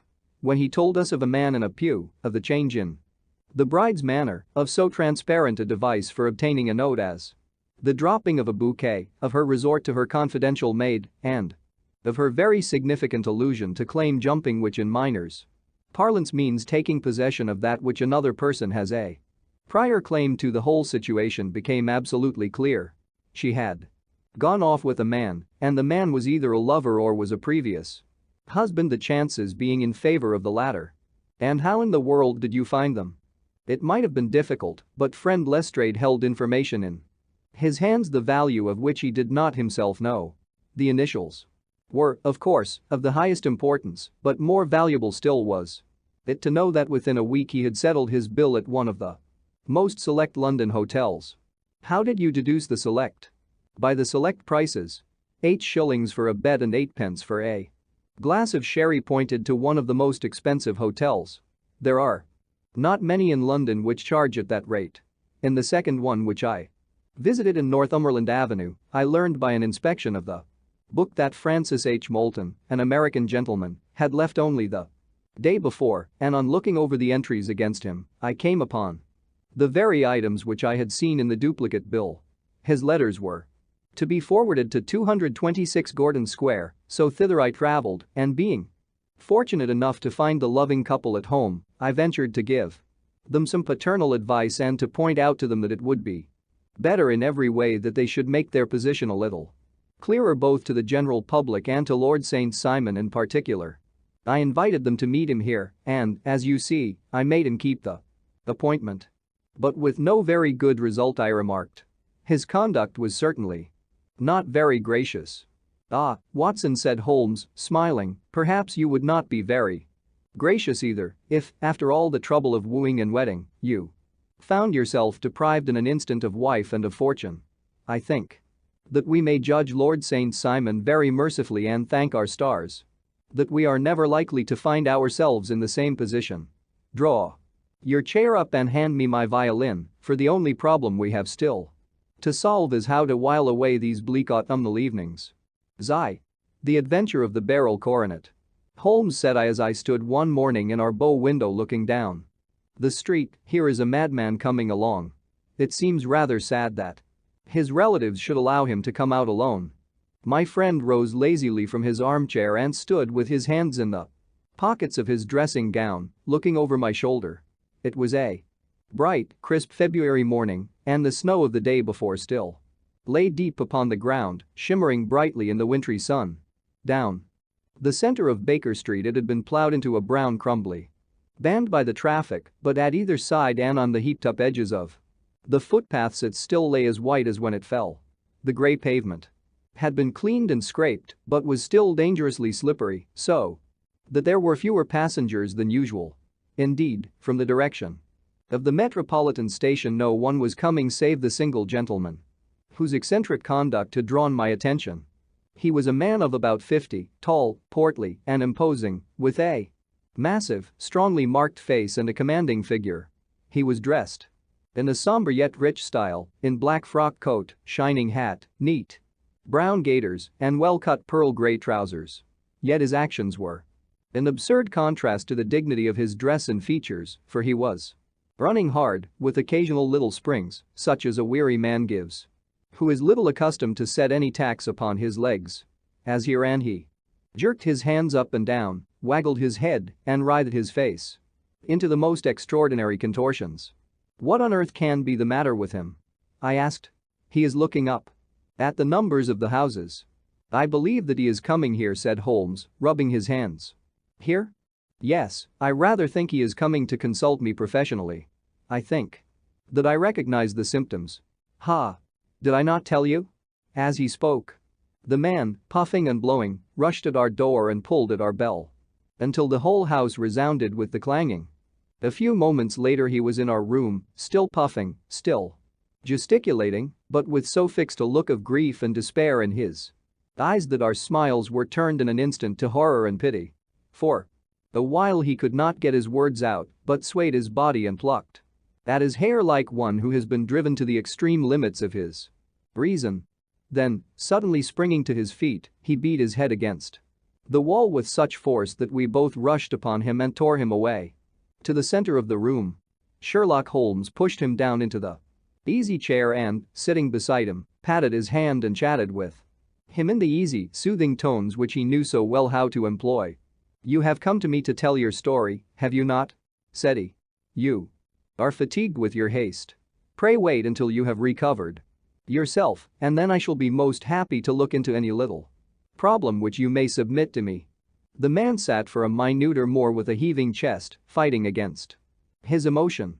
Then he passed his handkerchief over his brow, set his lips tight, and turned his face towards us. "No doubt you think me mad?" said he. "I see that you have had some great trouble," responded Holmes. "God knows I have. A trouble which is enough to unseat my reason, so sudden and so terrible is it. Public disgrace I might have faced, although I am a man whose character has never yet borne a stain. Private affliction also is the lot of every man, but the two coming together, and in so frightful a form, have been enough to shake my very soul. Besides, it is not I alone. The very noblest in the land may suffer unless some way be found out of this horrible affair." "Pray compose yourself, sir," said Holmes, "and let me have a clear account of who you are and what it is that has befallen you." "My name," answered our visitor, "is probably familiar to your ears. I am Alexander Holder, of the banking firm of Holder and Stevenson, of Threadneedle Street."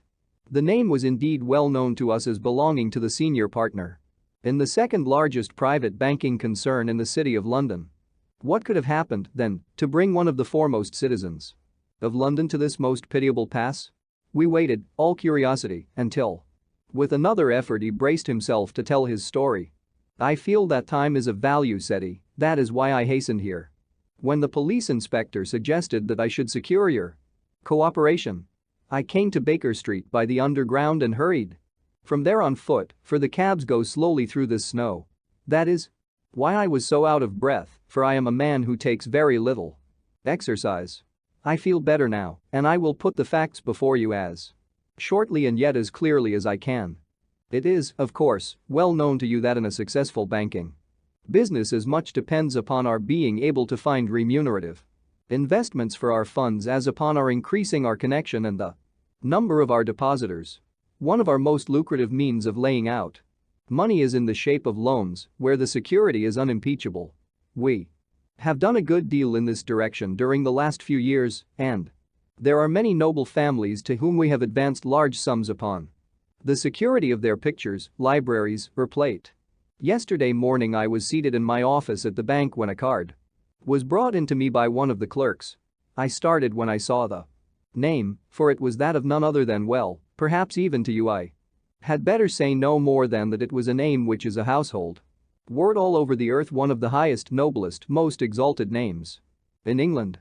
I was overwhelmed by the honor and attempted, when he entered, to say so, but he plunged at once into business with the air of a man who wishes to hurry quickly through a disagreeable task.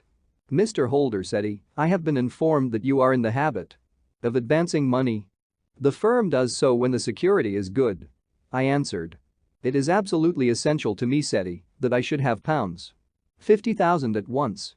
I could, of course, borrow so trifling a sum 10 times over from my friends, but I much prefer to make it a matter of business and to carry out that business myself. In my position you can readily understand that it is unwise to place oneself under obligations. For how long, may I ask, do you want this sum?" I asked. "Next Monday I have a large sum due to me, and I shall then most certainly repay what you advance, with whatever interest you think it right to charge.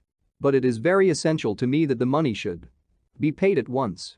I should be happy to advance it without further parley from my own private purse," said I, "were it not that the strain would be rather more than it could bear.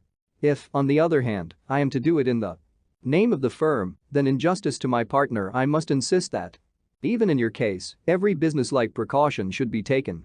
"I should much prefer to have it so," said he, raising up a square black morocco case which he had laid beside his chair. "You have doubtless heard of the beryl coronet? One of the most precious public possessions of the empire," said I. "Precisely." He opened the case, and there, embedded in soft, flesh-colored velvet, lay the magnificent piece of jewelry which he had named. "There are 39 enormous beryls," said he, "and the price of the gold chasing is incalculable. The lowest estimate would put the worth of the coronet at double the sum which I have asked. I am prepared to leave it with you as my security." I took the precious case into my hands and looked in some perplexity from it to my illustrious client. "You doubt its value?" he asked. "Not at all. I only doubt the propriety of my leaving it. You may set your mind at rest about that. I should not dream of doing so were it not absolutely certain that I should be able in 4 days to reclaim it. It is a pure matter of form. Is the security sufficient? Ample. You understand, Mr. Holder, that I am giving you a strong proof of the confidence which I have in you, founded upon all that I have heard of you. I rely upon you not only to be discreet and to refrain from all gossip upon the matter but, above all, to preserve this coronet with every possible precaution, because I need not say that a great public scandal would be caused if any harm were to befall it. Any injury to it would be almost as serious as its complete loss, for there are no barrels in the world to match these, and it would be impossible to replace them. I leave it with you, however, with every confidence, and I shall call for it in person on Monday morning. Seeing that my client was anxious to leave, I said no more but, calling for my cashier, I ordered him to pay over £50 1,000 notes. When I was alone once more, however, with the precious case lying upon the table in front of me, I could not but think with some misgivings of the immense responsibility which it entailed upon me. There could be no doubt that, as it was a national possession, a horrible scandal would ensue if any misfortune should occur to it. I already regretted having ever consented to take charge of it. However, it was too late to alter the matter now, so I locked it up in my private safe and turned once more to my work. When evening came, I felt that it would be an imprudence to leave so precious a thing in the office behind me. Bankers' safes had been forced before now, and why should not mine be? If so, how terrible would be the position in which I should find myself.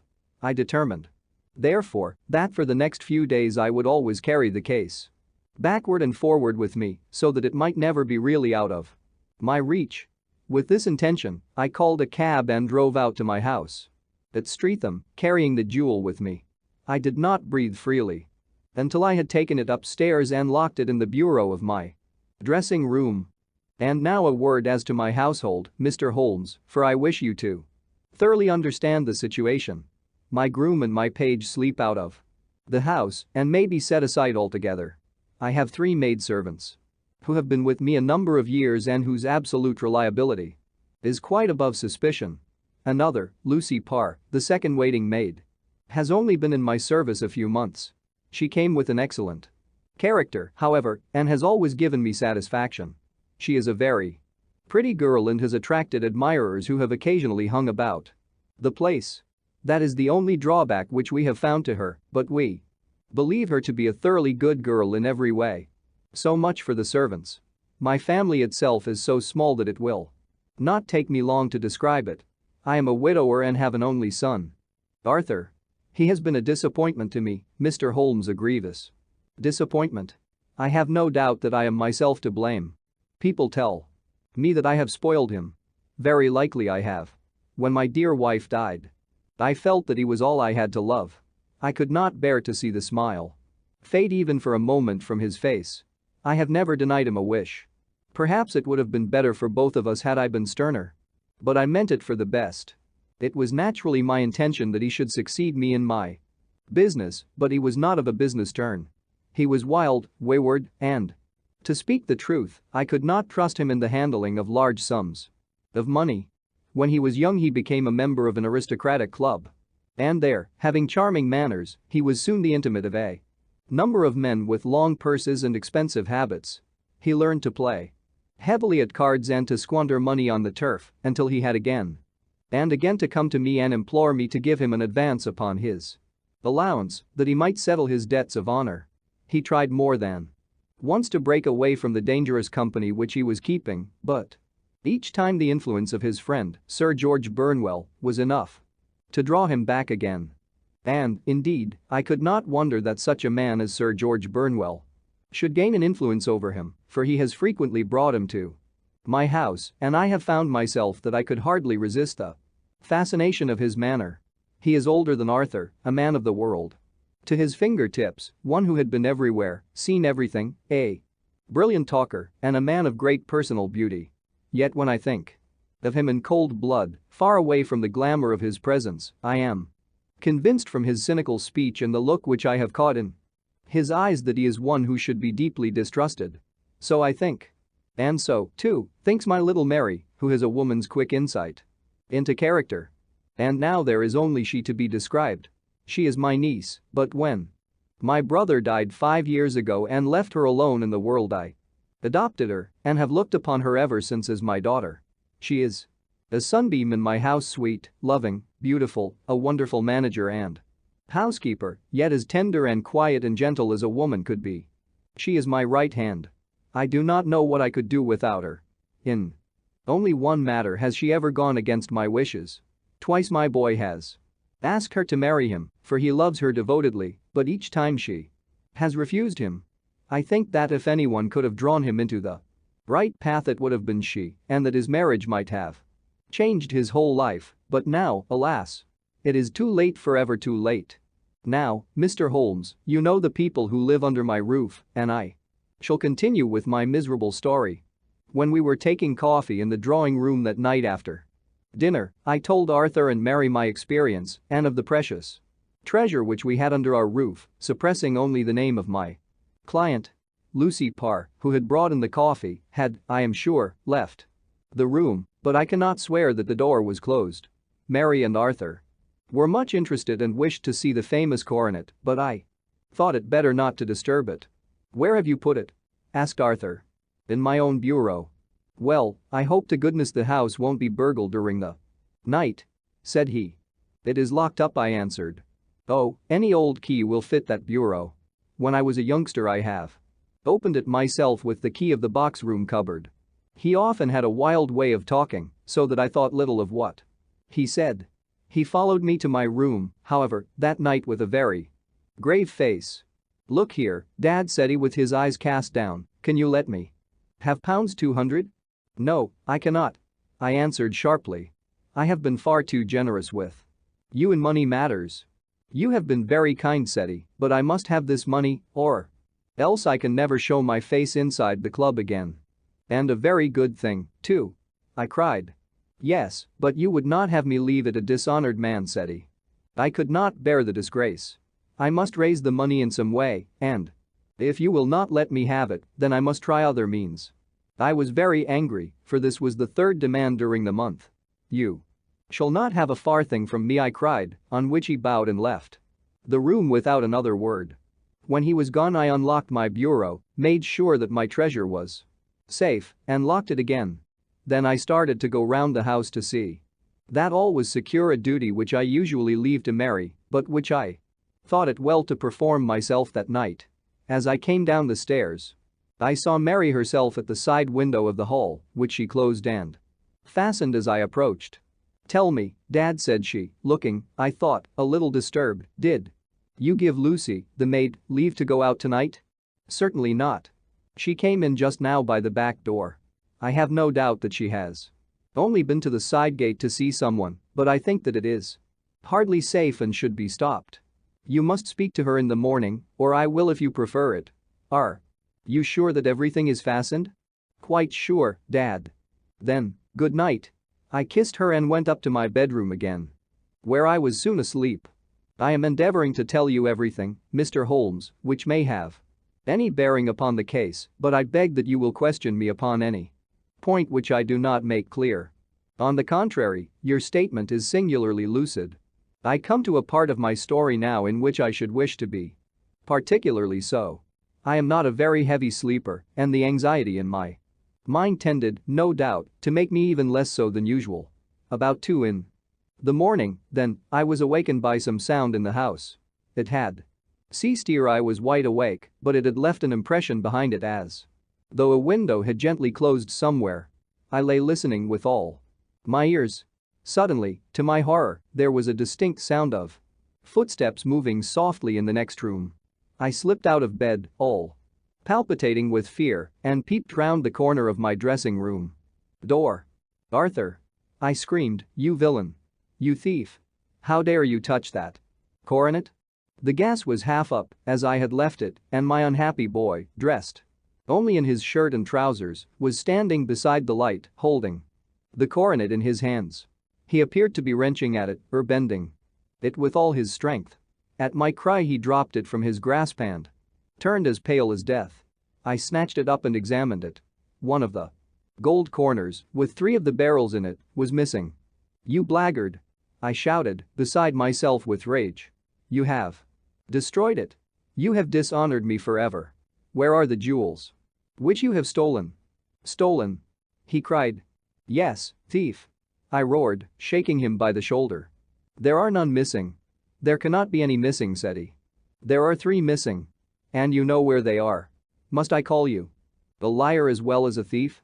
Did I not see you trying to tear off another piece? You have called me names enough," said he. "I will not stand it any longer. I shall not say another word about this business since you have chosen to insult me. I will leave your house in the morning and make my own way in the world. You shall leave it in the hands of the police." I cried, half mad with grief and rage. "I shall have this matter probed to the bottom. You shall learn nothing from me," said he with a passion such as I should not have thought was in his nature. "If you choose to call the police, let the police find what they can." By this time the whole house was astir, for I had raised my voice in my anger. Mary was the first to rush into my room and, at the sight of the coronet and of Arthur's face, she read the whole story and, with a scream, fell down senseless on the ground. I sent the housemaid for the police and put the investigation into their hands at once. When a inspector and a constable entered the house, Arthur, who had stood sullenly with his arms folded, asked me whether it was my intention to charge him with theft. I answered that it had ceased to be a private matter but had become a public one since the ruined coronet was national property. I was determined that the law should have its way in everything. "At least," said he, "you will not have me arrested at once. It would be to your advantage as well as mine if I might leave the house for 5 minutes. That you may get away, or perhaps that you may conceal what you have stolen," said I. And then, realizing the dreadful position in which I was placed, I implored him to remember that not only my honor but that of one who was far greater than I was at stake, and that he threatened to raise a scandal which would convulse the nation.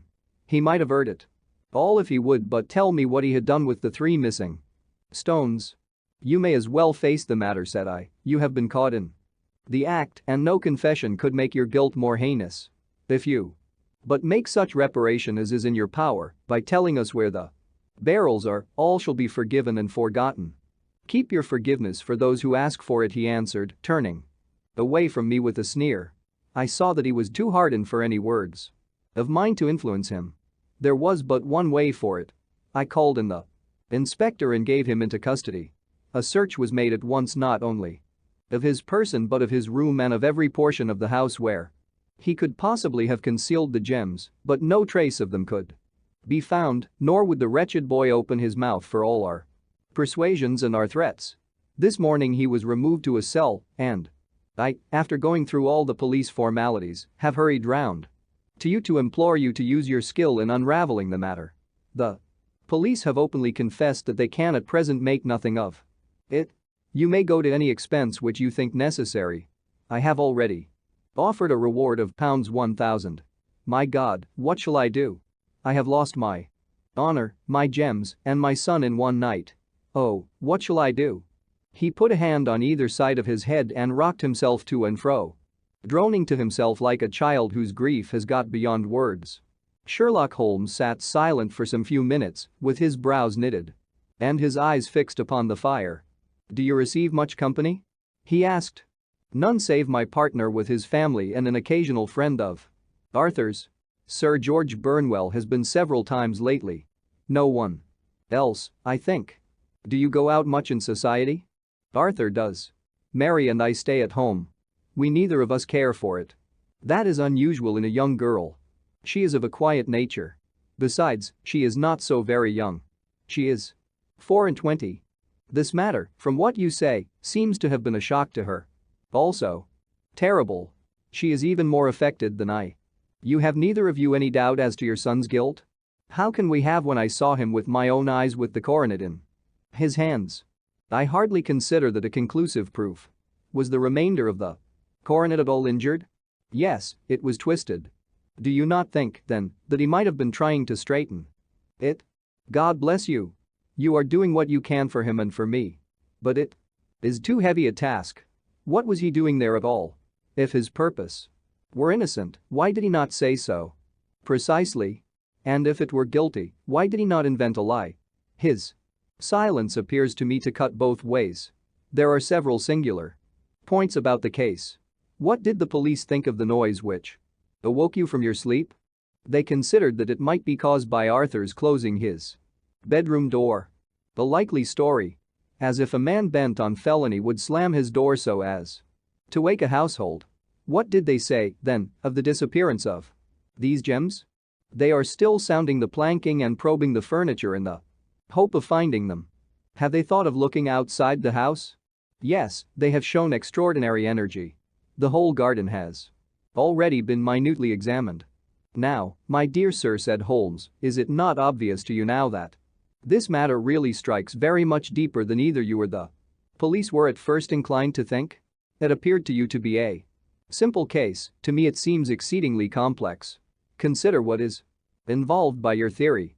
You suppose that your son came down from his bed, went, at great risk, to your dressing room, opened your bureau, took out your coronet, broke off by main force a small portion of it, went off to some other place, concealed 3 gems out of the 39, with such skill that nobody can find them, and then returned with the other 36 into the room in which he exposed himself to the greatest danger of being discovered.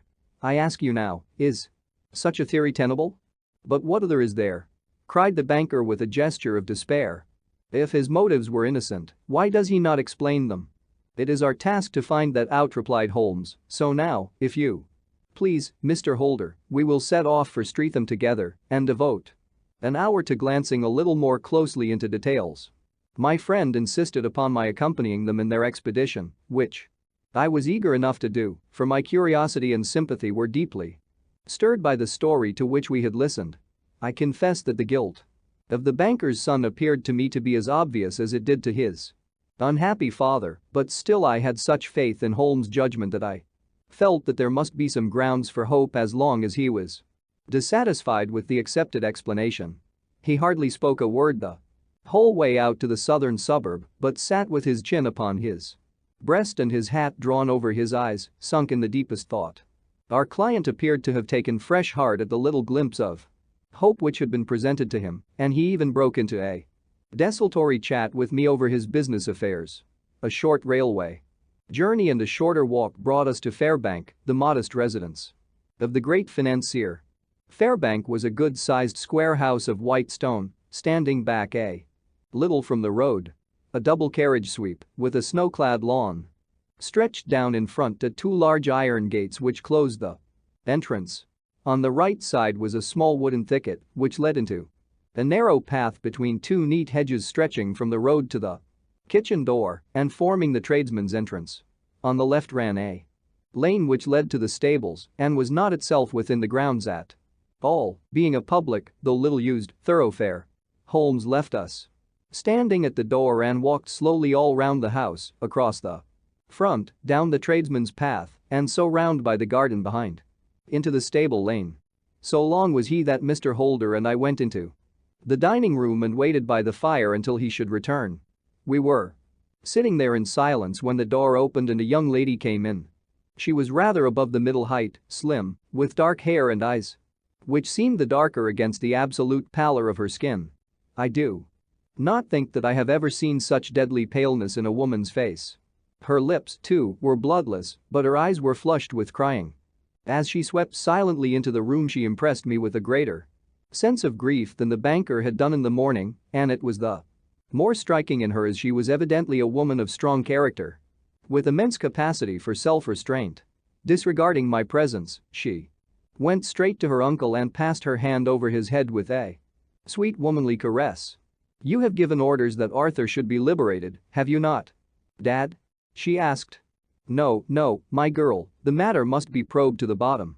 But I am so sure that he is innocent. You know what woman's instincts are. I know that he has done no harm and that you will be sorry for having acted so harshly. Why is he silent, then, if he is innocent? Who knows? Perhaps because he was so angry that you should suspect him. How could I help suspecting him when I actually saw him with the coronet in his hand? Oh, but he had only picked it up to look at it. Oh, do take my Word for it that he is innocent. Let the matter drop and say no more. It is so dreadful to think of our dear Arthur in prison. I shall never let it drop until the gems are found, never marry. Your affection for Arthur blinds you as to the awful consequences to me. Far from hushing the thing up, I have brought a gentleman down from London to inquire more deeply into it." "This gentleman?" she asked, facing round to me. "No, his friend. He wished us to leave him alone. He is round in the stable lane now." "The stable lane?" She raised her dark eyebrows. "What can he hope to find there?" "Ah. This, I suppose, is he. I trust, sir, that you will succeed in proving what I feel sure is the truth, that my cousin Arthur is innocent of this crime. I fully share your opinion, and I trust, with you, that we may prove it," returned Holmes, going back to the mat to knock the snow from his shoes. "I believe I have the honor of addressing Miss Mary Holder. Might I ask you a question or two?"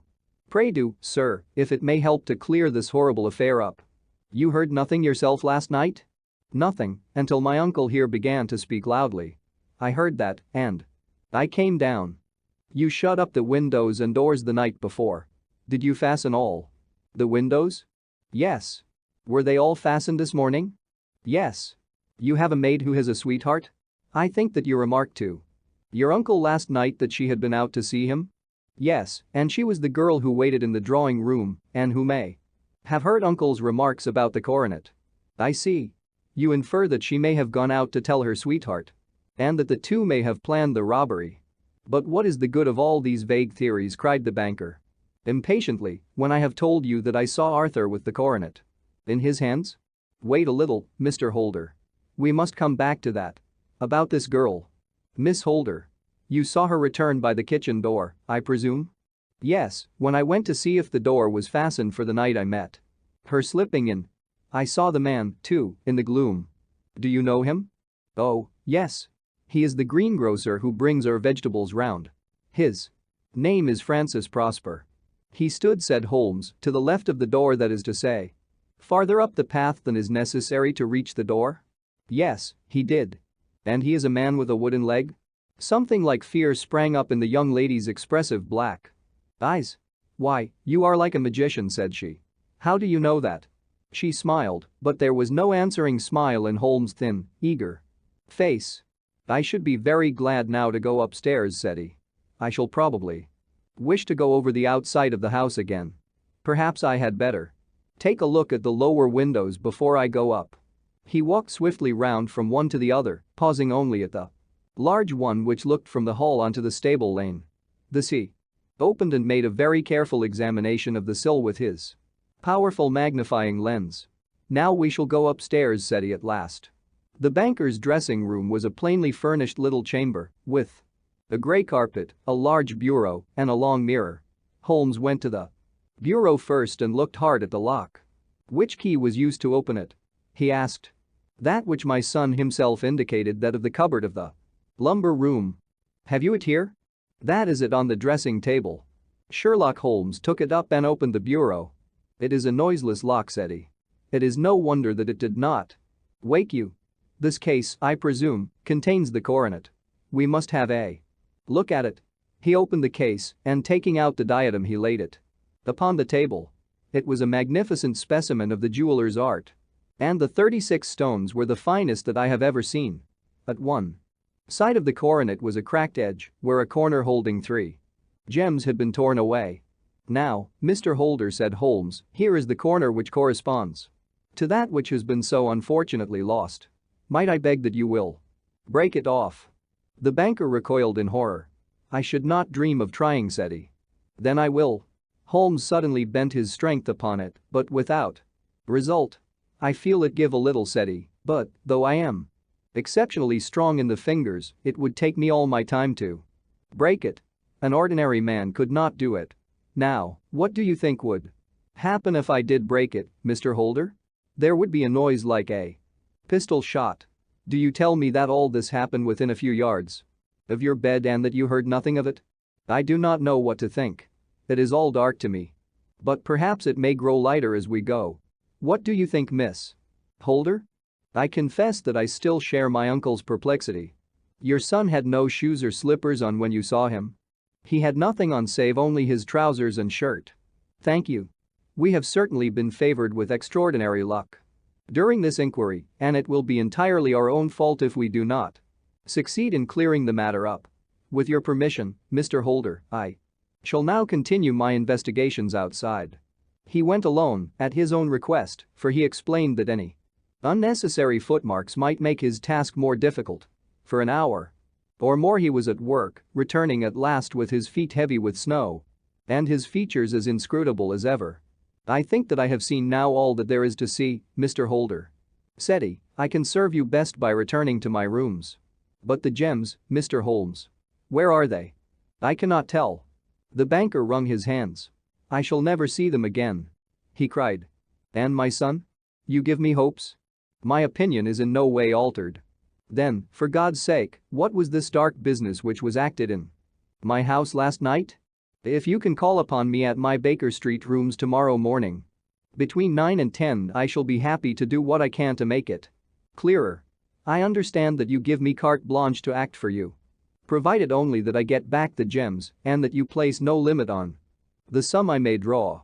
I would give my fortune to have them back." "Very good. I shall look into the matter between this and then. Goodbye. It is just possible that I may have to come over here again before evening." It was obvious to me that my companion's mind was now made up about the case, although what his conclusions were was more than I could even dimly imagine. Several times during our homeward journey I endeavored to sound him upon the point, but he always glided away to some other topic until at last I gave it over in despair. It was not yet 3 when we found ourselves in our rooms once more.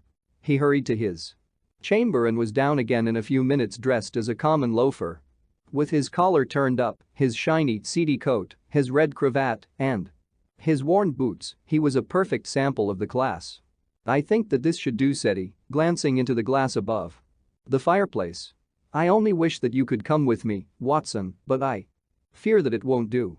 I may be on the trail in this matter, or I may be following a will-o'-the-wisp, but I shall soon know which it is. I hope that I may be back in a few hours." He cut a slice of beef from the joint upon the sideboard, sandwiched it between 2 rounds of bread, and thrusting this rude meal into his pocket he started off upon his expedition. I had just finished my tea when he returned, evidently in excellent spirits, swinging an old elastic-sided boot in his hand. He chucked it down into a corner and helped himself to a cup of tea. "I only looked in as I passed," said he. "I am going right on." "Where to?" "Oh, to the other side of the West End. It may be some time before I get back. Don't wait up for me in case I should be late." "How are you getting on?" "Oh, so-so. Nothing to complain of. I have been out to Streatham since I saw you last, but I did not call at the house. It is a very sweet little problem, and I would not have missed it for a good deal. However, I must not sit gossiping here, but must get these disreputable clothes off and return to my highly respectable self." I could see by his manner that he had stronger reasons for satisfaction than his words alone would imply. His eyes twinkled, and there was even a touch of color upon his sallow cheeks. He hastened upstairs, and a few minutes later I heard the slam of the hall door, which told me that he was off once more upon his congenial hunt. I waited until midnight, but there was no sign of his return, so I retired to my room. It was no uncommon thing for him to be away for days and nights on end when he was hot upon a scent, so that his lateness caused me no surprise. I do not know at what hour he came in, but when I came down to breakfast in the morning there he was with a cup of coffee in one hand and the paper in the other, as fresh and trim as possible. "You will excuse my beginning without you, Watson," said he, "but you remember that our client has rather an early appointment this morning." "Why, it is after 9 now," I answered. "I should not be surprised if that were he. I thought I heard a ring." It was, indeed, our friend the financier. I was shocked by the change which had come over him, for his face, which was naturally of a broad and massive mold, was now pinched and fallen in, while his hair seemed, to me at least, a shade whiter. He entered with a weariness and lethargy which was even more painful than his violence of the morning before, and he dropped heavily into the armchair which I pushed forward for him. "I do not know what I have done to be so severely tried," said he. Only 2 days ago I was a happy and prosperous man, without a care in the world. Now I am left to a lonely and dishonored age. One sorrow comes close upon the heels of another. My niece, Mary, has deserted me. Deserted you? Yes. Her bed this morning had not been slept in, her room was empty. And a note for me lay upon the hall table.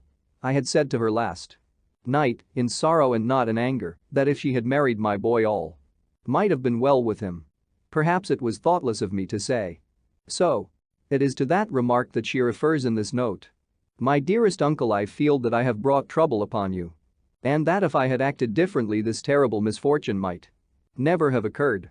I cannot, with this thought in my mind, ever again be happy under your roof, and I feel that I must leave you forever. Do not worry about my future, for that is provided for. And, above all, do not search for me, for it will be fruitless labor and an ill service to me.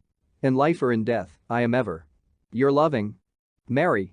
What could she mean by that note, Mr. Holmes? Do you think it points to suicide? No, nothing of the kind. It is perhaps the best possible solution. I trust, Mr. Holder, that you are nearing the end of your troubles. Ha! You say so. You have heard something, Mr. Holmes, you have learned something? Where are the gems? You would not think £1,000 apiece an excessive sum for them? I would pay 10. That would be unnecessary. 3,000 will cover the matter. And there is a little reward, I fancy. Have you your checkbook? Here is a pen. Better make it out for £4,000. With a dazed face the banker made out the required check. Holmes walked over to his desk, took out a little triangular piece of gold with 3 gems in it, and threw it down upon the table. With a shriek of joy our client clutched it up. You have it, he gasped. I am saved. I am saved. The reaction of joy was as passionate as his grief had been, and he hugged his recovered gems to his bosom. There is one other thing you owe, Mr. Holder, said Sherlock Holmes rather sternly. Oh. He caught up a pen. Name the sum, and I will pay it. No, the debt is not to me. You owe a very humble apology to that noble lad, your son, who has carried himself in this matter as I should be proud to see my own son do, should I ever chance to have one. Then it was not Arthur who took them? I told you yesterday, and I repeat today, that it was not. You are sure of it? Then let us hurry to him at once to let him know that the truth is known. He knows it already. When I had cleared it all up I had an interview with him, and finding that he would not tell me the story, I told it to him, on which he had to confess that I was right and to add the very few details which were not yet quite clear to me. Your news of this morning, however, may open his lips. For heaven's sake, tell me, then, what is this extraordinary mystery? I will do so, and I will show you the steps by which I reached it. And let me say to you, first, that which it is hardest for me to say and for you to hear. There has been an understanding between Sir George Burnwell and your niece Mary. They have now fled together. My Mary? Impossible. It is unfortunately more than possible, it is certain. Neither you nor your son knew the true character of this man when you admitted him into your family circle. He is one of the most dangerous men in England, a ruined gambler, an absolutely desperate villain, a man without heart or conscience. Your niece knew nothing of such men. When he breathed his vows to her, as he had done to 100 before her, she flattered herself that she alone had touched his heart. The devil knows best what he said, but at least she became his tool and was in the habit of seeing him nearly every evening. I cannot, and I will not, believe it, cried the banker with an ashen face. I will tell you, then, what occurred in your house last night. Your niece, when you had, as she thought, gone to your room, slipped down and talked to her lover through the window which leads into the stable lane. His footmarks had pressed right through the snow, so long had he stood there. She told him of the coronet. His wicked lust for gold kindled at the news, and he bent her to his will. I have no doubt that she loved you, but there are women in whom the love of a lover extinguishes all other loves, and I think that she must have been one. She had hardly listened to his instructions when she saw you coming downstairs, on which she closed the window rapidly and told you about one of the servants' escapade with her wooden-legged lover, which was all perfectly true. Your boy, Arthur, went to bed after his interview with you, but he Slept badly on account of his uneasiness about his club debts. In the middle of the night he heard a soft tread pass his door, so he rose. And, looking out, was surprised to see his cousin walking very stealthily along the passage until she disappeared into your dressing room. Petrified with astonishment, the lad slipped on some clothes and waited there in the dark to see what would come of this strange affair. Presently she emerged from the room again, and in the light of the passage lamp your son saw that she carried the precious coronet in her hands. She passed down the stairs, and he, thrilling with horror, ran along and slipped behind the curtain near your door, whence he could see what passed in the hall beneath. He saw her stealthily open the window, hand out the coronet to someone in the gloom, and then closing it once more hurry back to her room, passing quite close to where he stood hid behind the curtain. As long as she was on the scene he could not take any action without a horrible exposure of the woman whom he loved. But the instant that she was gone he realized how crushing a misfortune this would be for you. And how all-important it was to set it right. He rushed down, just as he was, in his bare feet, opened the window, sprang out into the snow, and ran down the lane, where he could see a dark figure in the moonlight. Sir George Burnwell tried to get away, but Arthur caught him, and there was a struggle between them, your lad tugging at one side of the coronet and his opponent at the other. In the scuffle, your son struck Sir George and cut him over the eye. Then something suddenly snapped, and your son, finding that he had the coronet in his hands, rushed back, closed the window, ascended to your room, and had just observed that the coronet had been twisted in the struggle and was endeavoring to straighten it when you appeared upon the scene. Is it possible? Gasped the banker. You then roused his anger by calling him names at a moment when he felt that he had deserved your warmest thanks. He could not explain the true state of affairs without betraying one who certainly deserved little enough consideration at his hands. He took the more chivalrous view, however, and preserved her secret. And that was why she shrieked and fainted when she saw the coronet. Cried Mr. Holder. Oh, my God! What a blind fool I have been. And his asking to be allowed to go out for 5 minutes. The dear fellow wanted to see if the missing piece were at the scene of the struggle. How cruelly I have misjudged him. When I arrived at the house, continued Holmes, I at once went very carefully round it to observe if there were any traces in the snow which might help me. I knew that none had fallen since the evening before, and also that there had been a strong frost to preserve impressions. I passed along the tradesman's path, but found it all trampled down and indistinguishable. Just beyond it, however, at the far side of the kitchen door, a woman had stood and talked with a man whose round impressions on one side showed that he had a wooden leg.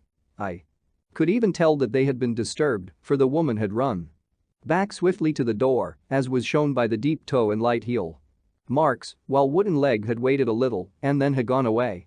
I thought at the time that this might be the maid and her sweetheart, of whom you had already spoken to me, and inquiry showed it was so.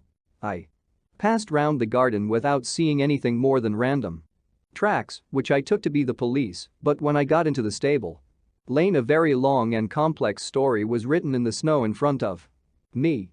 There was a double line of tracks of a booted man, and a second double line which I saw with delight belonged to a man with naked feet. I was at once convinced from what you had told me that the latter was your son.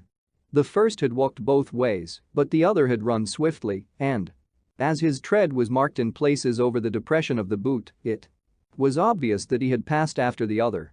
I followed them up and found they led to the hall window, where Boots had worn all the snow away while waiting. Then I walked to the other end, which was 100 yards or more down the lane. I saw where Boots had faced round, where the snow was cut up as though there had been a struggle, and, finally, where a few drops of blood had fallen, to show me that I was not mistaken. Boots had then run down the lane, and another little smudge of blood showed that it was he who had been hurt. When he came to the high road at the other end, I found that the pavement had been cleared. So there was an end to that clue. On entering the house, however, I examined, as you remember, the sill and framework of the hall window with my lens, and I could at once see that someone had passed out. I could distinguish the outline of an instep where the wet foot had been placed in coming in. I was then beginning to be able to form an opinion as to what had occurred. A man Had waited outside the window, someone had brought the gems, the deed had been overseen by your son, he had pursued the thief, had struggled with him, they had each tugged at the coronet, their united strength causing injuries which neither alone could have effected. He had returned with the prize, but had left a fragment in the grasp of his opponent. So far I was clear. The question now was, who was the man and who was it brought him the coronet? It is an old maxim of mine that when you have excluded the impossible, whatever remains, however improbable, must be the truth. Now, I knew that it was not you who had brought it down, so there only remained your niece and the maids. But if it were the maids, why should your son allow himself to be accused in their place? There could be no possible reason. As he loved his cousin, however, there was an excellent explanation why he should retain her secret, the more so as the secret was a disgraceful one.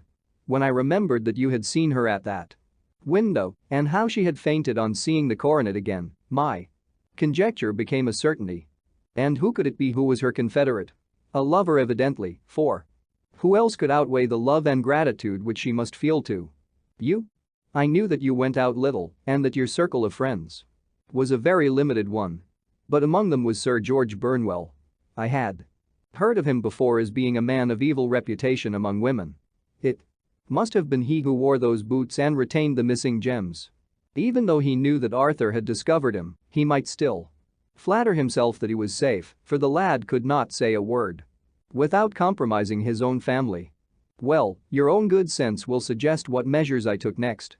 I went in the shape of a loafer to Sir George's house, managed to pick up an acquaintance with his valet, learned that his master had cut his head the night before, and, finally, at the expense of 6 shillings, made all sure by buying a pair of his cast-off shoes. With these I journeyed down to Streatham and saw that they exactly fitted the tracks. I saw an ill-dressed vagabond in the lane yesterday evening, said Mr. Holder. Precisely. It was I found that I had my man, so I came home and changed my clothes. It was a delicate part which I had to play then. For I saw that a prosecution must be avoided to avert scandal, and I knew that so astute a villain would see that our hands were tied in the matter. I went and saw him. At first, of course, he denied everything. But when I gave him every particular that had occurred, he tried to bluster and took down a life preserver from the wall. I knew my man, however, and I clapped a pistol to his head before he could strike. Then he became a little more reasonable. I told him that we would give him a price for the stones he held, £1,000 apiece. That brought out the first signs of grief that he had shown. Why, dash it all, said he. I've let them go at 600 for the 3. I soon managed to get the address of the receiver who had them, on promising him that there would be no prosecution. Off I set to him, and after much chaffering I got our stones at £1,000 apiece. Then I looked in upon your son, told him that all was right, and eventually got to my bed about 2 o'clock. After what I may call a really hard day's work. A day which has saved England from a great public scandal, said the banker, rising. Sir, I cannot find words to thank you, but you shall not find me ungrateful for what you have done. Your skill has indeed exceeded all that I have heard of it. And now I must fly to my dear boy to apologize to him for the wrong which I have done him. As to what you tell me of poor Mary, it goes to my very heart. Not even your skill can inform me where she is now. I think that we may safely say, returned Holmes, that she is wherever Sir George Burnwell is. It is equally certain, too, that whatever her sins are, they will soon receive a more than sufficient punishment. She. The Adventure of the Copper Beeches. To the man who loves art for its own sake, remarked Sherlock Holmes, tossing aside the advertisement sheet of the Daily Telegraph, it is frequently in its least important and lowliest manifestations that the keenest pleasure is to be derived. It is pleasant to me to observe, Watson, that you have so far grasped this truth that in these little records of our cases which you have been good enough to draw up, and, I am bound to say, occasionally to embellish, you have given prominence not so much to the many causes célèbres and sensational trials in which I have figured, but rather to those incidents which may have been trivial in themselves, but which have given room for those faculties of deduction and of logical synthesis which I have made my special province. And yet, said I, smiling, I cannot quite hold myself absolved from the charge of sensationalism which has been urged against my records. You have erred, perhaps, he observed, taking up a glowing cinder with the tongs and lighting with it the long cherry wood pipe which was wont to replace his clay when he was in a disputatious rather than a meditative mood. You have erred perhaps in attempting to put color and life into each of your statements instead of confining yourself to the task of placing upon record that severe reasoning from cause to effect, which is really the only notable feature about the thing. It seems to me that I have done you full justice in the matter, I remarked with some coldness, for I was repelled by the egotism which I had more than once observed to be a strong factor in my friend's singular character. No, it is not selfishness or conceit, said he, answering, as was his wont, my thoughts rather than my words. If I claim full justice for my art, it is because it is an impersonal thing, a thing beyond myself. Crime is common. Logic is rare. Therefore it is upon the logic rather than upon the crime that you should dwell. You have degraded what should have been a course of lectures into a series of tales. It was a cold morning of the early spring, and we sat after breakfast on either side of a cheery fire in the old room at Baker Street. A thick fog rolled down between the lines of dun-colored houses, and the opposing windows loomed like dark, shapeless blurs through the heavy yellow wreaths. Our gas was lit and shone on the white cloth and glimmer of china and metal, for the table had not been cleared yet. Sherlock Holmes had been silent all the morning, dipping continuously into the advertisement columns of a succession of papers until at last, having apparently given up his search, he had emerged in no very sweet temper to lecture me upon my literary shortcomings. At the same time, he remarked after a pause, during which he had sat puffing at his long pipe and gazing down into the fire, you can hardly be open to a charge of sensationalism, for out of these cases which you have been so kind as to interest yourself in, a fair proportion do not treat of crime, in its legal sense, at all. The small matter in which I endeavored to help the King of Bohemia, the singular experience of Miss Mary Sutherland, the problem connected with the man with the twisted lip, and the incident of the noble bachelor, were all matters which are outside the pale of the law. But in avoiding the sensational, I fear that you may have bordered on the trivial. The end may have been so, I answered, but the methods I hold to have been novel and of interest. My dear fellow, what do the public, the great unobservant public, who could hardly tell a weaver by his tooth or a compositor by his left thumb, care about the finer shades of analysis and deduction? But, indeed, if you are trivial, I cannot blame you, for the days of the great cases are past. Man, or at least criminal man, has lost all enterprise and originality. As to my own little practice, it seems to be degenerating into an agency for recovering lost lead pencils and giving advice to young ladies from boarding schools. I think that I have touched bottom at last, however. This note I had this morning marks my 0 point, I fancy. Read it. He tossed a crumpled letter across to me. It was dated from Montague Place upon the preceding evening and ran thus: Dear Mr. Holmes, I am very anxious to consult you as to whether I should or should not accept a situation which has been offered to me as governess. I shall call at 10:30 tomorrow if I do not inconvenience you. Yours faithfully, Violet Hunter. Do you know the young lady? I asked. Not I. It is 10:30 now. Yes, and I have no doubt that is her ring. It may turn out to be of more interest than you think. You remember that the affair of the blue carbuncle, which appeared to be a mere whim at first, developed into a serious investigation. It may be so in this case, also. Well, let us hope so. But our doubts will very soon be solved, for here, unless I am much mistaken, is the person in question. As he spoke, the door opened and a young lady entered the room. She was plainly but neatly dressed, with a bright, quick face, freckled like a plover's egg, and with the brisk manner of a woman who has had her own way to make in the world. You will excuse my troubling you, I am sure, said she, as my companion rose to greet her, but I have had a very strange experience. And as I have no parents or relations of any sort from whom I could ask advice, I thought that perhaps you would be kind enough to tell me what I should do. Pray take a seat, Miss Hunter. I shall be happy to do anything that I can to serve you. I could see that Holmes was favorably impressed by the manner and speech of his new client. He looked her over in his searching fashion and then composed himself, with his lids drooping and his fingertips together, to listen to her story. "I have been a governess for 5 years," said she, "in the family of Colonel Spenceman Rowe, but 2 months ago the colonel received an appointment at Halifax, in Nova Scotia, and took his children over to America with him, so that I found myself without a situation. I advertised and I answered advertisements, but without success. At last, the little money which I had saved began to run short, and I was at my wits' end as to what I should do.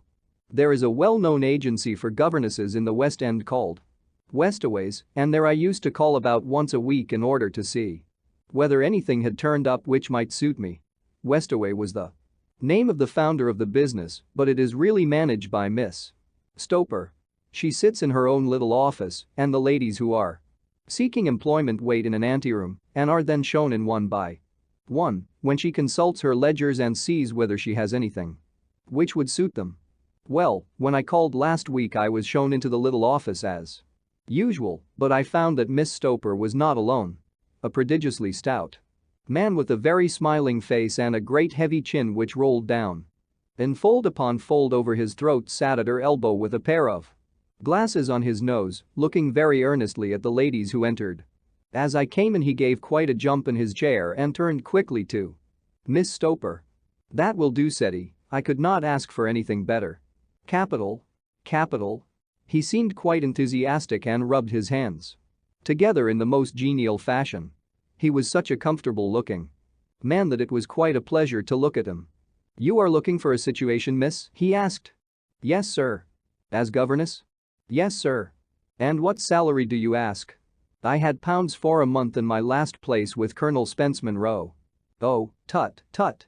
Sweating, rank sweating," he cried, throwing his fat hands out into the air like a man who is in a boiling passion. "How could anyone offer so pitiful a sum to a lady with such attractions and accomplishments?" "My accomplishments, sir, may be less than you imagine," said I. "A little French, a little German, music, and drawing." "Tut, tut," he cried. "This is all quite beside the question. The point is, have you or have you not the bearing and deportment of a lady? There it is in a nutshell.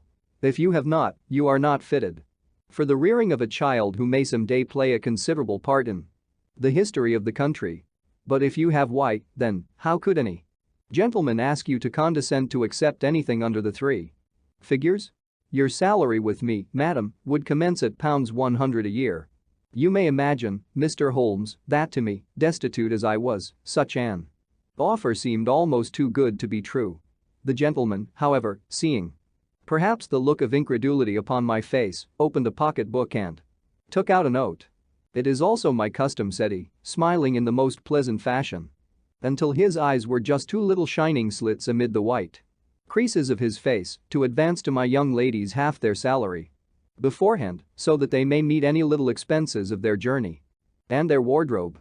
It seemed to me that I had never met so fascinating and so thoughtful a man.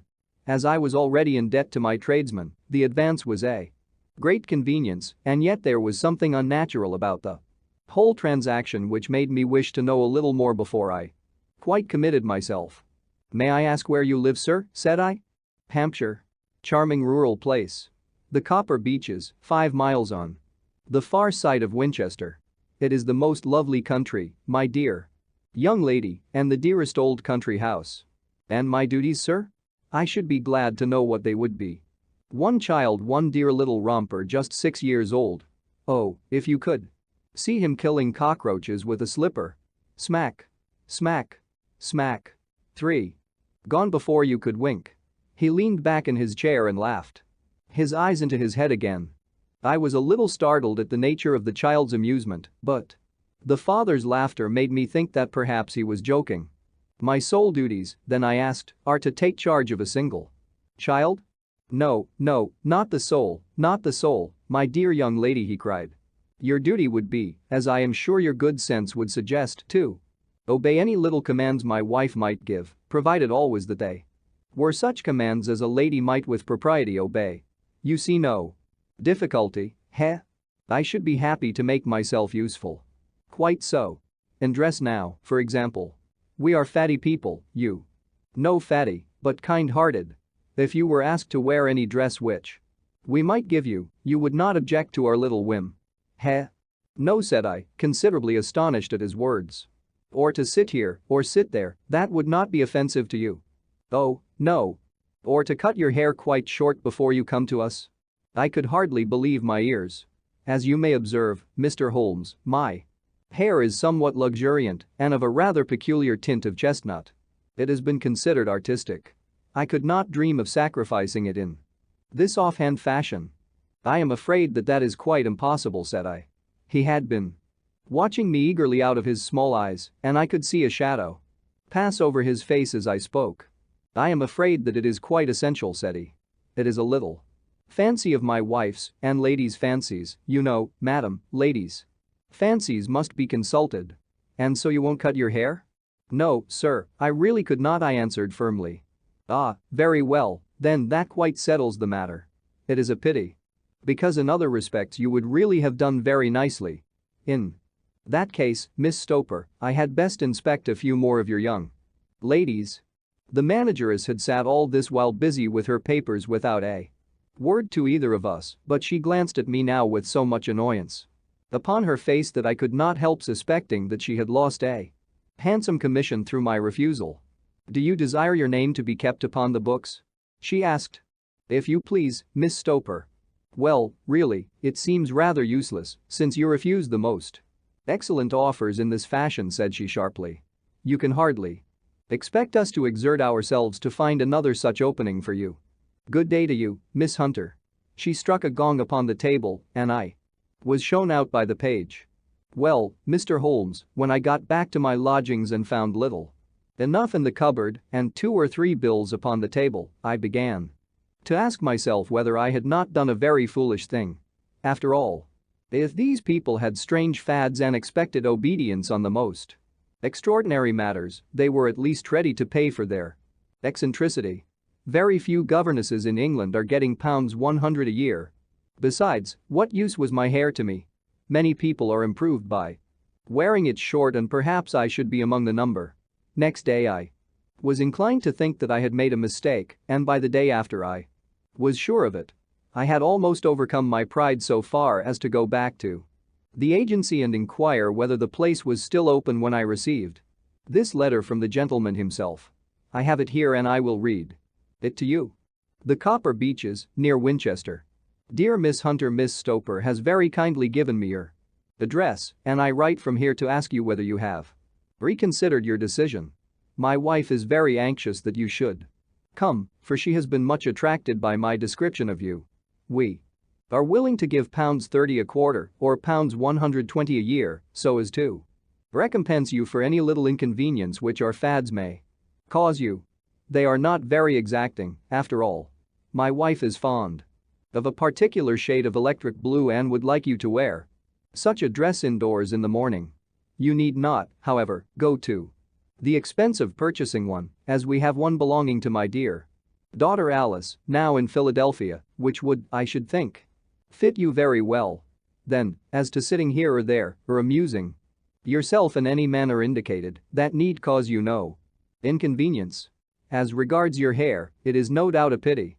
Especially as I could not help remarking its beauty during our short interview, but I am afraid that I must remain firm upon this point, and I only hope that the increased salary may recompense you for the loss. Your duties, as far as the child is concerned, are very light. Now do try to come, and I shall meet you with the dog cart at Winchester. Let me know your train. Yours faithfully, Jeffro Rucastle. That is the letter which I have just received, Mr. Holmes, and my mind is made up that I will accept it. I thought, however, that before taking the final step I should like to submit the whole matter to your consideration. Well, Miss Hunter, if your mind is made up, that settles the question, said Holmes, smiling. But you would not advise me to refuse? I confess that it is not the situation which I should like to see a sister of mine apply for. What is the meaning of it all, Mr. Holmes? Ah, I have no data. I cannot tell. Perhaps you have yourself formed some opinion? Well, there seems to me to be only one possible solution. Mr. Rucastle. Seemed to be a very kind, good-natured man. Is it not possible that his wife is a lunatic, that he desires to keep the matter quiet for fear she should be taken to an asylum, and that he humors her fancies in every way in order to prevent an outbreak? That is a possible solution. In fact, as matters stand, it is the most probable one. But in any case, it does not seem to be a nice household for a young lady. But the money, Mr. Holmes, the money. Well, yes, of course the pay is good too good. That is what makes me uneasy. Why should they give you £120 a year when they could have their pick for £40? There must be some strong reason behind. I thought that if I told you the circumstances you would understand. Afterwards, if I wanted your help, I should feel so much stronger if I felt that you were at the back of me. Oh, you may carry that feeling away with you. I assure you that your little problem promises to be the most interesting which has come my way for some months. There is something distinctly novel about some of the features. If you should find yourself in doubt or in danger. Danger? What danger do you foresee? Holmes shook his head gravely. It would cease to be a danger if we could define it, said he. But at any time, day or night, a telegram would bring me down to your help. That is enough. She rose briskly from her chair with the anxiety all swept from her face. I shall go down to Hampshire quite easy in my mind now. I shall write to Mr. Rucastle at once, sacrifice my poor hair tonight, and start for Winchester tomorrow. With a few grateful words to Holmes, she bade us both good night and bustled off upon her way. At least, said I as we heard her quick, firm steps descending the stairs, she seems to be a young lady who is very well able to take care of herself. And she would need to be, said Holmes gravely. I am much mistaken if we do not hear from her before many days are past. It was not very long before my friend's prediction was fulfilled. A fortnight went by, during which I frequently found my thoughts turning in her direction and wondering what strange side alley of human experience this lonely woman had strayed into. The unusual salary, the curious conditions, the light duties, all pointed to something abnormal, though whether a fad or a plot, or whether the man were a philanthropist or a villain, it was quite beyond my powers to determine. As to Holmes, I observed that he sat frequently for half an hour on end, with knitted brows and an abstracted air, but he swept the matter away with a wave of his hand when I mentioned it. Data. Data. Data. He cried impatiently. I can't make bricks without clay. And yet he would always wind up by muttering that no sister of his should ever have accepted such a situation. The telegram which we eventually received came late one night just as I was thinking of turning in, and Holmes was settling down to one of those all-night chemical researches which he frequently indulged in, when I would leave him stooping over a retort and a test tube at night and find him in the same position when I came down to breakfast in the morning. He opened the yellow envelope and then, glancing at the message, threw it across to me. Just look up the trains in Bradshaw, said he, and turned back to his chemical studies. The summons was a brief and urgent one. Please be at the Black Swan Hotel at Winchester at midday tomorrow. It said. Do come. I am at my wits' end. Hunter. Will you come with me? Asked Holmes, glancing up. I should wish to. Just look it up, then. There is a train at 9:30, said I, glancing over my Bradshaw. It is due at Winchester at 11:30. That will do very nicely. Then perhaps I had better postpone my analysis of the acetones, as we may need to be at our best in the morning. By 11 o'clock the next day we were well upon our way to the old English capital. Holmes had been buried in the morning papers all the way down, but after we had passed the Hampshire border he threw them down and began to admire the scenery. It was an ideal spring day, a light blue sky flecked with little fleecy white clouds drifting across from west to east. The sun was shining very brightly, and yet there was an exhilarating nip in the air which set an edge to a man's energy.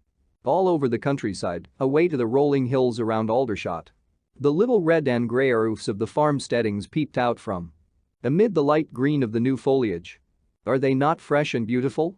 I cried with all the enthusiasm of a man fresh from the fogs of Baker Street. But Holmes shook his head gravely.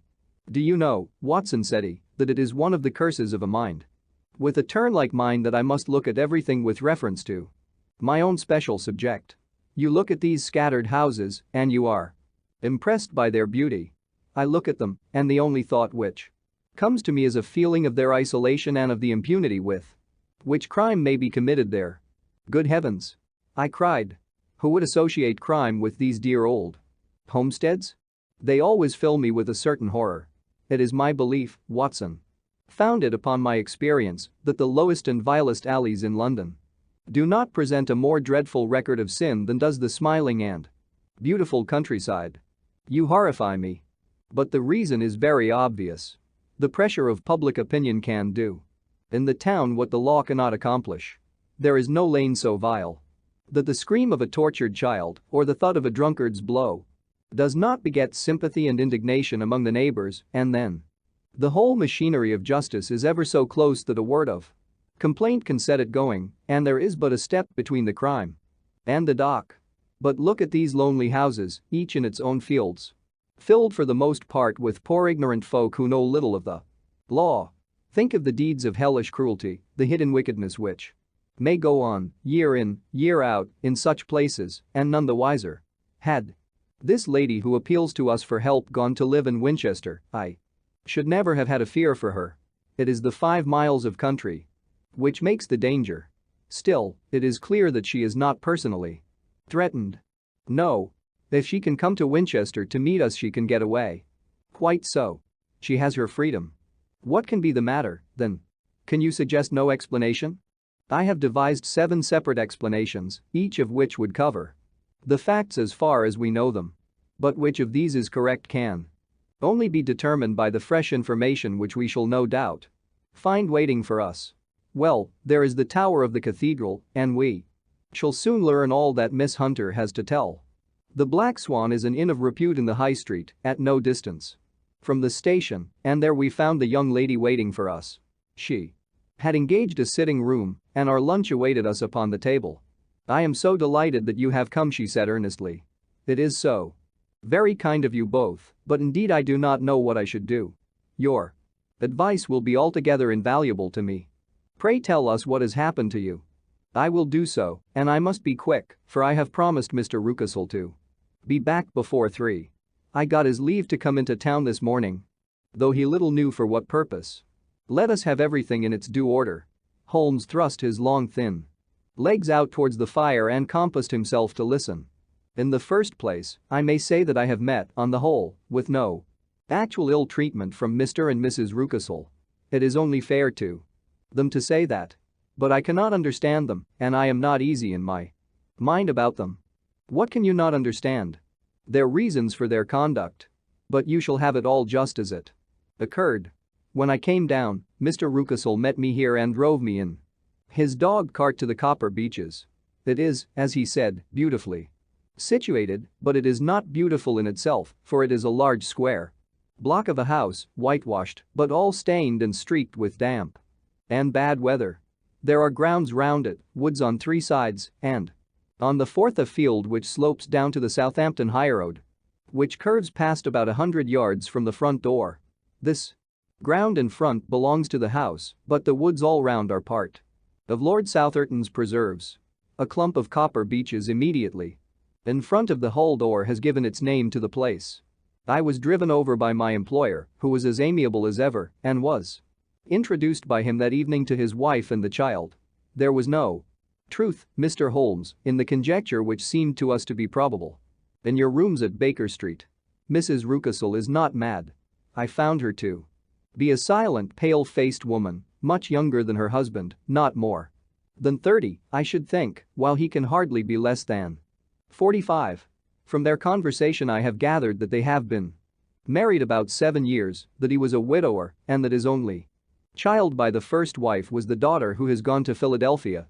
Mr. Rucastle told me in private that the reason why she had left them was that she had an unreasoning aversion to her stepmother. As the daughter could not have been less than 20, I can quite imagine that her position must have been uncomfortable with her father's young wife. Mrs. Rucastle seemed to me to be colorless in mind as well as in feature.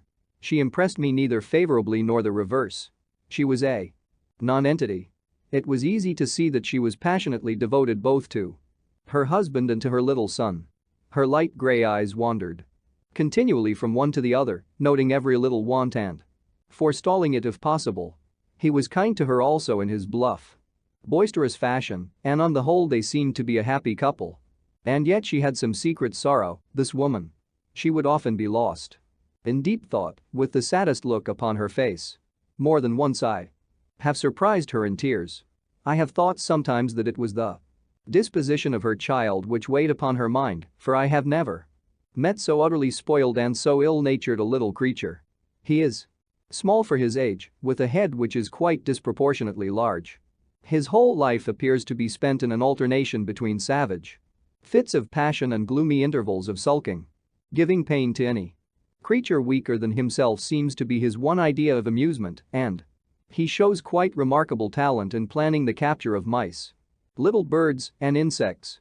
But I would rather not talk about the creature, Mr. Holmes, and, indeed, he has little to do with my story. I am glad of all details, remarked my friend, whether they seem to you to be relevant or not. I shall try not to miss anything of importance. The one unpleasant thing about the house, which struck me at once, was the appearance and conduct of the servants. There are only two, a man and his wife. Toller, for that is his name, is a rough, uncouth man, with grizzled hair and whiskers and a perpetual smell of drink. Twice since I have been with them he has been quite drunk, and yet Mr. Rucastle seemed to take no notice of it. His wife is a very tall and strong woman with a sour face, as silent as Mrs. Rucastle and much less amiable. They are a most unpleasant couple, but fortunately I spend most of my time in the nursery and my own room, which are next to each other in one corner of the building. For 2 days after my arrival at the Copper Beeches my life was very quiet. On the third, Mrs. Rucastle came down just after breakfast and whispered something to her husband. "Oh, yes," said he, turning to me, "we are very much obliged to you, Miss Hunter, for falling in with our whims so far as to cut your hair. I assure you that it has not detracted in the tiniest iota from your appearance. We shall now see how the electric blue dress will become you. You will find it laid out upon the bed in your room, and if you would be so good as to put it on we should both be extremely obliged." The dress which I found waiting for me was of a peculiar shade of blue. It was of excellent material, a sort of beige, but it bore unmistakable signs of having been worn before. It could not have been a better fit if I had been measured for it. Both Mr. and Mrs. Rucastle expressed a delight at the look of it, which seemed quite exaggerated in its vehemence. They were waiting for me in the drawing room, which is a very large room, stretching along the entire front of the house, with 3 long windows reaching down to the floor. A chair had been placed close to the central window, with its back turned towards it. In this I was asked to sit, and then Mr. Rucastle, walking up and down on the other side of the room, began to tell me a series of the funniest stories that I have ever listened to. You cannot imagine how comical he was, and I laughed until I was quite weary. Mrs. Rucastle, however, who has evidently no sense of humor, never so much as smiled, but sat with her hands in her lap and a sad, anxious look upon her face. After an hour or so, Mr. Rucastle suddenly remarked that it was time to commence the duties of the day and that I might change my dress and go to little Edward in the nursery. 2 days later this same performance was gone through under exactly similar circumstances. Again I changed my dress, again I sat in the window, and again I laughed very heartily at the funny stories of which my employer had an immense repertoire and which he told inimitably. Then he handed me a yellow-backed novel, and moving my chair a little sideways, that my own shadow might not fall upon the page, he begged me to read aloud to him. I read for about 10 minutes, beginning in the heart of a chapter, and then suddenly, in the middle of a sentence, he ordered me to cease and to change my dress. You can easily imagine, Mr. Holmes, how curious I became as to what the meaning of this extraordinary performance could possibly be. They were always very careful, I observed, to turn my face away from the window so that I became consumed with the desire to see what was going on behind my back. At first it seemed to be impossible, but I soon devised a means. My hand mirror had been broken, so a happy thought seized me, and I concealed a piece of the glass in my handkerchief. On the next occasion, in the midst of my laughter, I put my handkerchief up to my eyes and was able with a little management to see all that there was behind me. I confess that I was disappointed. There was nothing. At least that was my first impression. At the second glance, however, I perceived that there was a man standing in the Southampton Road, a small bearded man in a grey suit who seemed to be looking in my direction. The road is an important highway and there are usually people there. This man, however, was leaning against the railings which bordered our field and was looking earnestly up. I lowered my handkerchief and glanced at Mrs. Rucastle to find her eyes fixed upon me with a most searching gaze. She said nothing, but I am convinced that she had divined that I had a mirror in my hand and had seen what was behind me. She rose at once. "Jeffro," said she, "there is an impertinent fellow upon the road there who stares up at Miss Hunter." "No friend of yours, Miss Hunter?" he asked. "No, I know no one in these parts." "Dear me. How very impertinent. Kindly turn round and motion to him to go away. Surely it would be better to take no notice." "No, no, we should have him loitering here always. Kindly turn round and wave him away like that." I did as I was told, and at the same instant Mrs. Rucastle drew down the blind. That was a week ago, and from that time I have not sat again in the window, nor have I worn the blue dress, nor seen the man in the road. "Pray continue," said Holmes. "Your narrative promises to be a most interesting one. You will find it rather disconnected, I fear, and there may prove to be little relation between the different incidents of which I speak. On the very first day that I was at the Copper Beeches, Mr. Rucastle took me to a small outhouse which stands near the kitchen door. As we approached it I heard the sharp rattling of a chain and the sound as of a large animal moving about. "Look in here," said Mr. Rucastle, showing me a slit between two planks. "Is he not a beauty?" I looked through and was conscious of two glowing eyes and of a vague figure huddled up in the darkness. "Don't be frightened," said my employer, laughing at the start which I had given. "It's only Carlo, my mastiff. I call him mine, but really, old Toller, my groom, is the only man who can do anything with him. We feed him once a day, and not too much then, so that he is always as keen as mustard. Toller lets him loose every night, and God help the trespasser whom he lays his fangs upon. For goodness' sake don't you ever on any pretext set your foot over the threshold at night, for it's as much as your life is worth." The warning was no idle one, for 2 nights later I happened to look out of my bedroom window about 2 o'clock in the morning. It was a beautiful moonlight night and the lawn in front of the house was silvered over and almost as bright as day. I was standing, wrapped in the peaceful beauty of the scene, when I was aware that something was moving under the shadow of the Copper Beeches. As it emerged into the moonshine I saw what it was. It was a giant dog, as large as a calf. Tawny tinted, with hanging jowl, black muzzle, and huge projecting bones. It walked slowly across the lawn and vanished into the shadow. Upon the other side, that dreadful sentinel sent a chill to my heart, which I do not think that any burglar could have done. And now I have a very strange experience to tell you. I had, as you know, cut off my hair in London, and I had placed it in a great coil at the bottom of my trunk. One evening, after the child was in bed, I began to amuse myself by examining the furniture of my room and by rearranging my own little things. There was an old chest of drawers in the room, the 2 upper ones empty and open, the lower one locked. I had filled the first 2 with my linen, and as I had still much to pack away I was naturally annoyed at not having the use of the 3rd drawer. It struck me that it might have been fastened by a mere oversight, so I took out my bunch of keys and tried to open it. The very first key fitted to perfection, and I drew the drawer open. There was only one thing in it, but I am sure that you would never guess what it was. It was my coil of hair. I took it up and examined it. It was of the same peculiar tint and the same thickness. But then the impossibility of the thing obtruded itself upon me.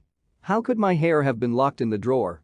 With trembling hands I undid my trunk, turned out the contents, and drew from the bottom my own hair. I laid the 2 tresses together, and I assure you that they were identical. Was it not extraordinary? Puzzle as I would, I could make nothing at all of what it meant. I returned the strange hair to the drawer, and I said nothing of the matter to the Rucastles, as I felt that I had put myself in the wrong by opening a drawer which they had locked. I am naturally observant, as you may have remarked, Mr. Holmes, and I soon had a pretty good plan of the whole house in my head. There was one wing, however, which appeared not to be inhabited at all. A door which faced that which led into the quarters of the tollers opened into this suite, but it was invariably locked. One day, however, as I ascended the stair, I met Mr. Rucastle coming out through this door. His keys in his hand and a look on his face which made him a very different person to the round, jovial man to whom I was accustomed. His cheeks were red, his brow was all crinkled with anger, and the veins stood out at his temples with passion. He locked the door and hurried past me without a word or a look.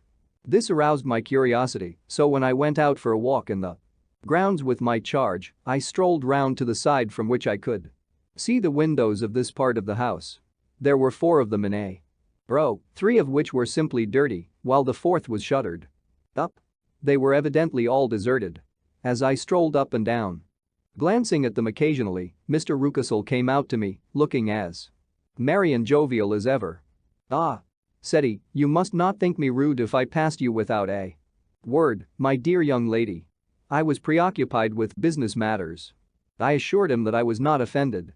"By the way," said I, "you seem to have quite a suite of spare rooms up there, and one of them has the shutters up." He looked surprised and, as it seemed to me, a little startled at my remark. "Photography is one of my hobbies," said he. "I have made my dark room up there. But, dear me, what an observant young lady we have come upon. Who would have believed it? Who would have ever believed it?" He spoke in a jesting tone, but there was no jest in his eyes as he looked at me. I read suspicion there and annoyance, but no jest. Well, Mr. Holmes, from the moment that I understood that there was something about that suite of rooms which I was not to know, I was all on fire to go over them. It was not mere curiosity, though I have my share of that. It was more a feeling of duty, a feeling that some good might come from my penetrating to this place. They talk of woman's instinct, perhaps it was woman's instinct which gave me that feeling. At any rate, it was there, and I was keenly on the lookout for any chance to pass the forbidden door. It was only yesterday that the chance came. I may tell you that. Besides Mr. Rucastle, both Toller and his wife find something to do in these deserted rooms, and I once saw him carrying a large black linen bag with him through the door. Recently he has been drinking hard, and yesterday evening he was very drunk, and when I came upstairs there was the key in the door. I have no doubt at all that he had left it there. Mr. and Mrs. Rucastle were both downstairs, and the child was with them, so that I had an admirable opportunity. I turned the key gently in the lock, opened the door, and slipped through. There was a little passage in front of me, unpapered and uncarpeted, which turned at a right angle at the farther end. Round this corner were 3 doors in a line, the first and third of which were open. They each led into an empty room, dusty and cheerless, with 2 windows in the one and one in the other, so thick with dirt that the evening light glimmered dimly through them. The center door was closed, and across the outside of it had been fastened one of the broad bars of an iron bed, padlocked at one end to a ring in the wall and fastened at the other with stout cord. The door itself was locked as well, and the key was not there. This barricaded door corresponded clearly with the shuttered window outside, and yet I could see by the glimmer from beneath it that the room was not in darkness. Evidently there was a skylight which let in light from above. As I stood in the passage, gazing at the sinister door and wondering what secret it might veil, I suddenly heard the sound of steps within the room and saw a shadow pass backward and forward against a little slit of dim light which shone out from under the door. A mad, unreasoning terror rose up in me at the sight, Mr. Holmes. My overstrung nerves failed me suddenly, and I turned and ran as though some dreadful hand were behind me, clutching at the skirt of my dress. I rushed down the passage, through the door, and straight into the arms of Mr. Rucastle, who was waiting outside. "So," said he, smiling, "it was you, then. I thought that it must be. When I saw the door open. Oh, I am so frightened," I panted. "My dear young lady. My dear young lady. You cannot think how caressing and soothing his manner was, and what has frightened you, my dear young lady?" But his voice was just a little too coaxing. He overdid it. I was keenly on my guard against him. I was foolish enough to go into the empty wing, I answered. But it is so lonely and eerie in this dim light that I was frightened and ran out again. Oh, it is so dreadfully still in there. Only that? Said he, looking at me keenly. Why, what did you think? I asked. Why do you think that I locked this door? I am sure that I do not know. It is to keep people out who have no business there. Do you see? He was still smiling in the most amiable manner. I am sure if I had known. Well, then, you know now. And if you ever put your foot over that threshold again here in an instant, the smile hardened into a grin of rage, and he glared down at me with the face of a demon. I'll throw you to the mastiff. I was so terrified that I do not know what I did. I suppose that I must have rushed past him into my room. I remember nothing until I found myself lying on my bed trembling all over. Then I thought of you, Mr. Holmes. I could not live there longer without some advice. I was frightened of the house, of the man, of the woman, of the servants. Even of the child. They were all horrible to me. If I could only bring you down, all would be well. Of course I might have fled from the house. But my curiosity was almost as strong as my fears. My mind was soon made up. I would send you a wire. I put on my hat and cloak, went down to the office, which is about half a mile from the house, and then returned, feeling very much easier. A horrible doubt came into my mind as I approached the door lest the dog might be loose, but I remembered that Toller had drunk himself into a state of insensibility that evening, and I knew that he was the only one in the household who had any influence with the savage creature or who would venture to set him free. I slipped in safety and lay awake half the night in my joy at the thought of seeing you.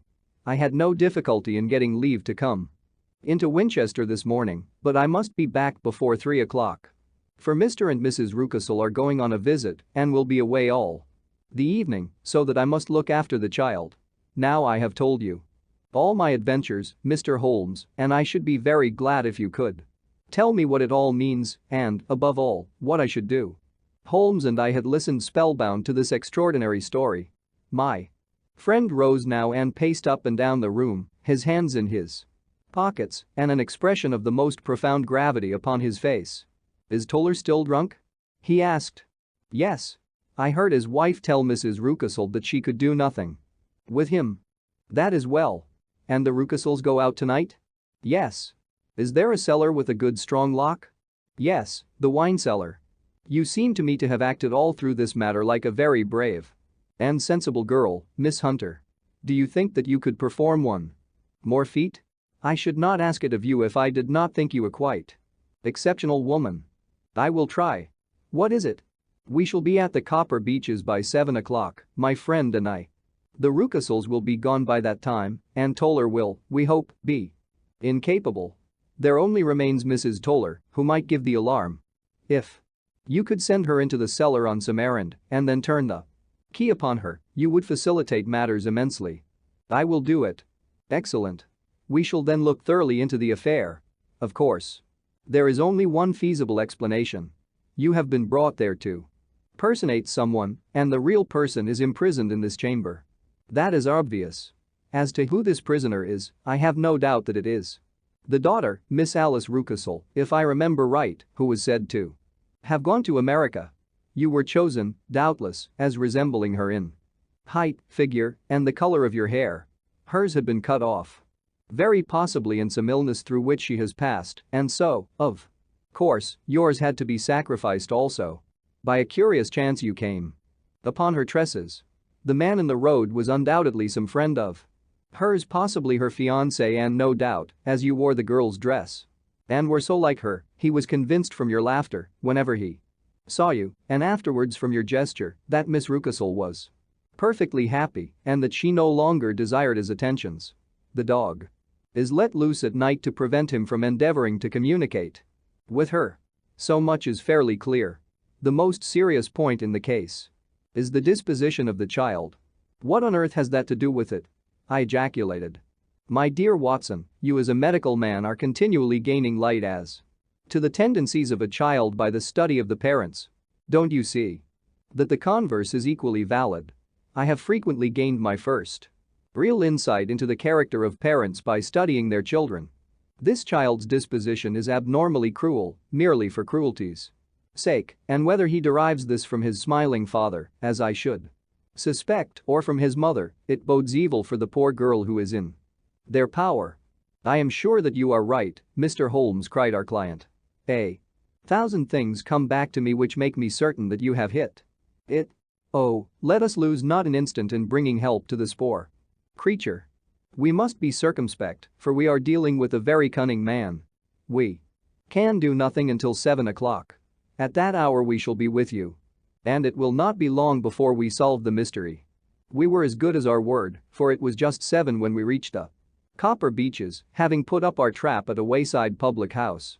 The group of trees, with their dark leaves shining like burnished metal in the light of the setting sun, were sufficient to mark the house even had Miss Hunter not been standing smiling on the doorstep.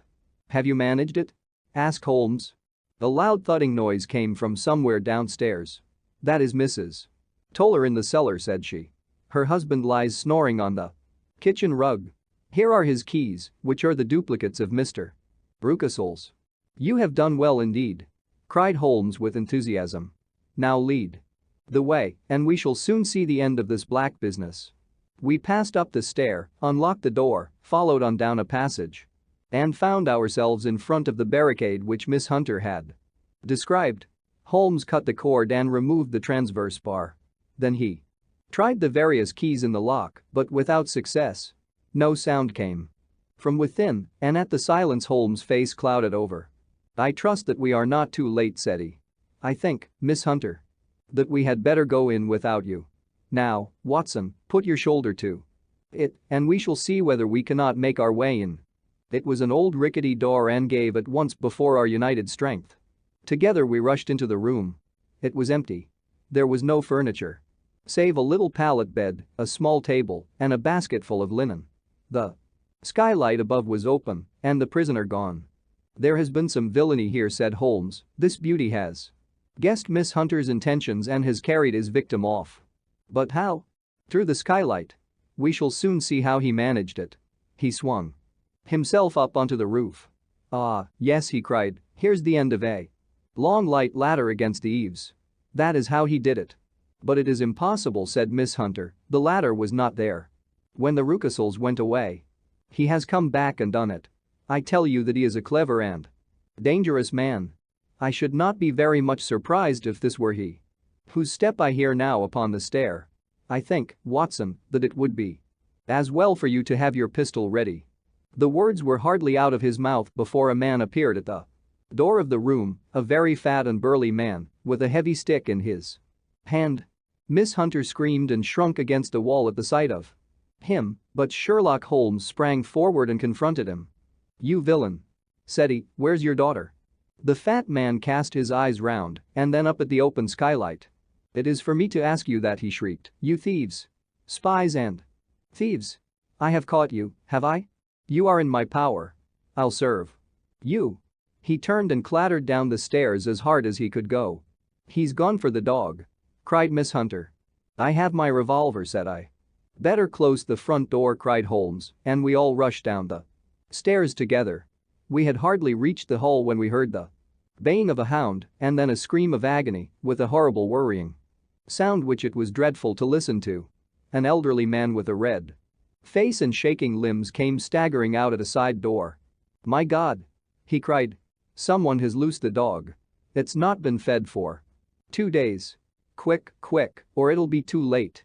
Holmes and I rushed out and round the angle of the house, with Toller hurrying behind us. There was the huge famished brute, its black muzzle buried in Rucastle's throat while he writhed and screamed upon the ground. Running up, I blew its brains out and it fell over with its keen white teeth still meeting in the great creases of his neck. With much labor we separated them and carried him, living but horribly mangled, into the house. We laid him upon the drawing-room sofa and, having dispatched the sobered Toller to bear the news to his wife, I did what I could to relieve his pain. We were all assembled round him when the door opened and a tall, gaunt woman entered the room. Mrs. Toller, cried Miss Hunter. Yes, miss. Mr. Rucastle let me out when he came back before he went up. To you. Ah, miss, it is a pity you didn't let me know what you were planning, for I would have told you that your pains were wasted." "Ha!" said Holmes, looking keenly at her. "It is clear that Mrs. Toller knows more about this matter than anyone else." "Yes, sir, I do, and I am ready enough to tell what I know." "Then, pray, sit down and let us hear it, for there are several points on which I must confess that I am still in the dark." "I will soon make it clear to you," said she, "and I'd have done so before now if I could ha' got out from the cellar. If there's police court business over this, you'll remember that I was the one that stood your friend and that I was Miss Alice's friend too. She was never happy at home, Miss Alice wasn't, from the time that her father married again. She was slighted like and had no say in anything. But it never really became bad for her until after she met Mr. Fowler at a friend's house.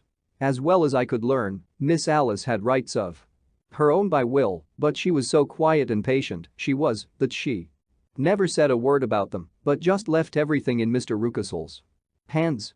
He knew he was safe with her, but when there was a chance of a husband coming forward who would ask for all that the law would give him, then her father thought it time to put a stop on it. He wanted her to sign a paper so that whether she married or not, he could use her money. When she wouldn't do it, he kept on worrying her until she got brain fever and for 6 weeks was at death's door. Then she got better. At last, all worn to a shadow and with her beautiful hair cut off, but that didn't make no change in her young man, and he stuck to her as true as man could be." "Ah," said Holmes, "I think that what you have been good enough to tell us makes the matter fairly clear and that I can deduce all that remains. Mr. Rucastle then, I presume, took to the system of imprisonment?" "Yes, sir. And brought Miss Hunter down from London in order to get rid of the disagreeable persistence of Mr. Fowler." "That was it, sir. But Mr. Fowler, being a persevering man, as a good seaman should be, blockaded the house and having met you succeeded by certain arguments, metallic or otherwise, in convincing you that your interests were the same as his." "Mr. Fowler was a very kind-spoken, free-handed gentleman," said Mrs. Toller serenely. "And in this way he managed that your good man should have no want of drink and that a ladder should be ready at the moment when your master had gone out. You have it, sir, just as it happened." "I am sure we owe you an apology, Mrs. Toller," said Holmes, "for you have certainly cleared up everything which puzzled us. And here comes the country surgeon and Mrs. Rucastle, so I think, Watson, that we had best escort Miss Hunter back to Winchester, as it seems to me that our locus standi now is rather a questionable one." And thus was solved the mystery of the sinister house with the copper beeches in front of the door. Mr. Rucastle survived, but was always a broken man, kept alive solely through the care of his devoted wife. They still live with their old servants, who probably know so much of Rucastle's past life that he finds it difficult to part from them. Mr. Fowler and Miss Rucastle were married, by special license, in Southampton the day after their flight, and he is now the holder of a government appointment in the island of Mauritius. As to Miss Violet Hunter, my friend Holmes, rather to my disappointment, manifested no further interest in her when once she had ceased to be the center of one of his problems, and she is now the head of a private school at Walsall, where I believe that she has met with considerable success.